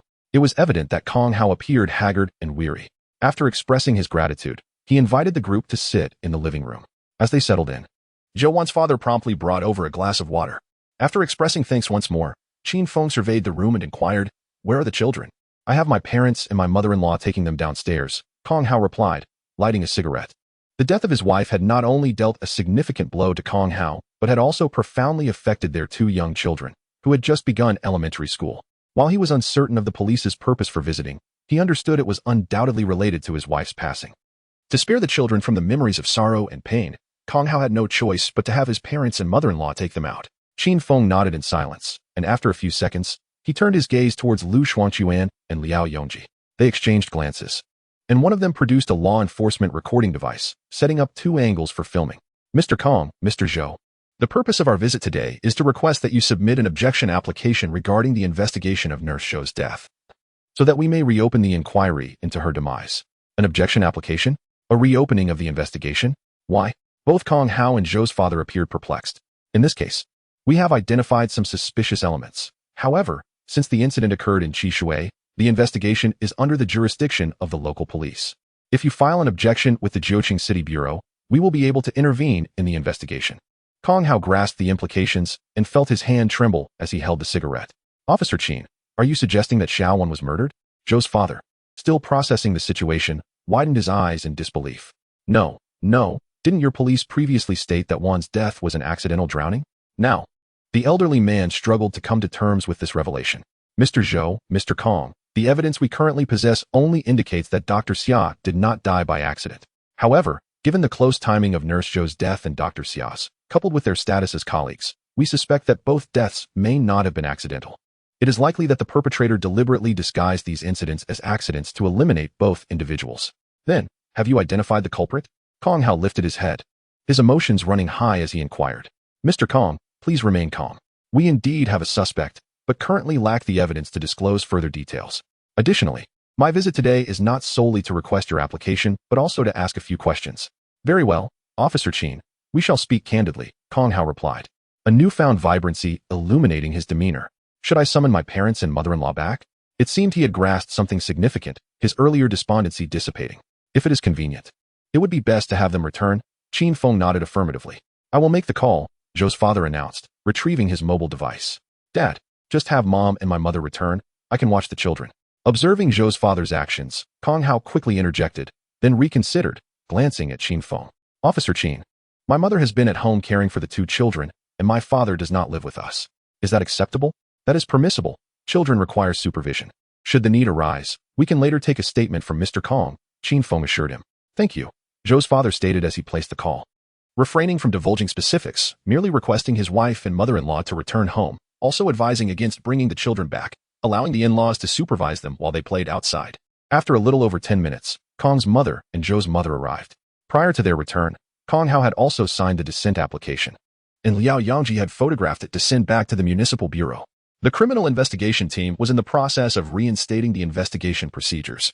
Once everyone had gathered, the law enforcement recording device was turned off and then restarted to formally commence the inquiry.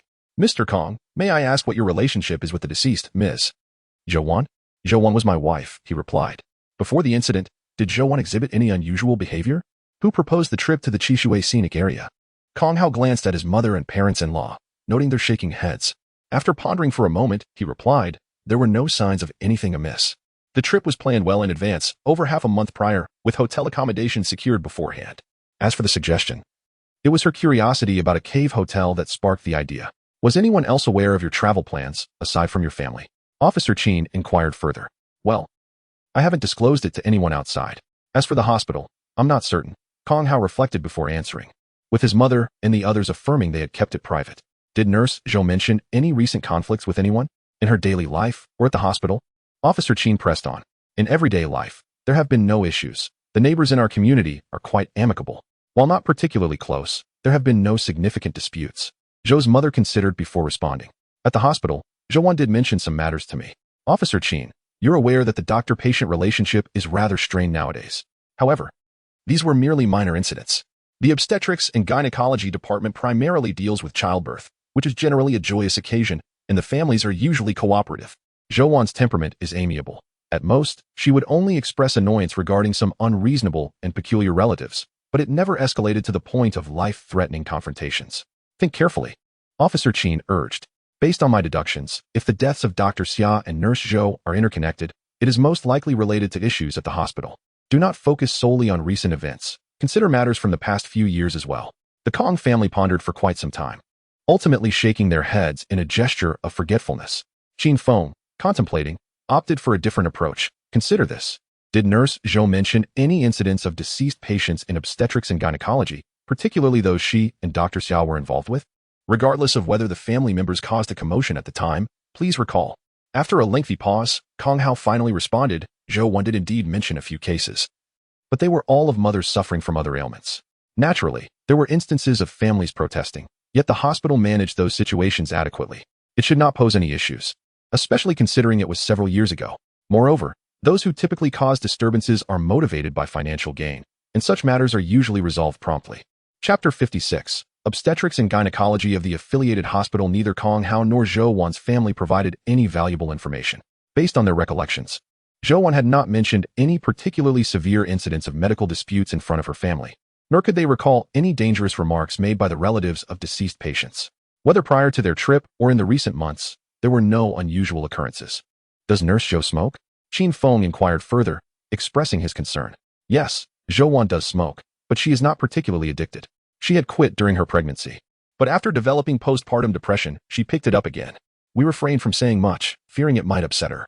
Additionally, since the child was born, both of us usually smoke on the balcony or the rooftop garden, making a point to avoid the child. On the night of the incident, did she go out to smoke? Qin Feng pressed on. Yes, came the reply. Did she carry cigarettes with her, or did she purchase them at the scenic area? It was she who brought them. Kong Hao reminisced. She enjoys smoking the slender yellow crane tower cigarettes, which may not always be available outside. Therefore, she brought several packs with her this time. You previously mentioned in your notes that prior to the incident, Nurse Zhou and you, after returning to the room with the child, stated that she felt a bit stifled and wanted to go for a walk. Yes. By the time we returned to the room, it was already quite late. Shortly after we got back, I arranged for the children to take a bath. And Zhou mentioned feeling a bit stifled and wanted to go out for a stroll. Little did we know. At this point, Kong Hao's eyes reddened again. What about you and the child? Did you feel stifled? Qin Feng inquired once more. No, Kong Hao shook his head at that moment. Neither the child nor I felt anything amiss. The child was still happily playing in the bathtub, nodding slightly. Qin Feng refrained from pressing on that topic and shifted to another matter. What is the relationship between Nurse Zhou and Dr. Xia? Zhou is the ward nurse under Dr. Xia's medical team, Kong Hao replied. So, Dr. Xia is essentially Zhou's superior? One could say that. Although the management of nurses within the hospital falls under the head nurse's jurisdiction, leaving doctors out of that aspect. However, as the ward nurse of the medical team, Dr. Xia indeed qualifies as Zhou's superior. I see. Qin Feng, unfamiliar with the hospital's organizational structure, gained greater insight from Kong Hao's clarification. How would you describe their relationship? Does this pertain to the case? Kong Hao asked, puzzled. I merely wish to gain a more comprehensive understanding. Though these matters may appear unrelated, perhaps the clues lie hidden within the subtleties. Kong Hao fell into silence for a moment before speaking. Their relationship seems amicable, akin to that of colleagues. In obstetrics and gynecology, the majority of medical staff are women, so one might expect a fair share of gossip and disputes.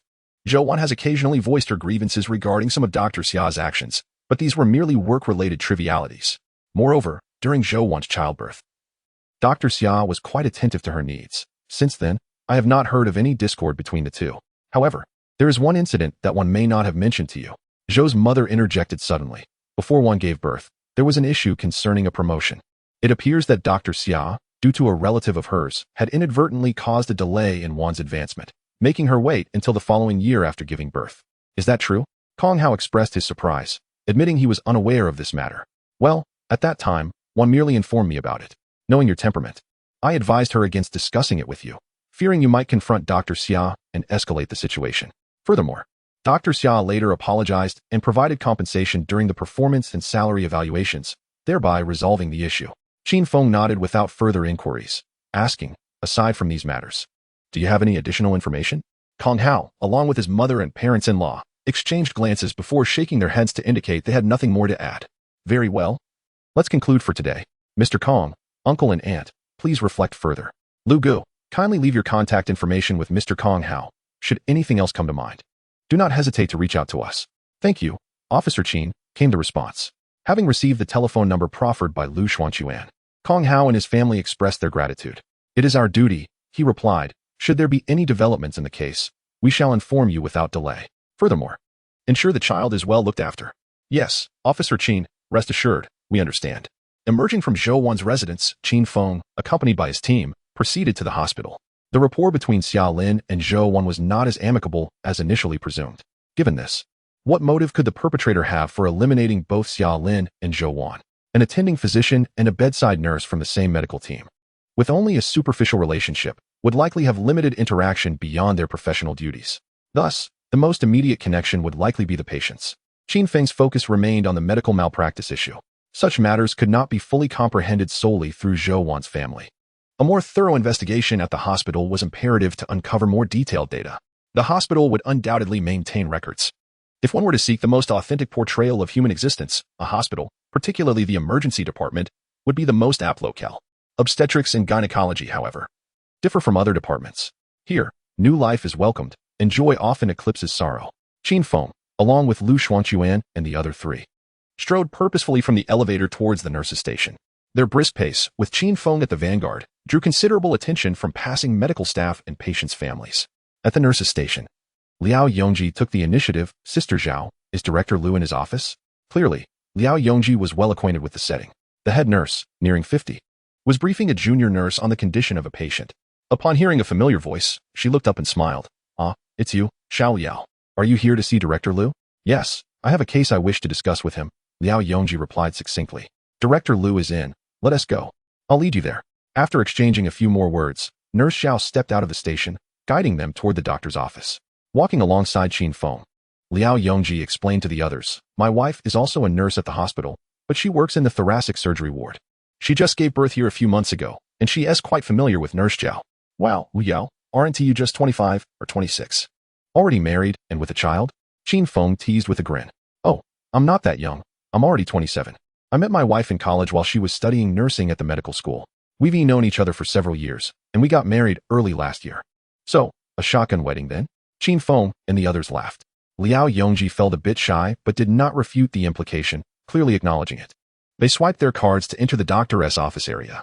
The head nurse led Qin Feng and the others to the door of the director's office, gestured for them to wait, then knocked. Upon hearing the invitation to enter, she opened the door and announced, Director, the police officers from the municipal bureau are here to see you. Ah, please invite them in. And, could someone bring a few bottles of water? Of course, Director. Nurse Zhao stepped aside, allowing Qin Feng and the others to enter. A slightly plump, middle-aged female doctor with a radiant smile and lustrous short black hair sat behind her desk. This was Director Lu, the administrative head of obstetrics and gynecology. A few police officers took their seats. Director Lu rose and approached them, gesturing for them to sit comfortably on the sofa while she pulled a chair for herself. Just as she settled down, the head nurse entered, accompanied by a young nurse, both carrying small bottles of farmer's mineral water. Thank you, Qin Feng said, accepting the water. He glanced at the head nurse and the young nurse before cheerfully inquiring, Head nurse, are you busy? If not, our team would like to ask you some questions. Director Lu, upon hearing this, remained silent but cast a meaningful look in their direction. I'm not busy at the moment. Feel free to ask anything, the head nurse replied, glancing between Qin Feng and Director Lu before nodding in agreement. Thank you for your cooperation. Lu Gu, you and Mingyu should inquire about the situation with the head nurse. Following the instructions I gave you, she instructed. Understood, Lu Xuanquan and Yao Mingyu replied in unison, rising to accompany the head nurse and the young nurse out of the room. Chapter 57. An unexpected discovery regarding Vice Director Li's death. Once the head nurse and the others had departed, Director Lu finally spoke. Officer, may I ask what case brings you here? Hello, Director Lu, I am Qin Feng. We are here to investigate the case involving Dr. Xia and Nurse Zhou. Recognizing the need for cooperation, he knew it was essential to provide answers. Dr. Xia and Nurse Zhou? You mean Xiaolin and Zhou Wan? Director Lu responded, her expression tinged with surprise. Wasn't it said that they died accidentally? The police have uncovered new evidence that confirms the deaths of the two individuals were not accidental. How could this be? This revelation evidently took Director Liu by surprise, and his expression grew serious. Officer Qin, can you be certain? Absolutely. Liu nodded, exhaling deeply, and said, I understand. Officer Qin, feel free to inquire. I shall provide you with all the information I possess. If the cooperation of other doctors or nurses from our department is required, do not hesitate to ask. However, I have one request. I hope the police can bring the suspect to justice, restoring fairness for Dr. Xia and Nurse Zhou. Thank you, Director Liu. Rest assured, we will exert our utmost efforts. After Officer Qin's declaration, he signaled for the questioning to commence. Liao Yongji activated the law enforcement recording device, while Zhang Peng took notes. Director Liu, may I ask about the relationship between Dr. Xia and Nurse Zhou? After a brief silence, Director Liu responded, Nurse Zhou is a cornerstone of our department and currently holds the position of senior nurse. She is also being groomed to become the next head nurse. Previously, she primarily collaborated with Dr. Xia in leading the medical team. Their relationship, how shall I put it, is typical of colleagues. However, a few years ago, there was a minor conflict between them. At that time, Dr. Xia's cousin was also working in our department. During a promotion examination, Dr. Xia assigned a slightly lower performance score to Nurse Zhou, resulting in her being overlooked, while Dr. Xia's cousin participated instead. That incident led to some unpleasantness between them. It was not Dr. Xia's intention. During that month, Nurse Zhou indeed made some mistakes, albeit minor, which nonetheless affected the assessment scores. Subsequently, the head nurse intervened, and Nurse Zhou acknowledged her errors, allowing the matter to fade into the past. After such a long time, Director Liu still recalls it so vividly? Qin Feng chuckled. Alas, there was little choice. At the time, Nurse Zhou was quite agitated, causing quite a scene, which led to the involvement of both the medical affairs department and the nursing department, and even the hospital leadership became aware of it, hence the clear memory. Qin Feng nodded, his eyes narrowing as he inquired. Based on our current understanding, Nurse Zhou possesses a gentle disposition. Logically, such an outburst seems rather out of character. Indeed, Nurse Zhou typically treats both patients and colleagues with kindness, yet during that incident, for reasons unknown, she erupted in fury, refusing to be calm despite all attempts, even escalating the matter to the hospital leadership. Director Liu shook his head, expressing a sense of lament. This incident can be considered a scandal within the department. Such occurrences prompted criticism directed at me as the department head from the leadership. And what happened afterward? They clarified the situation, and the subsequent upgrade examination proceeded without issue. Although not close friends, Zhou Wan demonstrated no further problems in collaboration thereafter. By the way, during Zhou Wan's maternity leave and her subsequent struggle with postpartum depression, Dr. Xia was quite supportive, even introducing her to a psychological expert. Is that so? Qin Feng nodded. The information obtained from the hospital corroborates with that from Mother Zhou Wan, and, for the time being, does not appear to be related to the case. Thus, Qin Feng decided to shift his inquiry towards the matter of medical malpractice. The timing of the murders of Dr. Xia and Nurse Zhou raises our suspicions. I would like to inquire whether any patients under Dr. Xia's care have met with fatal outcomes. Regardless of whether these were due to the patient's conditions or medical errors, it is essential to investigate, particularly in cases where the families reacted excessively. Dr. Xia has been practicing at the hospital for nearly 20 years, possessing exceptional skills. However, doctors are not omnipotent. There are always circumstances beyond our control, where patients may arrive in an extremely critical state. Therefore, fatalities have undoubtedly occurred. But as for medical disputes, Director Liu furrowed his brow, contemplating for quite some time, before finally shaking his head and stating, there may have been instances in the past, but I do not recall them clearly. At least, there have been none in the last year or two. However, if Officer Qin wishes to investigate further, you may consult the Medical Affairs Office, as they will have records. If the police require it, copies of the records and case files can also be provided. Thank you, Director Liu. Upon reaching this point in the conversation, Qin Feng felt he had exhausted the potential for useful information from Director Liu and decided to take his leave to investigate at the Medical Affairs Office. As he approached the door, a thought suddenly struck him, and he turned back to Director Liu, inquiring, by the way, Director Liu, are you familiar with Deputy Director Li of the General Surgery Department at the Municipal Hospital? Boldly? Yes, I know him well. However, he passed away unexpectedly at the end of September. I heard that your police department investigated for quite some time. Indeed, I too find the circumstances surrounding Deputy Director Li's demise rather questionable. However, despite the thorough investigation, no substantial evidence has emerged, leading to the conclusion of accidental death. Qin Feng refrained from asserting that he was not affiliated with the Jiuqing Municipal Bureau and continued, were Deputy Director Li and Dr. Xia acquainted? Certainly, they were well acquainted, replied Director Liu. Old Li held a senior title and was quite adept in the field of general surgery, certainly a prominent figure in Jiuqing, renowned for his exceptional skills. Yet, should there be cases within their department that prove insurmountable, particularly concerning pregnant patients, they would be referred to our facility. If we, too, are unable to provide the necessary care, we would then advise the family to transfer the patient to Tianhe. Occasionally, when we have patients requiring surgery and the head of general surgery is either unavailable or preoccupied, we would call upon him for assistance. Over time, familiarity has developed. As he spoke, Director Liu furrowed his brow and remarked, "Your mention of this brings to mind an incident. It was approximately 6 or 7 years ago. I can't recall the exact date, but it was quite some time ago. At that time, the emergency department at the city hospital received a patient with appendicitis during pregnancy, and there were no family members present. The emergency team summoned Old Li, who rushed over from his home only to realize that obstetric support was necessary. However, the obstetrics department at the city hospital was unable to manage the case, necessitating a transfer to our facility. If I recall correctly, it was during one of Xia Lin's night shifts. Unfortunately, due to the absence of family members, we could not obtain consent for the surgery. We attempted to reach the family contact number numerous times to no avail, which delayed the process. Ultimately, it was the medical affairs department that arrived to sign the consent and record the proceedings before the patient was finally taken into the operating room.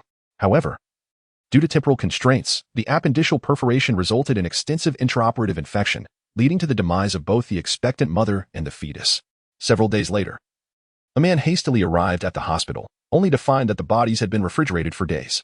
Consequently, the hospital instituted a regulation mandating the medical affairs department to schedule nightly shifts to address similar emergencies. The pieces are falling into place. A jolt went through Qin Feng's mind. Deputy Director Li, Xiaolin. Wait, and Zhou Wan. Director Liu. Was Zhou Wan on duty as a nurse at that time? Director Liu, understanding Qin Feng's inquiry, pondered for a moment and replied in the negative, stating that he couldn't recall with certainty. However, he added that even if Zhou Wan had been on duty, her involvement would have been limited to assisting, as she wasn't an operating room nurse.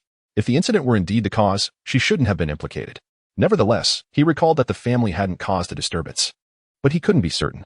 He suggested that Qin Feng consult the medical affairs department, as they would undoubtedly have records if an investigation was desired. Understood. Thank you, Director Liu, for the information. It is of great assistance to us. Qin Feng expressed his gratitude.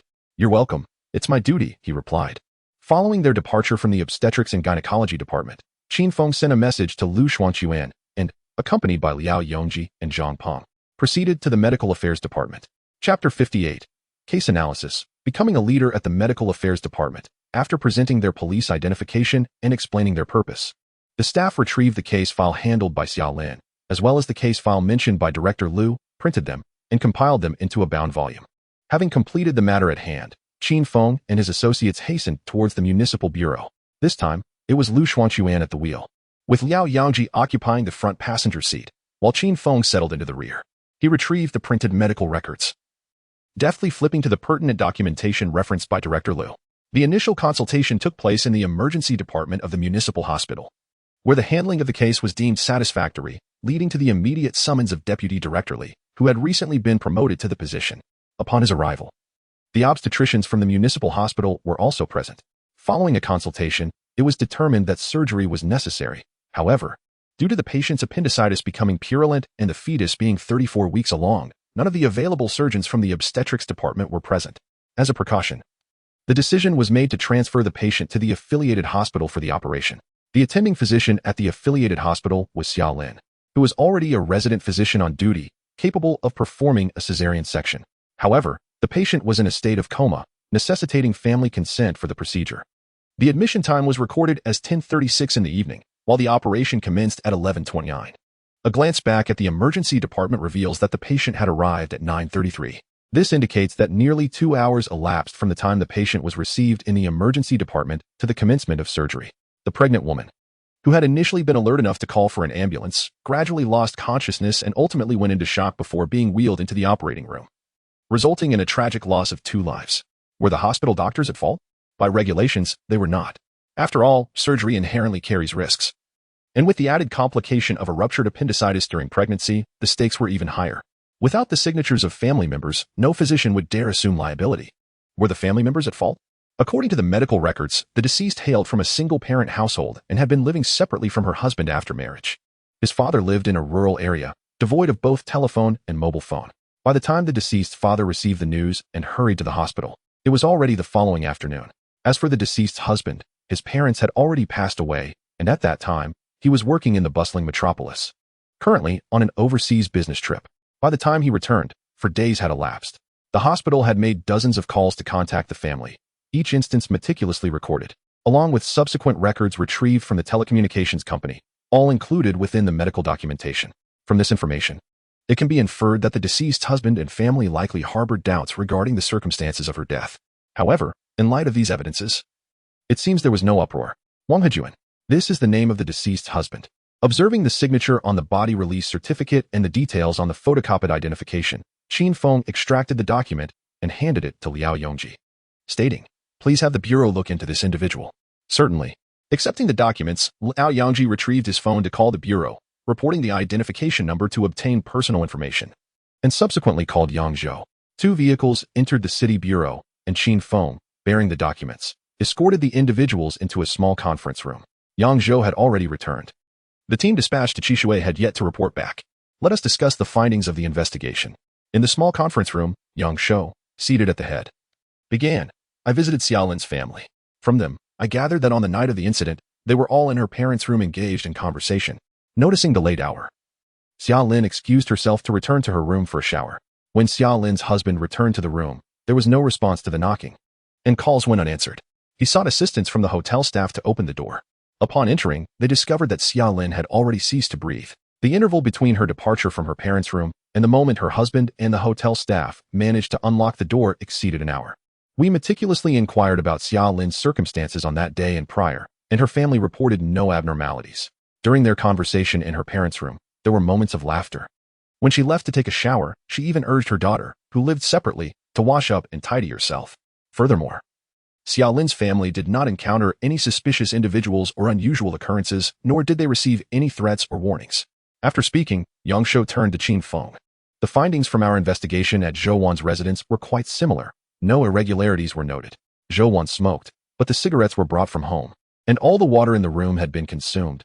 They had not dined separately, and their food and drink were identical. When Zhou Wan left, she mentioned feeling a bit suffocated, yet her husband, Kong Hao, and child were unharmed. Thus, we can largely dismiss the possibility that the suspect had administered poison beforehand. Additionally, during our hospital investigation, we uncovered a noteworthy detail. Dr. Xiaolin was acquainted with Deputy Director Li of the General Surgery Department at the city hospital, who had passed away at the end of September. They had collaborated on a case several years prior, which resulted in a tragic incident where the family could not be reached, leading to a patient dying during surgery, and thus, 2 lives were lost. I have brought back the case files, along with printed records of other cases that Dr. Xiaolin had handled. Is the person you inquired about Wang Hejuan, the husband of the deceased? Yang Zhou inquired upon hearing this. Indeed, came the reply. Thus, do you believe that the deaths of Deputy Director Li, Xiaolin, and Zhou Wan are all the work of the same perpetrator? Yang Zhou further questioned. After a moment of silence, Qin Feng nodded. Deputy Director Li passed away at Zhang's fish restaurant, where I happened to be dining with classmates at the time. The response team was from the Longton Branch's Criminal Investigation Unit, and Captain Chow took my statement. I sensed that his death did not resemble an accident or a sudden illness. The duration from collapse to demise was too brief. Yang Zhou acknowledged. Yes, I recall this detail. Chao Zhen and his team investigated for quite some time without any leads, and everything indicated that Deputy Director Li succumbed to a cardiac condition. Subsequently, the case was handed over to our municipal bureau for investigation. Yet after 10 days, no pertinent evidence was uncovered. Consequently, we concluded that the cause of death was a heart attack. Noticing that Yang Zhou's expression remained unchanged, Qin Feng realized he too had begun to question the earlier findings. Thus, he continued, this is an unexpected piece of information. Regardless, Wang Hejuan must be thoroughly investigated. I have no objections, Yang Zhou replied.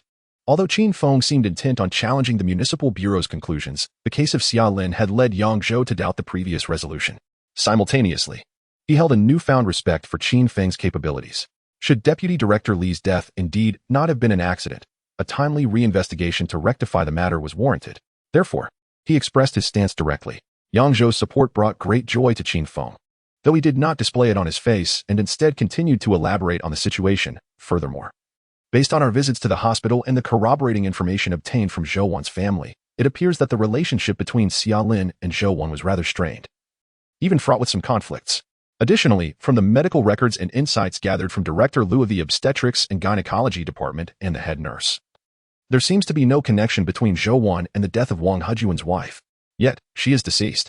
Had it not been for the incident involving the cave hotel that nearly ensnared me, I might have genuinely suspected that Zhou Wan's death was merely an accident. So, Qin Feng, what is your perspective?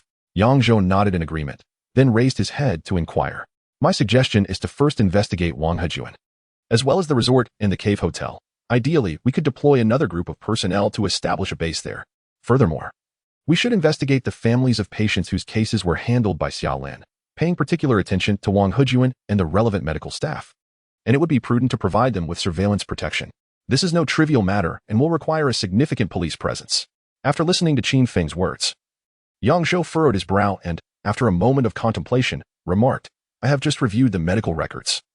And based on the number of doctors and medical staff in the operating room, we will need to mobilize at least 30 officers specifically for protection. To be frank, this poses quite a challenge. I pondered whether it would be feasible to contact the hospital, gathering the personnel first and subsequently conducting a thorough investigation on one individual before lifting the protective measures on the relevant medical staff. This approach could conserve police resources and facilitate our tasks. That seems agreeable. I have no objections, Qin Feng replied after a moment of contemplation. Excellent. Qin Feng, you shall escort them to Qishui. While arrangements are made at the provincial department, I will ensure that the team there follows your command. Here in Jiuqing, we will conduct field investigations and communicate any pertinent information promptly. Qin Feng was taken aback. He had not anticipated that Yang Zhou would assign him to Qishui. He had assumed such a role would require an experienced detective or a captain from the Jiuqing City Bureau. After all, commanding the team there would be tantamount to leading them, yet he was merely a student. Lu Xuanquan and the others followed his lead solely due to the orders of Lu Yijuan and Qi Shengli. It seemed illogical for Yang Zhou to appoint him to lead his subordinates. However, upon further reflection, he realized that Yang, the intelligent squad leader, was far from foolish. Chapter 59. The astute Yang squad leader faces a major crisis. The lost gun Wang Hejuan hailed from Jiuqing, although records indicated he had been working elsewhere. If he was indeed the suspect, it was highly probable that he was currently in Jiuqing. As for Qishui, he may have been there previously. Yet it was difficult to conceive of a reason for him to remain. Thus, Yang Zhou's decision to send Qin Feng to Qishui was not merely a matter of significance. It was a strategic move aimed at playing a more pivotal role in the case, apprehending the suspect. Viewed in this light, it appeared Yang Zhou also regarded Wang Hejuan as the prime suspect. Of course, this was merely Qin Feng's conjecture.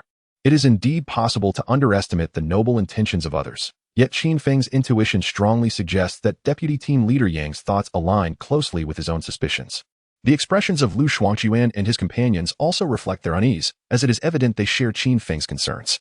After Qin Feng acquiesced, Yang Zhou did not utter another word and promptly departed. The members from the Jiuqing City Bureau sensed an underlying tension, hastily gathering their belongings to leave. Brother Feng. Lu Xuanquan attempted to voice his thoughts, but a mere glance from Qin Feng silenced him. From Lu's visibly displeased demeanor, Qin Feng grasped his intentions. However, within this small conference room, not only were their own people present, but also Liao Yongji from the Jiuqing Bureau. Any remarks that might sow discord could easily reach Team Leader Yang's ears, complicating matters further. Let us depart immediately for Qishui. By the way, Brother Liao, could I trouble you to bring along 2 laptops? Otherwise, we shall have no equipment upon our arrival. Very well, I shall retrieve them, Liao Yongji replied somewhat awkwardly. Good. Proceed. We shall convene in the parking lot. Zhang, accompany Brother Liao and lend a hand. Understood. The two departed, and Qin Feng, accompanied by Lu Xuanquan and Yao Mingyu, made their way towards the elevator. Within the elevator, Lu Xuanquan could no longer contain his frustrations. Brother Feng, Yang is truly overstepping. He seems to think we are easy targets. Yao Mingyu's expression mirrored his discontent. Qin Feng, however, remained composed, offering a gentle smile as he replied. We must leverage the resources of the Jiuqing City Bureau to investigate this case. Let us refrain from uttering words that may disrupt our unity. Moreover, their arrangement is not without merit. If I were in their position, I would undoubtedly strive to secure benefits for my own department. Otherwise, what would be the point of assuming a leadership role? One cannot expect them to relinquish all accolades to us. Would they toil in vain? Furthermore, if the perpetrator is indeed Wang Hejuan, he is not easily apprehended. A moment's carelessness may result in unforeseen consequences. Lu Xuanquan and Yao Mingyu fell silent. After exchanging a glance, Yao Mingyu quietly inquired, Brother Feng, do you have a lead? What lead? Qin Feng glanced at Yao Mingyu before averting his gaze. As the elevator doors opened, he stepped out first. Lu Xuanquan and Yao Mingyu exchanged another look, both perceiving delight and excitement in each other's eyes. Convinced that Qin Feng was assured in his approach. In the parking lot, while waiting for Liao Yongji and Zhang Peng, The trio observed groups of plainclothes officers departing. Yang Zhou, accompanied by his team, acknowledged Qin Feng before exiting the municipal bureau. The three remained silent, merely watching without further conversation. After a few minutes, Liao Yongji and Zhang Peng approached, each carrying a laptop. Yao, you'll ride with Liao. Lu, you and Zhang will accompany me, Liao Yongji instructed. Understood. The group divided into their respective vehicles, with Qin Feng driving a Pajero in the lead, while Yu Mingyu followed in a Passat with Liao Yongji. As they neared the highway exit, Liao Yongji placed a call. Brother Feng, I reached out to the team in Qishui, but no one answered. Has everyone tried? No. Call again. All right, I shall reach out to others. Having exited the expressway and passed through the toll station, Liao Yongji's call came through once more. Win, brother. The cave hotel has been connected. They are awaiting our arrival and have arranged accommodations. Understood. Let us first head toward the villa. Two vehicles bypassed the scenic area and proceeded directly to the Shanha Resort Villa. By now, it was past 7:40 in the evening, and the five had yet to have their dinner, having endured considerable fatigue throughout the day. Upon arriving at the villa shortly after 8, they parked the cars and were about to head towards the hotel when Liao Yongji suddenly halted and dashed off to one side. Qin Feng and the others were momentarily taken aback, but quickly followed suit. Not far away, two private cars with their hazard lights flashing were parked. Liao Yongji had already flung open one of the car doors, shouting urgently, Tianhe, Tianhe, there has been an incident. Qin Feng and the others quickened their pace, with Lu Shuangquan surpassing Qin Feng, placing a hand on his holster, while Yu Mingyu and Zhang Ping drew their pistols, closely trailing Qin Feng and vigilantly scanning their surroundings. Old Liao, what is going on? Lu Shuangquan called out, maintaining a distance of 3 to 4 meters. It's a colleague from the detachment. They cannot be roused. Liao Yongji replied, his voice laced with anxiety. Is there any breath? Qin Feng shouted. Yes. Fortunately, came the response, prompting a collective sigh of relief from them. Lu, you go find old Liao. We will check the other vehicle. All right. In another vehicle, 3 individuals had succumbed to unconsciousness. After a few shakes yielded no response. Qin Feng remained still, instructing Zhang Ping to call for an ambulance while he retrieved a powerful flashlight to assess the situation within the car. As the beam of light illuminated the passenger seat, a chill gripped Qin Feng's heart. Trouble was afoot. The flashlight revealed a black holster at the waist of the officer seated beside him, yet it was conspicuously empty, coupled with the fact that the car door was unlocked. A police firearm was missing. Alert! Alert! Qin Feng shouted, prompting Yu Mingyu and Zhang Ping to instinctively aim their weapons at their surroundings, using the vehicle as a shield. Meanwhile, Lu Shuangquan reacted swiftly, pulling Liao Yongji aside. Brother Feng, what is happening? A gun-wielding Lu Shuangquan inquired loudly as he sought cover. A police firearm has gone missing. Those words drained the color from everyone's faces, for the loss of a police weapon was a grave matter, compounded by the fact that a suspect now possessed a lethal instrument, exponentially increasing the peril of the entire situation. Liao Yongji, report this to the bureau. You all need to relocate to this side and provide mutual cover, Qin Feng commanded. The whereabouts of the suspect remained uncertain. He could very well be lurking nearby, observing them. What? Yang Zhou, tasked with arranging protective measures at the affiliated hospital, felt his entire being go numb upon receiving Liao Yongji's call, as if his limbs were frozen and tingling. The loss of the firearm was indeed a serious issue. Even if it were recovered, he, as the supervising officer, would face disciplinary action if a shot were to be fired and someone were to perish due to this firearm. The officer who lost the gun would undoubtedly face dire consequences, and his superior would also bear the brunt of the fallout. While termination may not be the outcome, he would certainly endure significant repercussions. Furthermore, the most pressing concern is that the suspect may now be armed, which poses a considerable dilemma. I understand. You must remain vigilant and refrain from any rash actions. I will promptly dispatch reinforcements to your location. Upon ending the call, Yang Zhou immediately contacted his team, dispatching a squad of 7 to Qishui for support and ensuring that the others were equipped with bulletproof vests. After issuing these orders, Yang Zhou continued to make calls, reporting the incident of the missing firearm. He had no choice but to escalate the matter. Timely reporting would alleviate some pressure from higher authorities in the event of an incident, whereas deliberate concealment would only exacerbate the situation. Chapter 60, Swift Reinforcements in the Formation of Joint Investigation Teams. The chaos within the Municipal Bureau of the Wine City is beyond mention. At the resort, 5 individuals wielding for firearms were present. 3 remained on guard, while Qin Feng and Liao Yongji swiftly assessed the 5 unconscious officers. Among the 5 officers, 1 service weapon was missing, and 2 others had their magazines removed. The remaining 2 officers were equipped with Type 54 pistols, which the thief likely deemed undesirable. From this, Qin Feng deduced that the individual who absconded with the firearm was most likely the suspect, the very same who had previously administered the drug to him. Otherwise, Had it been a mere coincidence involving individuals discovering the unlocked car door, accompanied by several armed plainclothes officers, the thief would have undoubtedly seized all available firearms rather than taking just one gun and 2 magazines. Qin Feng conveyed his conjectures to Liao Yangji, instructing him to report them once more, while also advising him to remind the colleagues at the Cave Hotel to remain vigilant.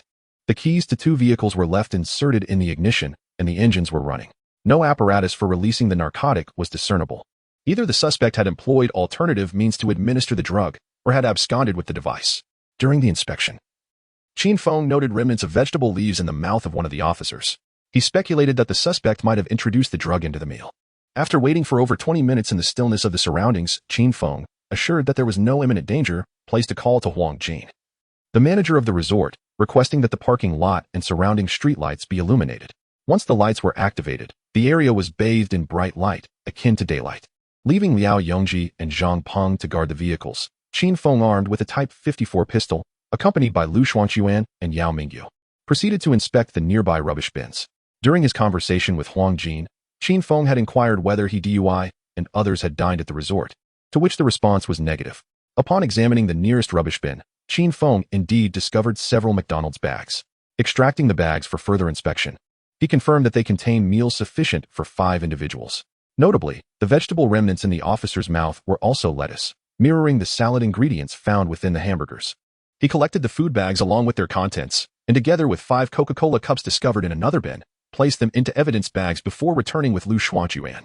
An ambulance arrived, and Qin Feng instructed Lu Shuangquan to accompany Zhang Ping and Liao Yangji to the hospital, while he and Yao Mingyu remained on-site to await further assistance. With a firearm in hand and an innate talent for danger perception, Qin Feng harbored no fear of the suspect appearing with a weapon. Rather, he anticipated the possibility of their proximity. Reinforcements had arrived, consisting of personnel from the GeoCity Public Security Bureau, including a team of plainclothes detectives and over a dozen fully armed special police officers. Leading the group was the on-duty deputy director of the bureau, who happened to be the executive deputy director overseeing criminal investigations. Upon arrival, executive deputy director Zhou Xiaofeng alighted from a black Audi A6, his expression dark and foreboding. He had been watching television news in his office when he received the report. Although he was on duty, his spirits had been relatively high until a phone call shattered his good mood. 5 detectives had succumbed to unconsciousness, 1 had lost his firearm, and a total of 3 magazines with nearly 60 rounds of ammunition were missing. This was not only a significant incident, but also a source of embarrassment. As the executive deputy director in charge of criminal investigations, Zhou Xiaofeng had every reason to be displeased. During the journey, he had already unleashed a tirade of reprimands upon Yang Zhou, and upon seeing the youthful visage of Qin Feng, his ire swelled anew. This young man, who, as he had heard, had yet to graduate from the police academy, had sullied the reputations of both police forces involved.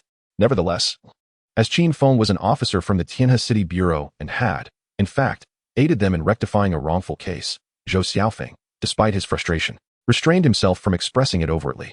Yang Zhou had already informed him of Qin Feng's identity. Dressed in police uniform and adorned with the insignia of a third-class police officer, complete with an ear of wheat and a flower, Qin Feng discerned Zhou Xiaofeng's rank. "Hello, Director Zhou, I am Qin Feng." "Hello," Zhou Xiaofeng replied tersely, his face still shadowed with displeasure, as he led his team towards the 2 unmarked police vehicles that continued to flash their lights.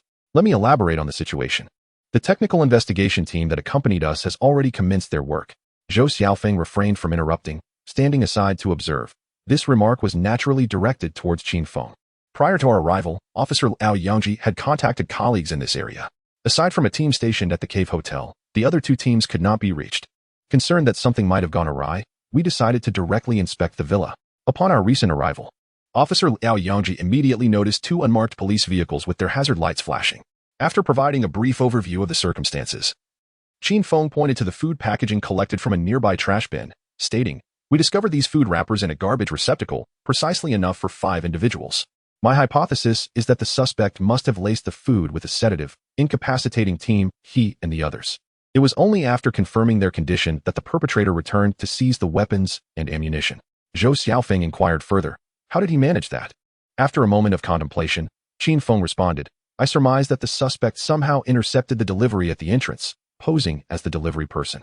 He then drugged the food before delivering it to he and his colleagues. Of course, this remains conjecture, lacking substantial evidence at present."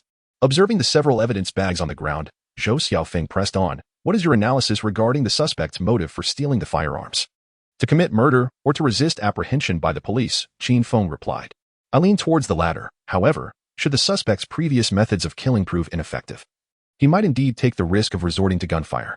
Zhou Xiaofeng remained silent for a while before stating, due to the incident involving the lost firearm, the provincial department and your provincial bureau have already communicated. A joint investigation team has been established across multiple regions. We need to tidy up and return. The matters here in Qishui will be handled by your provincial police. The subsequent question left Qin Feng somewhat speechless. He was not a seer capable of foretelling the whereabouts of the suspect. How could he ascertain whether the suspect was still in Qishui? Nevertheless, since Deputy Director Zhou had posed the question, Qin Feng could only ponder earnestly. The suspect had orchestrated so many events. What was the true objective behind it all? If the suspect was indeed Wang Hejuan, why had he bided his time for so many years before taking action? Conversely, if the suspect was not Wang Hejuan, why had Xiao Lin, Deputy Director Li, and Zhou Wan been murdered? If it was Wang Hejuan, based on previous investigative leads, the likelihood of his return to Jiuqing was quite high. After all, apart from the death of his wife, Qin Feng could not conceive of any new motive, and the police had yet to uncover one. If it were otherwise, that would be a different matter altogether. Director Zhou. My belief is that if the suspect is Wang Hejuan, the probability of his return to Jiuqing is substantial. Do you suspect that the suspect was traveling by vehicle at the time? Is there a specific target in question? Zhou Xiaofeng inquired. Indeed, a silver-gray Volkswagen Bora. The surveillance failed to capture the suspect's image. This is something team he is currently investigating. Now, well, let us proceed to the hospital. We shall leave this matter to others to manage. Zhou Xiaofeng refrained from elaborating further, uncertain of what else to say. The paramount concern now was to locate and apprehend the suspect, while simultaneously recovering the lost police firearm and ammunition. Understood. Several vehicles rushed to the nearby county hospital. Team leader he and several others, after receiving treatment, have regained consciousness. Chapter 61. The appearance of Wang Hejuan. Qin Feng remarked, he is the culprit. Yet we possess no evidence. Upon learning that team leader he and the others had awakened, Qin Feng and Zhou Xiaofeng promptly seized the opportunity to convene a meeting at the hospital. Upon seeing Zhou Xiaofeng enter, he and his 5 subordinates wore expressions of guilt, hastily rising to acknowledge their mistakes and offer apologies. They had already been informed by Liao Yongji, particularly the police officer who lost his firearm. Alongside the 2 who misplaced their bullets, including team leader he, were directly accountable. Should any incident arise due to the lost police firearm and ammunition, they might very well face severe repercussions. In response to the apologies from his subordinates, Zhou Xiaofeng refrained from rebuking them. Instead, he offered gentle words of comfort and inquired about their well-being. It was evident that his concern was genuine. After all, the situation had already unfolded, and admonitions would serve no purpose. The paramount objective now was to locate the missing weapons and ammunition and apprehend the suspect. Once seated in the borrowed conference room at the hospital, Zhou Xiaofeng gestured for Qin Feng to speak. Qin Feng did not hesitate. Team leader he, please share the findings of your investigation. Team leader he collected himself and began to outline their findings. We have traced the vehicle information and license plate of the silver-gray Volkswagen Bora. The license plate is a counterfeit, and given the vast number of such vehicles, it is exceedingly challenging to conduct a thorough investigation without the chassis number or other relevant details. Therefore, we proceeded to the villa to review the surveillance footage based on the timeline, which led us to a potential suspect. However, the individual registered with identification information belonging to someone from the North River area. We have verified this, and their physique differs significantly, leading us to conclude that it is likely a false identity. The suspect was wearing a fisherman's hat with a low brim and a pair of black frame glasses, obscuring their features. Furthermore, they registered to stay in room 416 of the Mountain Resort Hotel. We inquired at the front desk and learned that they arrived approximately half an hour after Officer Qin reached the hotel, and it seems they were aware that an investigation was underway at the hotel. Upon entering the lobby, they observed the front desk for a while, during which manager Xiao Mei from the housekeeping department was borrowing tools and mentioned a power outage on the 4th floor. Subsequently, the individual exited the hotel lobby and re-entered a few minutes later. We suspect that they became somewhat apprehensive. However, instead of leaving directly, they opted to check in using a fraudulent identification, which the front desk staff noted appeared somewhat dissimilar to the individual. Nevertheless, they ultimately processed the check-in. Shortly after Officer Qin departed the hotel, the suspect also exited within 2 minutes. Surveillance footage from the hotel parking lot confirmed that the vehicle they drove was a silver-gray Volkswagen Bora. We visited room 416, only to find it vacated, with all personal belongings conspicuously absent. We have requested the hotel to temporarily seal the room, allowing us to conduct an investigation at our convenience. So how did you fall unconscious? Qin Feng inquired further. The query cast an air of awkwardness, yet everyone remained professional. After a moment's contemplation, Captain He remarked, "We left the hotel shortly after 6 and decided to order some fast food. We contacted the nearby McDonald's, which offered delivery service. Initially, we intended to discuss the case while dining, then consolidate our thoughts before rejoining the other team. However, shortly after we finished our meal and got into the car, we lost consciousness." Qin Feng noted this information and continued to inquire, "What about the delivery person? Did you perceive any issues?" "Well, he was dressed in the McDonald's delivery uniform and rode an electric bike. He appeared unremarkable," Captain He recalled. "Oh, and we hadn't ordered any cola. But the delivery person claimed it was from the restaurant. We didn't think much of it and consumed it." Qin Feng fell silent, casting a glance at Zhou Xiaofeng. It seemed evident that the problem lay with the delivered cola. Zhou Xiaofeng, clearly arriving at the same conclusion, shot a disappointed glare at Captain He and the others. Maintaining a stern demeanor as he stated, "If your health is intact, let us tidy up and prepare to return. The joint investigation team has been established, and this matter will be overseen by your province. They will dispatch personnel shortly. We should head back to Jiuqing." Director Shou, regarding the firearm. "The gun? The suspect has vanished without a trace. Finding him will not be an easy task," Zhou Xiaofeng retorted sharply as he rose and strode toward the exit. Shortly after, a team of plainclothes officers hurriedly approached. They were from the Municipal Bureau of Zun City in your province. After the parties confirmed their identities, a brief meeting ensued in which all pertinent information was relayed to the provincial authorities. Subsequently, Qin Feng and his companions departed by car for the villa. Upon their arrival, officials from the Zun City Public Security Bureau were also present. Following a series of handovers, the personnel from the Jiu City Bureau withdrew entirely, leaving the scene for the provincial authorities to manage. However, prior to their departure, the Jiu City Bureau extracted several samples of the collected food packaging and beverage remnants. By the time they returned to the Jiu City Bureau, it was already past 11 o'clock at night, approaching midnight. The joint investigation team dispatched by the provincial department had also arrived. The team convened an emergency meeting that night, with Qin Feng in attendance, as he was the one who had initially uncovered the issue and had largely steered the subsequent investigation. During the meeting, apart from discussions regarding the missing firearm, the team expressed their approval of the actions taken by the Jiu City Bureau and Qin Feng. The criminal investigation experts on the team concurred with the investigative direction proposed by Qin Feng. Just as the meeting had progressed for over an hour, a call came in from a detective reviewing surveillance footage. They had tracked the movements of Wang Hejuan. Through an examination of road monitoring, it was determined that Wang Hejuan had been driving a black Mercedes-Benz E260L, returning to Jiu City from the Qishui direction, entering the urban area at precisely 8:31 in the evening. He did not make any stops and drove directly into the Yihuan residential complex. Apartment 2203 in Building 11 of Yihuan was not Wang Hejuan's residence. The registered owner was a local individual named Liang Shan. Upon receiving this information, the leadership team ordered that he be summoned back to the city bureau to assist with the investigation. Wang Hejuan possesses both motive and suspicion, however. The police have yet to acquire concrete evidence. The crux of the matter lies in the fact that 6 or 7 years have elapsed, and thus, Wang Hejuan's culpability appears somewhat tenuous. Consequently, the authorities can only request his cooperation in the investigation, rather than seek an arrest warrant. Awakened from slumber by the sound of the police knocking, Wang Hejuan, upon the presentation of their credentials and explanation of their intent, exhibited no signs of resistance and willingly accompanied them to the municipal police station. At the interrogation room of the station, news of the situation reached Yang Zhou, who promptly returned. The individuals responsible for the questioning hailed from the provincial office, while Qin Feng and others observed from the monitoring room through a one-way mirror. Name: Wang Hejuan. Gender: male. Wang Hejuan, are you aware of the reason for our inquiry? No. At 8:31 p.m. this evening, you returned from the direction of Qishui to the city. What was your purpose? Officer, I merely went for a drive to clear my mind. I'm not obligated to report to you, am I? Where did you go to unwind? I just drove around aimlessly. The scenery in Qishui is delightful, so I ventured out. I stopped wherever I found the view appealing and then continued on. Do you own a silver gray Volkswagen Bora? No. Are you acquainted with Dr. Xiao Lin and Deputy Director Li? Who? Dr. Xiao Lin from the Obstetrics and Gynecology Department and Deputy Director Li from the General Surgery Department at the Municipal Hospital. Oh. I recall now.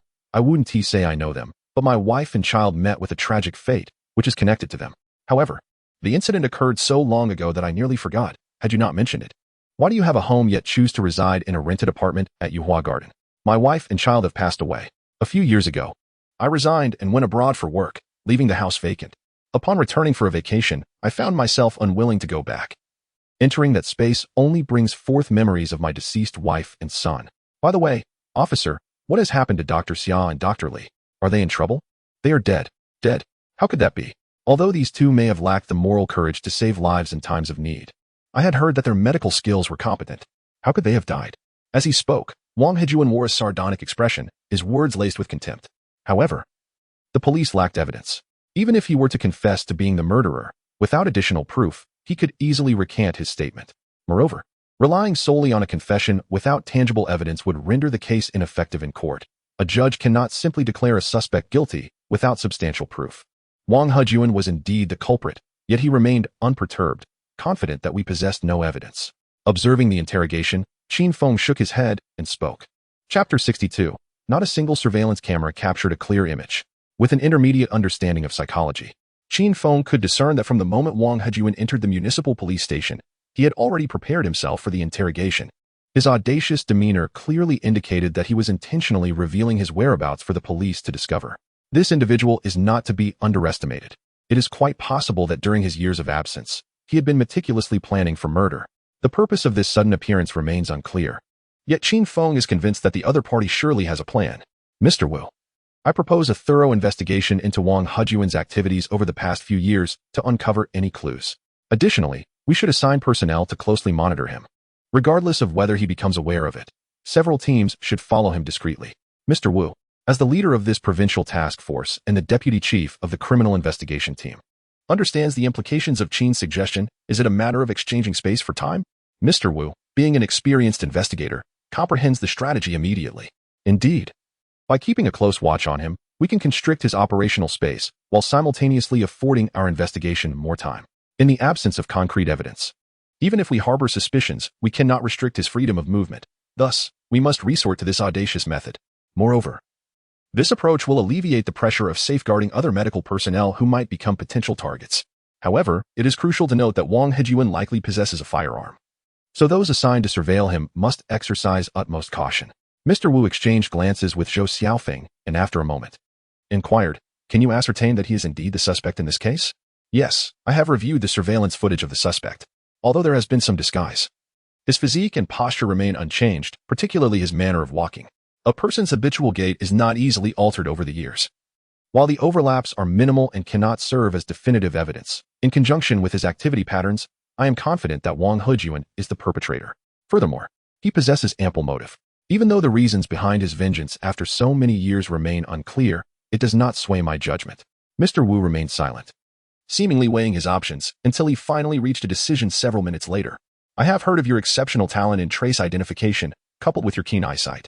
If that is the case, I can agree to prioritize the investigation into Wang Hejuan and to monitor him closely. However, we cannot overlook other potential leads. Thus, you will take the lead on the investigation of Wang Hejuan, but I cannot allocate additional personnel.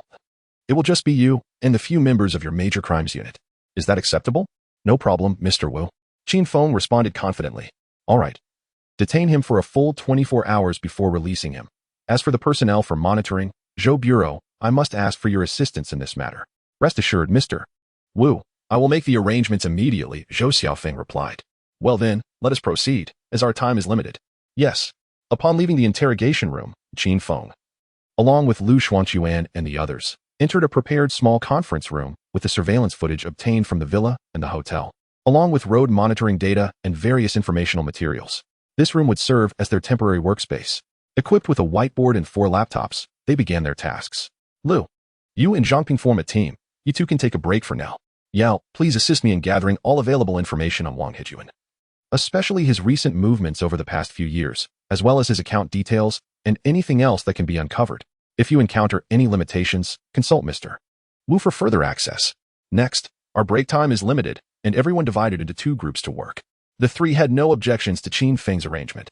Lu Xuanquan and Zhang Peng settled in a corner to assemble a chair for rest, while Yao Mingyu opened his computer, retrieved the internet key, and logged in to search for information. As for Qin Feng, he arranged 3 computers in front of him, playing surveillance videos while holding Wang Hejuan's personal information. Wang Hejuan, male, born on March 15, 1980. Alumni of Shanghai University of Finance and Economics, undergraduate degree. Fudan University, Masters in Financial Analysis. He is a highly intelligent scholar with experience in a securities company. The timeline of his marriage, the nature of his relationship with his wife, and so forth.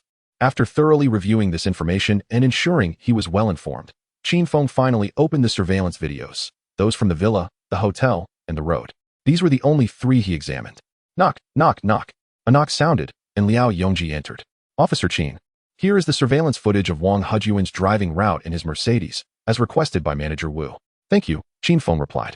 By the way, the interrogation of Wang Heyuan has concluded.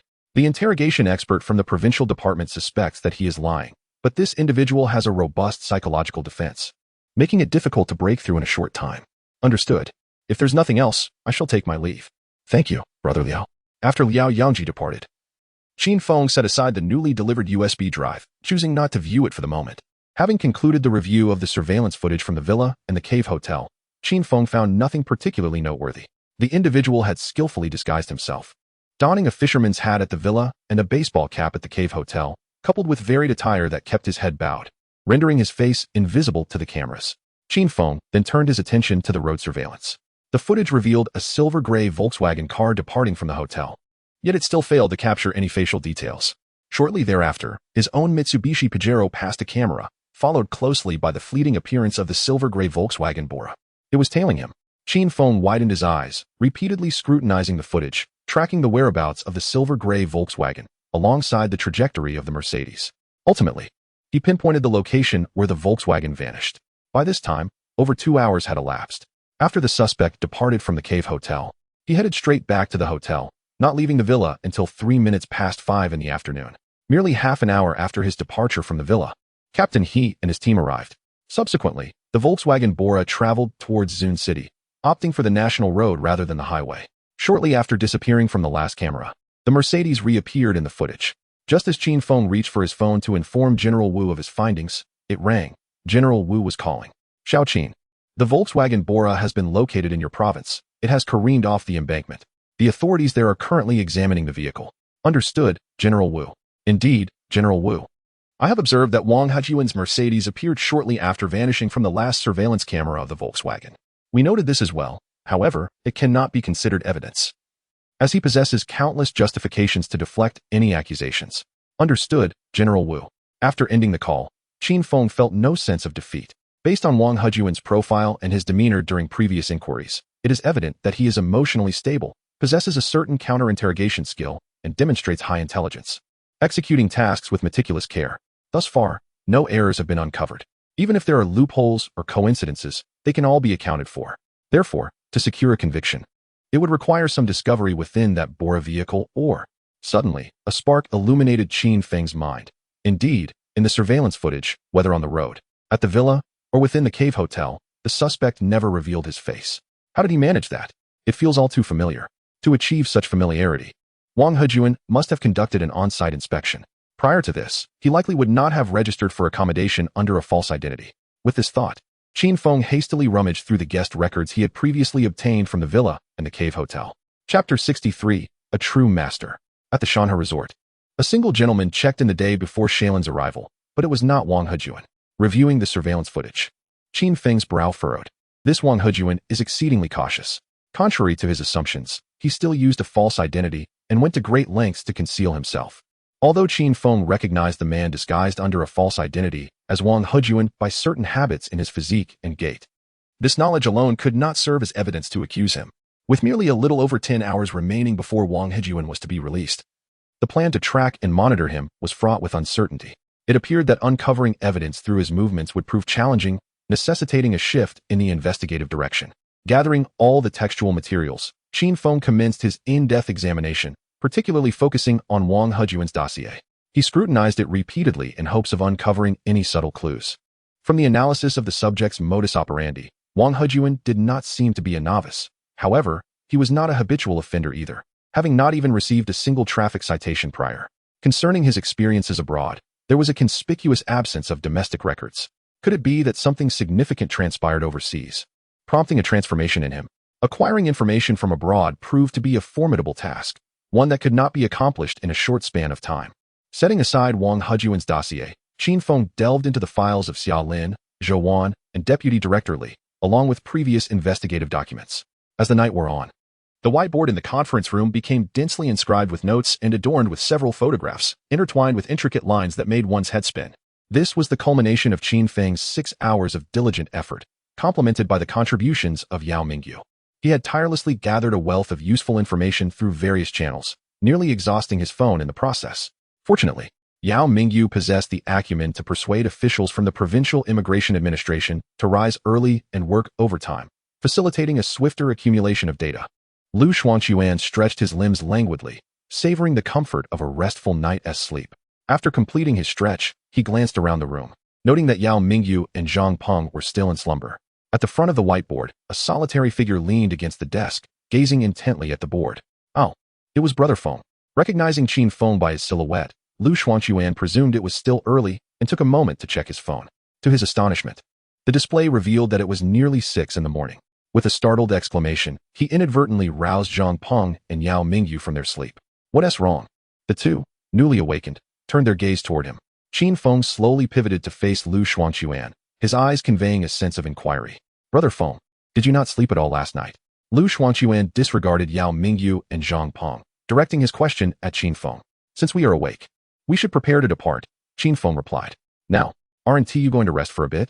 No time for that. The clock is ticking. Upon witnessing Qin Feng's resolute shake of the head, the trio instantly rallied their spirits. I'll drive. Lu Gu, you've rested long enough.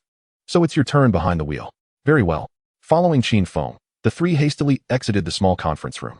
In the outer office area, members of the criminal investigation team, who had endured nearly an entire night, were snoring softly at their desks. Treading lightly, Qin Feng and his companions entered the elevator to descend. Once in the vehicle, the Pajero rolled out of the police headquarters, heading towards Wang Hejuan's residence.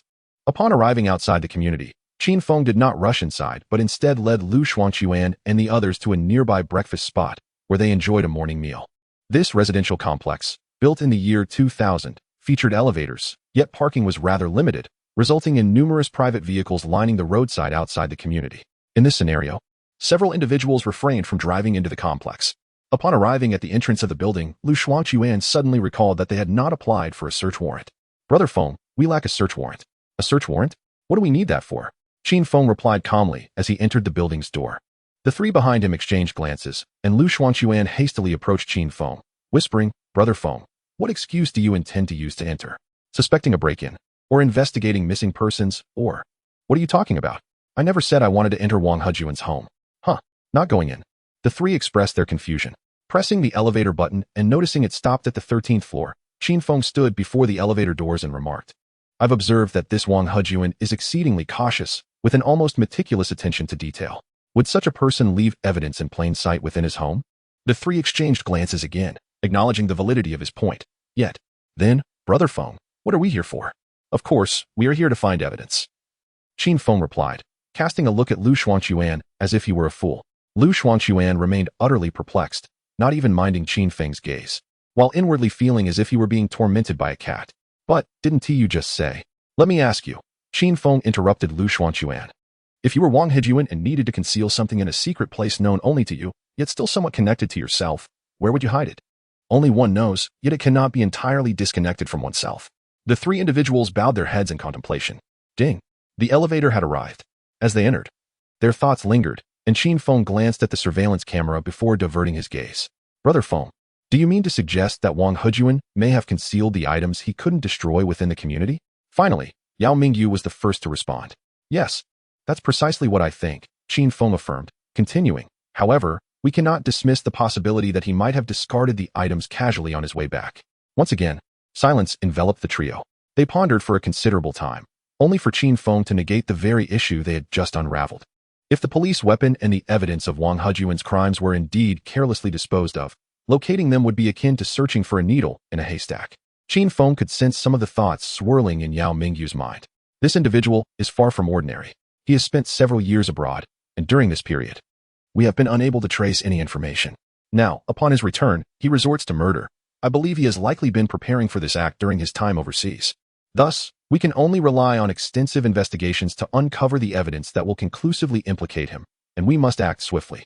Otherwise, once he is released from the police station, he may depart at any moment. In the absence of evidence, we cannot restrict his exit, should he leave.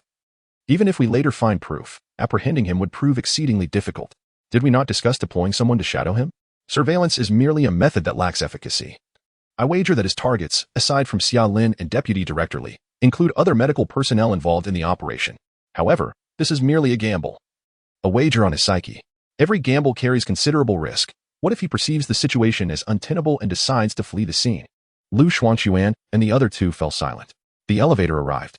Upon exiting, Qin Feng and his companions found themselves at Wang Hejuan's doorstep. Noticing the dust settled on the lock of the security door, Qin Feng turned to glance at the stairway leading to the emergency exit. Approaching it, he pushed the fire door open.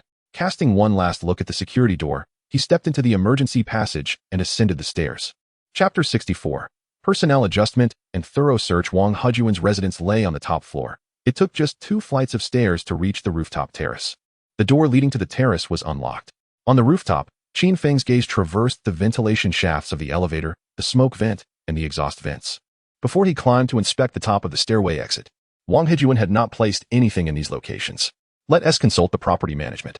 After a thorough inspection, Qin Feng called to the 3 still engaged in their search. Brother Feng, are we truly not entering Wang Hejuan's residence? We could apply for a search warrant. Yao Mingyu inquired. No need. He has not returned home. The 3 exchanged puzzled glances, awaiting Qin Feng's explanation. The dust on the lock was undisturbed, indicating he had not entered through the main door. Furthermore, the rooftop's railing bore no signs of rope or friction, suggesting he had not descended from the terrace. Unless, of course, he had flown down. Qin Feng elucidated, what about the residence downstairs? Thus, we must visit the property management office to inquire further. With a slight smile, Qin Feng proceeded into the safety corridor. At the community property center, after presenting the necessary identification, they reviewed the surveillance footage from the past 2 days. Over the course of 3 hours, Qin Feng observed Wang Hejuan entering the surveillance area of the community. He entered on foot, carrying a modest black handbag. However, he did not proceed into the residential building, but rather vanished from the camera's view. When he reappeared in the footage at the front gate, the black handbag was conspicuously absent. It was evident that Wang Hejuan had not entered any of the residential units, as each building was equipped with surveillance cameras, including the elevators. From the moment Wang Hejuan entered the community, all surveillance systems were functioning normally. Had he ascended to the upper floors, he would undoubtedly have been recorded. Consequently, the only remaining areas of investigation were the community grounds and the underground parking garage. The grounds were devoid of surveillance cameras, and there was a considerable distance between the entrance of the underground garage and the electrical gate. If Wang Hejuan maneuvered on the community grounds or circumvented the surveillance at the garage's electrical gate to access the underground area, he could easily evade detection. Notably, there were no surveillance cameras installed within the entire underground garage. Brother Yao, please make a call for assistance to conduct a thorough search of the entire community and the garage, Qin Feng commanded. Understood. Yao Mingyu promptly took out his phone to summon support. In a matter of minutes, several police vehicles arrived, their sirens blaring as they parked outside the community. More than a dozen criminal investigation officers, along with over 30 auxiliary police personnel, totaling more than 50 individuals, disembarked, accompanied by 4 to 5 members of the technical investigation squad. A multitude of police officers suddenly descended upon the community, naturally startling the residents, who gathered both inside and outside their doors to witness the unfolding events. Qin Feng refrained from intervening, while Lu Xuanquan stepped forward to delegate tasks. The personnel were divided into 2 teams, one consisting of 24 members, with a criminal investigator leading 2 auxiliary officers in each group, tasked with searching the entire ground area of the complex. 2 officers from the technical investigation team, alongside Yao Mingyu and Zhang Peng, were responsible for coordinating and managing the handling of any identified targets. Additionally, over 30 individuals, similarly organized with 1 criminal investigator and 2 auxiliary officers in each group, proceeded to search the underground garage. Qin Feng and Lu Xuanquan led the team, cooperating with 3 technical investigation officers. Once the tasks were assigned, a command was issued, and all personnel lined up to enter the community, subsequently dispersing to commence their duties. In the underground garage, Qin Feng and Lu Xuanquan remained vigilant, assisting other officers while also participating in the search with flashlights in hand. The pace of the search was notably slow, as Qin Feng insisted that no area be overlooked. Every black handbag and any suspicious plastic bag and potential hiding spots warranted thorough examination. Thus, over 30 individuals, clad in gloves, meticulously scoured the garage, leaving no crevice unchecked. Report: a zombie car has been discovered here, announced an officer responsible for the preliminary sweep.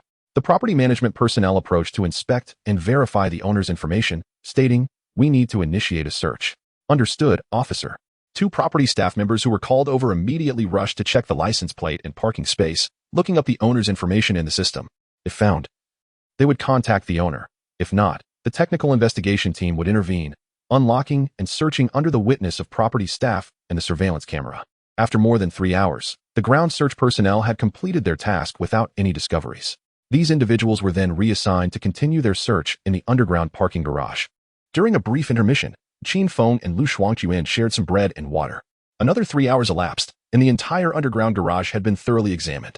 Every vehicle parked there, even those not belonging to the owners, had been contacted for verification, yet nothing was found.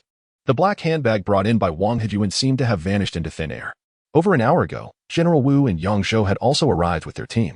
Upon learning that nothing had been recovered, they convened a meeting in a corner of the garage. While other officers took their meals, Qin Feng, along with Lu Shuangquan and the head of the technical investigation team, discussed with General Wu and the others. Could he have concealed the item on his person and taken it away? One suggested. Impossible, replied Qin Feng. I reviewed the surveillance footage before and after Wang Heyuan's entry. That handbag is leather and quite sizable, making it impossible to conceal within clothing. What if he discarded the handbag and took other items away? Another idea surfaced. This, indeed, seemed plausible. Yang Zhou nodded in agreement, but General Wu pondered for a moment before shaking his head, stating, that doesn't make sense, if that were the case. He had no reason to come here at all. If Wang Heyuan seeks to exploit our urgent desire to locate the lost firearm by delaying, he is undoubtedly clever enough to anticipate our investigation into him. After all, Xiaoqin has previously encountered him.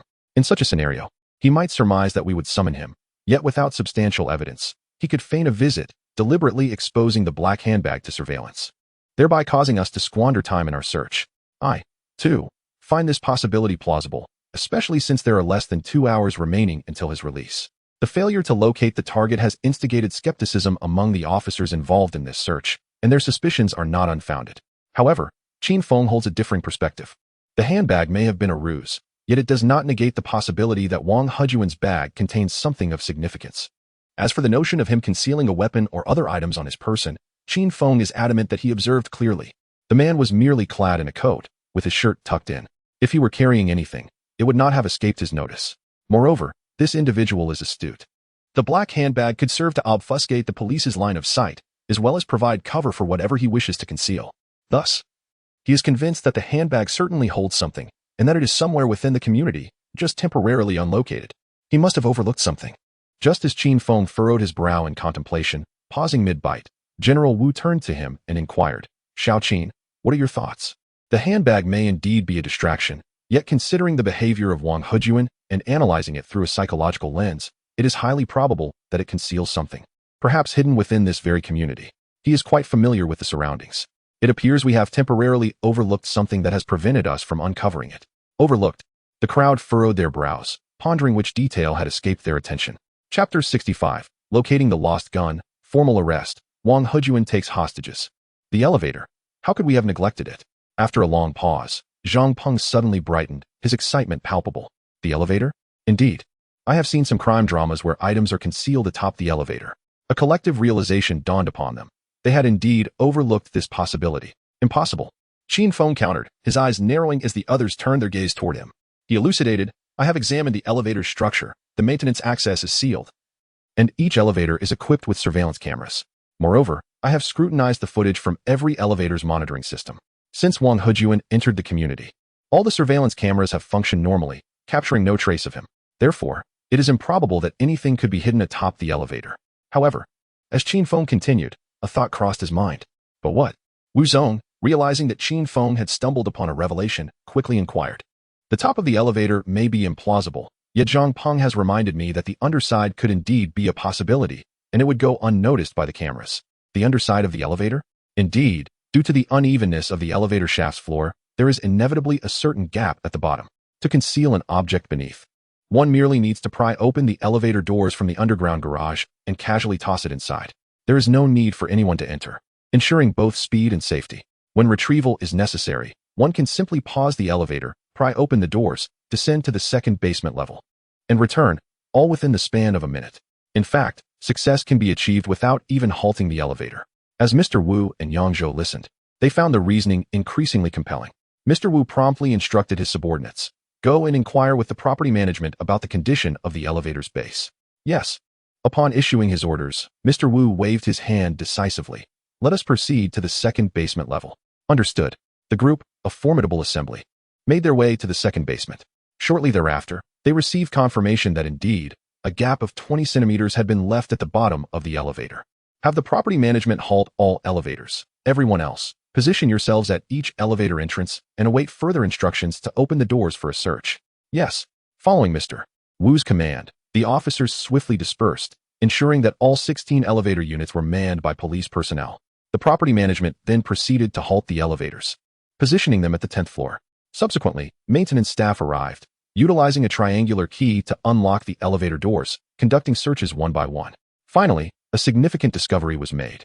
In the passenger elevator of the second building, Unit 2, the officers uncovered a black handbag lying at the bottom. Mr. Wu and Qin Feng hurried over. The technical investigation team proceeded cautiously to extract evidence. Understood, ordered Chief Wu, prompting the officers to equip themselves and carry out their tasks meticulously. Qin Feng, wielding a powerful flashlight, scrutinized the area. Over there, do you see it? In the beam of my flashlight, there is a strand of hair. Retrieve it.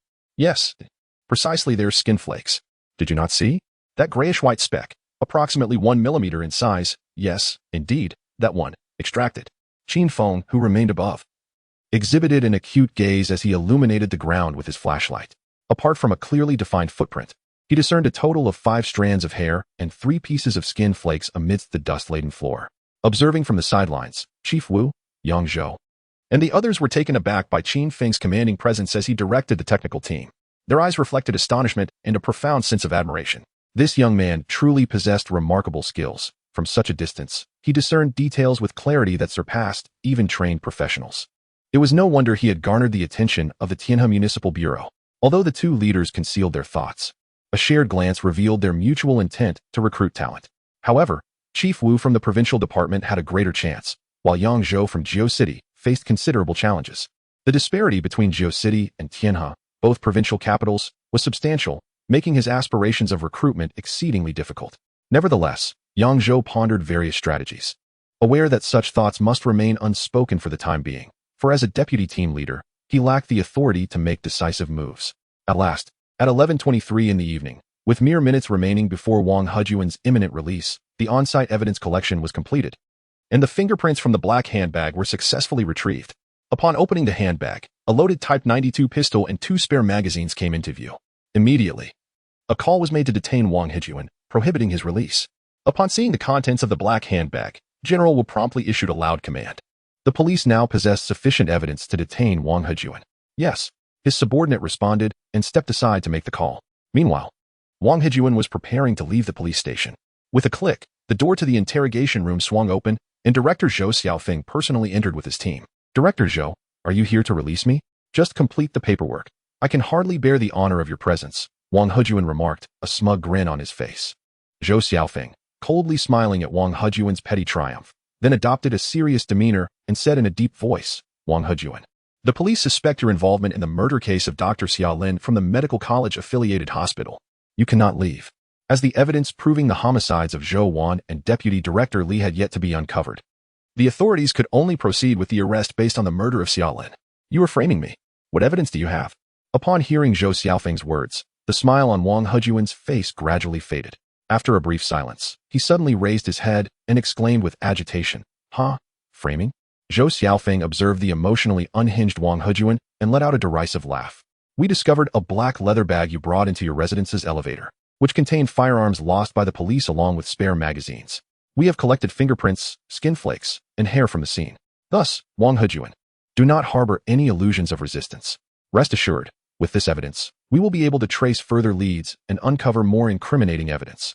Wang Hejuan fell silent, and after a moment of waiting without any intention to speak, Zhou Xiaofeng signaled to the 2 accompanying officers, cuff him and keep a watchful eye on him. Understood. The 2 young officers retrieved their handcuffs and approached. Ah, indeed, they were correct in their assertions.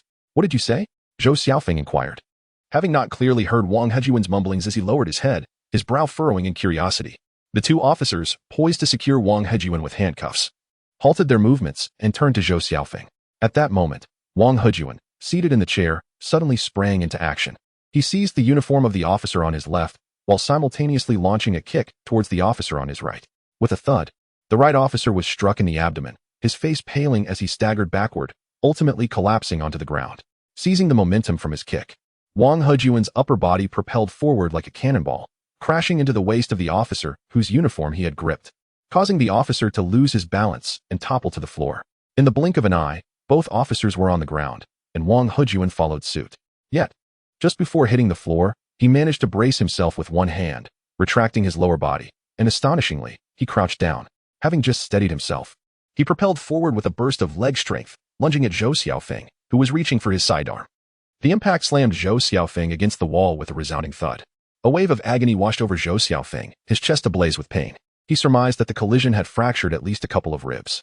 The entire sequence unfolded in a flash. From Wang Hejuan's sudden assault to Zhou Xiaofeng's collapse. The two guards in the monitoring room were caught completely off guard. By the time they had registered the situation, triggered the alarm, and rushed out with their weapons drawn. Wang Hejuan had already disarmed Zhou Xiaofeng, the executive deputy director of Jiuqing City Bureau, and was escorting him out of the interrogation room with the gun pressed against the back of his head. Freeze. Don't move. Drop the weapon. Release Director Zhou. Several detectives, alerted by the alarm, along with the two from the monitoring room, blocked the corridor at both ends, their guns trained on Wang Hejuan, issuing loud warnings. However, Wang Hejuan, shielded behind Zhou Xiaofeng, remained unfazed, his expression serene, as if the gun barrels pointed at him were mere toys. Chapter 66. The Chase. Qin Feng opens fire. The suspect wounded two officers, seized a weapon, and is holding Deputy Director Zhou Xiaofeng hostage. When the news reached Qin Feng and his team, Director Wu immediately ordered a portion to remain while the rest raced out of the complex, piling into vehicles and heading towards the city bureau. Meanwhile, at the city bureau, the officers, wary of endangering Zhou Xiaofeng, had promptly disabled the elevators, but Wang Hejuan still managed to force Zhou Xiaofeng downstairs.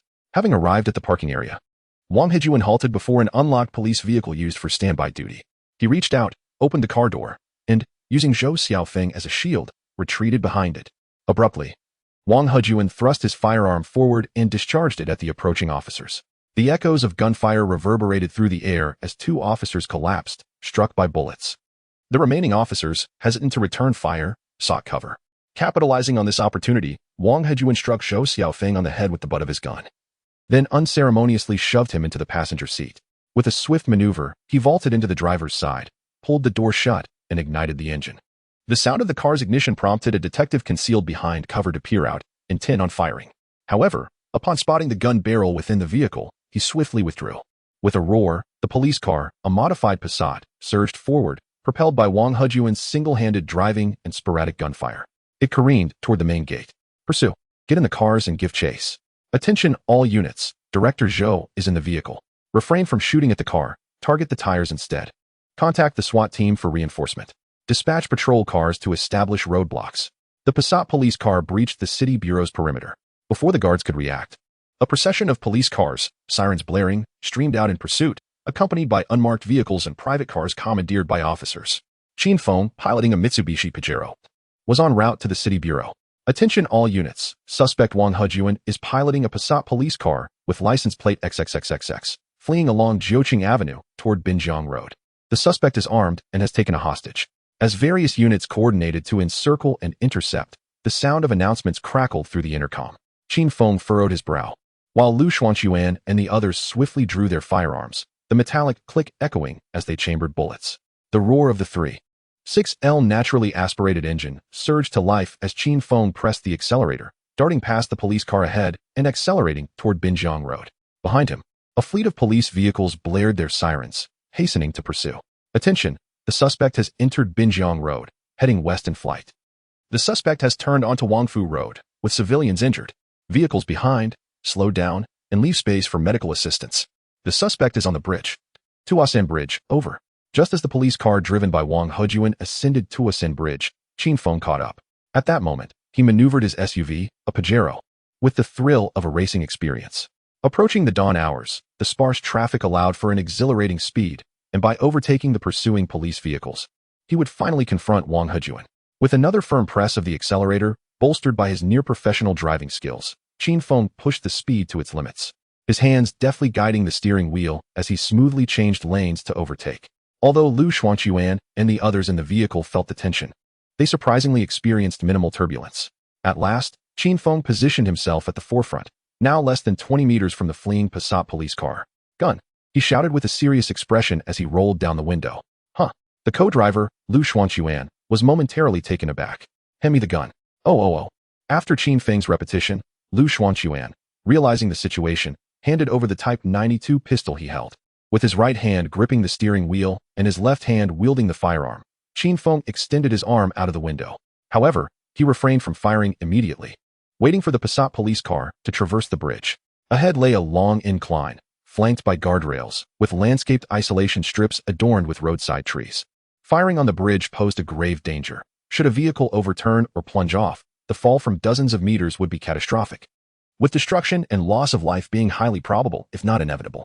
Yet, this scenario was different. The lengthy ascent, coupled with the guardrails and isolation strips, ensured that even a collision would not result in fatalities. Qin Feng fixed his gaze intently on the approaching vehicle, regulating his breath. Inhale, exhale. Suddenly, he held his breath, and with his left hand, he pulled the trigger. Bang, bang, bang.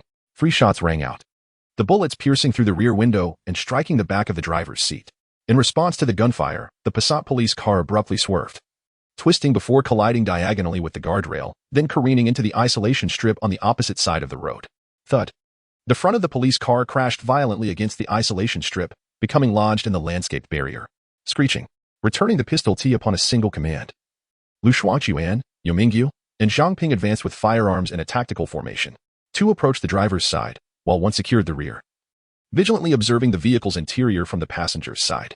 The pursuing police vehicles arrived with blaring sirens, screeching to a halt and effectively blockading the thoroughfare. Uniformed officers in ballistic vests swiftly disembarked, weapons drawn, to provide reinforcement. Inside the mangled vehicle, the deployed airbag cradled Wang Hejuan's head, his chest stained with blood. Zhou Xiaofeng, in the passenger seat, appeared in graver condition, having evidently been thrown around the cabin due to his failure to fasten his seatbelt.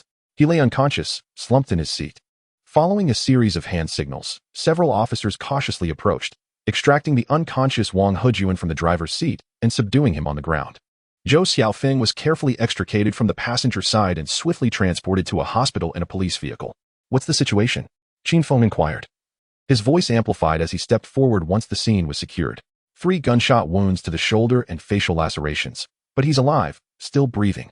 Get him to the hospital immediately and assign additional personnel to monitor him. Affirmative.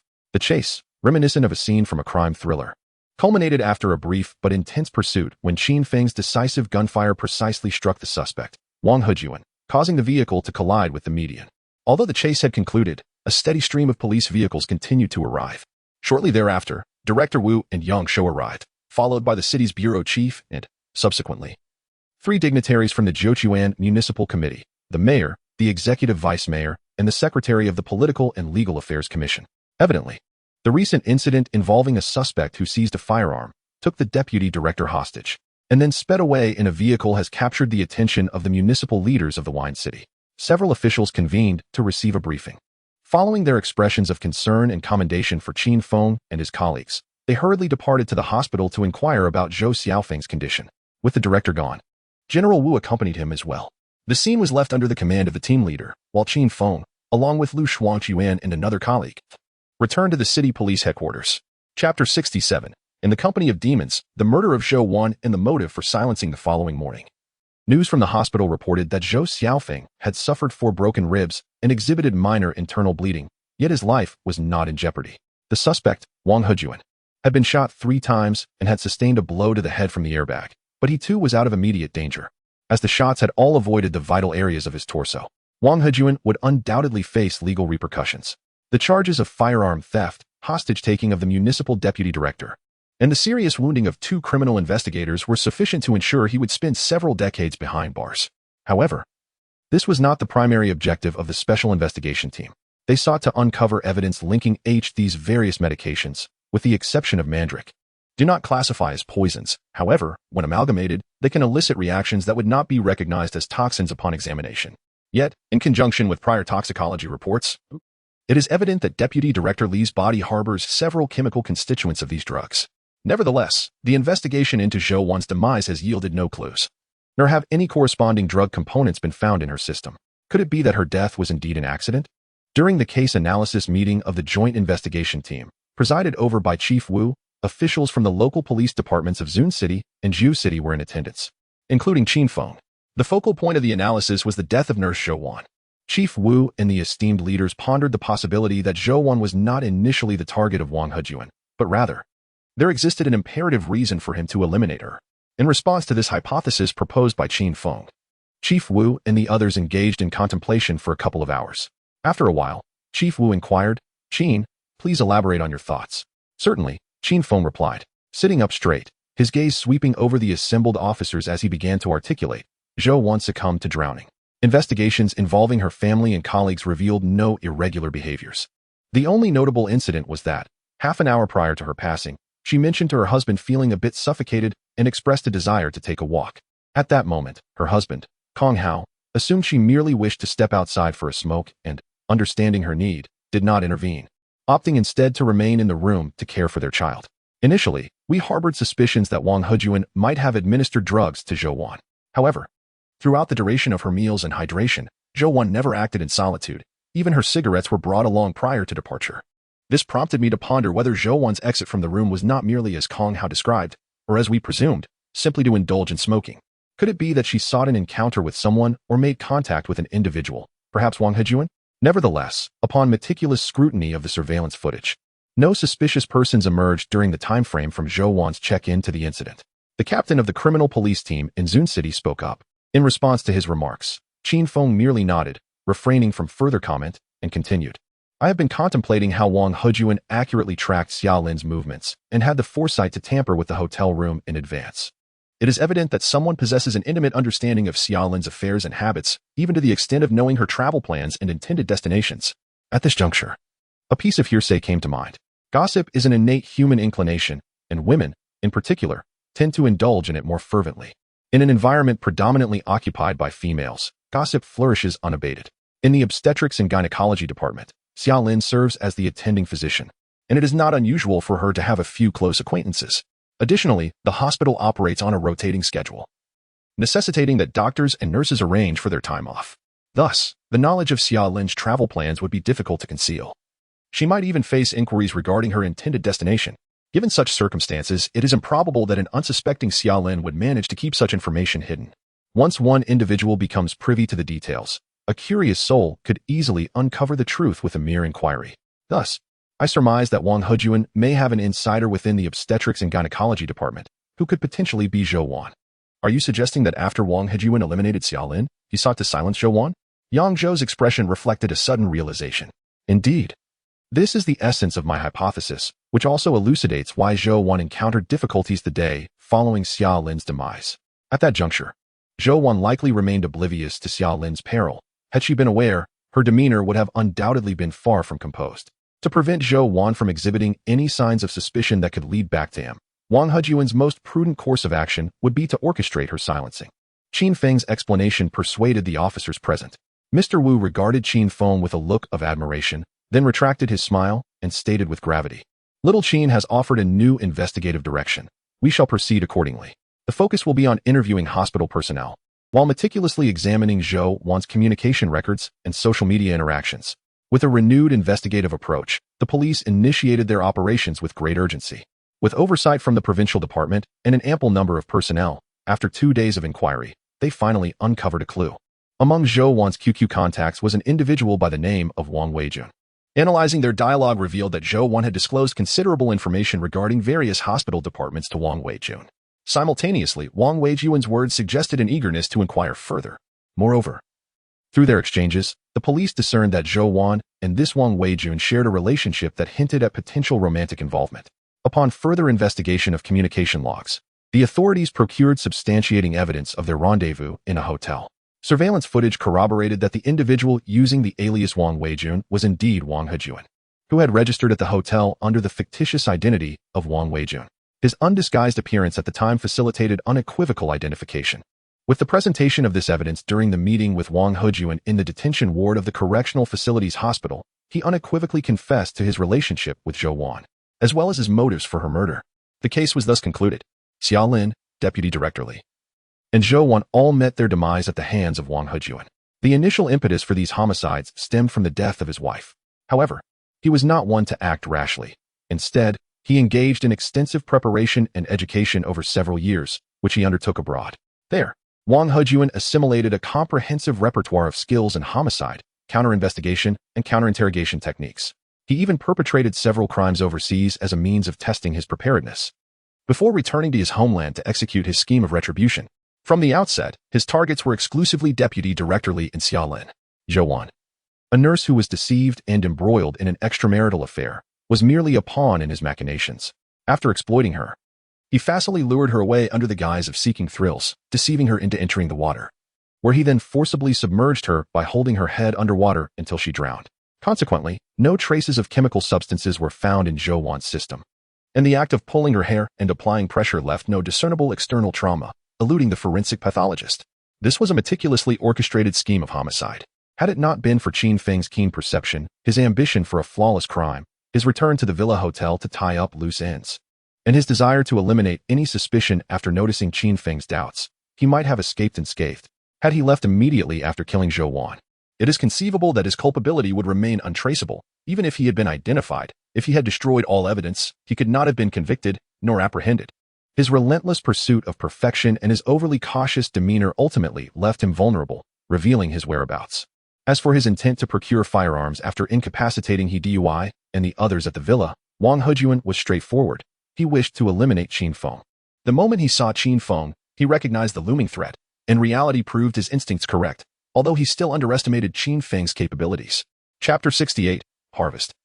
Graduation. In the interrogation room of the detention center, as the police were preparing to leave after the questioning, Wang Hejuan made a request. May I see Qin Feng? Who? Yang Zhou, responsible for the interrogation, paused mid-rise, turning back with a frown towards Wang Hejuan. Qin Feng, the individual who had appeared at the villa, was likely the first to discover the unusual circumstances surrounding Xiaolin's death, was he not? Observing the slight smile and the upward curve of Wang Hejuan's lips, Yang Zhou remained silent and exited with his team. Outside the interrogation room, Yang Zhou approached Qin Feng, who was smoking nearby. Wang Hejuan knows you. He wishes to meet you. To see me? Qin Feng replied, astonished. After a moment's contemplation, he nodded.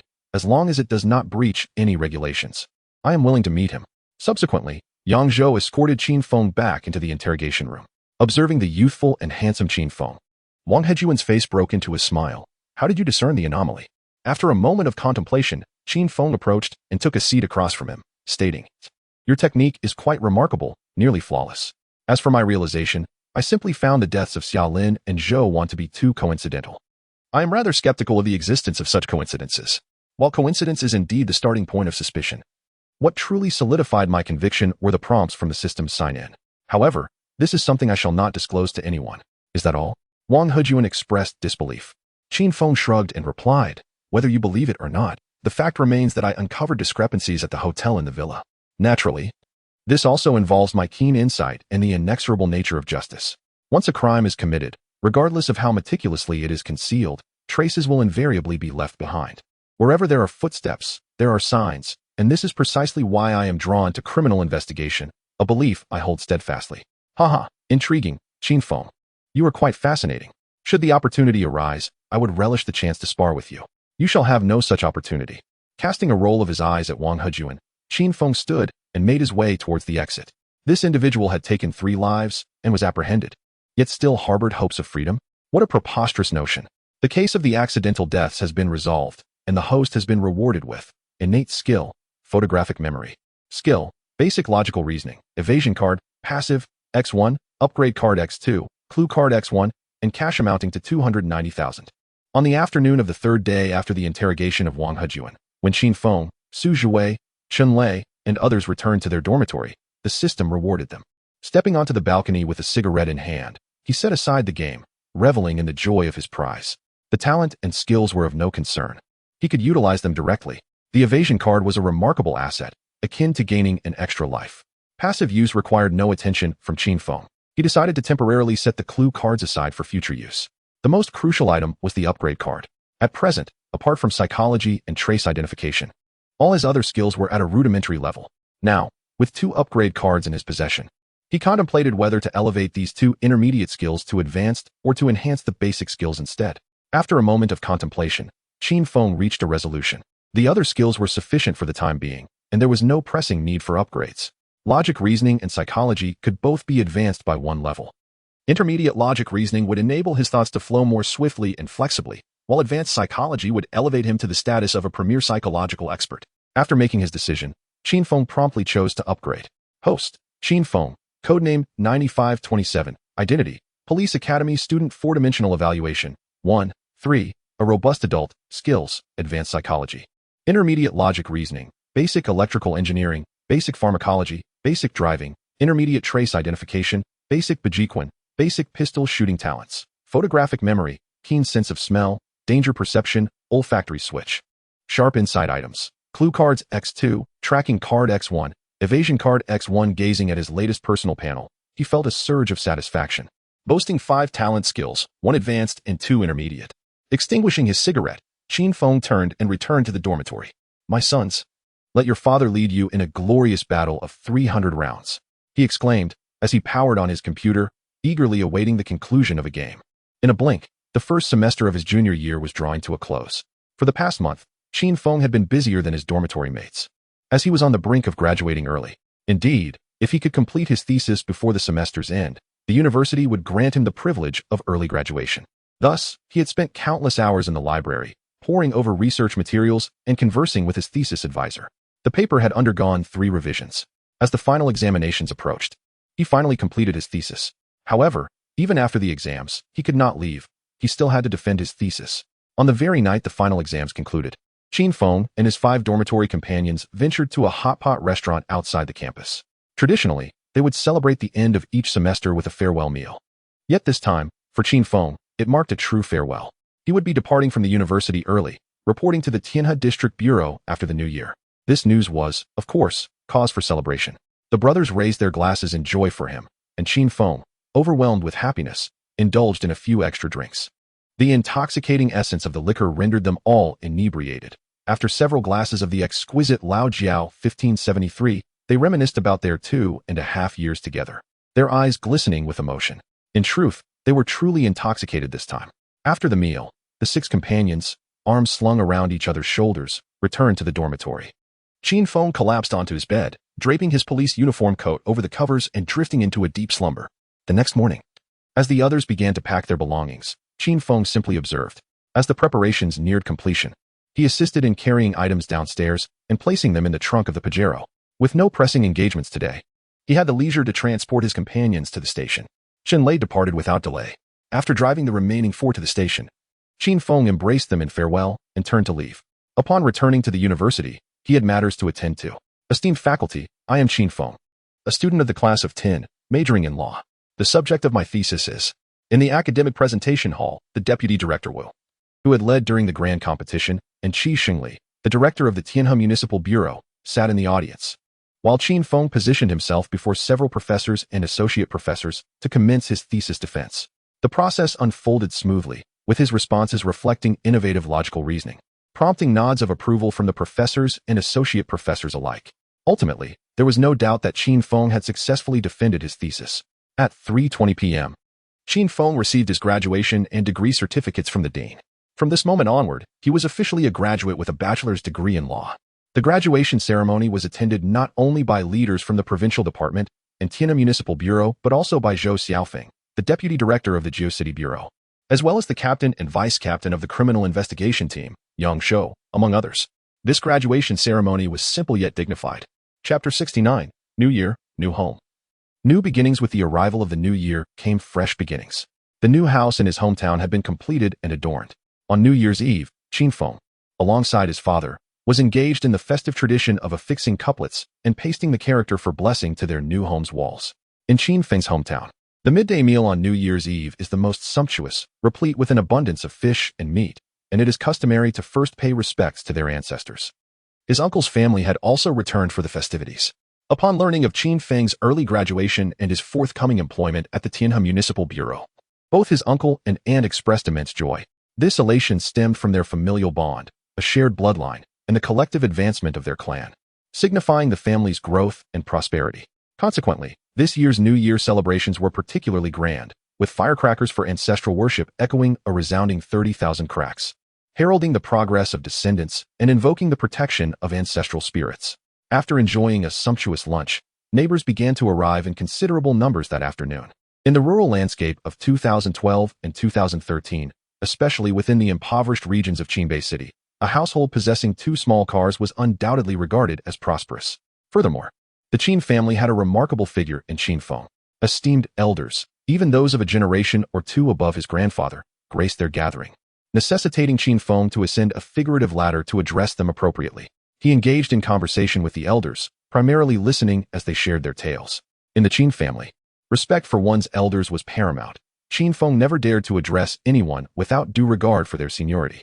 Throughout the neighboring communities, the exemplary upbringing of Qin Feng was widely acknowledged, with many exclaiming, "This child is destined for greatness."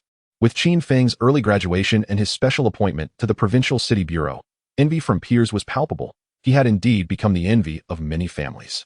After visiting his maternal grandfather's home on the first day of the new year, he returned on the second day, and from the third to the sixth. Relatives and guests continuously filled their home, only settling down on the 7th day.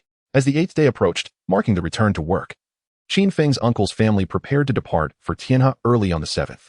Meanwhile, Qin Feng would remain at home for an additional 2 days, planning to leave for Tianhe on the 14th day of the lunar month, with his official reporting date set for the 16th. On the 14th day of the first lunar month, Qin Feng drove his parents and grandparents to Tianhe. During the winter break, he had already purchased a residence near the Third Ring Road. It was not a new property in these times. Acquiring a new home often entails a lengthy wait of several years before one can take possession, followed by renovation, resulting in an even longer delay before moving in. Therefore, Qin Feng sought the assistance of Lu Yijuan to inquire about options and successfully acquired a second-hand apartment. This dwelling, constructed in 2009, was already renovated, fully furnished with appliances, and had been tidied up during his visit home for the new year. It was ready for immediate occupancy. The spacious apartment boasted 150 square meters, comprising 3 bedrooms, a study, a living room, a dining area, and a large balcony. Currently, property prices in Tianhe remained reasonable, even in upscale neighborhoods near the Third Ring Road. Prices hovered around 600 per square meter. As the apartment had not yet been occupied post-renovation, everything was pristine, and the decor style pleased Qin Feng, which justified a slightly higher price of 700 per square meter. His savings had already exceeded 800,000, and the apartment's value was just over $1 million. Qin Feng made a down payment of 700,000, financing the remaining 350,000 with a 20-year loan, requiring only slightly more than 2,000 per month, which was quite manageable for him. Upon moving into their new home, the family naturally opted to have their first meal together there. Qin Feng assisted in the kitchen, with his mother as the head chef and his aunt as the sous chef. Although it was tiring, Qin Feng acquiesced and did his best to help. After enjoying a sumptuous dinner, he took the initiative to wash the dishes and tidy up the kitchen, allowing the family to finally take a proper tour of the new abode purchased by their grandson. The master bedroom featured a walk-in closet and a private bathroom. The secondary bedrooms were also sizable, particularly impressive given the 150 square meters of usable space, not including the balcony. The balcony comprises 3 segments. The largest is outside the living room, followed by a balcony adjoining the master bedroom, and lastly, the smallest, a service balcony measuring approximately 8 square meters. The family expresses their delight at their new home. After a tour, they gather in the living room, enjoying the ambience while feasting on fruits and sunflower seeds. Engaged in lively conversation, all under the gaze of the impressive 80-inch LCD television mounted on the wall. On the 15th day of the first lunar month, Qin Feng took his grandparents and parents on a day-long excursion around the city. In the evening, they visited a lantern festival in the park. The smiles on his parents' faces, as it was their first visit to the provincial capital, never faltered, and his grandparents beamed with joy. One word encapsulated their feelings: happiness. While Qin Feng was busy showing his family around Tianhe City, on the morning of the Lantern Festival, a young female intern police officer, clad in a winter uniform with a fur-lined jacket and a police cap, arrived at the Tianhe City Bureau. Outside the office of the leader of the major crime unit of the Criminal Investigation Department, the director of the Personnel Department knocked before entering, followed closely by the new intern. "Old Lu, are you busy?" "Oh, it's you, Old Li. What a rare visitor. Come in, come in. Please have a seat." Lu Yijuan greeted with a smile, rising to acknowledge the arrival. No, please don't stand up. I'm still occupied. I've come to deliver some talent to you," Director Li chuckled. "Oh." At this moment, Lu Yijuan noticed the female officer who had entered with Director Li. He momentarily furrowed his brow, but it quickly relaxed into a smile as he remarked, "What an elite you've brought me, needing your personal delivery, Director Li." The Administrative Personnel Department is a significant department, subdivided into various sections, including administration, logistics, personnel, and more. New recruits only require allocation from the personnel department, especially when it comes to intern officers. Moreover, this young female officer has directly approached him, the leader of the major crimes unit. Having navigated the system for over 20 years, Lu Yijuan could easily deduce that this incoming young female officer likely possesses formidable connections. Otherwise, Deputy Director Li Ming would not have personally escorted her. Upon hearing Lu Yijuan's remarks, Li Ming merely smiled, handing over the documents while introducing, "This is Lin Yao, a talented elite from public university." The department had initially set its sights on her, but she expressed a desire to gain grassroots experience, thus applying to intern with our major crimes unit in Tianhe City Bureau. "Old Lu, you must take good care of her." Li Ming was well aware of Lu Yijuan's temperament, and given that the 9th Division is one of the 4 elite units of the City Bureau, the director holds a position equivalent to a deputy director. Furthermore, Director Qi Shengli ascended from the Criminal Investigation Division, thus holding a rank higher than that of the Administrative Personnel Division he oversees. Moreover, the Major Crimes Unit has been particularly prominent recently, gaining recognition in the department. Lu Yijuan, as the Deputy Director and head of the Major Crimes Unit, holds a genuine Deputy Director rank, equal to his own, whether considering a colleague within the Bureau. The prominence of the Major Crimes Unit, or Lu Yijuan's promising future, Li Ming would not casually assign someone without merit. However, he must also comply with directives from above. Therefore, to prevent Lu Yijuan from reacting adversely, he subtly indicated Lin Yao's capabilities and her formidable background. Lu Yijuan, naturally astute, recognized that Li Ming's personal introduction of this intern officer named Lin Yao signified her significant connections. Now, after being specially reminded to take care, he understood the situation. However, he soon became troubled again. Glancing at Lin Yao, Lu Yijuan pondered for a moment before speaking directly. "Old Li, you are aware of our serious case team circumstances. It's not easy for me to accommodate an intern officer." Coughing slightly, Lu Yijuan's straightforwardness caught Li Ming off guard, causing him to choke on his words. After exchanging a glance with Lin Yao, he pulled Lu Yijuan aside and whispered, "Old Lu, I understand your situation. But this arrangement comes from Deputy Minister Lin of the department, directly mandated by the director and passed down to me.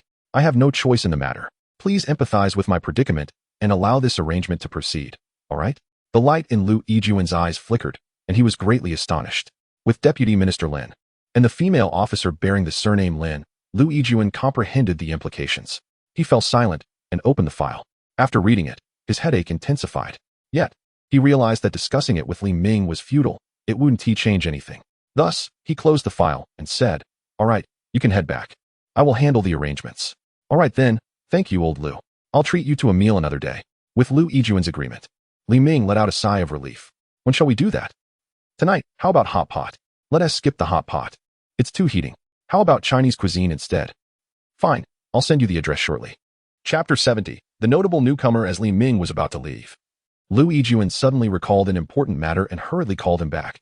"Have you arranged for Qin Feng's onboarding?" Upon hearing Qin Feng's name, Lin Yao, who stood in the office, brightened, her fists instinctively clenching. "Rest assured, with the director's personal order, would I dare to delay? Everything is prepared. We are merely awaiting their arrival." "That's good to hear. I'll await your updates. Fear not. As soon as the location is confirmed, I shall inform you." With that, Li Ming departed. Returning to his desk, Lu Yijuan scrutinized the documents in hand, contemplating where to place this young lady among the teams.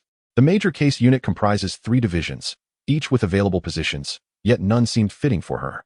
However, the explicit stipulations on the document precluded assigning her to administrative or support teams. "Ah, what a predicament," Lu Yijuan sighed as he scratched his head. "Director, I wish to join the team where Qin Feng is stationed." What?" Lu Yijuan, lost in thought, momentarily failed to grasp her words. "Director, I said I wish to join the team where Qin Feng is stationed," Lin Yao reiterated, standing at attention with a crisp voice. "Absolutely not." Without a moment's hesitation, Lu Yijuan firmly rejected the idea. Qin Feng's arrival in the major case unit is highly significant from top to bottom. Placing an inexperienced newcomer in such an environment would be reckless. Admittedly, Lin Yao's resume is indeed impressive, quite striking. Nonetheless, she remains a novice, entirely unacquainted with the field. Furthermore, her substantial background presents a risk. Any minor incident could potentially jeopardize Qin Feng's future. Such a folly is one Lu Yijuan would never entertain. Lin Yao's lips moved as if she wished to speak, yet ultimately, no words escaped her. Deep down, she possessed a certain pride and an unwillingness to be outdone. But that did not imply foolishness. Engaging in a retort with her superior, especially as a newcomer, was hardly prudent. With Lin Yao silent, Lu Yijuan refrained from uttering a word, allowing a profound stillness to envelop the office. After a considerable pause, Liu Yijuan finally spoke. Please wait in the main office area while I deliberate on how to allocate your position.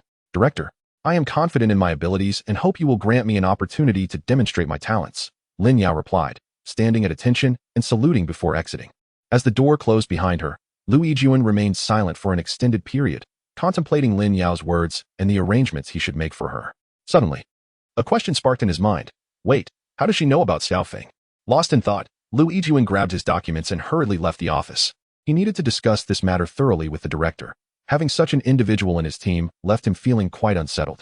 At the very least, he needed someone to share the burden, for his own shoulders felt too fragile to bear the weight of potential repercussions. As Liu Yijuan made his way to the director's office, Lin Yao's arrival in the main office area stirred a commotion, particularly among the young single officers of the major crimes unit.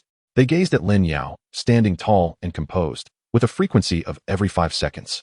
Female officers in the major crimes unit were a rarity, primarily engaged in administrative duties, only called into action for tasks requiring their cooperation, such as surveillance. Furthermore, the administrative and major crimes officers worked in separate areas. A striking beauty has arrived, adorned with the insignia of an intern officer, naturally drawing attention. Among those emboldened by her presence is Yao Mingyu, who, confident in his looks and background, is the first to muster the courage to approach her. Hello. Are you new here? Lin Yao cast a fleeting glance at Yu Mingyu before averting her gaze, remaining silent. My name is Yu Mingyu, from Team 1. Would you like to take a seat? Thank you, but I prefer to stand. Lin Yao pauses to express her gratitude. Yet she does not sit in the chair Yao Mingyu has offered.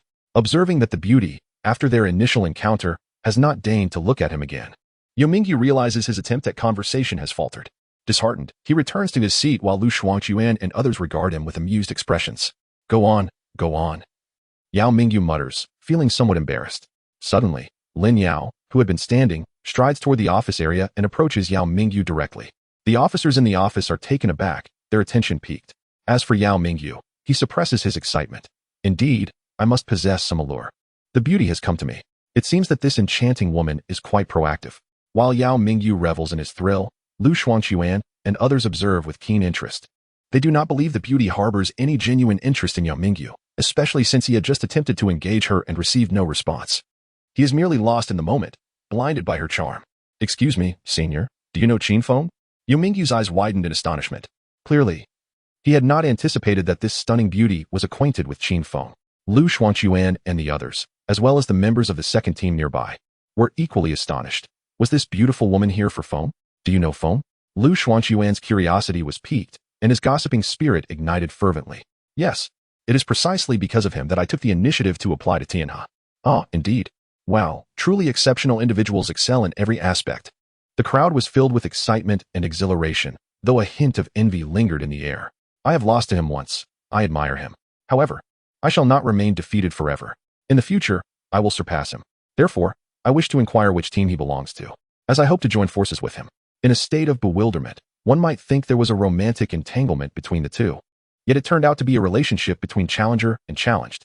Upon hearing Lin Yao's declaration, the expressions of all the officers in the office area turned blank. And after several seconds, an uproar ensued. What did this beauty just say? She claims she will surpass Feng? Someone questioned uncertainly. It seems that is indeed what she said. Came a confirming reply. So who exactly is she? The origin remains unknown, but she certainly carries an air of arrogance. Indeed, to boldly declare an intention to surpass Feng, especially as an intern, suggests she may be unaware of Feng's early graduation and the arrangements made for him by the Bureau. I am truly impressed. Feng is undoubtedly exceptional. Alas, I find myself perplexed. Why does Feng not join the second team? It is because you are present, and your appearance is rather unappealing. Upon seeing you, Feng's appetite is surely diminished, thus he chooses not to return. How absurd. Do you truly believe yourself to be attractive? The whispers grew louder, and Lin Yao's cheeks gradually flushed with embarrassment. Just moments ago, the ever-enthusiastic Yao Mingyu now raised his gaze, wearing a look of concern. This beauty must surely be lacking in reason. Fortunate for me, she did not accept my advances. Lin Yao has gained notoriety. An intern police officer, remarkably beautiful, dares to claim she will surpass Qin Feng. This gossip, originating from the major crimes unit, swiftly spread like a whirlwind throughout the municipal police department of Tianhe City, reaching even the administrative offices. Chapter 71. Qin Feng aspires to be captain? Lin Yao, struck by disappointment. In the director's office, Liu Yijuan wore a disgruntled expression as he reluctantly voiced his discontent to Qi Xingli. His concern was particularly heightened by the presence of the new intern, Lin Yao, who wished to join Qin Feng's team. Without fully understanding the circumstances, he would not consent to her assignment in the major crimes unit, even at the risk of offending others. Meanwhile, Qi Xingli was also troubled and felt further vexation upon Lu Yijuan's arrival. Seated on the sofa, Qi Xingli began to elucidate why Lin Yao sought out Qin Feng. So, what you are implying is that this prodigious young lady, having been bested by the young Feng during their competition, is unwilling to accept defeat and wishes to triumph in his presence? As Qi Xingli elaborated, Lu Yijuan began to comprehend the situation, albeit with reservations. The youth, possessing a certain arrogance, naturally sought to reclaim their dignity after experiencing defeat. Moreover, based on the data, her capabilities appear commendable, and with a bit of refinement, she could indeed become a valuable asset. In response to this, Lu Yijuan remained non-committal, pondering for a moment before asking, Director Qi, what is your perspective? I, too, am troubled by this, Qi Xingli replied, rubbing his temples. He expressed admiration for the newcomer Lin Yao. Yet his concerns were more pronounced. The Deputy Director Lin will certainly demand an explanation, yet Lin Yao is merely a novice, lacking experience. Although the Deputy Director has suggested treating her as a newcomer, have you ever witnessed a novice directly entering a major case? Furthermore, on our end, we are striving to cultivate Team 1 into a leading force, a hallmark of our Bureau's external reputation. Introducing a newcomer. While Lin Yao has demonstrated exceptional performance and remarkable results in school, she remains an unrefined gem, untouched by the polishing process. Observing Qi Xingli's similar unease, Lu Yijuan's dissatisfaction waned. After some contemplation, he proposed, I believe, Director Qi, we should consider Xiao Feng's opinion. I will initially assign Lin Yao to assist in internal affairs. Tomorrow, as Xiao Feng completes his onboarding, we can communicate our expectations. If he feels capable of taking her on, we will place her in Team 1. Should he express reluctance, we can have her spend some time in either Team 2 or Team 3. What do you think? Very well. Let us proceed with this plan for the time being. Oh, and do ensure you manage matters with old Liao.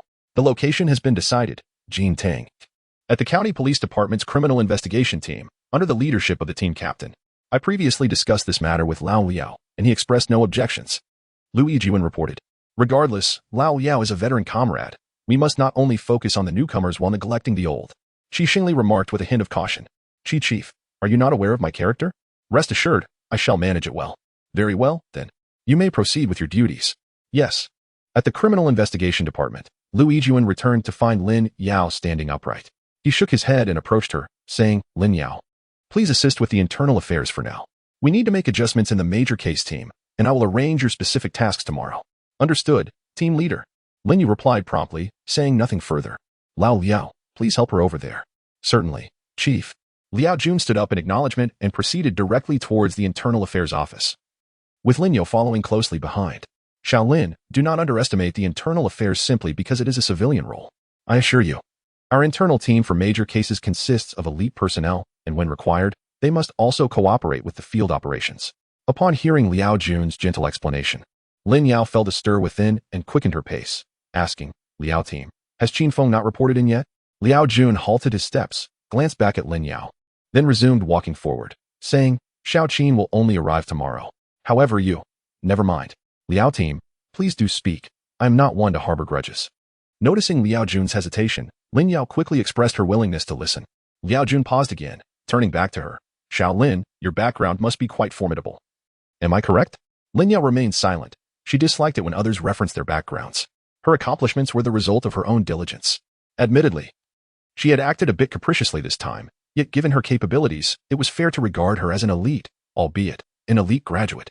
Without awaiting Lin Yao's response, Liao Jun continued, you need not speak. We are all aware that no one lands an internship in a major case division immediately after graduation.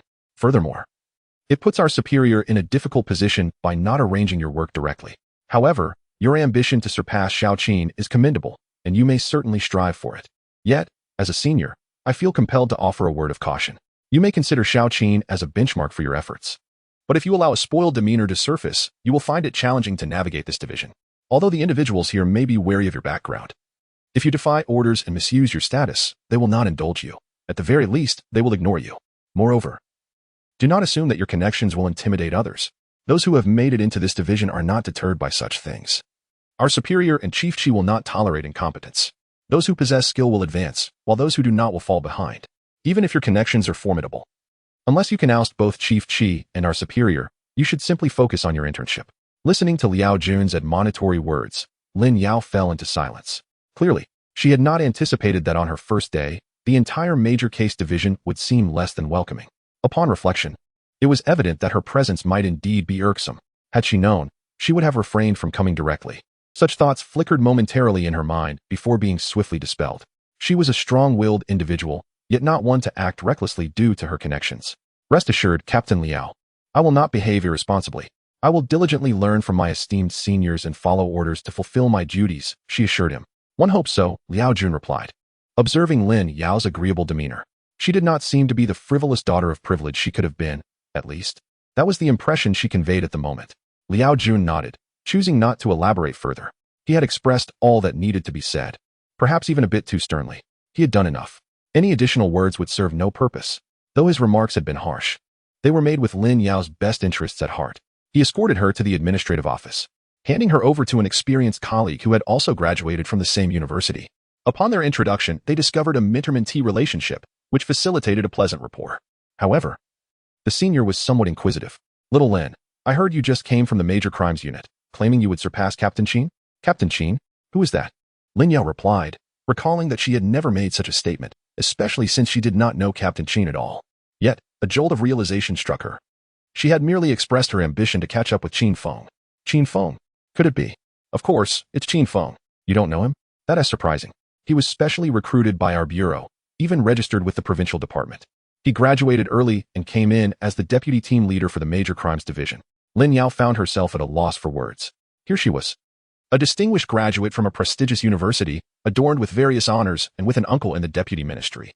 Yet she had to start her career as an intern police officer. Qin Feng. How does he become the captain upon his arrival and immediately ascend to the position of deputy division chief? Before Lin Yao, harboring a trace of indignation, could voice her thoughts, her senior began to enlighten her about Qin Feng's remarkable prowess. As cases were laid out one by one, Lin Yao's eyes widened with each revelation. After a while, she began to question whether it was indeed a wise decision to set Qin Feng as her benchmark. Who could be so extraordinarily gifted during their university years?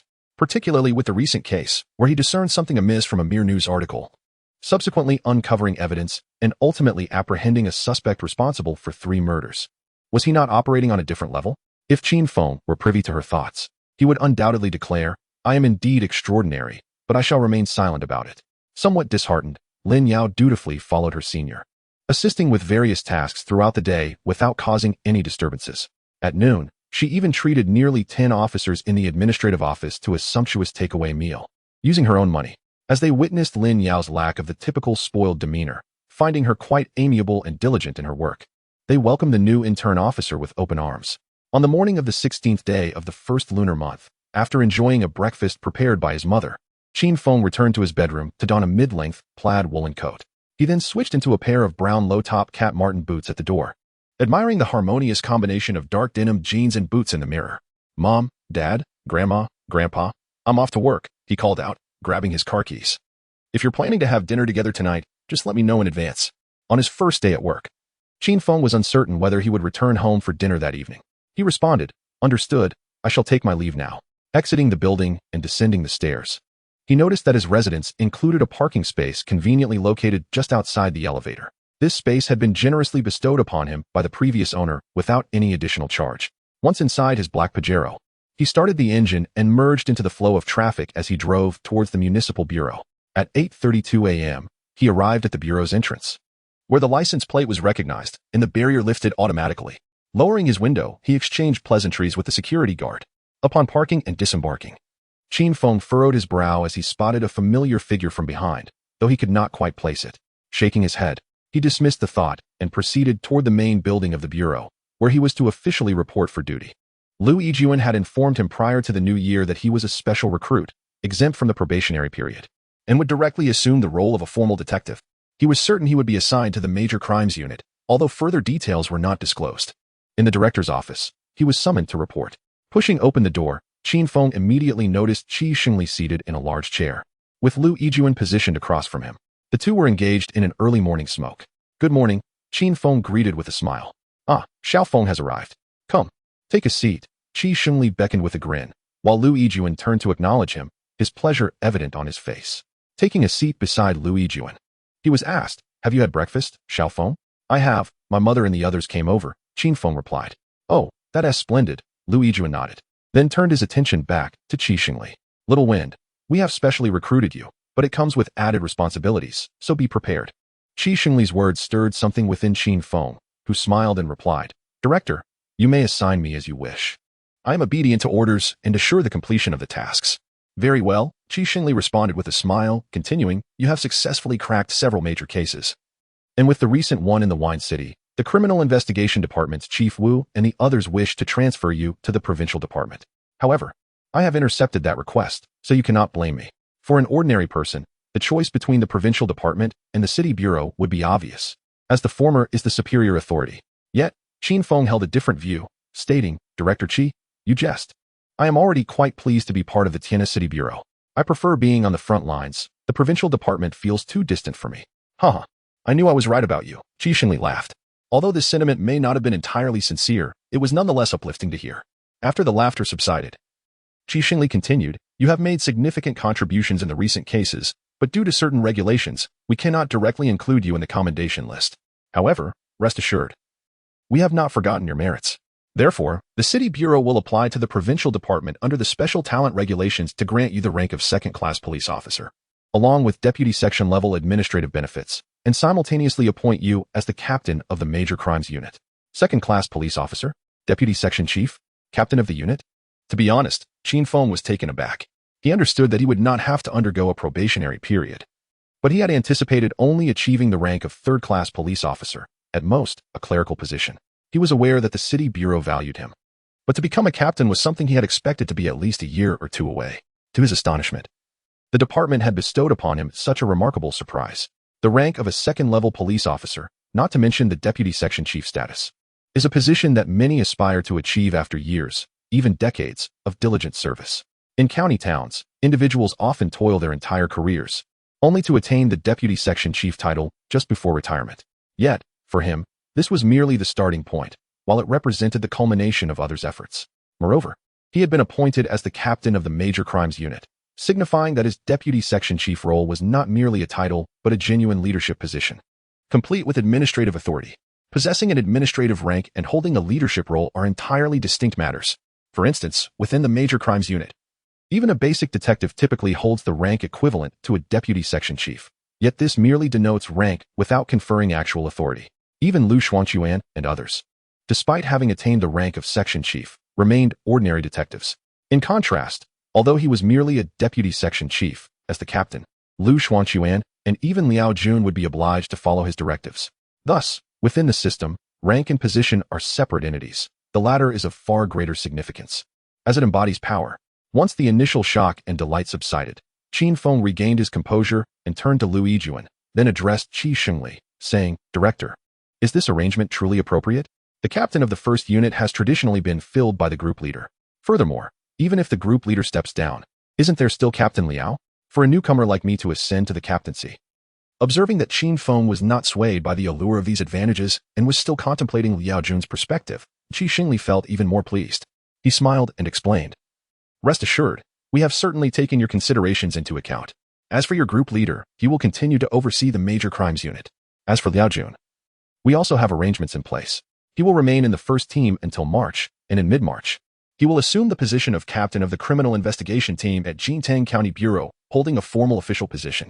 During the month leading up to mid-March, he will stay in the first team to assist you with your work. Upon hearing that the Bureau has plans for Liao Jun, and that it involves a formal promotion, Qin Feng felt a sense of relief and smiled, saying, Then I can rest easy. Director, team leader, you can trust me. I assure you I will lead the first team well. The Major Crimes Unit had always been his familiar territory, having interned there last year, where the team members were well acquainted with him. Lu Xuanquan and the others affectionately called him Brother Feng.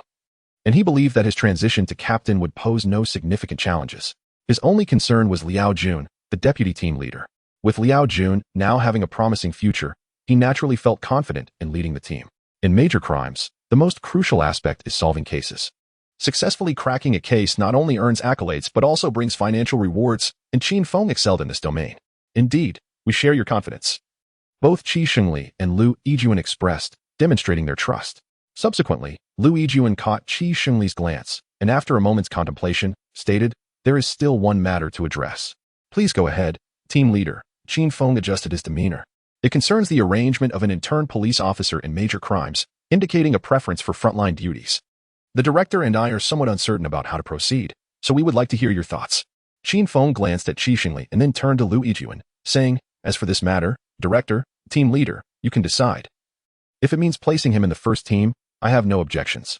He also discerned that the newcomer undoubtedly possessed a formidable background, to the extent that even Qi Xingli could not outright refuse him. Deep down, he naturally harbored reservations about such a newcomer. After all, the nature of serious cases did not typically allow for the direct inclusion of novices, particularly if they were mere interns lacking substantial utility. However, with the chief and the team leader having extended such generous support and meticulously arranged matters on his behalf, he could not afford to become complacent or place them in a difficult position. At worst, he could confine the newcomer to the office. After all, any intern aspiring to engage in field work would require a period of rigorous training. Although he himself was an exception, was it not a different scenario? After all, he had his own advantages. Meeting Qi Xingli's gaze, he spoke. We aim to transform the first serious crimes team into a premier unit, and our decision to have you lead stems from our confidence in your investigative prowess. However, we do harbor concerns about integrating a newcomer. Therefore, we would like to understand your perspective. Please feel no burden. Candidly express your thoughts. If you are unwilling, we could assign her to the second or third team instead. Feeling Qi Xingli's sincerity, Qin Feng fell into contemplative silence. After a considerable pause, he inquired, Chief, team leader, what is the newcomer's competence like? She is an excellent student from a prestigious university, having graduated early, though her advancement merely precedes yours by 6 months. As for her abilities, aside from her lack of experience, there are no significant issues. Strangely enough, upon hearing Qi Xingli's words, Qin Feng's mind immediately recalled the captivating woman he had encountered during the grand competition, who had expressed her intent to surpass him. Casting aside irrelevant thoughts, Qin Feng nodded and said, in that case, director, team leader, please assign the personnel to me. I am also a newcomer, and the second and third teams may not be inclined to take on the task. However, I do have one request. Upon hearing Qin Feng's willingness to take on new recruits, Qi Xingli and Lu Yijuan both exhaled in relief. It concerns Officer Shen Jing from the Technical Investigation Division. If he is willing, I would like to transfer him to Team 1.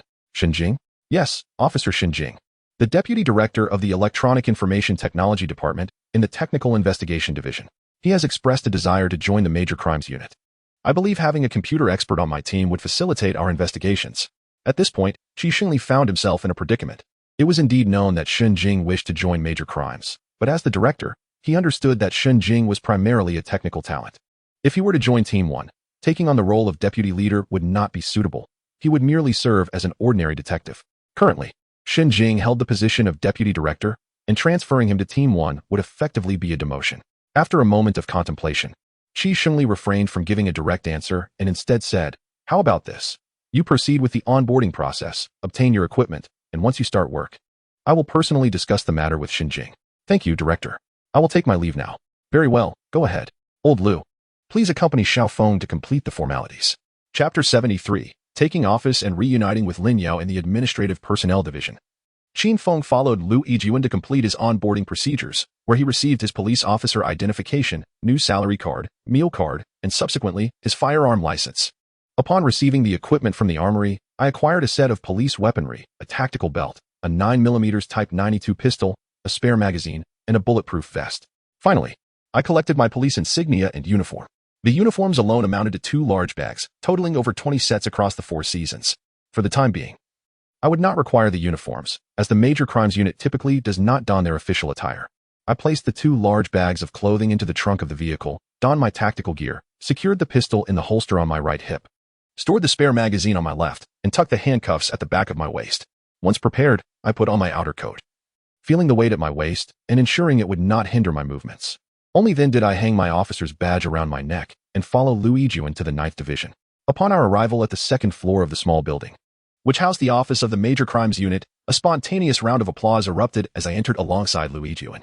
Not only the first team, but also the second and third teams of officers present welcomed us with enthusiastic clapping. This unexpected display of warmth touched my heart, prompting me to bow in gratitude. All right, Lu Yijuan interjected, raising his hands to quell the applause. Once silence fell, he smiled and said, as you all know, Qin Feng is no stranger here. From this moment forward, he will serve as the captain of our Major Crimes Team 1. Henceforth, we shall truly be colleagues. Little Qin is the newcomer, so let us not bully him. he added with a chuckle. Ha ha ha, boss, who would dare bully Brother Feng? Lu Xuanquan exclaimed joyfully, stepping forward. Indeed, the others responded with laughter. It was evident that there were no objections to my presence in the major crimes unit. At least, that was the appearance presented. After the laughter subsided, Liao Jun stepped forward and extended his hand. Team Qin, welcome to the first team. Liao Ge, please. I will need your support moving forward, Qin Feng replied, adopting a modest demeanor. It's only been a month. I wish to learn more from you during this time. Liao Jun was already aware of his own trajectory. Although he was leaving the major crimes unit, it effectively allowed Qin Feng to take his place. Yet, he bore no resentment. Having been a deputy captain, he had been directly promoted to captain of the criminal investigation team, a move the bureau had made in his favor. Liao Ge, you flatter me. As a senior, I must learn from you, Qin Feng insisted. All right. You two need not be so disingenuous. By the way, Lu, have you brought in the office supplies? Yes, they've been delivered, and the desk is all set up, Lu Xuanquan responded. Good, let us go, Xiao Feng. And take a look at your new space. Sure, boss. Qin Feng's workstation was a cubicle, not a private office. The entire major crimes group was situated within a large open office area. The cubicle was quite spacious, equipped with a safe, a row of shelves, a large desk measuring 1.5 by 0.8 meters, and an ergonomic chair. There were 2 additional chairs opposite for team members to sit while reporting their work. All necessary items, including a computer, pens, and notebooks, were readily available. After surveying the area, Qin Feng expressed his satisfaction. Xiao Feng, this will be your station. Others will sit outside. Oh, and regarding the newcomer, Xiao Lin, I will arrange for her to come over shortly. You can allocate a space for her. I want to intervene further. After speaking, Lu Yijuan glanced at the other team members outside the partition and leaned closer to whisper. That Xiao Lin has connections within the department. She can be a bit temperamental, but nothing too severe. If anything goes awry, feel free to criticize her without reservation. I and the director will handle any issues. Thank you, Chief. I understand. As long as she doesn't cause any disturbances, I can be quite accommodating, Qin Feng replied appreciatively. All right then, I'll get back to my tasks, Lu Yijuan said. Hey, Chief, I'll treat the team to dinner tonight. You should join us. Qin Feng quickly added as Lu Yijuan was about to leave. Sure, let us not go too far. Just find a nearby restaurant. There are hot pot and Chinese cuisine options. Both quite delectable. Understood. I'll make the arrangements and inform you, Qin Feng replied. All right, I'm off then. After seeing Lu Yijuan leave, Qin Feng approached Lu Xuanquan. Lu Ge, could you and Zhang Ge tidy up the table? We have new arrivals coming. New arrivals? Captain, could it be that stunning beauty? Lu Xuanquan inquired eagerly upon hearing the news. Stunning beauty? Qin Feng frowned in confusion, unaware that the newcomer was female. I don't know. Have you seen her? Indeed. She was here yesterday, Lu Xuanquan said in a lowered voice. Captain, the newcomer is indeed beautiful, resembling a star, but her background is quite formidable. Even Lao Yao couldn't gather much information. I'm concerned about her joining our team. What are you worried about? Rest assured. If she behaves and takes her internship seriously, we will treat her fairly. If she misbehaves and causes trouble, she can leave as easily as she came. After all, we have the chief and the director to back us up. That is a relief. With this statement, Lu Xuanquan did not say much more and called Zhang Peng to make arrangements. Upon returning to the compartment and taking his seat, Liao Jun entered. Captain, Liao, please take a seat. Liao Jun settled down. Captain, it would be preferable to change how you address me. Either call me by my name directly or refer to me as Lao Lu. Continuously calling me Lu Gu is detrimental to your authority. Understood. I acknowledge that I have been accustomed to it. Thank you, Liao. I will certainly amend this. Qin Feng pondered for a moment and recognized the validity of Liao Jun's words, expressing his gratitude before agreeing. Although you are young, your experience is considerable. Take the previous case as an example. If merits were to be discussed, you would surely be awarded at least several third-class commendations, if not a second-class or even a first-class one. Therefore, there is no need to adopt a submissive demeanor. Just interact normally. Otherwise, others may perceive your humility as a sign of weakness. We deal with major cases, which naturally places us a step above other departments. Qin Feng absorbed Liao Jun's sage advice, keeping it close to heart. The two conversed for quite some time before being interrupted by a report. Qin Feng lifted his gaze to see Lin Yao, clad in her police uniform, standing at the door, her expression one of astonishment. What is she doing here? Report to the captain. Intern Officer Lin Yao reporting for duty. As he observed Lin Yao standing at attention and saluting, Qin Feng was rendered speechless. Had he known it was her, he would not have consented. After all, from the previous competition experience, he was well aware that this woman was not one to be easily overshadowed. Moreover, he now understood that her background was quite profound.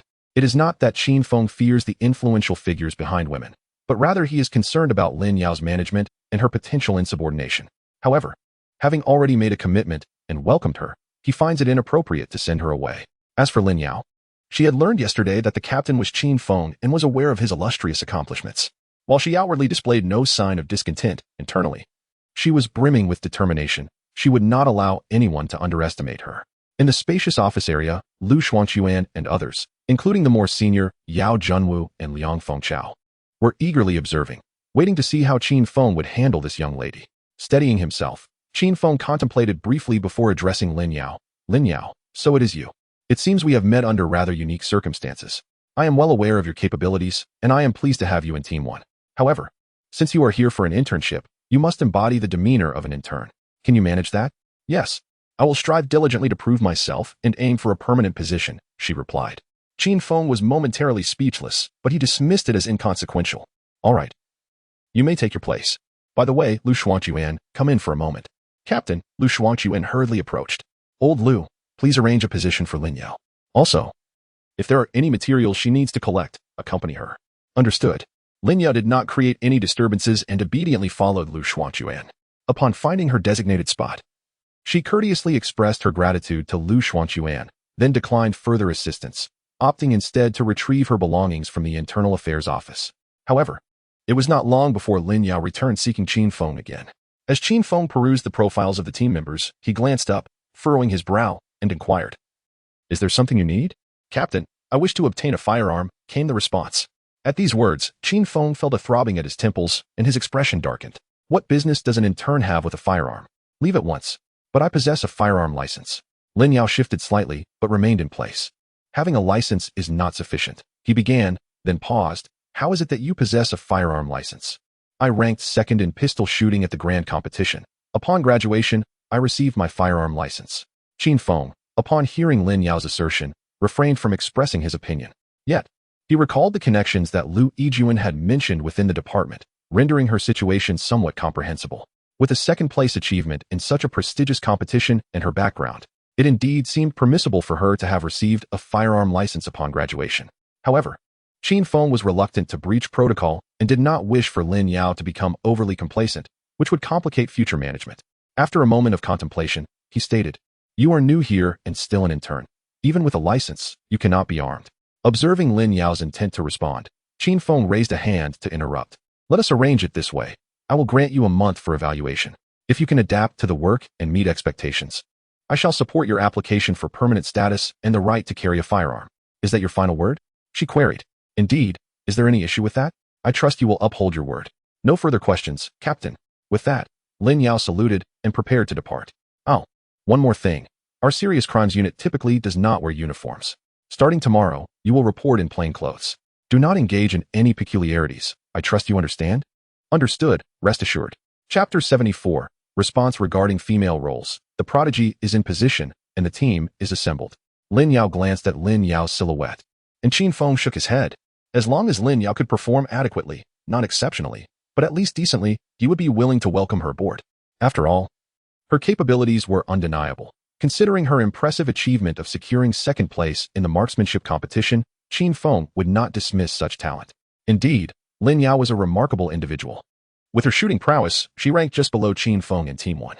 Why would he reject such an asset and replace her with someone less capable? Qin Feng was not foolish.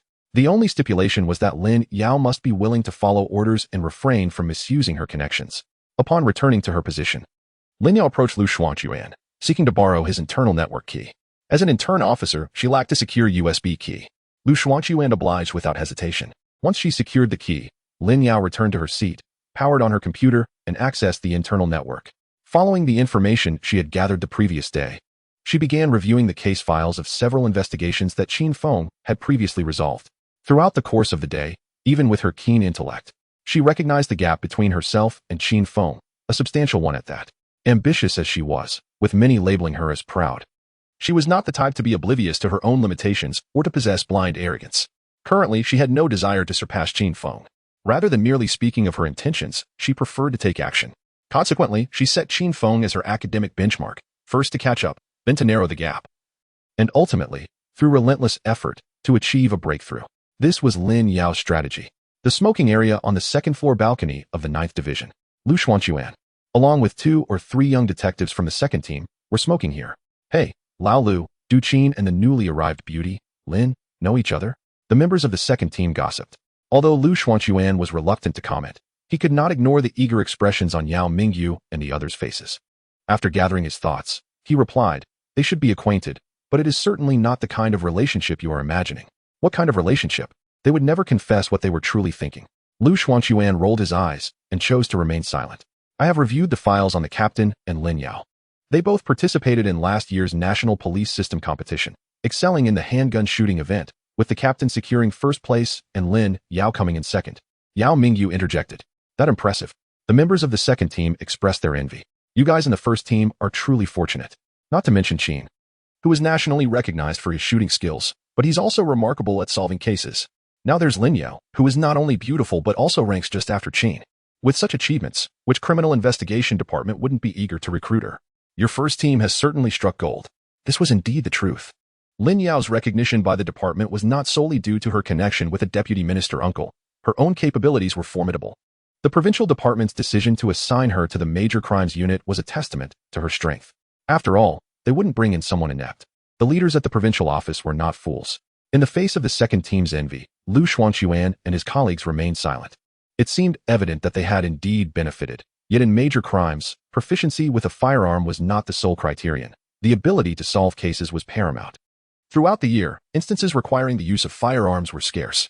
Most of the time, when they draw their weapons, the suspects surrender with their hands raised. Lin Yao previously mentioned a competition with team leader Qin.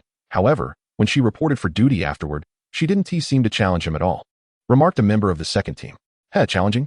Just consider the cases our captain has solved. Can you possibly compare? None of you can match that. Especially since Lin Yao lacks practical experience, making her even less competitive, Zhang Ping scoffed. Indeed, it appears this young lady isn't entirely disagreeable. Someone from the second team commented. It's not that we dislike her. We merely perceive her as somewhat overconfident. However, it seems she possesses a degree of self-awareness. Added Zhou Yaohui. As his words settled, silence enveloped the room, and no one dared to laugh, their expressions tinged with awkwardness. Noticing the discomfort on their faces, Zhou Yaohui felt puzzled and was about to inquire about the matter when a clear voice rang out from behind. Lu Gu, may I ask if the case files can be printed? How can they be printed? Awkwardness washed over Zhou Yaohui. Having been discussed while the subject was present was mortifying, and he wished for nothing more than to disappear into the ground. Oh, printing? Yes, but you cannot take it home. If you wish to take it, you must submit an application, and once reviewed, someone must witness its destruction. Lu Xuanquan quickly interjected, noticing Zhou Yaohui's discomfort. He promptly extinguished his cigarette and led Lin Yao away, leaving Zhou Yaohui and the others in their state of embarrassment. As Lu Xuanquan returned to the office area with Lin Yao, they spotted Shenrong rushing in, hastily making his way to Qin Feng's cubicle, in a hurried manner. Moving with astonishing speed, even Lu Xuanquan, who was preparing to greet him, was overlooked. Captain Qin, Shenrong is here to report. Upon entering the cubicle, Shenrong stood at attention and saluted, his hands trembling, his voice quivering with excitement. It was a moment of divine mercy. He had submitted reports to the municipal bureau, yearning to join the major crimes unit, but had been repeatedly turned away. Now, the opportunity had finally arrived. When Director Qi Xinli summoned him for a discussion, he promptly relinquished his position as deputy director, willingly accepting the role of a mere subordinate in the first team. Becoming a criminal investigator had long been his aspiration. Initially, he would have been content to simply be an ordinary detective, but upon arriving at the municipal bureau and learning about the major crimes division, his ambition to join had intensified. Now, with his dream realized, and with his coveted position in the major crimes unit, what could possibly hinder his progress? The title of deputy director? What significance did that hold compared to the pursuit of his dreams? Thus, after a conversation lasting no more than 5 minutes, Shenrong eagerly approached. Director Shen, you. Captain, please refrain from calling me director. From now on, I shall be your subordinate, and I will follow your every command, so feel free to direct me. Qin Feng was taken aback by Shenrong's enthusiasm. It was evident that he was overwhelmed with excitement at the prospect of becoming a detective and joining the major crimes unit. However, Qin Feng had no intention of deploying Shenrong for field work. Director Shen. Captain, just call me by my name. Very well, Lao Shen.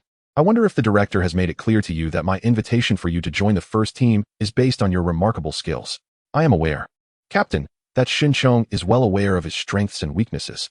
He continued, however, Captain, I have always engaged in training, and I will strive to practice shooting diligently. aiming to meet the standards for armament as soon as possible. Upon hearing Xinchang's words, Qin Feng felt quite satisfied. He stood up, extended his right hand, and shook Xinchang's firmly, declaring, "Then, old Shun, welcome to the Major Crimes Unit. I shall treat everyone to dinner tonight." "All right, thank you, Captain. I will go pack my things and move over shortly." There's no need to rush. We should wait for the paperwork to be finalized first." "No, I cannot wait even a moment longer. Who knows, there might be a case this afternoon. We must seize the time." Qin Feng was tempted to scoff and chastise him for being a harbinger of bad luck. Yet, considering that a technical expert like him was willing to forsake the position of deputy director and eagerly join as a junior officer, Qin Feng refrained from discouraging him. Instead, he merely forced a smile, awkward yet polite, in agreement. Xinchang then hurriedly departed, and Qin Feng instructed Lu Xuanquan to arrange for a new seat. Thus, the configuration of the unit was temporarily complete. Aside from Liao Jun, who would be transferring in a month's time, and Lu Yijuan, who would no longer serve as the captain of the unit, the Major Crimes Unit included Qin Feng and 6 other officers, including Yao Junwu, along with intern Lin Yao and technical expert Xinchang. The entire unit comprised 9 individuals, a blend of both scholarly and martial prowess, representing the current state of the newly established Major Crimes Unit. That evening, the unit, together with Lu Yijuan, gathered for dinner at a Chinese restaurant near the city bureaus, a familiar venue where they often hosted meals. Due to the absence of a holiday, the Serious Crimes Unit remained on standby, thus no one indulged in alcohol. A lively and pleasant gathering marked the completion of the first team of the Serious Crimes Unit, signaling a fresh start. Chapter 75. The first case of employment. On the 18th day of the first lunar month, my parents and grandparents returned to their hometown. On Monday, devoid of a heartwarming breakfast, Qin Feng had no choice but to drive to the bureau for his morning meal. In the cafeteria, dressed in soft-soled marten boots, denim jeans, a turtleneck sweater beneath a loose black leather jacket, Qin Feng purchased a few buns and a bowl of vegetable porridge, finding a place to sit. After taking a few bites, someone placed a tray across from him. Looking up, he noticed Lin Yao, who, with a slight pout, took a seat directly across from him. "What's the matter? Is it that time of the month?" Qin Feng retorted, provoking Lin Yao's evident irritation. She shot him a fierce glare, preparing to leave with her tray. Just then, a voice filled with surprise broke the tension. "Captain, may I sit here?" It was Shan Tong. "Of course, genius. Please take a seat. There is plenty of room," Qin Feng replied. Shan Tong settled down, and surprisingly, Lin Yao chose to remain. "Captain, I've brought some equipment from the Technical Investigation Department and set it up," Shan Tong announced. "Oh, it's all ready? Well done, indeed. Your speed is quite impressive." "Comrade genius," Qin Feng replied, pleased. Having a capable subordinate who was both proactive and obedient was certainly a source of joy for him. The two engaged in cheerful conversation, while Lin Yao remained silent. After finishing their breakfast, the trio made their way to the office, amidst a profusion of flowers. Upon descending the stairs, my phone rang. "Hello, Chief. Xiaofeng, where are you?" Lu Yijuan inquired over the line. "I just reached downstairs and will head up shortly." "No need to come up. You must immediately take your team to the middle section of Lu Xian Road. There's a case, and I am en route as well. I'll be right there." After the call ended, Qin Feng glanced at the eager expressions of Shen Ting and Lin Yao, contemplating for a moment before stating, "Accompany me to the scene. Lin Yao, notify everyone in the group about the situation on Lu Xian Road." "Understood." Getting into the vehicle, Qin Feng maneuvered the Pajero towards the Xiushui district. Lu Xian Road, located in the Sanxian Street area, primarily comprises Tianhe's flower and bird market, along with several horticultural nurseries and leisure estates. The area is lush with greenery, featuring numerous orchards and nurseries. Naturally, the roads in this zone are narrow, with many sections resembling the countryside. After roughly 20 minutes, Qin Feng drove onto Lu Xian Road. Not long after, he spotted a row of police cars parked by the roadside. Pulling over, Qin Feng and his 2 unarmed subordinates exited the vehicle, displaying their badges as they approached the cordon. Noticing their approach, the perimeter officers promptly raised the caution tape to allow passage. "Senior brother, where is it?" Not seeing the scene immediately, Qin Feng inquired of the officer. "Proceed down that small path for several dozen meters to reach the scene." "Thank you." Accompanied by Shen Ting and Lin Yao, Qin Feng ventured down the narrow path. Indeed, after walking approximately 20 meters and traversing a nursery, I encountered the forensic experts and technical investigators laboring in the desolate area. Lu Yijuan had already arrived, along with Liao Jun and Yao Junwu, while the rest of the team was still en route. "Chief," Qin Feng called out. "Ah, you've arrived. Come take a look," Lu Yijuan responded, gesturing for Qin Feng to approach. "You all go assist team leader Liao. Follow his instructions." "Understood," Qin Feng replied as he made his way toward Lu Yijuan. In the field, Lu Yijun gazed at the corpse concealed within the grass 3 meters away, saying, "Xiao Feng, this is your first case since assuming office. And many are observing. It is imperative that you handle it well." "Chief, rest assured," Qin Feng assured him. His previous achievements had circulated widely throughout the city bureau, and many were aware of them. An early graduation, a special recruitment, none of these were contentious, especially considering his innate talent and the foundation laid by prior cases.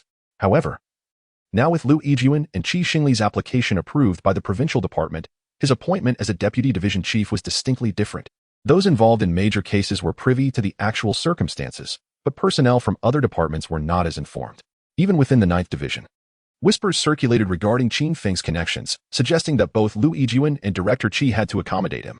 Some even claimed that the cases previously solved by Qin Feng were, in fact, Lu Yijun's accomplishments, and that due to Qin Feng's background, the accolades had to be attributed to him. Such discussions undoubtedly transpired in private. Nonetheless, both Lu Yijun, the deputy director of the 9th Division, and Qi Xingli, the director, had caught wind of these murmurs. Their pressure was indeed considerable. Once this case emerged, one could only imagine the multitude of individuals who would covertly observe its developments. It was precisely for this reason that Lu Yijun felt compelled to offer a word of caution to Qin Feng. "I have no concerns regarding your capabilities. I shall entrust this matter to you while I take my leave." Lu Yijun aimed to distance himself from any potential complications, choosing not to involve himself in the case. "Very well, Chief, allow me to see you off." "No need for that. Remain here and work diligently to resolve the case." With that, Lu Yijun placed a reassuring hand on Qin Feng's shoulder before turning to depart. As Lu Yijun left, Liao Jun approached, producing a pair of gloves and presenting them to Qin Feng. After donning the gloves, Qin Feng made his way towards the location of the corpse. After taking a few steps, he paused and diverted his path, soon stopping to point at the footprints on the ground. Are these left by the reporter or the suspect? The footprints formed a trail from the furrows of the field to the area near the body. Since Qin Feng had not seen the reporter, he posed the question.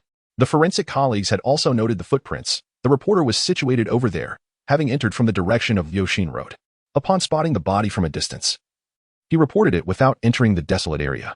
This indicated that the footprints were likely left by the suspect.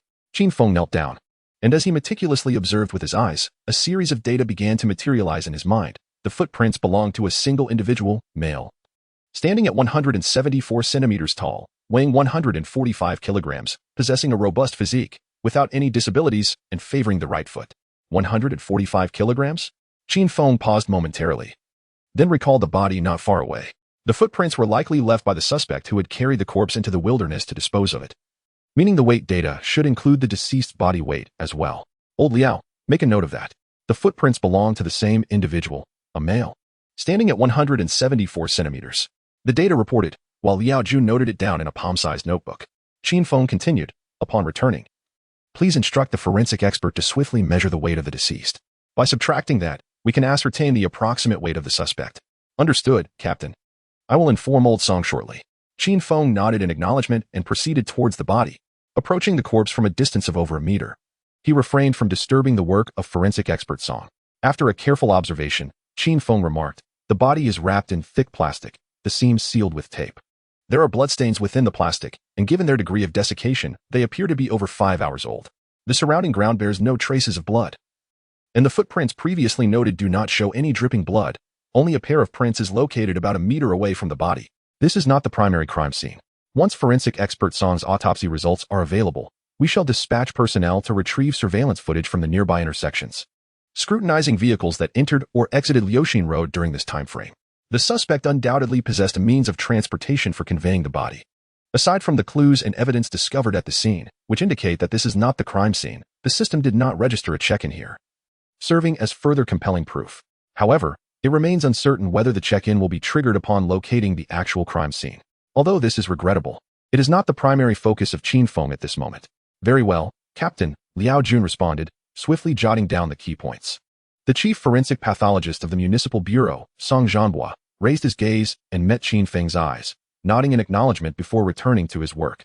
Song Zhanhua, born in 1983, had just turned 30, and his appointment as the chief forensic pathologist at such a young age spoke volumes about his capabilities. Adorned with gold-rimmed glasses and favoring tailored suits, he maintained a meticulous appearance, even while working. Though half of his face was obscured by a mask, his handsome features were still evident. His academic credentials matched his talents, He held a master's degree in clinical medicine and had transitioned to forensic medicine for his doctoral studies, graduating from a top domestic institution at the age of 26. Within a mere 3 years, he ascended to the role of chief forensic pathologist, exemplifying a prodigious talent. Chapter 76. Shen Ying's accomplishment, Lin Yao's nausea. The imitation white gene bay. It is often said that there exists a magnetic attraction between geniuses, a mutual recognition of their brilliance. After completing the initial examination, Song Zhanhua stood and delegated his other tasks to his assistant, removing his gloves as he approached Qin Feng. You must be team leader Qin. I am Song Zhanhua. Hello, forensic pathologist Song, Qin Feng replied, also removing his glove to shake Song Zhanhua's hand. Their interaction was cordial, devoid of any excessive intimacy. And after a firm handshake, they parted. Please, no formalities. I am responsible for the autopsies in your major crimes unit, so we will be collaborating frequently. You can simply call me Old Song, he added. All right, then you may address me as Little Qin or Little Feng. Qin Feng responded with a smile. Better not. Call me Old Song while I call you Little Qin, and I would suddenly feel aged. Perhaps I should refer to you as Old Qin instead if that pleases you. Following the customary greetings, Song Zhanhua commenced with the exposition of the deceased's condition. The victim, a male of slender build, succumbed to death approximately 6 hours prior, situating the time of demise between 1:30 a.m. and 2:00 a.m. A more precise determination will be feasible upon my return and subsequent performance of a comprehensive autopsy. The cadaver bore a multitude of injuries, suggestive of blunt force trauma inflicted by instruments such as clubs, in addition to contusions resulting from punches and kicks. The thoracic region exhibited 7 penetrating wounds, with the fatal blows concentrated on the left pectoral area, evidenced by a pair of lacerations that ostensibly pierced the heart. Though further examination is warranted, profuse exsanguination was evident, yet the quantity of blood within the plastic shroud was minimal, approximating 200 cubic centimeters. The deceased was subjected to a sadistic battery before being fatally stabbed and subsequently enshrouded in plastic for disposal at this locale. Furthermore, the victim possessed tattoos on the chest and the upper arms of both limbs. Qin Feng nodded in acknowledgement, directing his gaze towards Shen Tong, who was diligently surveying the scene alongside Yao Junwu, and beckoned. Shen Tong, have you retrieved your equipment? Ascertain whether we can ascertain the identity of the deceased. Affirmative. Shen Tong, who had arrived with a rucksack, promptly approached upon hearing the summons. He unfastened the bag, extracted a digital camera, and commenced his task. The team had progressively arrived and were meticulously scrutinizing the perimeters of the deposition site. Subsequent to a brief interval, Liang Fengchao and Yao Junwu, among others, returned. Chief, within a radius of 200 to 300 meters, no wallets, identification documents, mobile phones, or similar items were discovered, rendering immediate identification of the deceased unattainable. I have it. At that juncture, Shen Tong exclaimed with palpable elation, proceeding to approach Qin Feng with a tablet in hand, which he then presented. Captain, I have identified the deceased by comparing his facial features with the tattoos on his body. His name is Wang Chang, a 36-year-old unemployed man from Xinjiang. 18 years ago, he was imprisoned for armed robbery and sentenced to 3 years in prison. After serving just over a year, he was arrested again for kidnapping and extortion, receiving a 12-year sentence, with no reduction due to his status as a repeat offender. Less than half a month after his release, he was convicted of theft and sentenced to 4 years and 5 months, having only been released from prison last November. The group fell silent. This man certainly has a history, one remarked, noting that from the age of 18, he had spent the ensuing years in and out of prison, and now, less than 6 months after his latest release, he had met a tragic end. After listening, Yao Mingyu commented, and others nodded in agreement. Criminal behavior can often be a pattern, particularly for individuals like Wang Chang, who, lacking education and with a criminal record, find it difficult to secure employment. They may even lack the physical capability to engage in labor, resorting instead to seeking easy gains. After years of rehabilitation in prison, it is not surprising that they quickly revert to their old ways upon release. Well done, Shen Tong. You have performed admirably. Keep up the good work. Shen Tong's face lit up with a smile upon receiving praise, as if the acknowledgement from Qin Feng held immense significance, overshadowing his previous stature as deputy director. Following the commendation, Qin Feng continued, now that we have established the identity of the deceased, let us proceed. Suddenly, Qin Feng paused, scanning the room before inquiring. Where's Lin Yao? The members of the team exchanged glances until Shen Tong finally raised his hand and replied, Captain, Lin Yao just accompanied me to examine the body. She is over there feeling unwell. Following Shen Ting's gesture, it was evident that Lin Yao was at the edge of the wasteland, hunched over towards a thicket. Her hands resting on her knees, her body trembling slightly, accompanied by faint sounds of retching. Mingyu, fetch her a bottle of water and assess her condition. Understood. Yao Mingyu turned and dashed outside. After instructing Yao Mingyu, Qin Feng continued to delegate tasks. Liao, take a team to the Traffic Police Command Center and retrieve the surveillance footage from before and after the incident. All right, I'll take Zhang Peng with me. Shintong, you and Lin Yao, upon your return, compile the information regarding Wang Chong, including personal details and any related case files. Certainly, Captain. Having just received praise and recognition, Shinting felt elated at being assigned a task. After acknowledging, he focused on operating his tablet. Yao Zhenhua, Liang Fengchao. Each of you take a team and conduct an investigation in the vicinity. Additionally, prepare a detailed statement from the informant.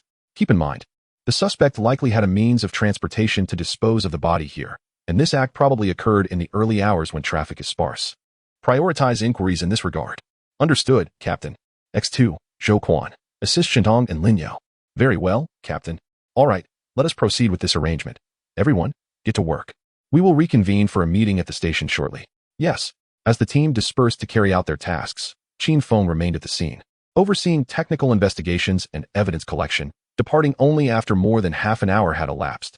Upon returning to the municipal bureau, Qin Feng sat in contemplation, pondering the intricacies of the case. After sitting down for a little over 20 minutes, Lu Shuangquan approached and knocked on the partition, peering in to say, Captain, we have gathered all the materials. Additionally, team leader Liao just called to inform us that he and Zhang Peng will be back shortly. What about old Yao and his team? They are still conducting interviews. Very well, please print out the materials for us to review. We will discuss further when team leader Liao returns. Understood. In the outer office area, Lu Shuangquan, Shen Heng, and the slightly pale Lin Yao were organizing the materials. With Lu Shuangquan's extensive experience and Shen Heng's unwavering ambition to join the serious crimes unit, coupled with Lin Yao's status as an exemplary student from a prestigious university, the trio was engaged in hushed discussions while sorting through the documents. By the time Liao Jun and Zhang Peng returned with the surveillance footage, they had already sketched out a relational diagram on the whiteboard. Ah, you three have done well. Creating a relational diagram, Liao Jun remarked, smiling as he observed the names, lines, and photographs displayed on the board. Both Shin and Lin are quite impressive, Lu Shuangquan replied with a grin, acknowledging the contributions of his colleagues. Qin Feng, who had stepped out upon hearing the commotion, glanced at the whiteboard and nodded approvingly. He then turned to Liao Jun and said, Liao, where is the surveillance footage? Let us take a look at it. It's right here. Come on, we have 6 of us. Let's divide the work. All right. The trio of Lu Shuangquan, Shen Heng, and Lin Yao, who had nearly completed their tasks, joined in. The surveillance videos were distributed among the 6 individuals, who settled in front of their computers to begin their analysis. The deceased's time of death was determined to be between 1:30 a.m. and 2 o'clock a.m. Considering the scant amount of blood, less than 200 cubic centimeters, found within the plastic sheeting, it is surmised that the suspect disposed of the body after 2:30 a.m. However, as a precautionary measure, the road surveillance footage was obtained starting from 1:30 a.m. Given the time and the fact that the Liuxin Road area is predominantly nurseries, flower gardens, and undeveloped land with sparse residential dwellings, vehicular traffic was minimal. Consequently, the 6 individuals reviewed the video footage expeditiously, utilizing accelerated playback speeds, decelerating only when vehicles were observed traversing the intersection of the flower and bird market. With the assistance of Shin Tong, a computer expert, by the time Yao Junwu and the others returned, they had completed their review of the surveillance footage and identified a total of 19 vehicles, among which a white Jinbei van emerged as the primary suspect. The license plate was counterfeit, and the driver was wearing a black mask and a baseball cap with a low-set brim. Furthermore, the surveillance indicated the presence of 2 individuals in the vehicle. Whether there were additional occupants in the rear compartment of the Jinbei van, which was equipped with blacked-out privacy film, remains uncertain. Additionally, this vehicle was also captured by a surveillance camera within the flower and bird market nearest to Liuxin Road. These pieces of evidence collectively suggest that the vehicle and its occupants are highly suspicious. Chapter 77, Suspect Identification. Trolls assemble the Major Crimes Unit Conference Room. A sizable space of approximately 20 square meters is exclusively designated for the major crimes units used for meetings and case analysis. It is fully equipped with a projector, whiteboard, tables, and chairs. Several stacks of materials, consisting of information pertaining to the deceased, Wang Chong, as well as the cases he had been involved in, were arranged on the central elongated table, which holds prominence within the room. In addition to the previously mentioned cases involving sewing machines, there are numerous minor offenses associated with this individual. The frequency of detentions and warnings is staggering. It can be said that Wang Chong has been a troubled youth since he entered junior high school, ultimately culminating in over a decade of incarceration, during which he has partaken in ample free meals provided by the state. Analyzing the circumstances surrounding the incidents, coupled with Wang Chong's history of violence, Though settled privately, Liao Jun does not dismiss the possibility of a vendetta. As for a romantic motive, given his numerous fines for solicitation, it appears Wang Chang is without a girlfriend. However, this remains speculative, and further investigation is necessary. The relevant data has been forwarded to the local police in Xinjiang, along with a request for assistance, and we anticipate swift results. We have canvassed the area, but no one has provided any leads regarding the suspect. Furthermore, no one has spotted the white Jinbei vehicle. At that hour, residents within Huanyao City had long since retired for the night, and no unusual noises were reported.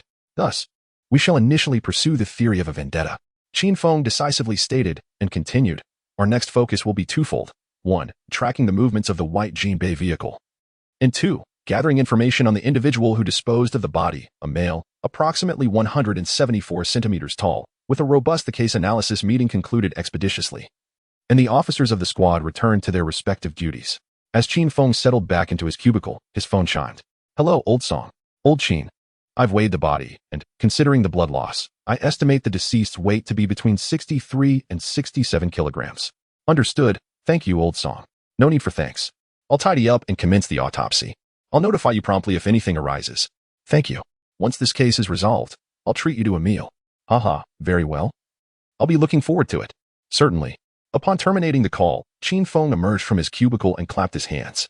The forensic pathologist estimates the deceased's weight to be between 63 and 67 kilograms, implying that the suspect who disposed of the body should weigh between 78 and 82 kilograms. Understood. At precisely 2:37 p.m., news arrived from the West River Police. They confirmed that Wang Chang had no girlfriend in his hometown. His family was also contacted, and they revealed that Wang Chang had come to Tianhe with a fellow villager named Wang Hai. Wang Hai, male, 36 years of age. From the same village as Wang Chang, and they had grown up together. Wang Hai was involved in Wang Chang's armed robbery case years ago. However, Wang Hai was the mastermind and was sentenced to 7 years.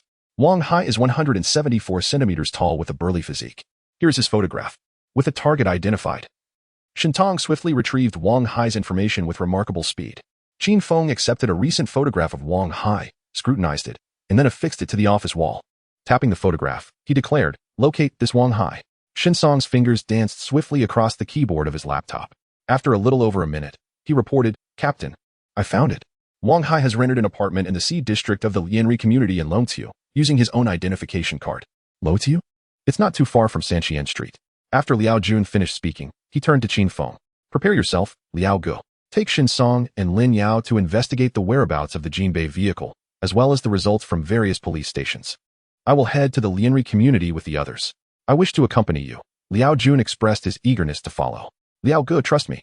You should remain at the base. I have concerns about these two being too inexperienced. Qin Feng firmly declined. It was that he underestimated Liao Jun's capabilities. Rather, Liao Jun was on the cusp of a promotion, and it was crucial that nothing went awry during such a pivotal moment.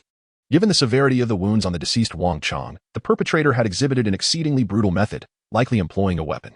In such a scenario, allowing Liao Jun to accompany them could lead to unforeseen complications. Very well. After contemplating, Liao Jun understood Qin Feng's good intentions and nodded in agreement. Bring a shield. We are ready to depart. Qin Feng called out, and the group proceeded to the parking lot. 3 individuals remained behind while the other 7 split into 2 vehicles. Upon arrival at the location, the landlord was already present. However, he revealed that he did not possess the key to the main entrance, as the tenant had changed the lock.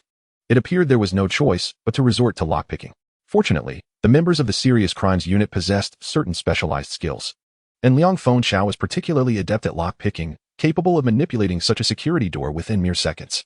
At Qin Feng's behest, the team donned bulletproof vests, with the tall and robust Zhou Yaoi leading the way, shield in hand, while the others divided into 2 groups. The first group consisted of Zhou Yaoi at the forefront, followed closely by Qin Feng and Liang Fengchao bringing up the rear. The remaining 4 members stationed themselves, with 2 guarding the main entrance and the other 2 proceeding to the side gate of the community. Ascending the stairs, the trio arrived at the door of Unit 602. Zhou Yaoi and Qin Feng stood vigilant, while Liang Fengchao retrieved his lockpicking tools. After a brief period of tinkering, with a satisfying click, the door lock disengaged. At the very instant the lock yielded, Liang Fengchao swiftly pulled the door open, with Zhou Yaoi advancing behind his shield, followed closely by Qin Feng. As they entered, Liang Fengchao casually set aside his tools and drew his firearm, joining the others. A clatter echoed from the living room. Someone was inside. Zhou Yaoi, leading the charge, shouted, "Police! Raise your hands and surrender." Qin Feng soon spotted Wang Hai sprinting into the bedroom. He quickly restrained Zhou Yaoi, halting him at the corridor's bend, and called out to the opposite side, "Wang Hai, come out." Silence enveloped the bedroom. Qin Feng gently tapped Zhou Yaohui's shoulder. Zhou, shield raised, faced the bedroom, while Qin Feng aimed his weapon and swiftly advanced into the living room, kneeling behind the sofa to maintain his aim on the bedroom. He then gestured for Zhou Yaoi and Liang Fengchao to enter. The duo advanced towards the bedroom, shields raised. A sharp snap echoed. "Careful." Qin Feng's expression shifted, and Zhou Yaoi and Liang Fengchao retreated swiftly. A deafening crash followed as the bedroom door splintered inward. Suspect has a firearm. The gunshot ignited immediate tension within the room. Simultaneously, Yao Junwo and the others, hearing the gunfire, drew their weapons and sprinted towards Unit 1 of Building 9. Bang, bang, bang. Qin Feng and his team fired at the bedroom door. As the echoes faded, a metallic tang of blood filled the air. Hit. Advance with caution. Affirmative. Qin Feng positioned himself to the right of the doorway, while Zhou Yaoi and Liang Fengchao took the left. They swiftly approached the threshold. Breaching imminent. After a hushed warning, Qin Feng signaled Liang Fengchao. Countdown from 3. Liang Fengchao darted to the doorway and slammed his foot against the lock. The wooden door burst open, and Zhou Yaoi charged in, shield raised. Bang. Another shot reverberated, impacting the shield. He's aiming for the upper body. Bang bang. Qin Feng, supporting Zhou Yaoi, who was reeling backward, fired 2 shots with one hand. Wang Hai cried out in agony, dropping his double-barreled shotgun. Chapter 78. On-site interrogation. Wang Hai confesses secure. Liang. Is the exterior secure? Exterior secure. Upon receiving Liang Fengchao's confirmation, Qin Feng holstered his weapon, kicked the shotgun aside, rolled the wounded Wang Hai onto his stomach, pinned his good left arm behind him, and secured him with his knee. Target neutralized. Call for backup, said Liang Fengchao at the door, dialing the phone. Just as the call connected, the sound of footsteps outside startled him, leading him to believe that Wang Hai's friends had arrived. "Captain, are you all right?" It was only upon hearing Yao Junwo's voice that Liang Fengchao slid his handgun back into his waistband and picked up his phone again. "I'm fine, Lao Yao." "Come in." "All right." Yao Junwo and his 3 companions entered. Liang Fengchao gestured towards the bedroom and then stepped aside to make another call. "Boss, this is Liang Fengchao. There has been a gunfight in Area C of Lianri Garden. We are unharmed, but one suspect has been shot and requires assistance." "Yes." After hanging up, Liang Fengchao returned to the bedroom door and informed Qin Feng, "Captain, the boss is aware. An ambulance will arrive shortly." "Understood. 2 of you. Go to the car and retrieve the first aid kit to staunch the bleeding. The others should be cautious and avoid unnecessary movement while we await backup." "Yes." Yao Mingyu and Zhang Peng hurried downstairs to fetch the first aid kit and quickly returned, kneeling beside the suspect to apply pressure to the wound. While they tended to the injury, Qin Feng commenced direct interrogation. "Wang Hai, did you kill Wang Chong?" Wang Hai, who was currently receiving treatment for his gunshot wound, remained silent. Qin Feng furrowed his brow and glanced at Yao Mingyu. Yao Mingyu paused momentarily before comprehending the unspoken cue, intensifying his efforts. "Ah, that hurts." With a swift motion, Zhang Ping slapped Wang Hai across the head. "Do you understand pain now? Do you wish to confess?" "You killed me," Wang Hai exclaimed, defiantly lifting his head, glaring fiercely at Zhang Peng. This man was a desperate criminal. Gazing intently at Wang Hai, Qin Feng's eyes narrowed in contemplation. Either Wang Chong's demise was at his hands, and his denial was an attempt to evade the consequences, or he was shielding the true perpetrator. Someone he held in considerable trepidation, knowing but unwilling to reveal. Indeed, Qin Feng affirmed, issuing a command before departing. Donning gloves, he proceeded to the shoe cabinet, retrieving a pair of athletic shoes. Re-entering the bedroom, he placed the footwear on the bed and, pointing towards them, declared. Wang Chong's body was disposed of behind the nursery of the flower and bird market on Sanxian Street, where your footprints were discovered, matching these shoes. A Jinbei van was employed, bearing the counterfeit license plate, Chuan B42335. 2 individuals were present in the vehicle, you and the driver. Wang Hai. Premeditated murder carries the penalty of death. Considering your relationship with Wang Chong, I surmise you are not the principal offender. Honest disclosure could be considered as cooperation with law enforcement. Should you persist in your obstinacy, you are aware of the repercussions, a minimum of 20 years imprisonment, potentially escalating to capital punishment. He has already absconded, abandoning you without notice. Why maintain secrecy for his sake? Employing advanced psychological acumen and keen observational prowess, Qin Feng deduced Wang Hai's internal fluctuations from his facial expressions, modulating his linguistic approach accordingly. As his final words resonated, Wang Hai's countenance was slick with perspiration, his eyes betraying a palpable inner conflict, whether from physical pain or sheer terror. A cellular vibration interrupted the moment. Qin Feng withdrew his phone, Noting the call was from Lu Yijuan. Upon answering the call, he heard, Xiaofeng, the ambulance is en route. Is it the suspect? Affirmative. Understood. Backup is also on its way. Acknowledged. Concluding the call, Qin Feng turned his gaze towards Wang Hai, stating, the vehicle utilized in your crime has been located. Our forensic personnel are already on site. Are you certain that all traces have been thoroughly eradicated? Should your hair or skin cells be discovered, coupled with Wang Chang's blood residue, we will submit the evidence and indict you for murder. Do you believe you can evade such charges? Ponder your options, face certain death, or divulge the truth and potentially avoid it. After a protracted silence, Wang Hai finally relented. It was Li Gu. I only went because Li Gu summoned me. Li Gu? Who is this individual? Qin Feng inquired. His full name is Dali. I became acquainted with him during my incarceration. Approximately 2 weeks prior, he contacted me, requesting that I find a trustworthy individual to undertake a task. Li Gu assured me that the endeavor posed no significant danger, merely involving the abduction and intimidation of a person, for which I would receive 500,000 upon completion. Consequently, I enlisted Xiangzi's assistance, promising him 200,000 upon successful execution. Xiangzi? Is that the deceased Wang Chang? Qin Feng queried. Indeed, Wang Hai confirmed. Did you proceed with the abduction? Who was the victim? Qin Feng pressed. We did. It was the son of the Yongxin construction boss. Qin Feng turned to Lu Shuangquan, who nodded in acknowledgement before excusing himself to the living room to contact Liao Jun and the hostage. Furthermore, what motive did Dali have for murder? Qin Feng inquired. My sole responsibility was to drive the vehicle, transporting the individual to an abandoned warehouse in the western suburbs before departing. The subsequent actions were carried out by Dali and Wang Chang. Every day, my sole responsibility is to procure and deliver meals for them. Is it truly so simple to acquire 500,000? You must be deceiving me. Qin Feng narrowed his eyes, a dangerous glint flickering within them. Wang Hai met his gaze and instinctively lowered his head. I am not lying to you. Brotherly mentioned that he intends to ask Boss Zhou from Yongxin Construction for 3 million, offering me 500,000 and Xiangzi 800,000. Continue, Qin Feng commanded, refraining from disputing his words. I always purchase provisions for 2 days. I just delivered them yesterday. This morning, I unexpectedly received a call from Brotherly instructing me to drive over. Upon my arrival at the warehouse, I found that Xiangzi was already dead, and Brotherly had sustained injuries. He kept muttering about having fallen into a trap, lamenting his misfortune. I was terrified and didn't dare inquire about what had transpired. Following Brotherly's orders, I wrapped Xiangzi's body, while Brotherly tended to his wounds before taking me to dispose of the corpse. This is illogical. Qin Feng shook his head and remarked, according to your account, that was an abandoned warehouse. Why not simply discard the body there? Why go through the trouble of transporting it to Liuxin Road? And what of Boss Zhou's son? Where is he? Officer, I assure you that I speak the truth. If you doubt my words, you may investigate.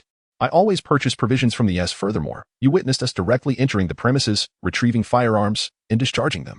An audacious move, wouldn't you agree, Wang Hai? Wang Hai attempted to equivocate, but under Qin Feng's penetrating gaze, he hesitated before confessing, Xiangzi provided me with the weapon, suggesting I carry it for added security. I transported it during my deliveries until Xiangzi's demise, at which point I relocated it to my residence. As for the recent gunfire, I presumed it was He Li's associates arriving. Wang Hai, your lack of candor is glaring. Qin Feng astutely identified the discrepancy. Earlier, you protested your innocence. Yet now you claim Dali seeks to eliminate you. Which of your statements am I to believe? Wang Hai, I am extending you an opportunity. Refrain from withholding information, or no one will be capable of safeguarding you. Irrespective of other factors, your involvement in kidnapping, armed possession, assaulting a police officer, corpse disposal, and harboring a criminal, in conjunction with your prior offenses, will result in a cumulative sentence. Should it be less than 15 years, I shall adopt your surname. Moreover, incarceration will present numerous avenues for retribution. At this juncture, Qin Feng's countenance was grave, his gaze radiating ruthlessness, a stark contrast to his usual demeanor. His advanced understanding of psychology enabled him to conceal his internal processes, while simultaneously granting him the capacity for impeccable performance. Wang Hai was visibly intimidated, his eyes widening in disbelief, seemingly taken aback by the threatening nature of Qin Feng's words. What are you staring at? You reprehensible individual. Were it not for the exigencies of this investigation, a mere adjustment of my aim would have resulted in your demise. At this moment, Qin Feng portrayed the image of a formidable detective with remarkable finesse, while the expressionless figures of Yao Mingyu and others standing inside and outside the room provided a flawless complement to his performance. Aye. Wang Hai felt a shiver run down his spine. He never anticipated finding himself at the mercy of such a police officer. After a prolonged silence, he finally stammered, I will speak. The death of Qiangzi is likely the result of a conspiracy between brother Li and boss Zhou of Yongxin Construction. Chapter 79. Zhou Yuan Kue of Yongxin Construction. What do you mean? Speak clearly. Qin Feng exclaimed, his heart racing with shock.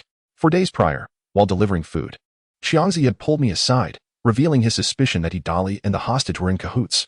The hostage exhibited no signs of anxiety, and Dali forbade Qiangzi from harming the hostage. In fact, he reprimanded Qiangzi for scolding the hostage. The following day, Qiangzi messaged me, claiming he had overheard a conversation between Dali and the hostage, suggesting they were accomplices. However, he did not know why they were orchestrating a kidnapping.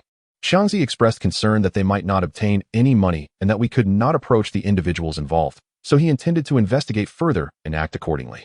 Yesterday, during my food delivery, he informed me that this matter was related to a construction project that Yongxin was recently competing for, but before he could divulge more details, Dali summoned him away.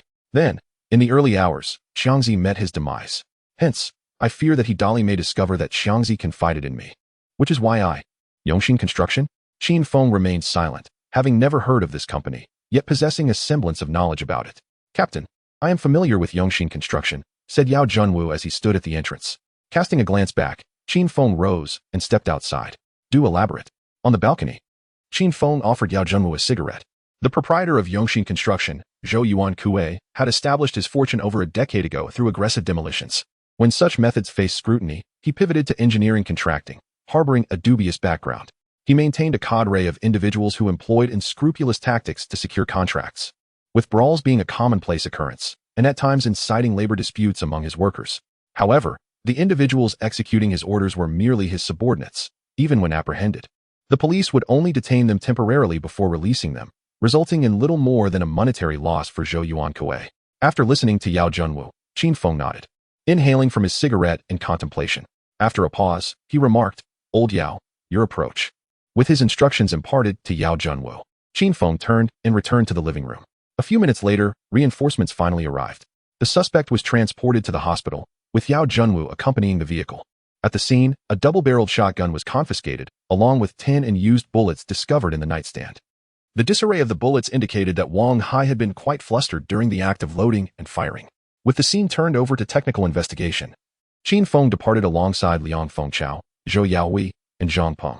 After making a phone call, he drove straight to the Dongshan Villa in the high-tech zone, where No. 12 Dongshan Villa served as Zhou Yuan Kue's residence. At that moment, Zhou Yuan Kue, a portly gentleman with a pronounced belly, was seated in the backyard sipping tea, accompanied by his second wife, a youthful beauty 20 years his junior. At the entrance of the villa, a Pajero came to a halt, and 4 individuals, including Qin Feng, disembarked. Zhang Ping approached and pressed the doorbell.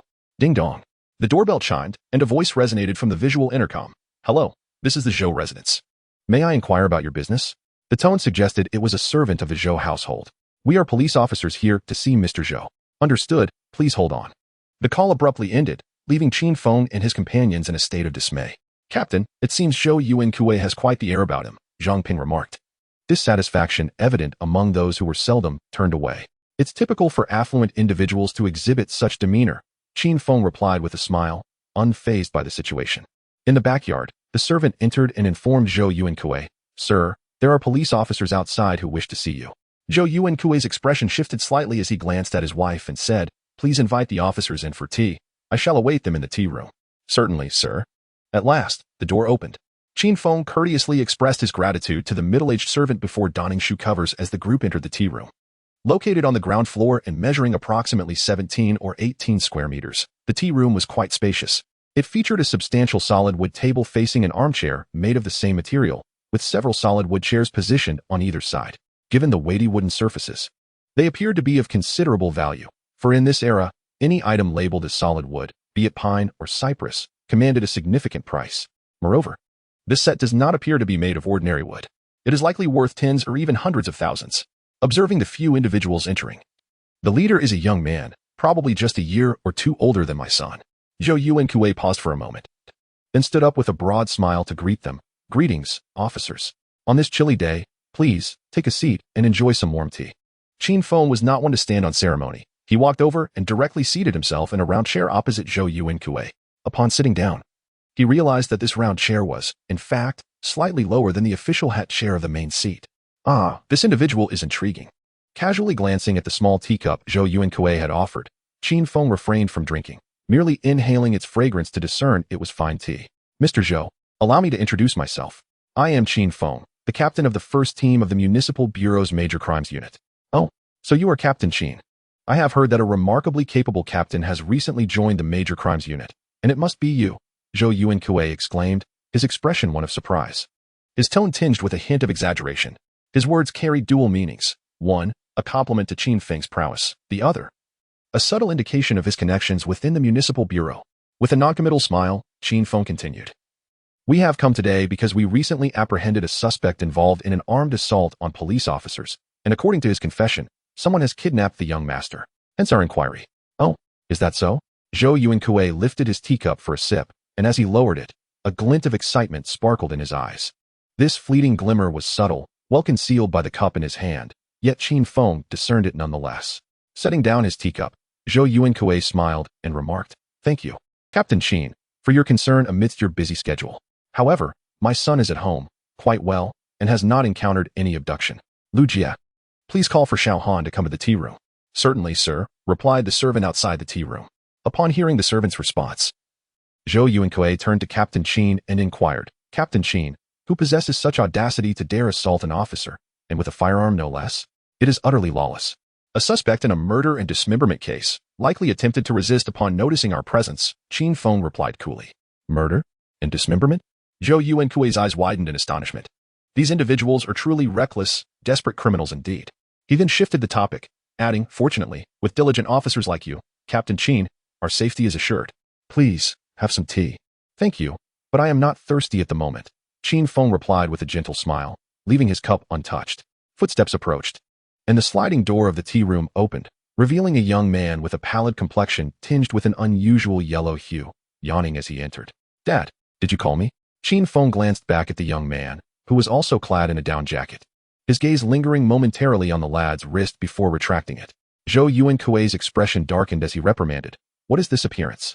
Do you not see there are guests? This is Captain Qin, show some respect. Zhou Han glanced at Captain Qin and the others, shrugged, muttering a half-hearted Captain Qin, before lapsing into silence. Captain Qin, this is my son Zhou Han. As you can see, he is unharmed.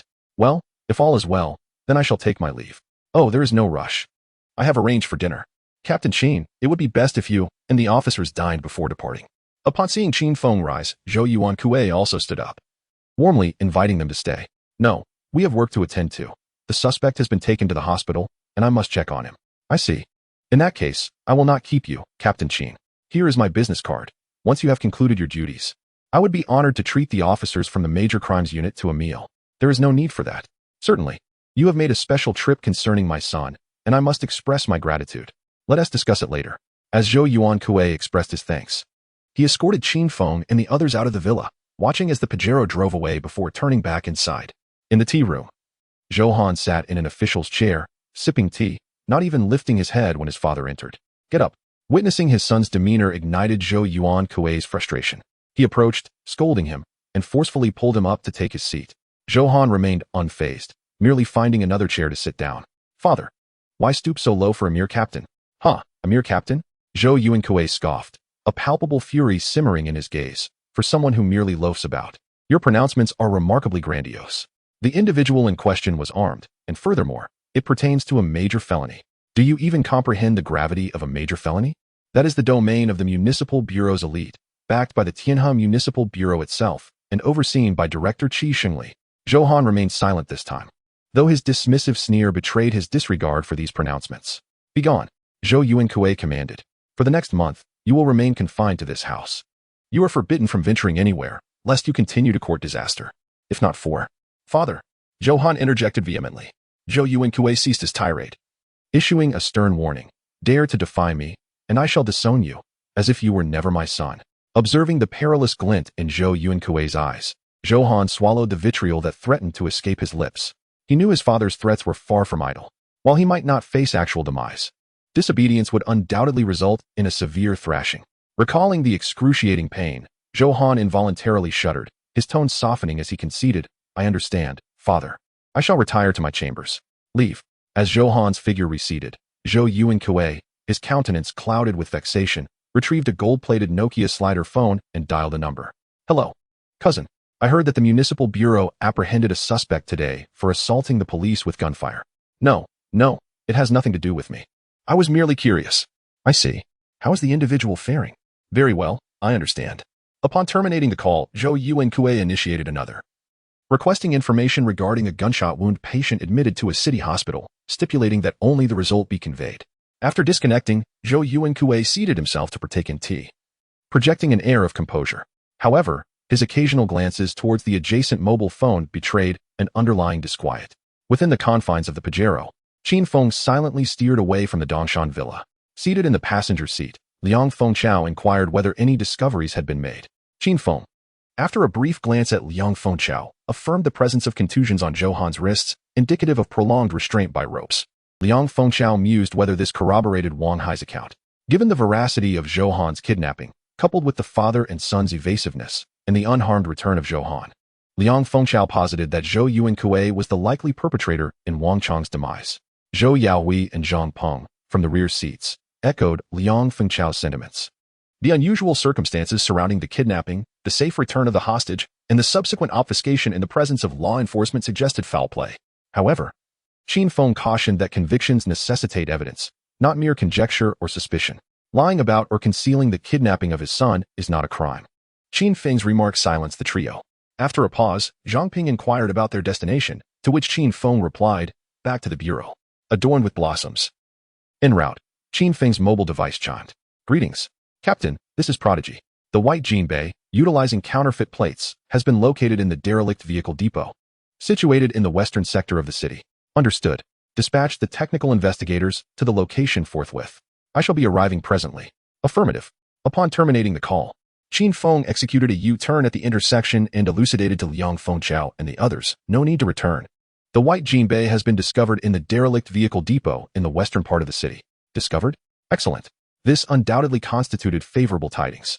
Merely 8 hours post the filing of the report, Wang Hai, a suspect in the corpse disposal, was apprehended. Now, the discarded vehicle bearing counterfeit plates had also been located. Concurrently, the search for another suspect, Hidali, was underway. The resolution of the case hinges upon Hidali. At the derelict vehicle depot in the western sector of the city, the black Pajero emitted a pair of auditory signals at the entrance. The iron gates swung open, and Qin Feng steered the vehicle inside. 2 police vehicles, both from the adjacent precinct, were already stationed within the courtyard. Director Zhang, a pleasure. This is our captain, Qin Feng.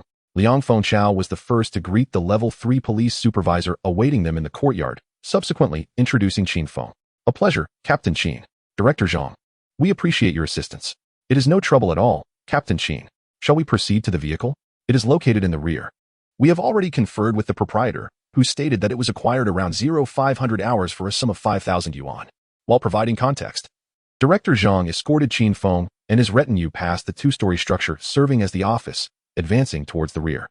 Scrapped automobiles are typically relegated to the realm of scrap metal. However, the proprietor of the vehicle yard has established a repair facility to salvage usable parts, or perhaps to refurbish them for resale to those in need at a minimal price.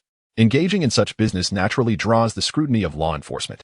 The owner, rather dubious in his dealings, may be reluctant to part with money or fearful of repercussions from acquiring stolen vehicles, thus failing to report his activities.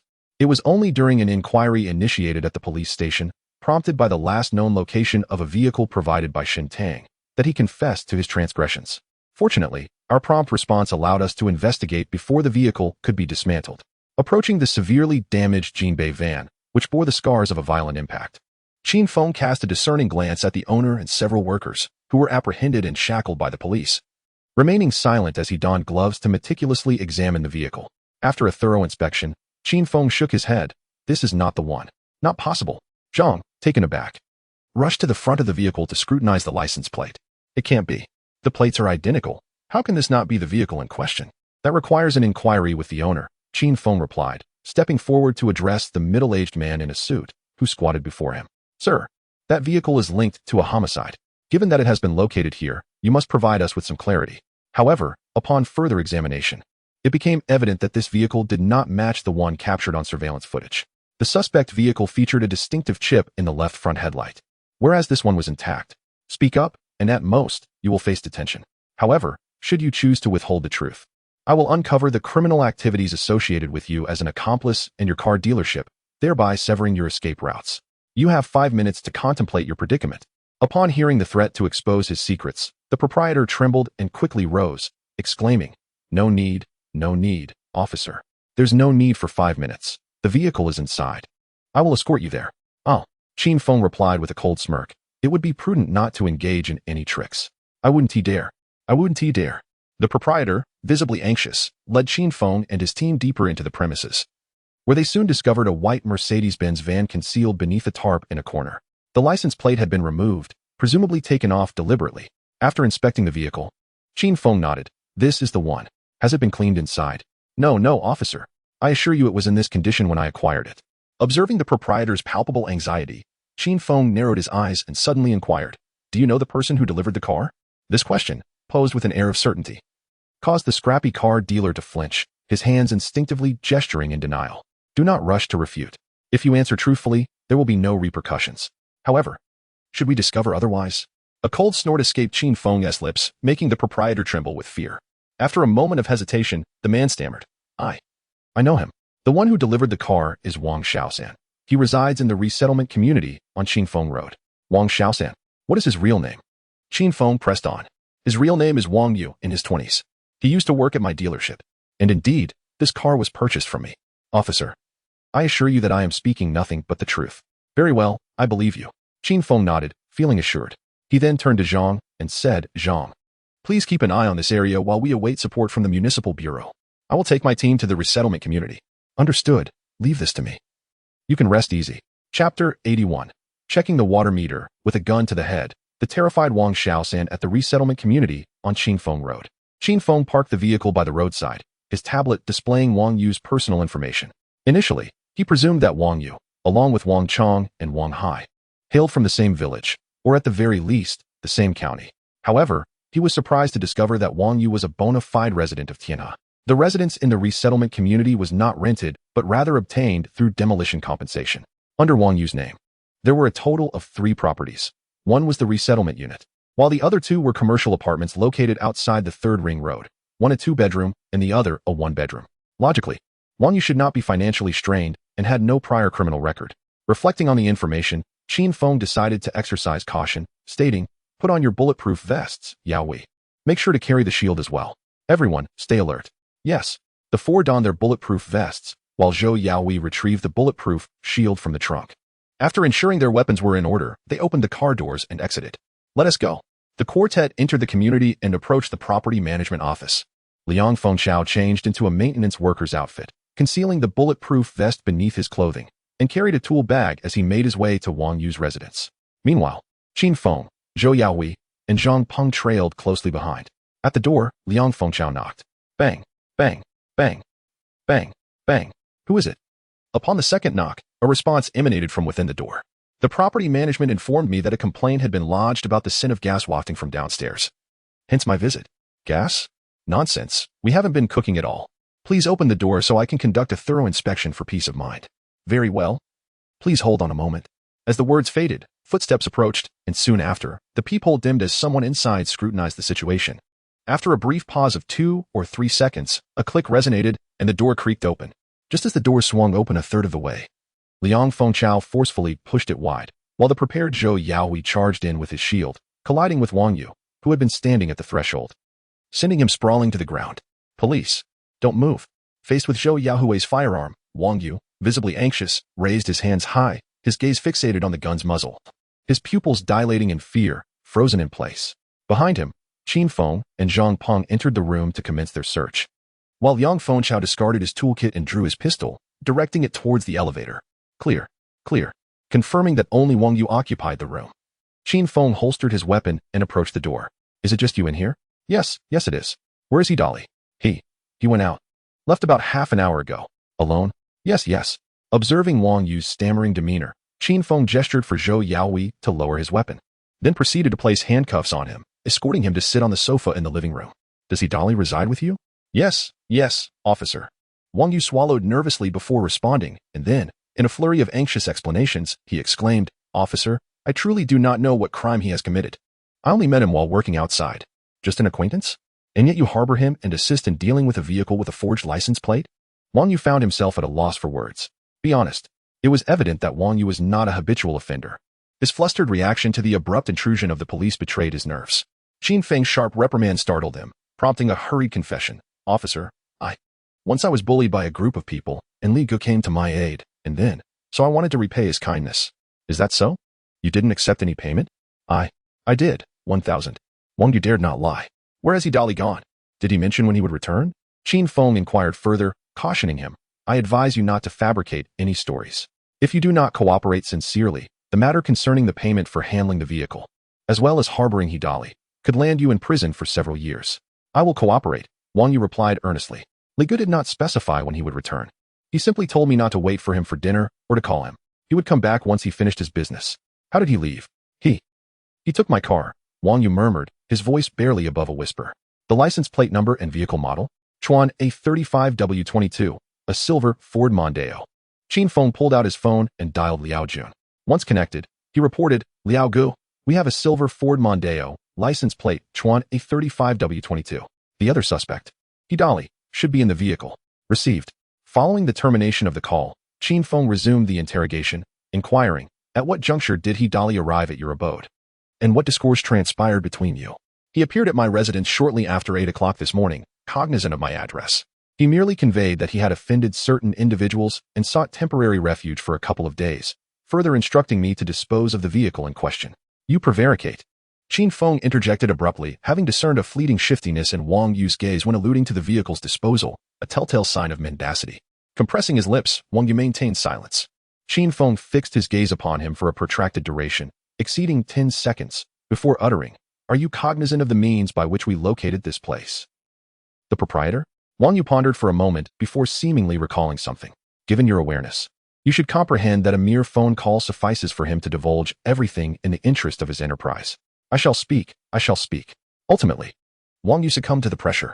Through his narration, Qin Feng discovered the concealed truth. The white Jinbei van had been procured by Wang Yu on Hidali's behalf from a junkyard, while Hidali himself had affixed the counterfeit license plates. Through this transaction, Wang Yu had tearfully amassed a net profit of 20,000 yuan. He was cognizant of the illegality of the matter, but the junkyard had been engaging in such transactions habitually, leading him to believe it was inconsequential. It was only when the police arrived, brandishing firearms, that he realized the gravity of the situation. Upon hearing his account, Qin Feng inquired about the specific room occupied by Hidali, donned medical gloves, and entered. The residence comprised 3 bedrooms, with Hidali occupying one of the secondary bedrooms. Surveying the surroundings, Qin Feng opened the wardrobe, revealing a black rucksack within. With cautious hands, he gently unzipped the zipper. Just as it parted slightly, Qin Feng's nostrils flared, revealing a grave expression in his eyes. Once the zipper was fully drawn back, he retrieved a thermal garment from within. Upon closer inspection, he noticed a stain resembling an oil smudge. Leaning in to inhale the scent, he confirmed it, the unmistakable odor of gun oil. How perplexing. Given that firearms are supposedly prohibited in the country, yet it seems as though they are ubiquitous now. Cursing under his breath, Qin Feng swiftly took out his phone to call Liao Jun and Yao Junwu, who was at the hospital, to alert them. After placing the garment back into the bag and meticulously checking for any other hazardous items in the wardrobe, he stepped outside. Did Wang Yu or Hidali receive any calls before they left? Yes, he did take a call. He went into the bedroom to answer it. I overheard a bit. He just called out boss and listened for a moment before he agreed to something and hung up. Then he came out and directly asked me for the car keys before leaving. Boss. The mention of that term immediately conjured the image of Zhou Yuan Kuei in Qin Feng's mind. The kidnapping of Zhou Han was a ruse. As Wang Hai had explicitly stated, Wang Chong may have perished after uncovering the truth, which implicates Hidali, the orchestrator of this abduction, as potentially being connected to Zhou Yuan Kuei, or perhaps even one of his subordinates. For some ulterior motive, Zhou Yuan Kuei devised the scheme to abduct his own son, with Hidali carrying it out. However, it seemed that Wang Chong had become too engrossed in the act, and Hidali, fearing to overstep with the boss's son, ultimately revealed a slip that aroused suspicion. Subsequently, Wang Chong, who surreptitiously learned the intricacies of the situation, either sought to extort a sum of money or intended to divulge the matter, inciting Zhou Yuan Kuei to contemplate murder. The logic became clear. However, an additional question arose. Just as Qin Feng was piecing everything together, a flash of the knife wounds on Wang Chong's corpse crossed his mind. The multitude of stab wounds seemed to express rage. And yet, it felt frenzied. At this juncture, another figure emerged in Qin Feng's thoughts, Zhou Yuan Kuei's son, Zhou Han. Chapter 82. Discovery of the Silver Ford. Hidali arrested whether the perpetrator was Zhou Yuan Kuei or Zhou Hai. Hidali remained the linchpin of the entire case. He connected Zhou Yuan Kuei and his son to the deceased, Wang Chang, as well as Wang Hai. Capturing him would likely lead to the case's resolution. Thus, the next course of action was clear: locate the vehicle. Finding the car would inevitably lead to finding the person, beginning with the road surveillance near the residential community. Liao Jun, accompanied by Shun Rong and Lin Yao, busied themselves at the monitoring center. Qin Feng, holding a borrowed walkie-talkie, awaited updates in the driver's seat. Captain, the target is heading toward the city center, having just entered the third ring road. Received. We shall advance into the third ring and then toward the second ring. Understood. I will notify you immediately if there are any updates. Over. Concluding the call, Qin Feng started the vehicle, steering toward the third ring. 10 minutes later, they entered the third ring, continuing in a straight line toward the second ring. Captain, the target did not enter the second ring, but re-entered the third ring heading south. Over. Received. Over. Captain, the target has lingered at the IKEA shopping mall for 20 minutes. Continue the search. We are near the mall and will soon exit the third ring. Over. Captain, the subject departed from the IKEA store and is now heading towards the city center. He's employing counter-surveillance tactics, having circled the area 3 times. Captain, the target vehicle has exited the third ring road and is en route to First Hospital. Timestamp indicates entry into the underground parking facility at 5:36 p.m. Over. First Hospital. A moment of surprise registered on Qin Feng's face, followed by the realization that Wang Hai was a patient there. Glancing at the time, he noted it was now 6:27 p.m., meaning Hidali had parked the car at First Hospital nearly an hour ago. Affirmative. Has the target vehicle left the premises? Negative. Understood. Immediately mobilize nearby police units to blockade all vehicle entrances and exits of First Hospital. Furthermore, request the deployment of the Special Police Unit for reinforcement. Hidali is armed. Copy that. Initiating lockdown of First Hospital's access points and requesting Special Police Unit support. After reiterating the orders, Liao Jun concluded the call and promptly contacted Lu Yijuan. Requesting Special Police Unit assistance was not within the purview of the Major Crimes Unit alone. It required coordination with Group Leader Lu Yijuan, followed by approval from Director Qi Xingli to authorize the deployment. Casting a glance at Wang Yu, who was handcuffed and seated in the back, Qin Feng retrieved his phone and dialed Yao Junwu. The call was answered swiftly. Captain, are you all unharmed? How is Wang Hai? We're unscathed. Yao Junwu glanced at Wang Hai, who was lying in the hospital bed, and continued, we're keeping a close watch on Wang Hai. He's secured in the detention ward and is safe. That's reassuring.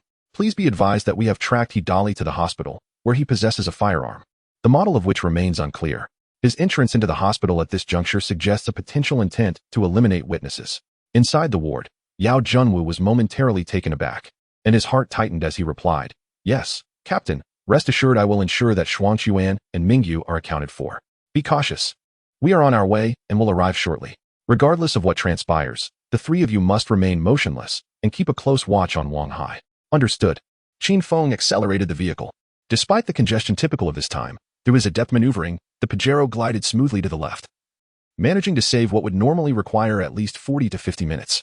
Upon his arrival, he found that several entrances of the hospital had been barricaded by patrol officers and local police, prohibiting any vehicles from entering or exiting, save for ambulances.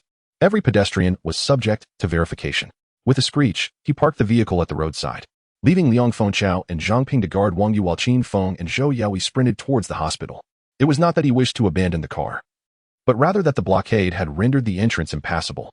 In the underground parking lot, a silver Ford Mondeo housed Hidali, who calmly observed the ebb and flow of vehicles within the garage. He awaited the opportune moment, which was certainly not at hand. It was not yet 7 o'clock. The hospital was bustling with doctors and nurses, and the officers guarding the detention ward remained alert. Suddenly, his phone vibrated. He picked up his phone and glanced at the number displayed on the screen, a frown creasing Hidali's brow. Nevertheless, he answered, Boss. Dolly, where are you? I'm at the hospital, boss, Hidali confessed without reservation. Leave quickly, your whereabouts have been compromised. Understood. I'll leave immediately. Do not take your car. Acquire another one and hide it. The police have already sealed off several entrances to the hospital. Got it, boss. Rest assured, even if I am captured, I will remain silent. Dolly, don't worry, I will certainly secure the best attorney for you, even if imprisonment is unavoidable. I will ensure you have a comfortable stay, free from hardship. Thank you, boss. As the call ended, Hidali exhaled deeply before retrieving another phone and dialing a number. Hello, it's me. I'm aware of everything. You haven't disposed of the knife, have you? A voice interrupted Hidali's thoughts. No. Hidali glanced at a backpack on the passenger seat, within which lay a transparent plastic bag containing a bloody dagger. You cannot escape. When the police arrive, surrender and present the dagger. Also, the items I instructed you to prepare. Everything is ready, concealed in a safe location, Hidali replied. That is good. Inform the police to retrieve it. Cooperating will work in your favor. You did not commit the murder. Simply tell the truth. That madman needs to face the consequences. A few years inside, if you behave well, you can get out early. I will arrange for you to go to the island afterward. Understood. As the final word was spoken, Hidali hung up the phone, subsequently disassembling the blue-screen Nokia by removing its back cover and battery and extracting the SIM card. He exited the vehicle, discarding the SIM card into a drain, while the phone was hurled a considerable distance into a yellow trash bin designated for medical waste. After completing these actions, he leisurely returned to the car, holding a newly acquired, unblemished Black Star pistol with the safety disengaged. Outside the garage, the SWAT team had arrived. A total of 2 assault squads, each comprising 8 members, were present, along with 2 smaller 3-member assault teams and a 2-person sniper unit. However, the underground garage was ill-suited for sniper setups, leading the sniper team to integrate with the assault squads. Once the personnel were assembled, Qin Feng and Zhou Yaohui followed one assault group, making a total of 4 groups that entered through the entrances of 3 underground parking lots to conduct their search. Simultaneously, in the hospital's monitoring room, the SWAT support team was reviewing surveillance footage. Within mere minutes, the approximate location of a silver Ford Mondeo was pinpointed. The voice of a colleague from the support team crackled through the earpiece, directing the 4 assault groups to converge upon the target area. As armed SWAT members passed by, patients and their families were startled, hastily retreating, with some who had entered via the commando commander signaled with hand gestures, and 2 assault teams promptly advanced with weapons drawn, utilizing the spaces between vehicles to approach the silver Mondeo head-on. Upon reaching the front of the car, they identified the occupants. Target sighted. Repeat. Target sighted. Following the confirmation, a captain issued a stern warning towards the vehicle. Occupants of the silver Mondeo, this is the Tianhe Special Police. You are ordered to raise your hands immediately and exit the vehicle slowly. Second warning. Silver Mondeo. Movement. Alert. A comrade interjected before the second warning could be completed. Hidali, in the driver's seat, was observed gripping the gun handle with 2 fingers, raising both hands, and cautiously opening the car door. Simultaneously, Qin Feng and the other team arrived from both sides. Target armed. Halt. Place the weapon gingerly on the hood. Advance. 3 steps to your right. Remove your jacket. Proceed with deliberation. Hidali complied with each command. After a rotation to confirm the absence of additional weapons, the command was given. Now, turn around, kneel, lie prone with hands behind your back, fingers splayed. Secure. Proceed. 2 special police officers stepped forward and bound Hidali's hands with restraints. Thus, in 11 hours and 30 minutes, from the discovery of the body to the apprehension of 2 principal suspects, the operation concluded in under 12 hours. Chapter 83, Cooperation and Confession. The Zhou father and son arrested. Case solved. Suspect Hidali was escorted aside, and the handgun was confiscated by the special police. Qin Feng stowed his pistol and withdrew a powerful flashlight from his waist, donning gloves as he approached the vehicle. Upon opening the door, his gaze fell upon a black cloth bag in the passenger seat, alongside a bloody dagger within. Bring over the suspect, he commanded. Yes, replied Yaohui. As he activated the recording device, which had been running since the special police took control of the situation, Hidali was brought forth. Casting a glance at Hidali, Qin Feng pointed to the black bag in the passenger seat and inquired, Hidali, does this black cloth bag belong to you? It is mine, Hidali replied, his expression impassive. And the bloody dagger inside? Whose is it? It is also mine. Did you murder Wang Chong? Qin Feng continued his interrogation.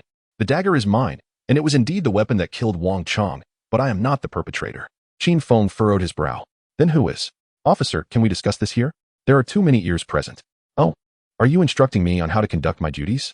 Qin Feng responded, momentarily taken aback, before surveying his surroundings and nodding. Let us speak at the station. Yaohui, lead the way with the personnel. I kindly request the assistance of the special police brothers to escort the suspect back to the municipal bureau. Certainly, not a problem. Meanwhile, the patrol officers and local police remained to guard the Mondeo, awaiting the arrival of the technical investigation team to collect evidence. The black cloth bag, along with Hidali, was taken away by Qin Feng. Concurrently, Wang Hai was being transferred to the medical room of the detention center for continued treatment, accompanied by Yao Junwo and 3 special police officers. In the municipal bureau's interrogation room, Hidali disclosed everything. Indeed, one might say that certain matters were selectively disclosed. Zhou Yuankui orchestrated the abduction as a means to tarnish and intimidate his business rival. The adversary, taken aback by Zhou Yuankui's ruthless tactics, never anticipated that he would resort to kidnapping his own son. Consequently, in order to avoid a thorough investigation by the authorities, the rival acquiesced. Wang Chong, having discerned that the kidnapping was a ruse while the extortion was genuine, contemplated secretly contacting another party to secure a substantial reward.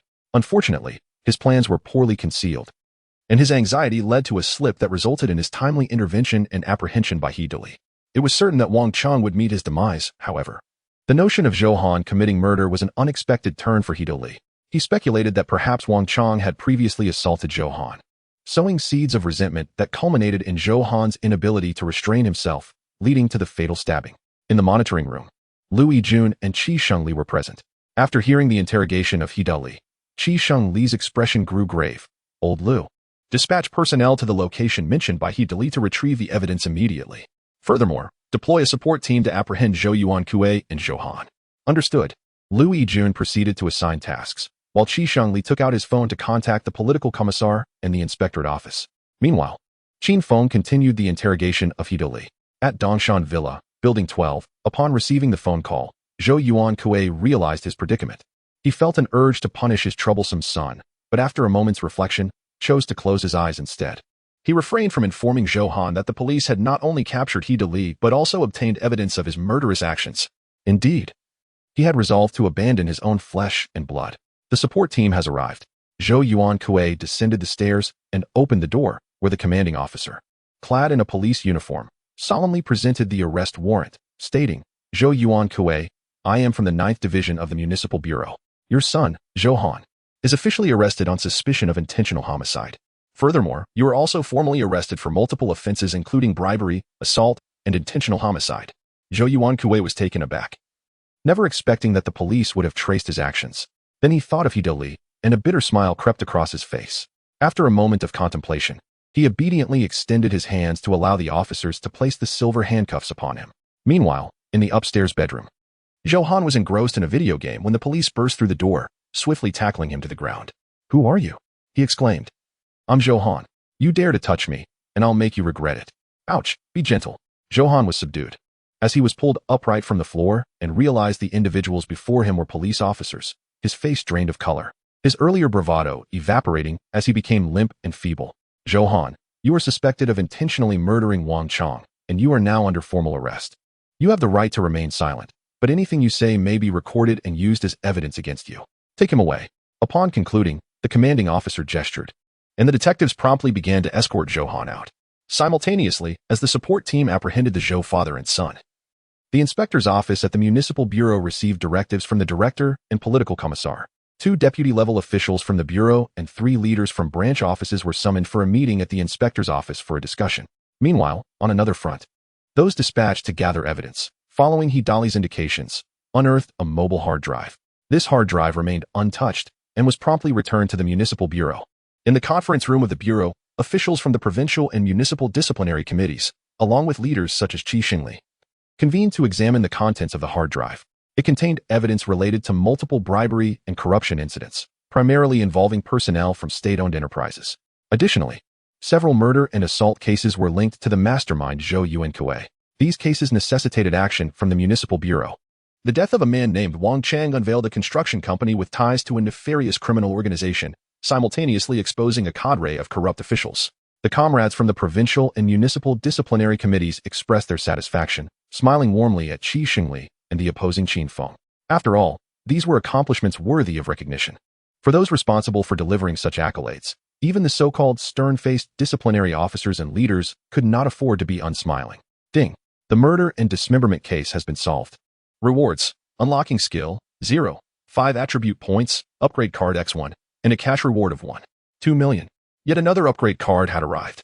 Qin Feng immediately fixated on the upgrade card, without hesitation, utilizing it to enhance his forensic identification skill from intermediate to advanced. A wealth of knowledge regarding forensic identification was swiftly and seamlessly imparted into his consciousness. Crime Eradication System. Host: Qin Feng. Codename 9527. Identity: Police Academy Student 4-dimensional evaluation. 1. 8. An exceptionally robust adult. Skills: Advanced Psychology, Advanced Trace Identification, Intermediate Logical Reasoning, Beginner Lockpicking, Beginner Electrical Work, Beginner Pharmacology, Beginner Driving, Beginner Bagwazang. Beginner Handgun Shooting Talents. photographic memory, keen sense of smell, danger perception, olfactory trigger, acute observation items, clue card X2, tracking card X1. Bullet dodging card X1 upon accessing the attribute panel, the four-dimensional evaluation of 1.8 elevated his status from a robust adult to an exceptionally strong adult. Do not underestimate the significance of such a slight change in phrasing. Qin Feng could distinctly feel the enhancement of his strength, agility, constitution, and even the clarity of his mind. As he pondered the process through which Hidali had gone from capture to confession, a nagging sensation arose within him.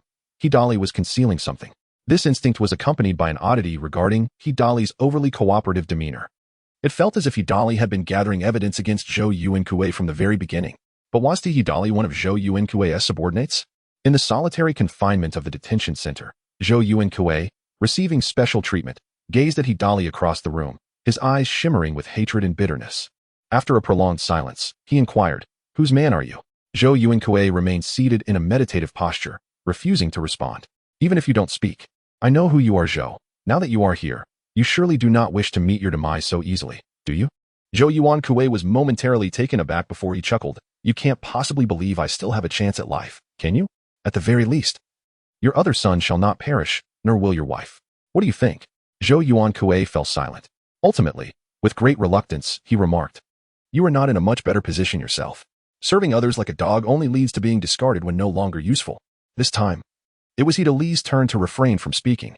Yet, as thoughts of his elderly parents and beloved daughter surfaced, a flicker of hope was extinguished within him. The two men exchanged glances through the iron bars, and an unspoken understanding passed between them. Chapter 84. Case Closure. Hidali and Zhou Yuankui commit suicide in custody.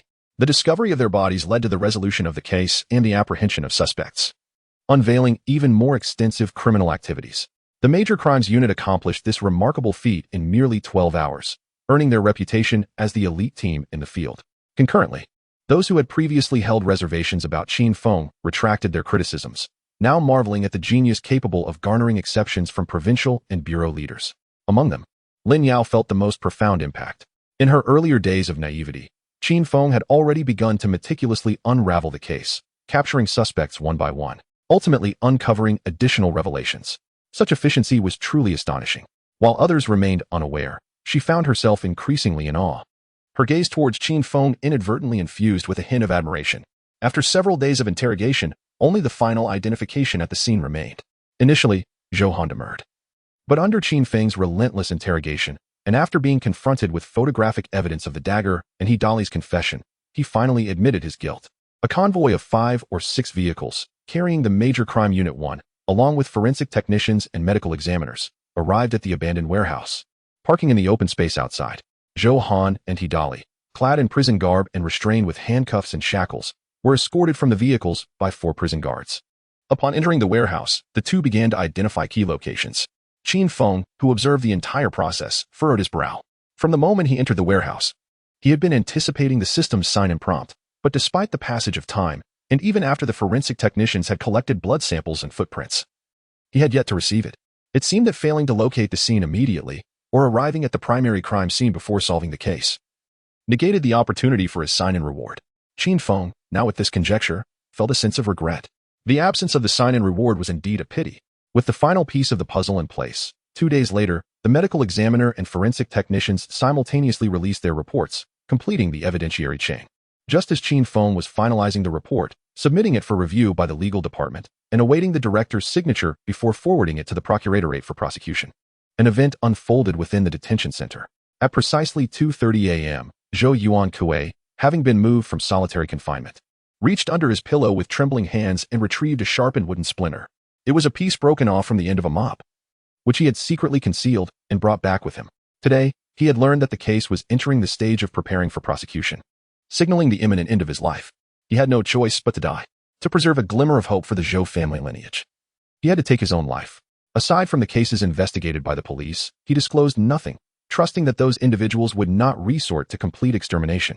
Considering it was merely a 3-year-old child, the thought of the child softened Zhou Yuankui's usually stern face, a rare tenderness and affectionate smile gracing his features. As he smiled, Zhou Yuankui reached for his neck, locating the carotid artery. With all his might, he plunged the hardened wooden splinter into the vessel. The excruciating pain nearly elicited a scream, but he suppressed it, knowing that any noise would alert the other inmates and thwart his attempt. He then withdrew the splinter, using his remaining strength to cover himself with the blanket, concealing the wound and preventing the blood from splattering too far. On Wednesday, the case was resolved, granting the Major Crimes Unit a 2-day respite, returning to duty on Friday with weekend shifts. However, Qin Feng arose early, preparing to go for a run. Despite the unaltering 4-dimensional assessment, a lack of exercise left him feeling restless. Just as he stepped out, his phone rang. "Hello, Liao Ji." It was Liao Jun, Captain. "Zhou Yuan Kuei and He Dali are dead in the detention center." "What?" Qin Feng exclaimed, startled. Recollecting his previous doubts, he quickly responded, "I understand. I'm on my way." He ended the call, turned back, and swiftly changed his clothes, equipping his gear around his waist. Grabbing his car keys, he headed downstairs. It was a weekday, but fortunately, it was only a little past 6 in the morning, the sky not yet fully illuminated, and the roads were relatively clear. With the emergency lights activated, Qin Feng sped along in his Pajero, arriving at the detention center in just over 30 minutes. The vehicle came to a halt at the entrance, where identification was presented to the stationed armed police before proceeding inside. Upon entering, a deputy director from the correctional department approached. "Captain Qin, the forensic expert has arrived, as well as personnel from the Major Crimes Unit. The inmates from both cells have been gathered for supervision." "Thank you. I will take a look," Qin replied. "Right this way, please." The two hurried inside and ascended the stairs to the 3rd floor, first reaching the cell where He Dali was located. Inside, the forensic expert and crime scene investigators were already at work, while several individuals from the detention center observed from outside. Wei Bing, the captain of the 2nd unit, was also present.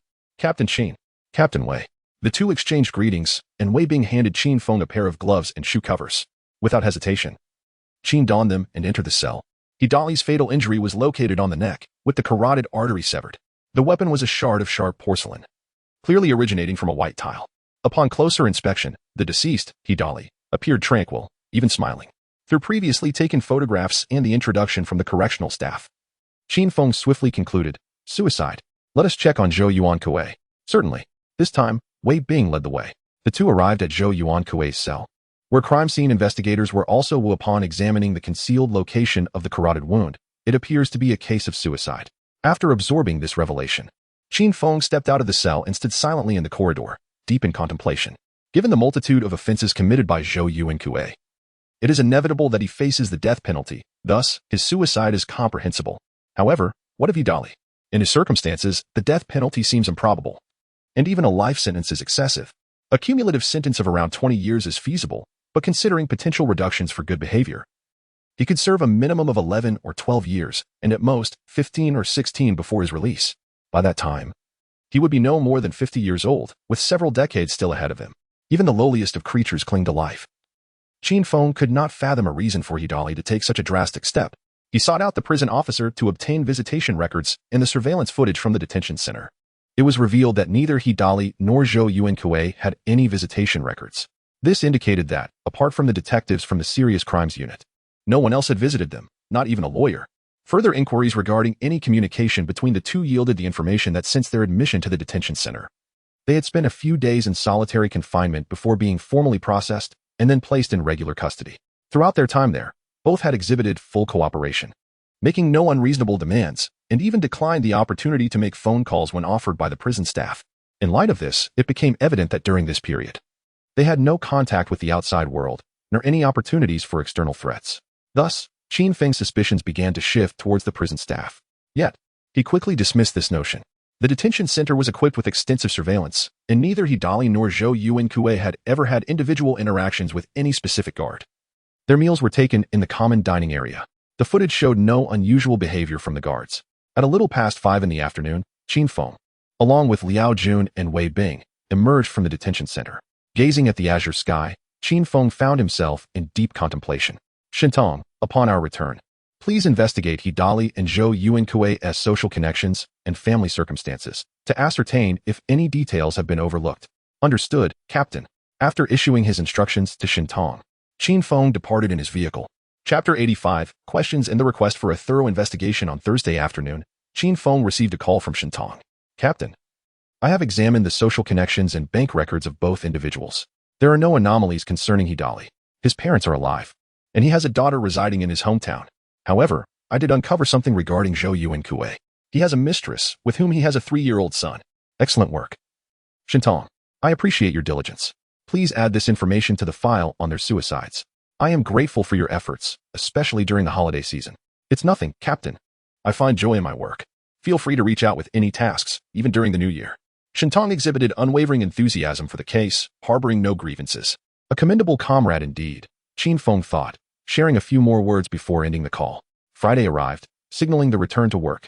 Upon reaching the city bureau, Qin Feng convened a brief meeting to summarize the previous case's particulars, while also addressing matters of credit allocation.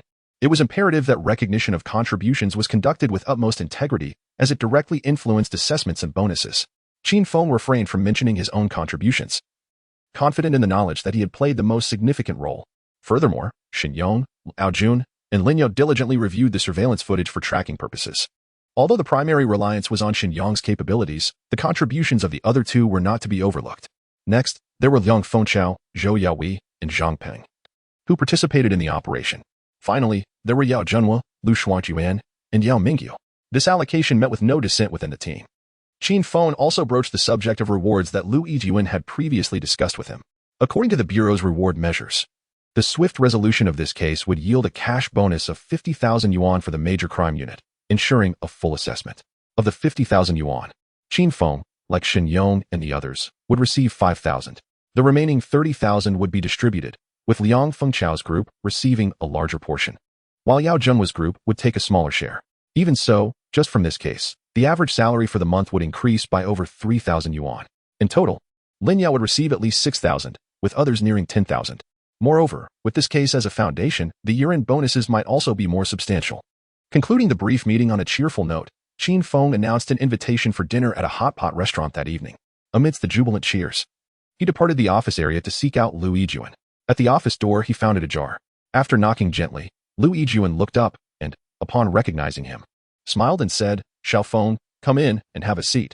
I'll be done with this document shortly." "All right, boss, please carry on. I'm in no rush." Qin Feng entered and settled into a chair across from him, waiting quietly. After a mere few minutes, Lu Yijuan signed the documents, closed the folder, and placed it aside with a smile, saying, "I just reviewed the case funding application from your team. The sum of 10,000 has been approved." "Haha, that's splendid." Naturally, there are discrepancies in this funding, as it is hard to justify such an amount for less than a day's work, even with subsequent days of interrogations and data organization. However, as long as the case is solved and the amount remains within reason, the higher-ups will not raise any objections.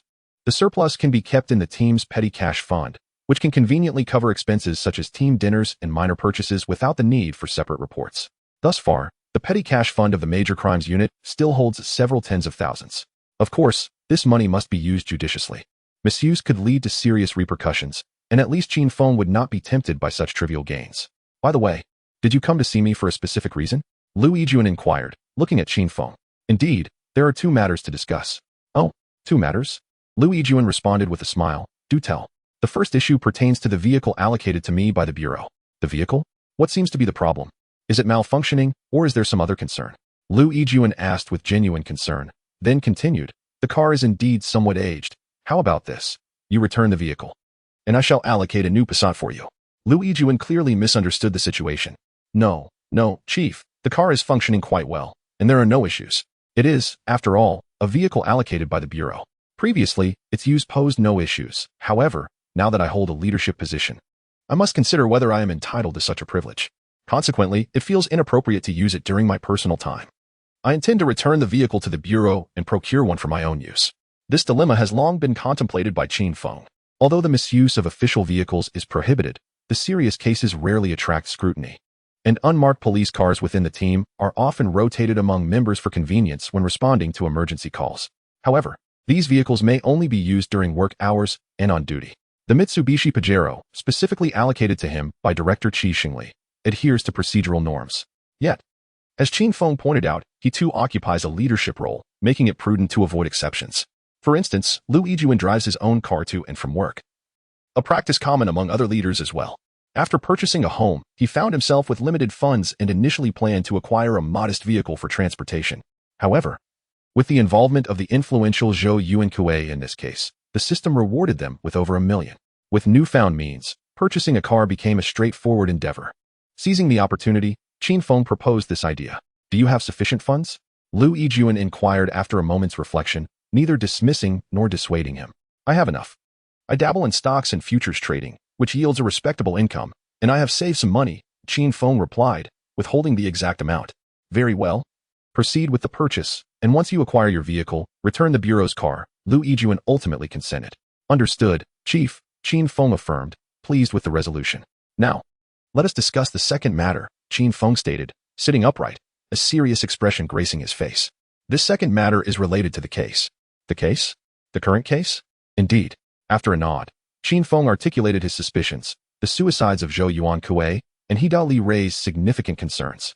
Zhou Yuankui was certainly facing the death penalty, yet there exists a considerable gap of approximately a year between the interrogation, the verdict, and the eventual execution. Let us not overlook He Dali's situation.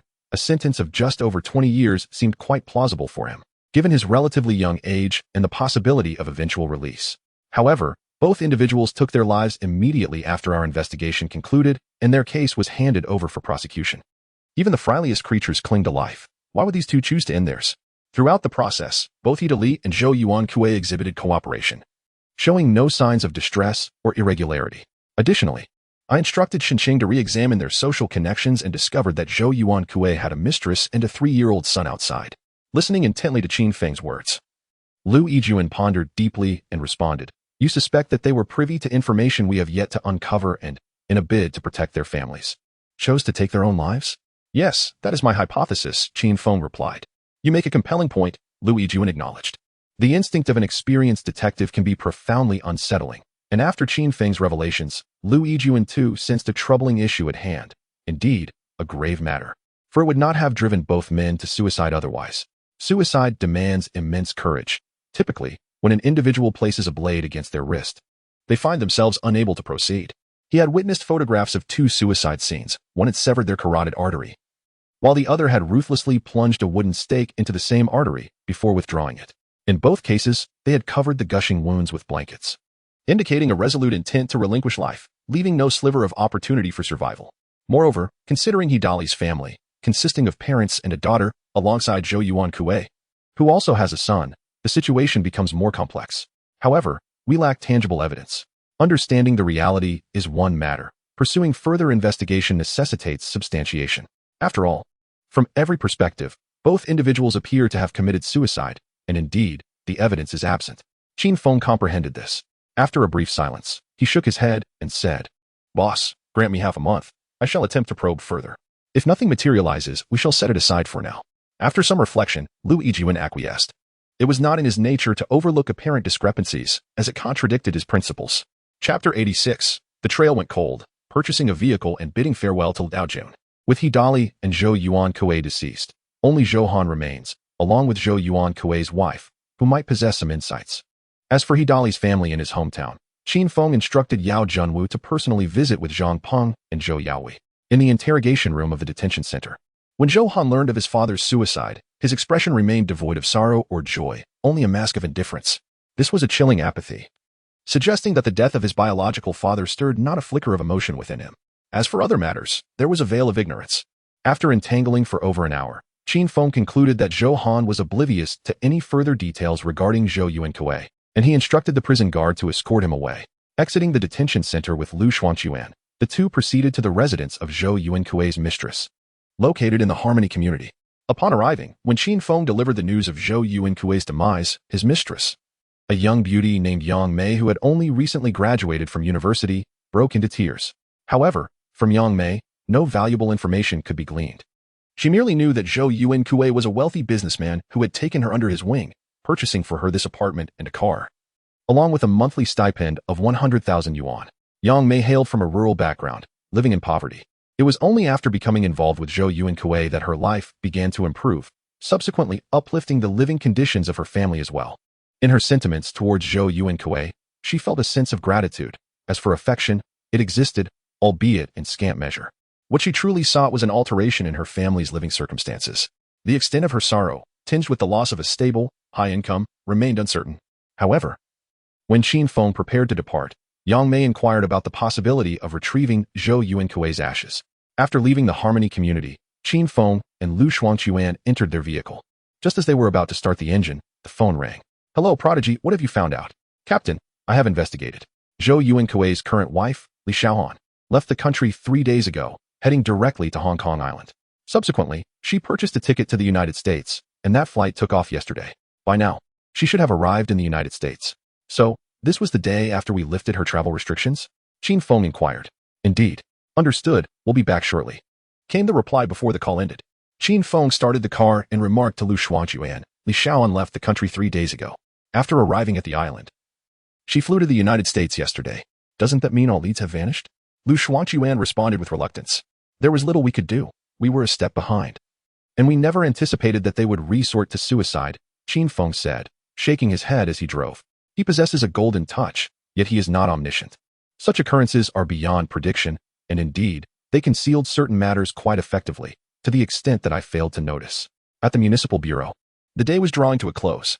They had initially planned to enjoy hot pot together, but with Yao Junwu and his colleagues heading to Shijiang, that meal would have to wait until their return.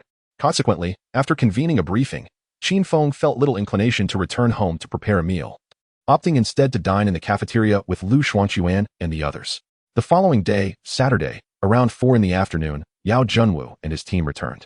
Unsurprisingly, Hidali's family was largely unaware of his affairs, only knowing that their son regularly sent large sums of money home. The elderly couple, unable to spend such amounts, saved it for their granddaughter's education and future marriage dowry. All leads had come to a halt. The only potential informant, Li Xiaoan, had also departed for the United States, rendering further investigation impossible. Before the workday concluded, Qin Feng called Lu Yijian to explain the situation. Upon receiving the news, Lu Yijian could only helplessly concede, advising Qin Feng not to dwell on it, for if there were any underlying issues, they would eventually come to light. By the end of February, Qin Feng purchased a car. A black 2013 5-door Wrangler, a robust off-road vehicle, was acquired by him for a total expenditure of $610,000. It was a full payment, entirely devoid of loans. Consequently, his savings diminished by nearly half. However, Qin Feng remained indifferent, believing that earning money is meant for spending. Mere numbers in an account hold no value. The choice of the Wrangler stemmed from 2 factors. Firstly, its model and exceptional off-road capabilities, which greatly appealed to Qin Feng. Secondly, having grown accustomed to the elevated perspective of a Pajero, he found it uncomfortable to suddenly drive a sedan. With the new vehicle, he returned the black Pajero to the bureau. From then on, he drove this car to and from work. On March 7th, during the weekend, the Major Crimes Unit, along with Lu Yijian, gathered at a hot pot restaurant for a meal. This time, it was not Qin Feng who was treating, rather, they were utilizing the funds from the team. The occasion was to bid farewell to Liao Jun, who was soon to depart for a new position. Prior to the dinner, Qin Feng left his firearm at the bureau, as a farewell gathering naturally called for libations. While others could abstain, as the captain, he had no choice but to partake. Liao Jun occupied the seat of honor, with Lu Yijian seated to his left, while Qin Feng took the right. The overall atmosphere of the dinner was delightful, as promotions are indeed a cause for celebration. Notably, Liao Jun had previously held an administrative rank equivalent to that of a department head, albeit without an official position. This occasion marked a genuine advancement. Regarding the new deputy captain, after discussions among Qin Feng, Liao Jun, and Lu Yijian, they opted for Yao Junwu. In comparison to Liang Fengchao, Yao Junwu exhibited greater composure and, undoubtedly, possessed considerable prowess, earning the respect of his peers within the team. After consuming over 2 liang of liquor, they decided to cease their revelry, engaging in criminal investigation work, unless one is genuinely on leave. One must refrain from excessive indulgence during weekend breaks, for one can never anticipate whether an unexpected event or a case will arise first. Fortunately, that night passed without incident, and no calls were received from the command center or superiors. After dining and bidding farewell to everyone, Qin Feng finally summoned a designated driver to take him home. By the time he returned, it was well past 10 in the evening. After taking a shower and changing his clothes, he promptly retired for the night. On March 15th, a Sunday, at 9:30 in the morning, Qin Feng drove to the South District Bureau. His visit was not for official duties, but rather to meet with classmates from the police academy who were interning in Tianhe, assigned to the South District Bureau and its affiliated police stations. He parked his vehicle outside and did not drive in. After presenting his credentials at the gate, he entered the South District Bureau. Compared to the newly constructed buildings and courtyards of the Municipal Bureau, the South District Bureau appeared somewhat antiquated. Located on the outskirts of the First Ring Road, it was comprised of decades-old structures. In the courtyard of the Bureau, nearly 100 students clad in police uniforms, adorned with trainee police insignia and carrying black police backpacks, were assembling under the sound of commands. Following a brief address from a leader in the Bureau's Political and Publicity Department, the allocation of assignments commenced, with names called out and corresponding police officers stepping forward. Those assigned promptly gathered their belongings and departed, leaving Qin Feng standing a little distance away, only able to exchange distant greetings with his dormitory companions. Coincidentally, the leader of the group was Qin Feng's former squad leader and mentor, and the two engaged in conversation for a while, primarily consisting of inquiries from the mentor and responses from Qin Feng. Upon learning that Qin Feng had become the captain of the major crimes team, the mentor's eyes widened in disbelief. Qin Feng offered no further explanations, nor did the counselor inquire any further. After exchanging contact numbers, Qin Feng took his leave, mindful of the counselor's busy schedule, which included arranging for accommodation. Chapter 87, Lin Yao's confirmation, Shenting's firearm. New case that evening, Qin Feng reached out to his comrades. With his influence, several police station chiefs readily approved leave, graciously citing the arrival of a newcomer as a reason for rest. After treating his brothers to a meal and a few drinks, Qin Feng called for a designated driver to take him home. Early the next morning at the municipal bureau, Qin Feng spotted a spirited Lin Yao in the cafeteria. She had officially been confirmed in her position and had been issued a firearm. A holster now nestled at her right hip, containing a Type 92 pistol. Good morning, Captain. Good morning. Captain, are there any cases? None. Oh. But I've been confirmed now, Captain. You must give me the opportunity for field work. Sure, but could you please remove your hand from the gun? Qin Feng remarked, observing Lin Yao's hand firmly gripping the pistol's handle as if she were ready to draw at any moment. Oh, right. There was something decidedly off about her demeanor. It seemed she had received her firearm on Friday and had spent the past 2 days at home, practicing her aim on thin air. Indeed. Qin Feng's intuition was spot on. During the weekend, Lin Yao had remained at home, repeatedly disassembling and reassembling her weapon, all the while aiming at nothingness and making boogie-boo sounds, resembling a rather foolish youth. Aside from Lin Yao being officially authorized to carry a firearm for field duties, another member of the Major Crimes Unit, Tianhe, has also successfully obtained his gun permit after passing the examination. However, for him, the weapon serves merely as a credential for outdoor assignments. His primary tool is the computer, with the sidearm being a secondary asset. This is not to suggest that his shooting scores are lacking.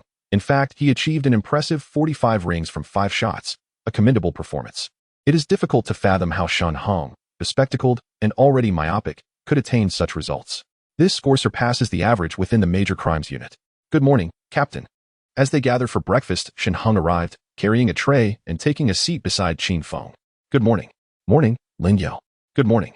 Hiki, Chief. I also passed the assessment. I am aware, Qin Feng nodded. Are there any recent cases?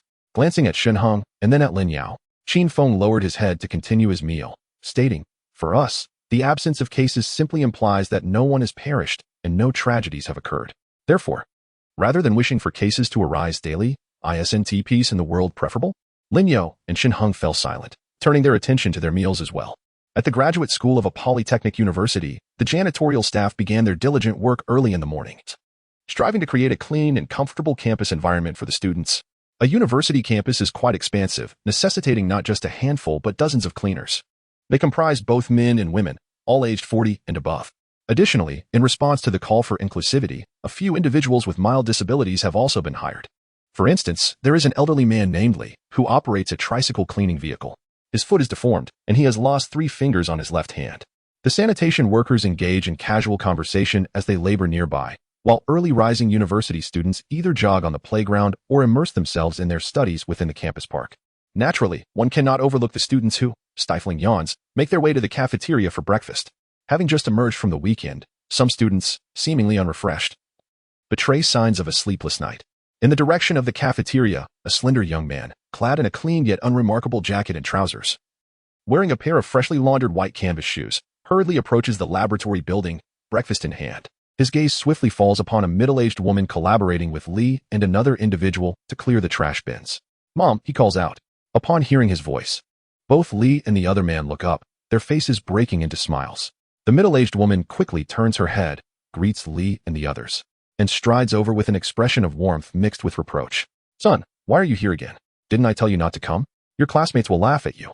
You are my mother. Let them laugh. The young man replies nonchalantly, extending the bun in his hand towards her. You bought breakfast again? We provide meals and lodging for you. This is a waste of money. Mom, you have low blood sugar. It's early, and you haven't eaten yet. You could faint. Just have something to tide you over, and it won't cost much. I have a scholarship, he said with a smile, his tone brimming with concern. Ah, by the way, both Uncle Lee and Uncle Yang are here. I purchased 6 in total. Look, there are 3 bags of soybean milk remaining. I heard that others were also given some.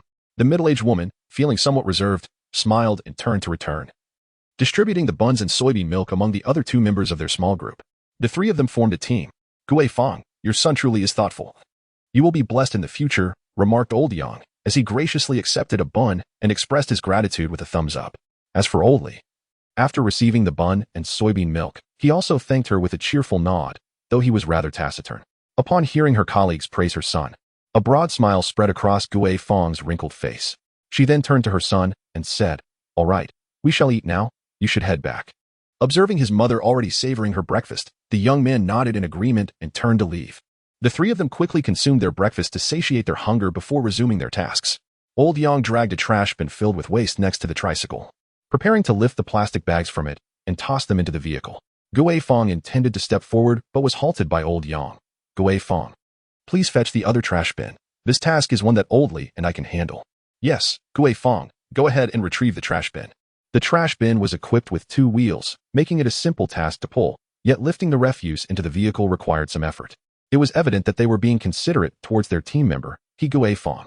"Well then, I appreciate it," she replied, not one to lack gratitude, and proceeded to fetch the trash bin. Before moving the garbage bin, as per usual, Old Yang lifted the lid and rummaged through it, searching for anything like cardboard that could be collected and sold for money. After a brief search, Old Yang suddenly exclaimed, "Old Li, come look at this." Hearing the call, Old Li approached, and Gui Feng, who was dragging the garbage bin, quickened her pace. Peering inside, Old Li's pupils constricted as he shouted, "Gui Feng, don't come closer. Call the police." Old Yang, put that down.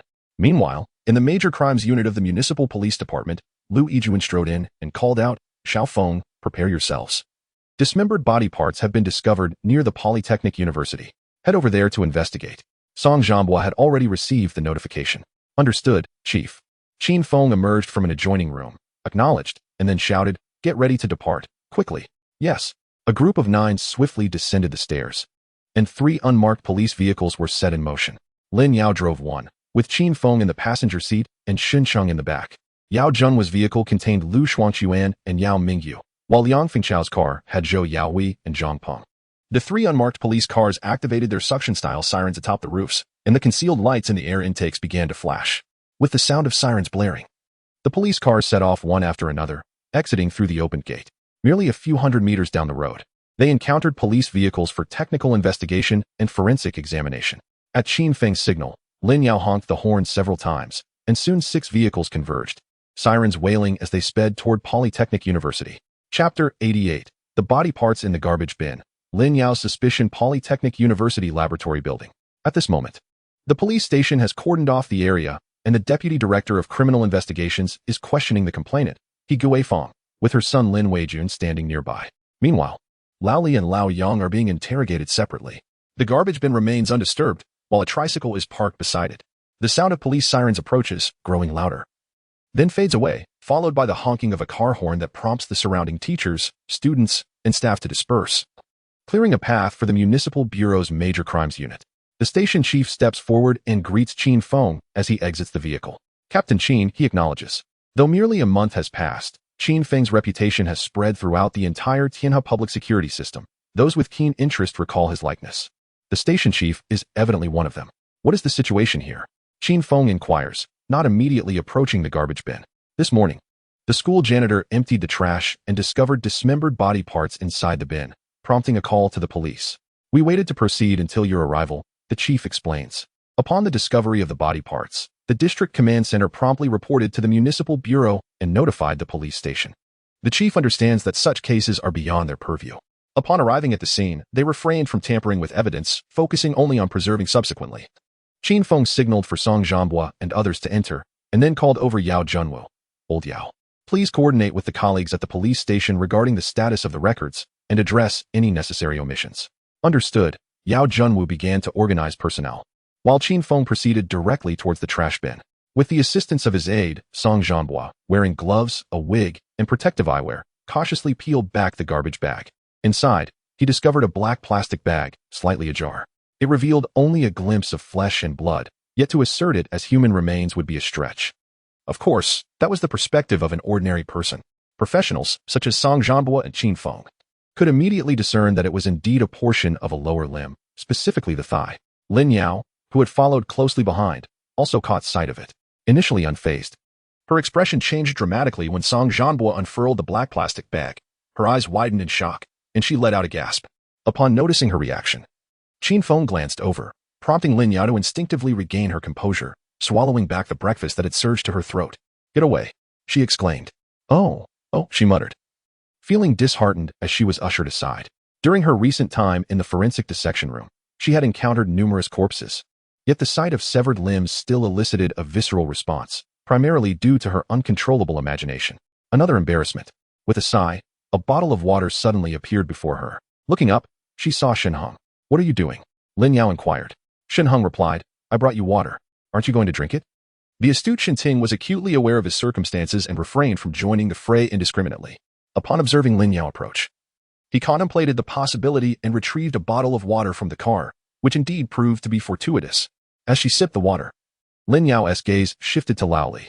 Having closely followed Qin Feng, she had also listened to the director's account. If that black plastic bag had remained unopened, how could one discern that it contained a corpse? Doubts began to stir within her. Furthermore, she noticed that Lao Li was missing 3 fingers from his left hand, intensifying her suspicions. With suspicion came exhilaration. At last, it was her turn to take action. Casting a glance at Qin Feng, who was still examining the dismembered body, Lin Yao placed the water bottle into Shun Ting's embrace. "Hold on to this. Watch as I solve the case." Observing Lin Yao's eager departure, Shun Ting felt a sense of bewilderment, an instinctive awareness that something was amiss. "Old Yao, allow me," he said, stepping forward to where Lao Li stood, while Yao Mingyu, sensing Lin Yao's interest, shrugged and took a step back to observe. Moments later, Lin Yao inquired, "Li Gang, have you opened the black plastic bag in the trash can?" "No," Lao Li replied tersely. "You were able to identify it as human remains merely by a slight glimpse? Is that truly the case?" Lin Yao's voice brimmed with excitement, her volume inadvertently rising, drawing the attention of Qin Feng from a distance. "Officer, are you accusing me?" The previously impassive expression on Li Gang's face finally shifted, although it merely manifested as a fleeting twitch. "Your demeanor is far from that of an ordinary individual. Moreover, what became of your left fingers?" Remarkably calm in the face of such gruesome remnants, yet cast a glance at your 2 colleagues. Upon hearing Lin Yao's words, Li Gang's expression twitched anew, his eyes betraying a flicker of anger, though his facial expression struggled to keep pace. This only intensified Lin Yao's suspicion that he was merely feigning. Just as she prepared to escalate her interrogation, a low voice called out from behind, "Lin Yao." Turning around, she found that Qin Feng had approached unbeknownst to her. "Captain, I am just about to extract the truth. Silence." Qin Feng glared, causing Lin Yao to retreat at once. After dismissing her, Qin Feng turned his attention back to Li Gang, momentarily fixating on the latter's left hand, and then, with a look of sincerity, he said, "I apologize, sir. She is a novice and may have uttered some nonsense. Please disregard it." Li Gang's face twitched once more, and after a brief silence, he shook his head, replying, "It's quite all right. I was never considered a good person in the past. The past is the past, and the present is the present." Qin Feng replied with a smile. Continuing, "If I am not mistaken, sir, you have a neurological condition, do you not?" Li Gang cast a glance at Qin Feng, surprise evident in his eyes as he confirmed, "Yes, I sustained an injury before, resulting in facial nerve issues." Nodding, Qin Feng chose not to dwell on that, instead asking, "Sir, may I inquire how you were able to ascertain that the bag contained remains at a mere glance? Surely it could not be pork." This remark momentarily caught Qin Feng off guard before he burst into laughter. "You make a valid point, sir." After speaking, he turned to Yao Mingyu. "Mingyu, please continue taking notes." "Understood, Captain." Qin Feng then turned to seek out Song Zhanbo, with Lin Yao quickly following suit. After walking a short distance, she lowered her voice and said, "Captain, I truly believe that Li Gang is suspicious. Everyone has their own story, in his narrative. He is certainly not a good person, but that is all in the past. However, your doubts are not without merit. It would be prudent to investigate further. Just be mindful of your approach. Questions posed in such a manner will elicit responses only from a fool. Moreover, investigations should rely on evidence. Until concrete proof is presented, one should not hastily suspect an individual, nor should one readily place trust in them. Do you understand?" "Understood." Lin Yao nodded emphatically. After a brief pause, she added, "Captain, you are but a year younger than I. How do you possess such wisdom?" Qin Feng halted, glancing over after a 2-second silence, and inquired, "Do you not watch detective dramas?" Chapter 89. A daunting task, Lin Yao. She had never imagined that those insightful words were merely gleaned from detective shows. So, was this merely a case of borrowed wisdom? In an instant, she felt as though a paradigm had collapsed. Ignoring Lin Yao's momentary daze, Qin Feng approached Song Zhanhua, crouching beside him to examine the black plastic bag, now neatly laid out on a clean plastic sheet. The contents had yet to be removed. Within were fragments of a corpse, a dried lower limb from the left thigh, a small extremity, and a piece of abdominal tissue, along with what appeared to be a chunk of flesh from the buttocks. Song Zhanhua did not look back as he recounted the condition of the dismembered remains. There was no seepage of blood from the wounds, based on the appearance of the body parts. It appeared they had been severed after the murder and the blood had been drained. The surface of the remains bore patches formed by freezing. Yet there were no signs of frost around the wounds. It seemed that the perpetrator had frozen the entire corpse after the killing, and for a considerable duration, which led to the formation of such patches. After an extended period of freezing, the body was subsequently dismembered and disposed of. As he spoke, Song Zhanhua's body trembled. Old Qin, the murderer is not simple. He possesses a dedicated location for storing corpses and conducting dismemberment. I understand, Qin Feng nodded. Although he lacked expertise in forensic examination, he could discern some traces and, with a degree of logical reasoning, came to similar conclusions. It appeared that this case would be challenging to resolve.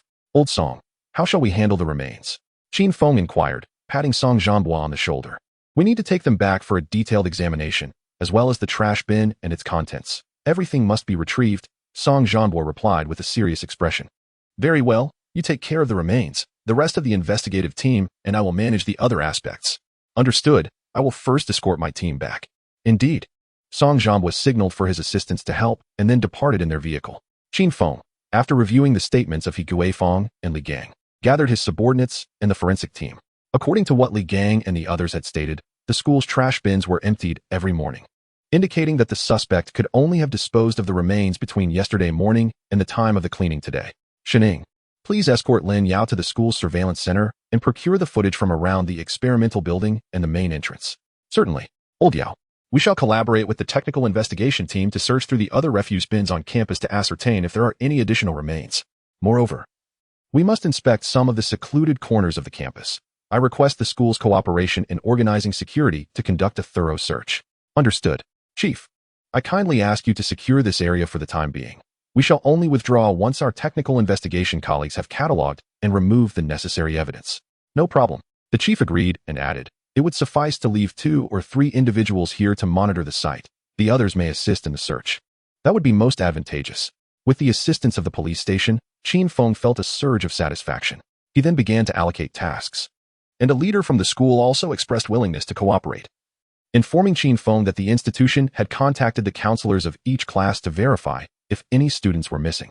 Subsequently, dozens of personnel dispersed throughout the entire campus of the Polytechnic University, rushing to various locations and refuse bins, donning gloves to meticulously rummage through the contents. After more than 2 hours, the search yielded no results. It appeared the perpetrator had merely discarded a single bag of remains on campus. Additionally, the school representative reported the outcome of the head count. There were no missing or uncontactable students, staff, or their family members at the Polytechnic University. This indicated that the deceased was not a current student, faculty member, or relative associated with the institution. Upon returning to the city bureau, Qin Feng promptly convened a case analysis meeting, attended by Chief Qixingli and team leader Lu Yijuan. The dismemberment case has never been a trivial matter, especially considering that the suspect may have claimed more than one life. Hence, it is entirely reasonable for Chief Qixingli to attend the meeting. In front of the whiteboard in the Major Crimes Unit's conference room, Qin Feng held a marker, writing and explaining simultaneously. The remains included a left leg, with only the knee and ankle intact, a segment of abdominal tissue, and a piece of gluteal muscle with skin. These were enclosed in a black plastic bag and discarded in the laboratory's waste bin.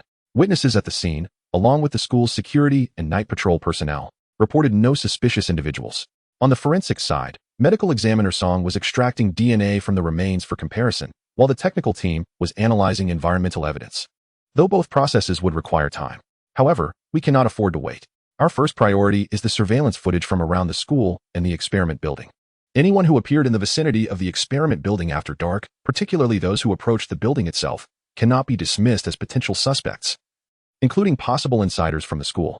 At this juncture, both Xincheng and Lin Yao raised their hands in unison. Genius, you speak. Qin Feng directed his attention to Xincheng first. Captain, there are no cameras outside the experiment building. Only the interior is monitored. Therefore, we can only conduct a probabilistic investigation at several intersections nearby, which will entail a significant workload.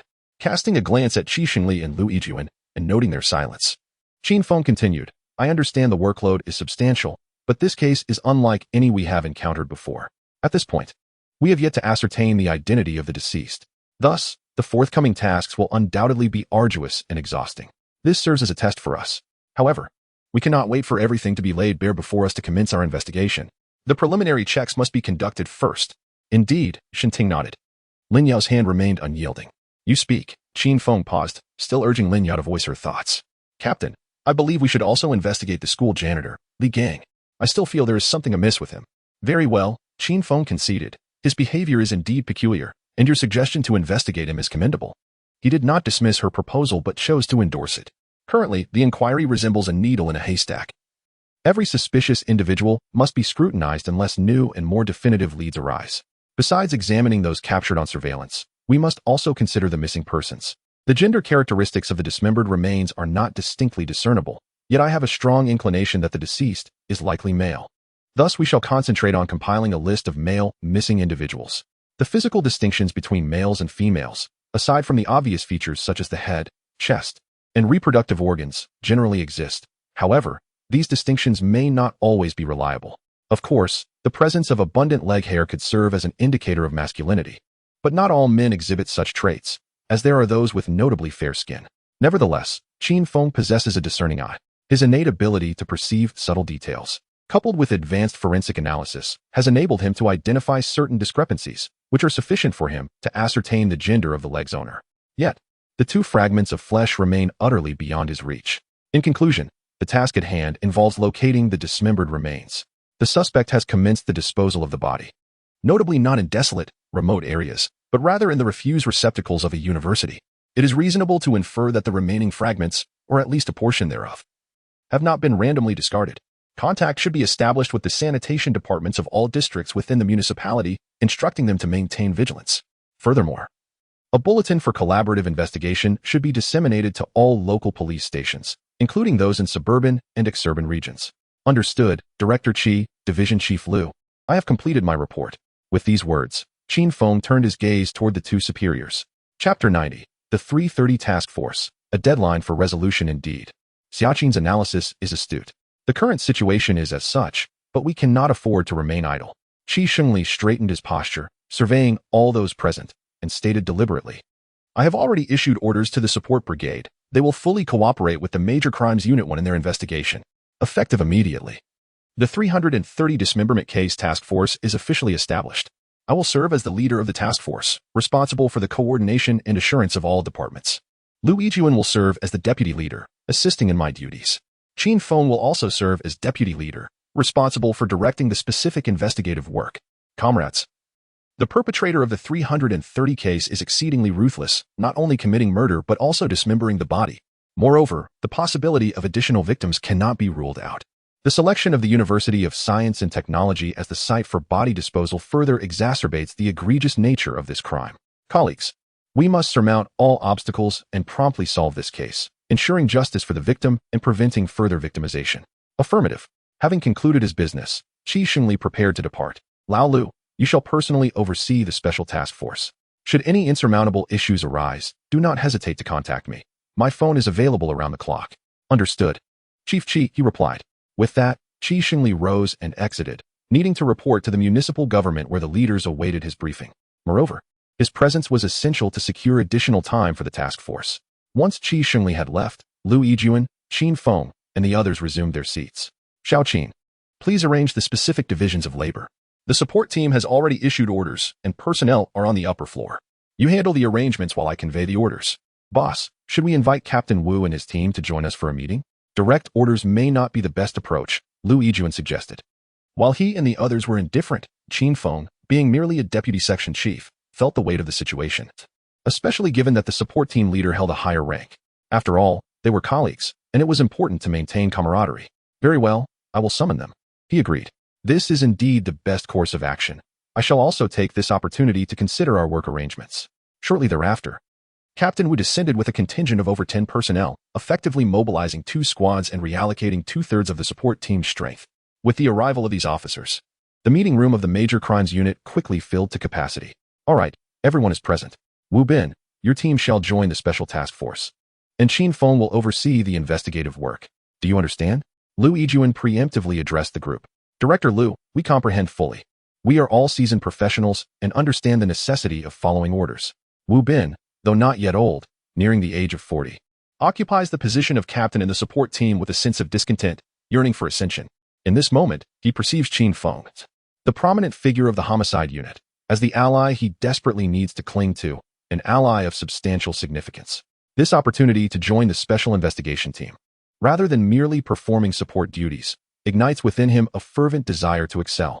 Observing Wu Bin's earnest demeanor, Liu Yijuan nods in approval and turns his gaze toward Qin Feng.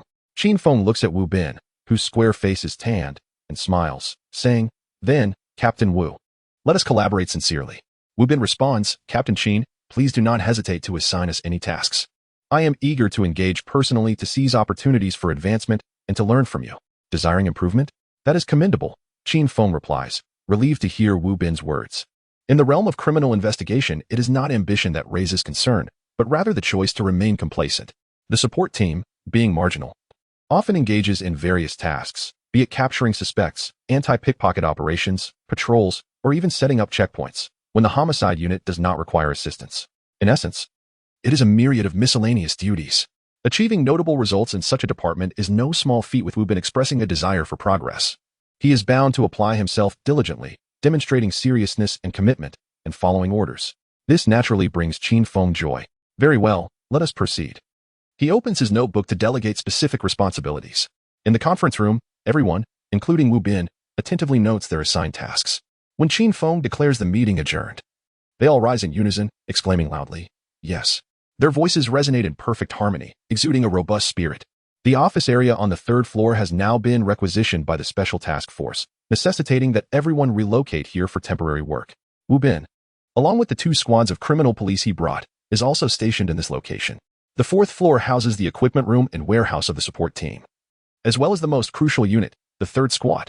The 3rd Squad is modeled after the O Division C group of the Hong Kong Police Force, colloquially referred to as the Guns Team.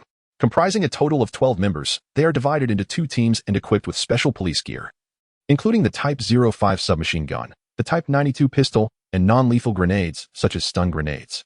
They undergo close-quarters combat training within the Special Police Unit and are on standby for primary operations, ready to respond around the clock.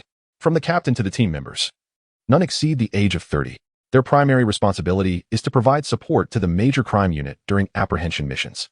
However, more often than not, the personnel from the major crime unit prefer to utilize the special police directly, except in situations where it is absolutely unavoidable. The position of the support team is somewhat awkward, and the 3rd Squad occupies an even more precarious position within the Municipal Bureau. For instance, in this instance of joining the 330 Major Crime Unit, Wu Bin brought along the 1st and 2nd Squads, while the 3rd Squad seemed to be overlooked, having been dispatched early in the morning for patrol duties. On a different note, after arranging the tasks, Qin Feng set up a temporary office on the 3rd floor and began to direct his subordinates and the support team. Surveillance videos were distributed one by one, and Xinping provided detailed explanations regarding individuals requiring special attention. Following this, the focus shifted to monitoring the footage. The majority attended to the surveillance, while Xinpeng, accompanied by Lin Yao and several officers from the support team, engaged in the search and organization of missing persons data. The preliminary work is tedious and monotonous, yet it cannot be overlooked. Rather, it must be approached with utmost seriousness. Establishing the identity of the deceased and identifying suspects captured on surveillance are 2 critical phases in the investigation of dismemberment cases. Without ascertaining the victim's identity, it is impossible to trace leads through the deceased's social connections or to narrow down the range of suspects. These elements are essential threads in the intricate tapestry of the case. Once these threads are unraveled, most cases can be methodically brought to light. The dismembered remains were discovered shortly after 8 in the morning, and by 10:35, a special task force was assembled, with the investigative work officially commencing at 11:20. The Municipal Bureau responded swiftly. Such promptness garnered commendation from the leaders when Qi Xingli reported the progress. However, the city's leadership imposed a stringent deadline. The case must be solved within 20 days. This time frame was hard-won through Qi Xingli's advocacy. Otherwise, the leaders had initially demanded a resolution within 10 days, an exceedingly short span. Fortunately, the leaders recognized the challenges and pressures faced by the frontline investigators. After Qi Xingli elucidated the complexities of the case and the vast amount of work required, the deadline was generously extended. After the meeting, Qi Xingli promptly entered his vehicle and called Liu Yijuan to relay the outcome of the discussions. Upon learning of the case resolution deadline, Liu Yijuan grew restless and hurried to consult Qin Feng. Subsequently, he urged forensic expert Song Zhanbo to expedite the process of identifying the victim. Without a swift determination of the victim's identity, even an extensive investigation would struggle to pinpoint crucial leads. Moreover, the inquiry into missing persons represents a monumental undertaking. Not even doubling the Special Task Force's current 20 members would guarantee a thorough investigation. Initially organizing missing persons information is merely a desperate measure. Concurrently, it is to ensure that once the forensic experts ascertain identities, the victim's details can be swiftly retrieved. Chapter 91. Forensic Expert. The body parts do not belong to one individual. Upon receiving the call, Song Zhanbo was seated before his computer, engrossed in 2 DNA testing reports. A sandwich in hand. The phone rang, prompting him to set the sandwich aside and answer. Zhanbo, the leadership has mandated a deadline for solving the case. How are things progressing on your end? Director Liu, the DNA comparison for the victim will require additional time, but there is a pressing issue. You may speak. Xiao Feng is also present. In the Special Investigation Team's conference room, Liu Yijuan and Qin Feng sat together with the phone on speaker. The DNA results have come in. The leg limb is confirmed to belong to a single individual, exhibiting XY chromosomes, indicating a male. However, the other 2 flesh samples display XX chromosomes. And the chromosomal data from the abdominal and gluteal muscle tissues differ. Thus, we are dealing with 3 individuals? Qin Feng interjected. Sighing deeply, Song Zhanbo exhaled. A bitter smile forming on his lips. Although I am reluctant to acknowledge it, the data does not lie. Indeed, there are 3 victims in this case. In that case, Qin Feng furrowed his brow. If we cannot locate additional tissue samples, we cannot definitively conclude that the victims are deceased based solely on a few body parts. The discussion continued, focusing on the thigh, gluteal, and abdominal muscle tissues. Given the confluence of factors, namely, the congruence of body parts belonging to a single individual, protracted cryopreservation, and indications of exsanguination, one could definitively assert the demise of the victim. However, the divergence of the 3 anatomical components, precluding their origin from a common source, necessitates a reconsideration of the initial assessment. The discernible characteristics of incised wounds inflicted ante-mortem differ significantly from those post-mortem. Nevertheless, prolonged cryopreservation obfuscates these distinguishing features. Therefore, in light of the aforementioned information, conclusive determination regarding the potential homicide hinges upon the discovery of additional corporeal fragments for corroboration. Even the identification of the individuals to whom these bodily components belonged, coinciding with their presence on the list of missing persons, would not suffice to establish a definitive case of homicide. This unforeseen twist in the case has caught Liu Yijuan, Qin Feng, and Song Zhanbo completely off guard. Even Qi Shengli, upon receiving the subsequent telephone call, was rendered speechless. The establishment of the task force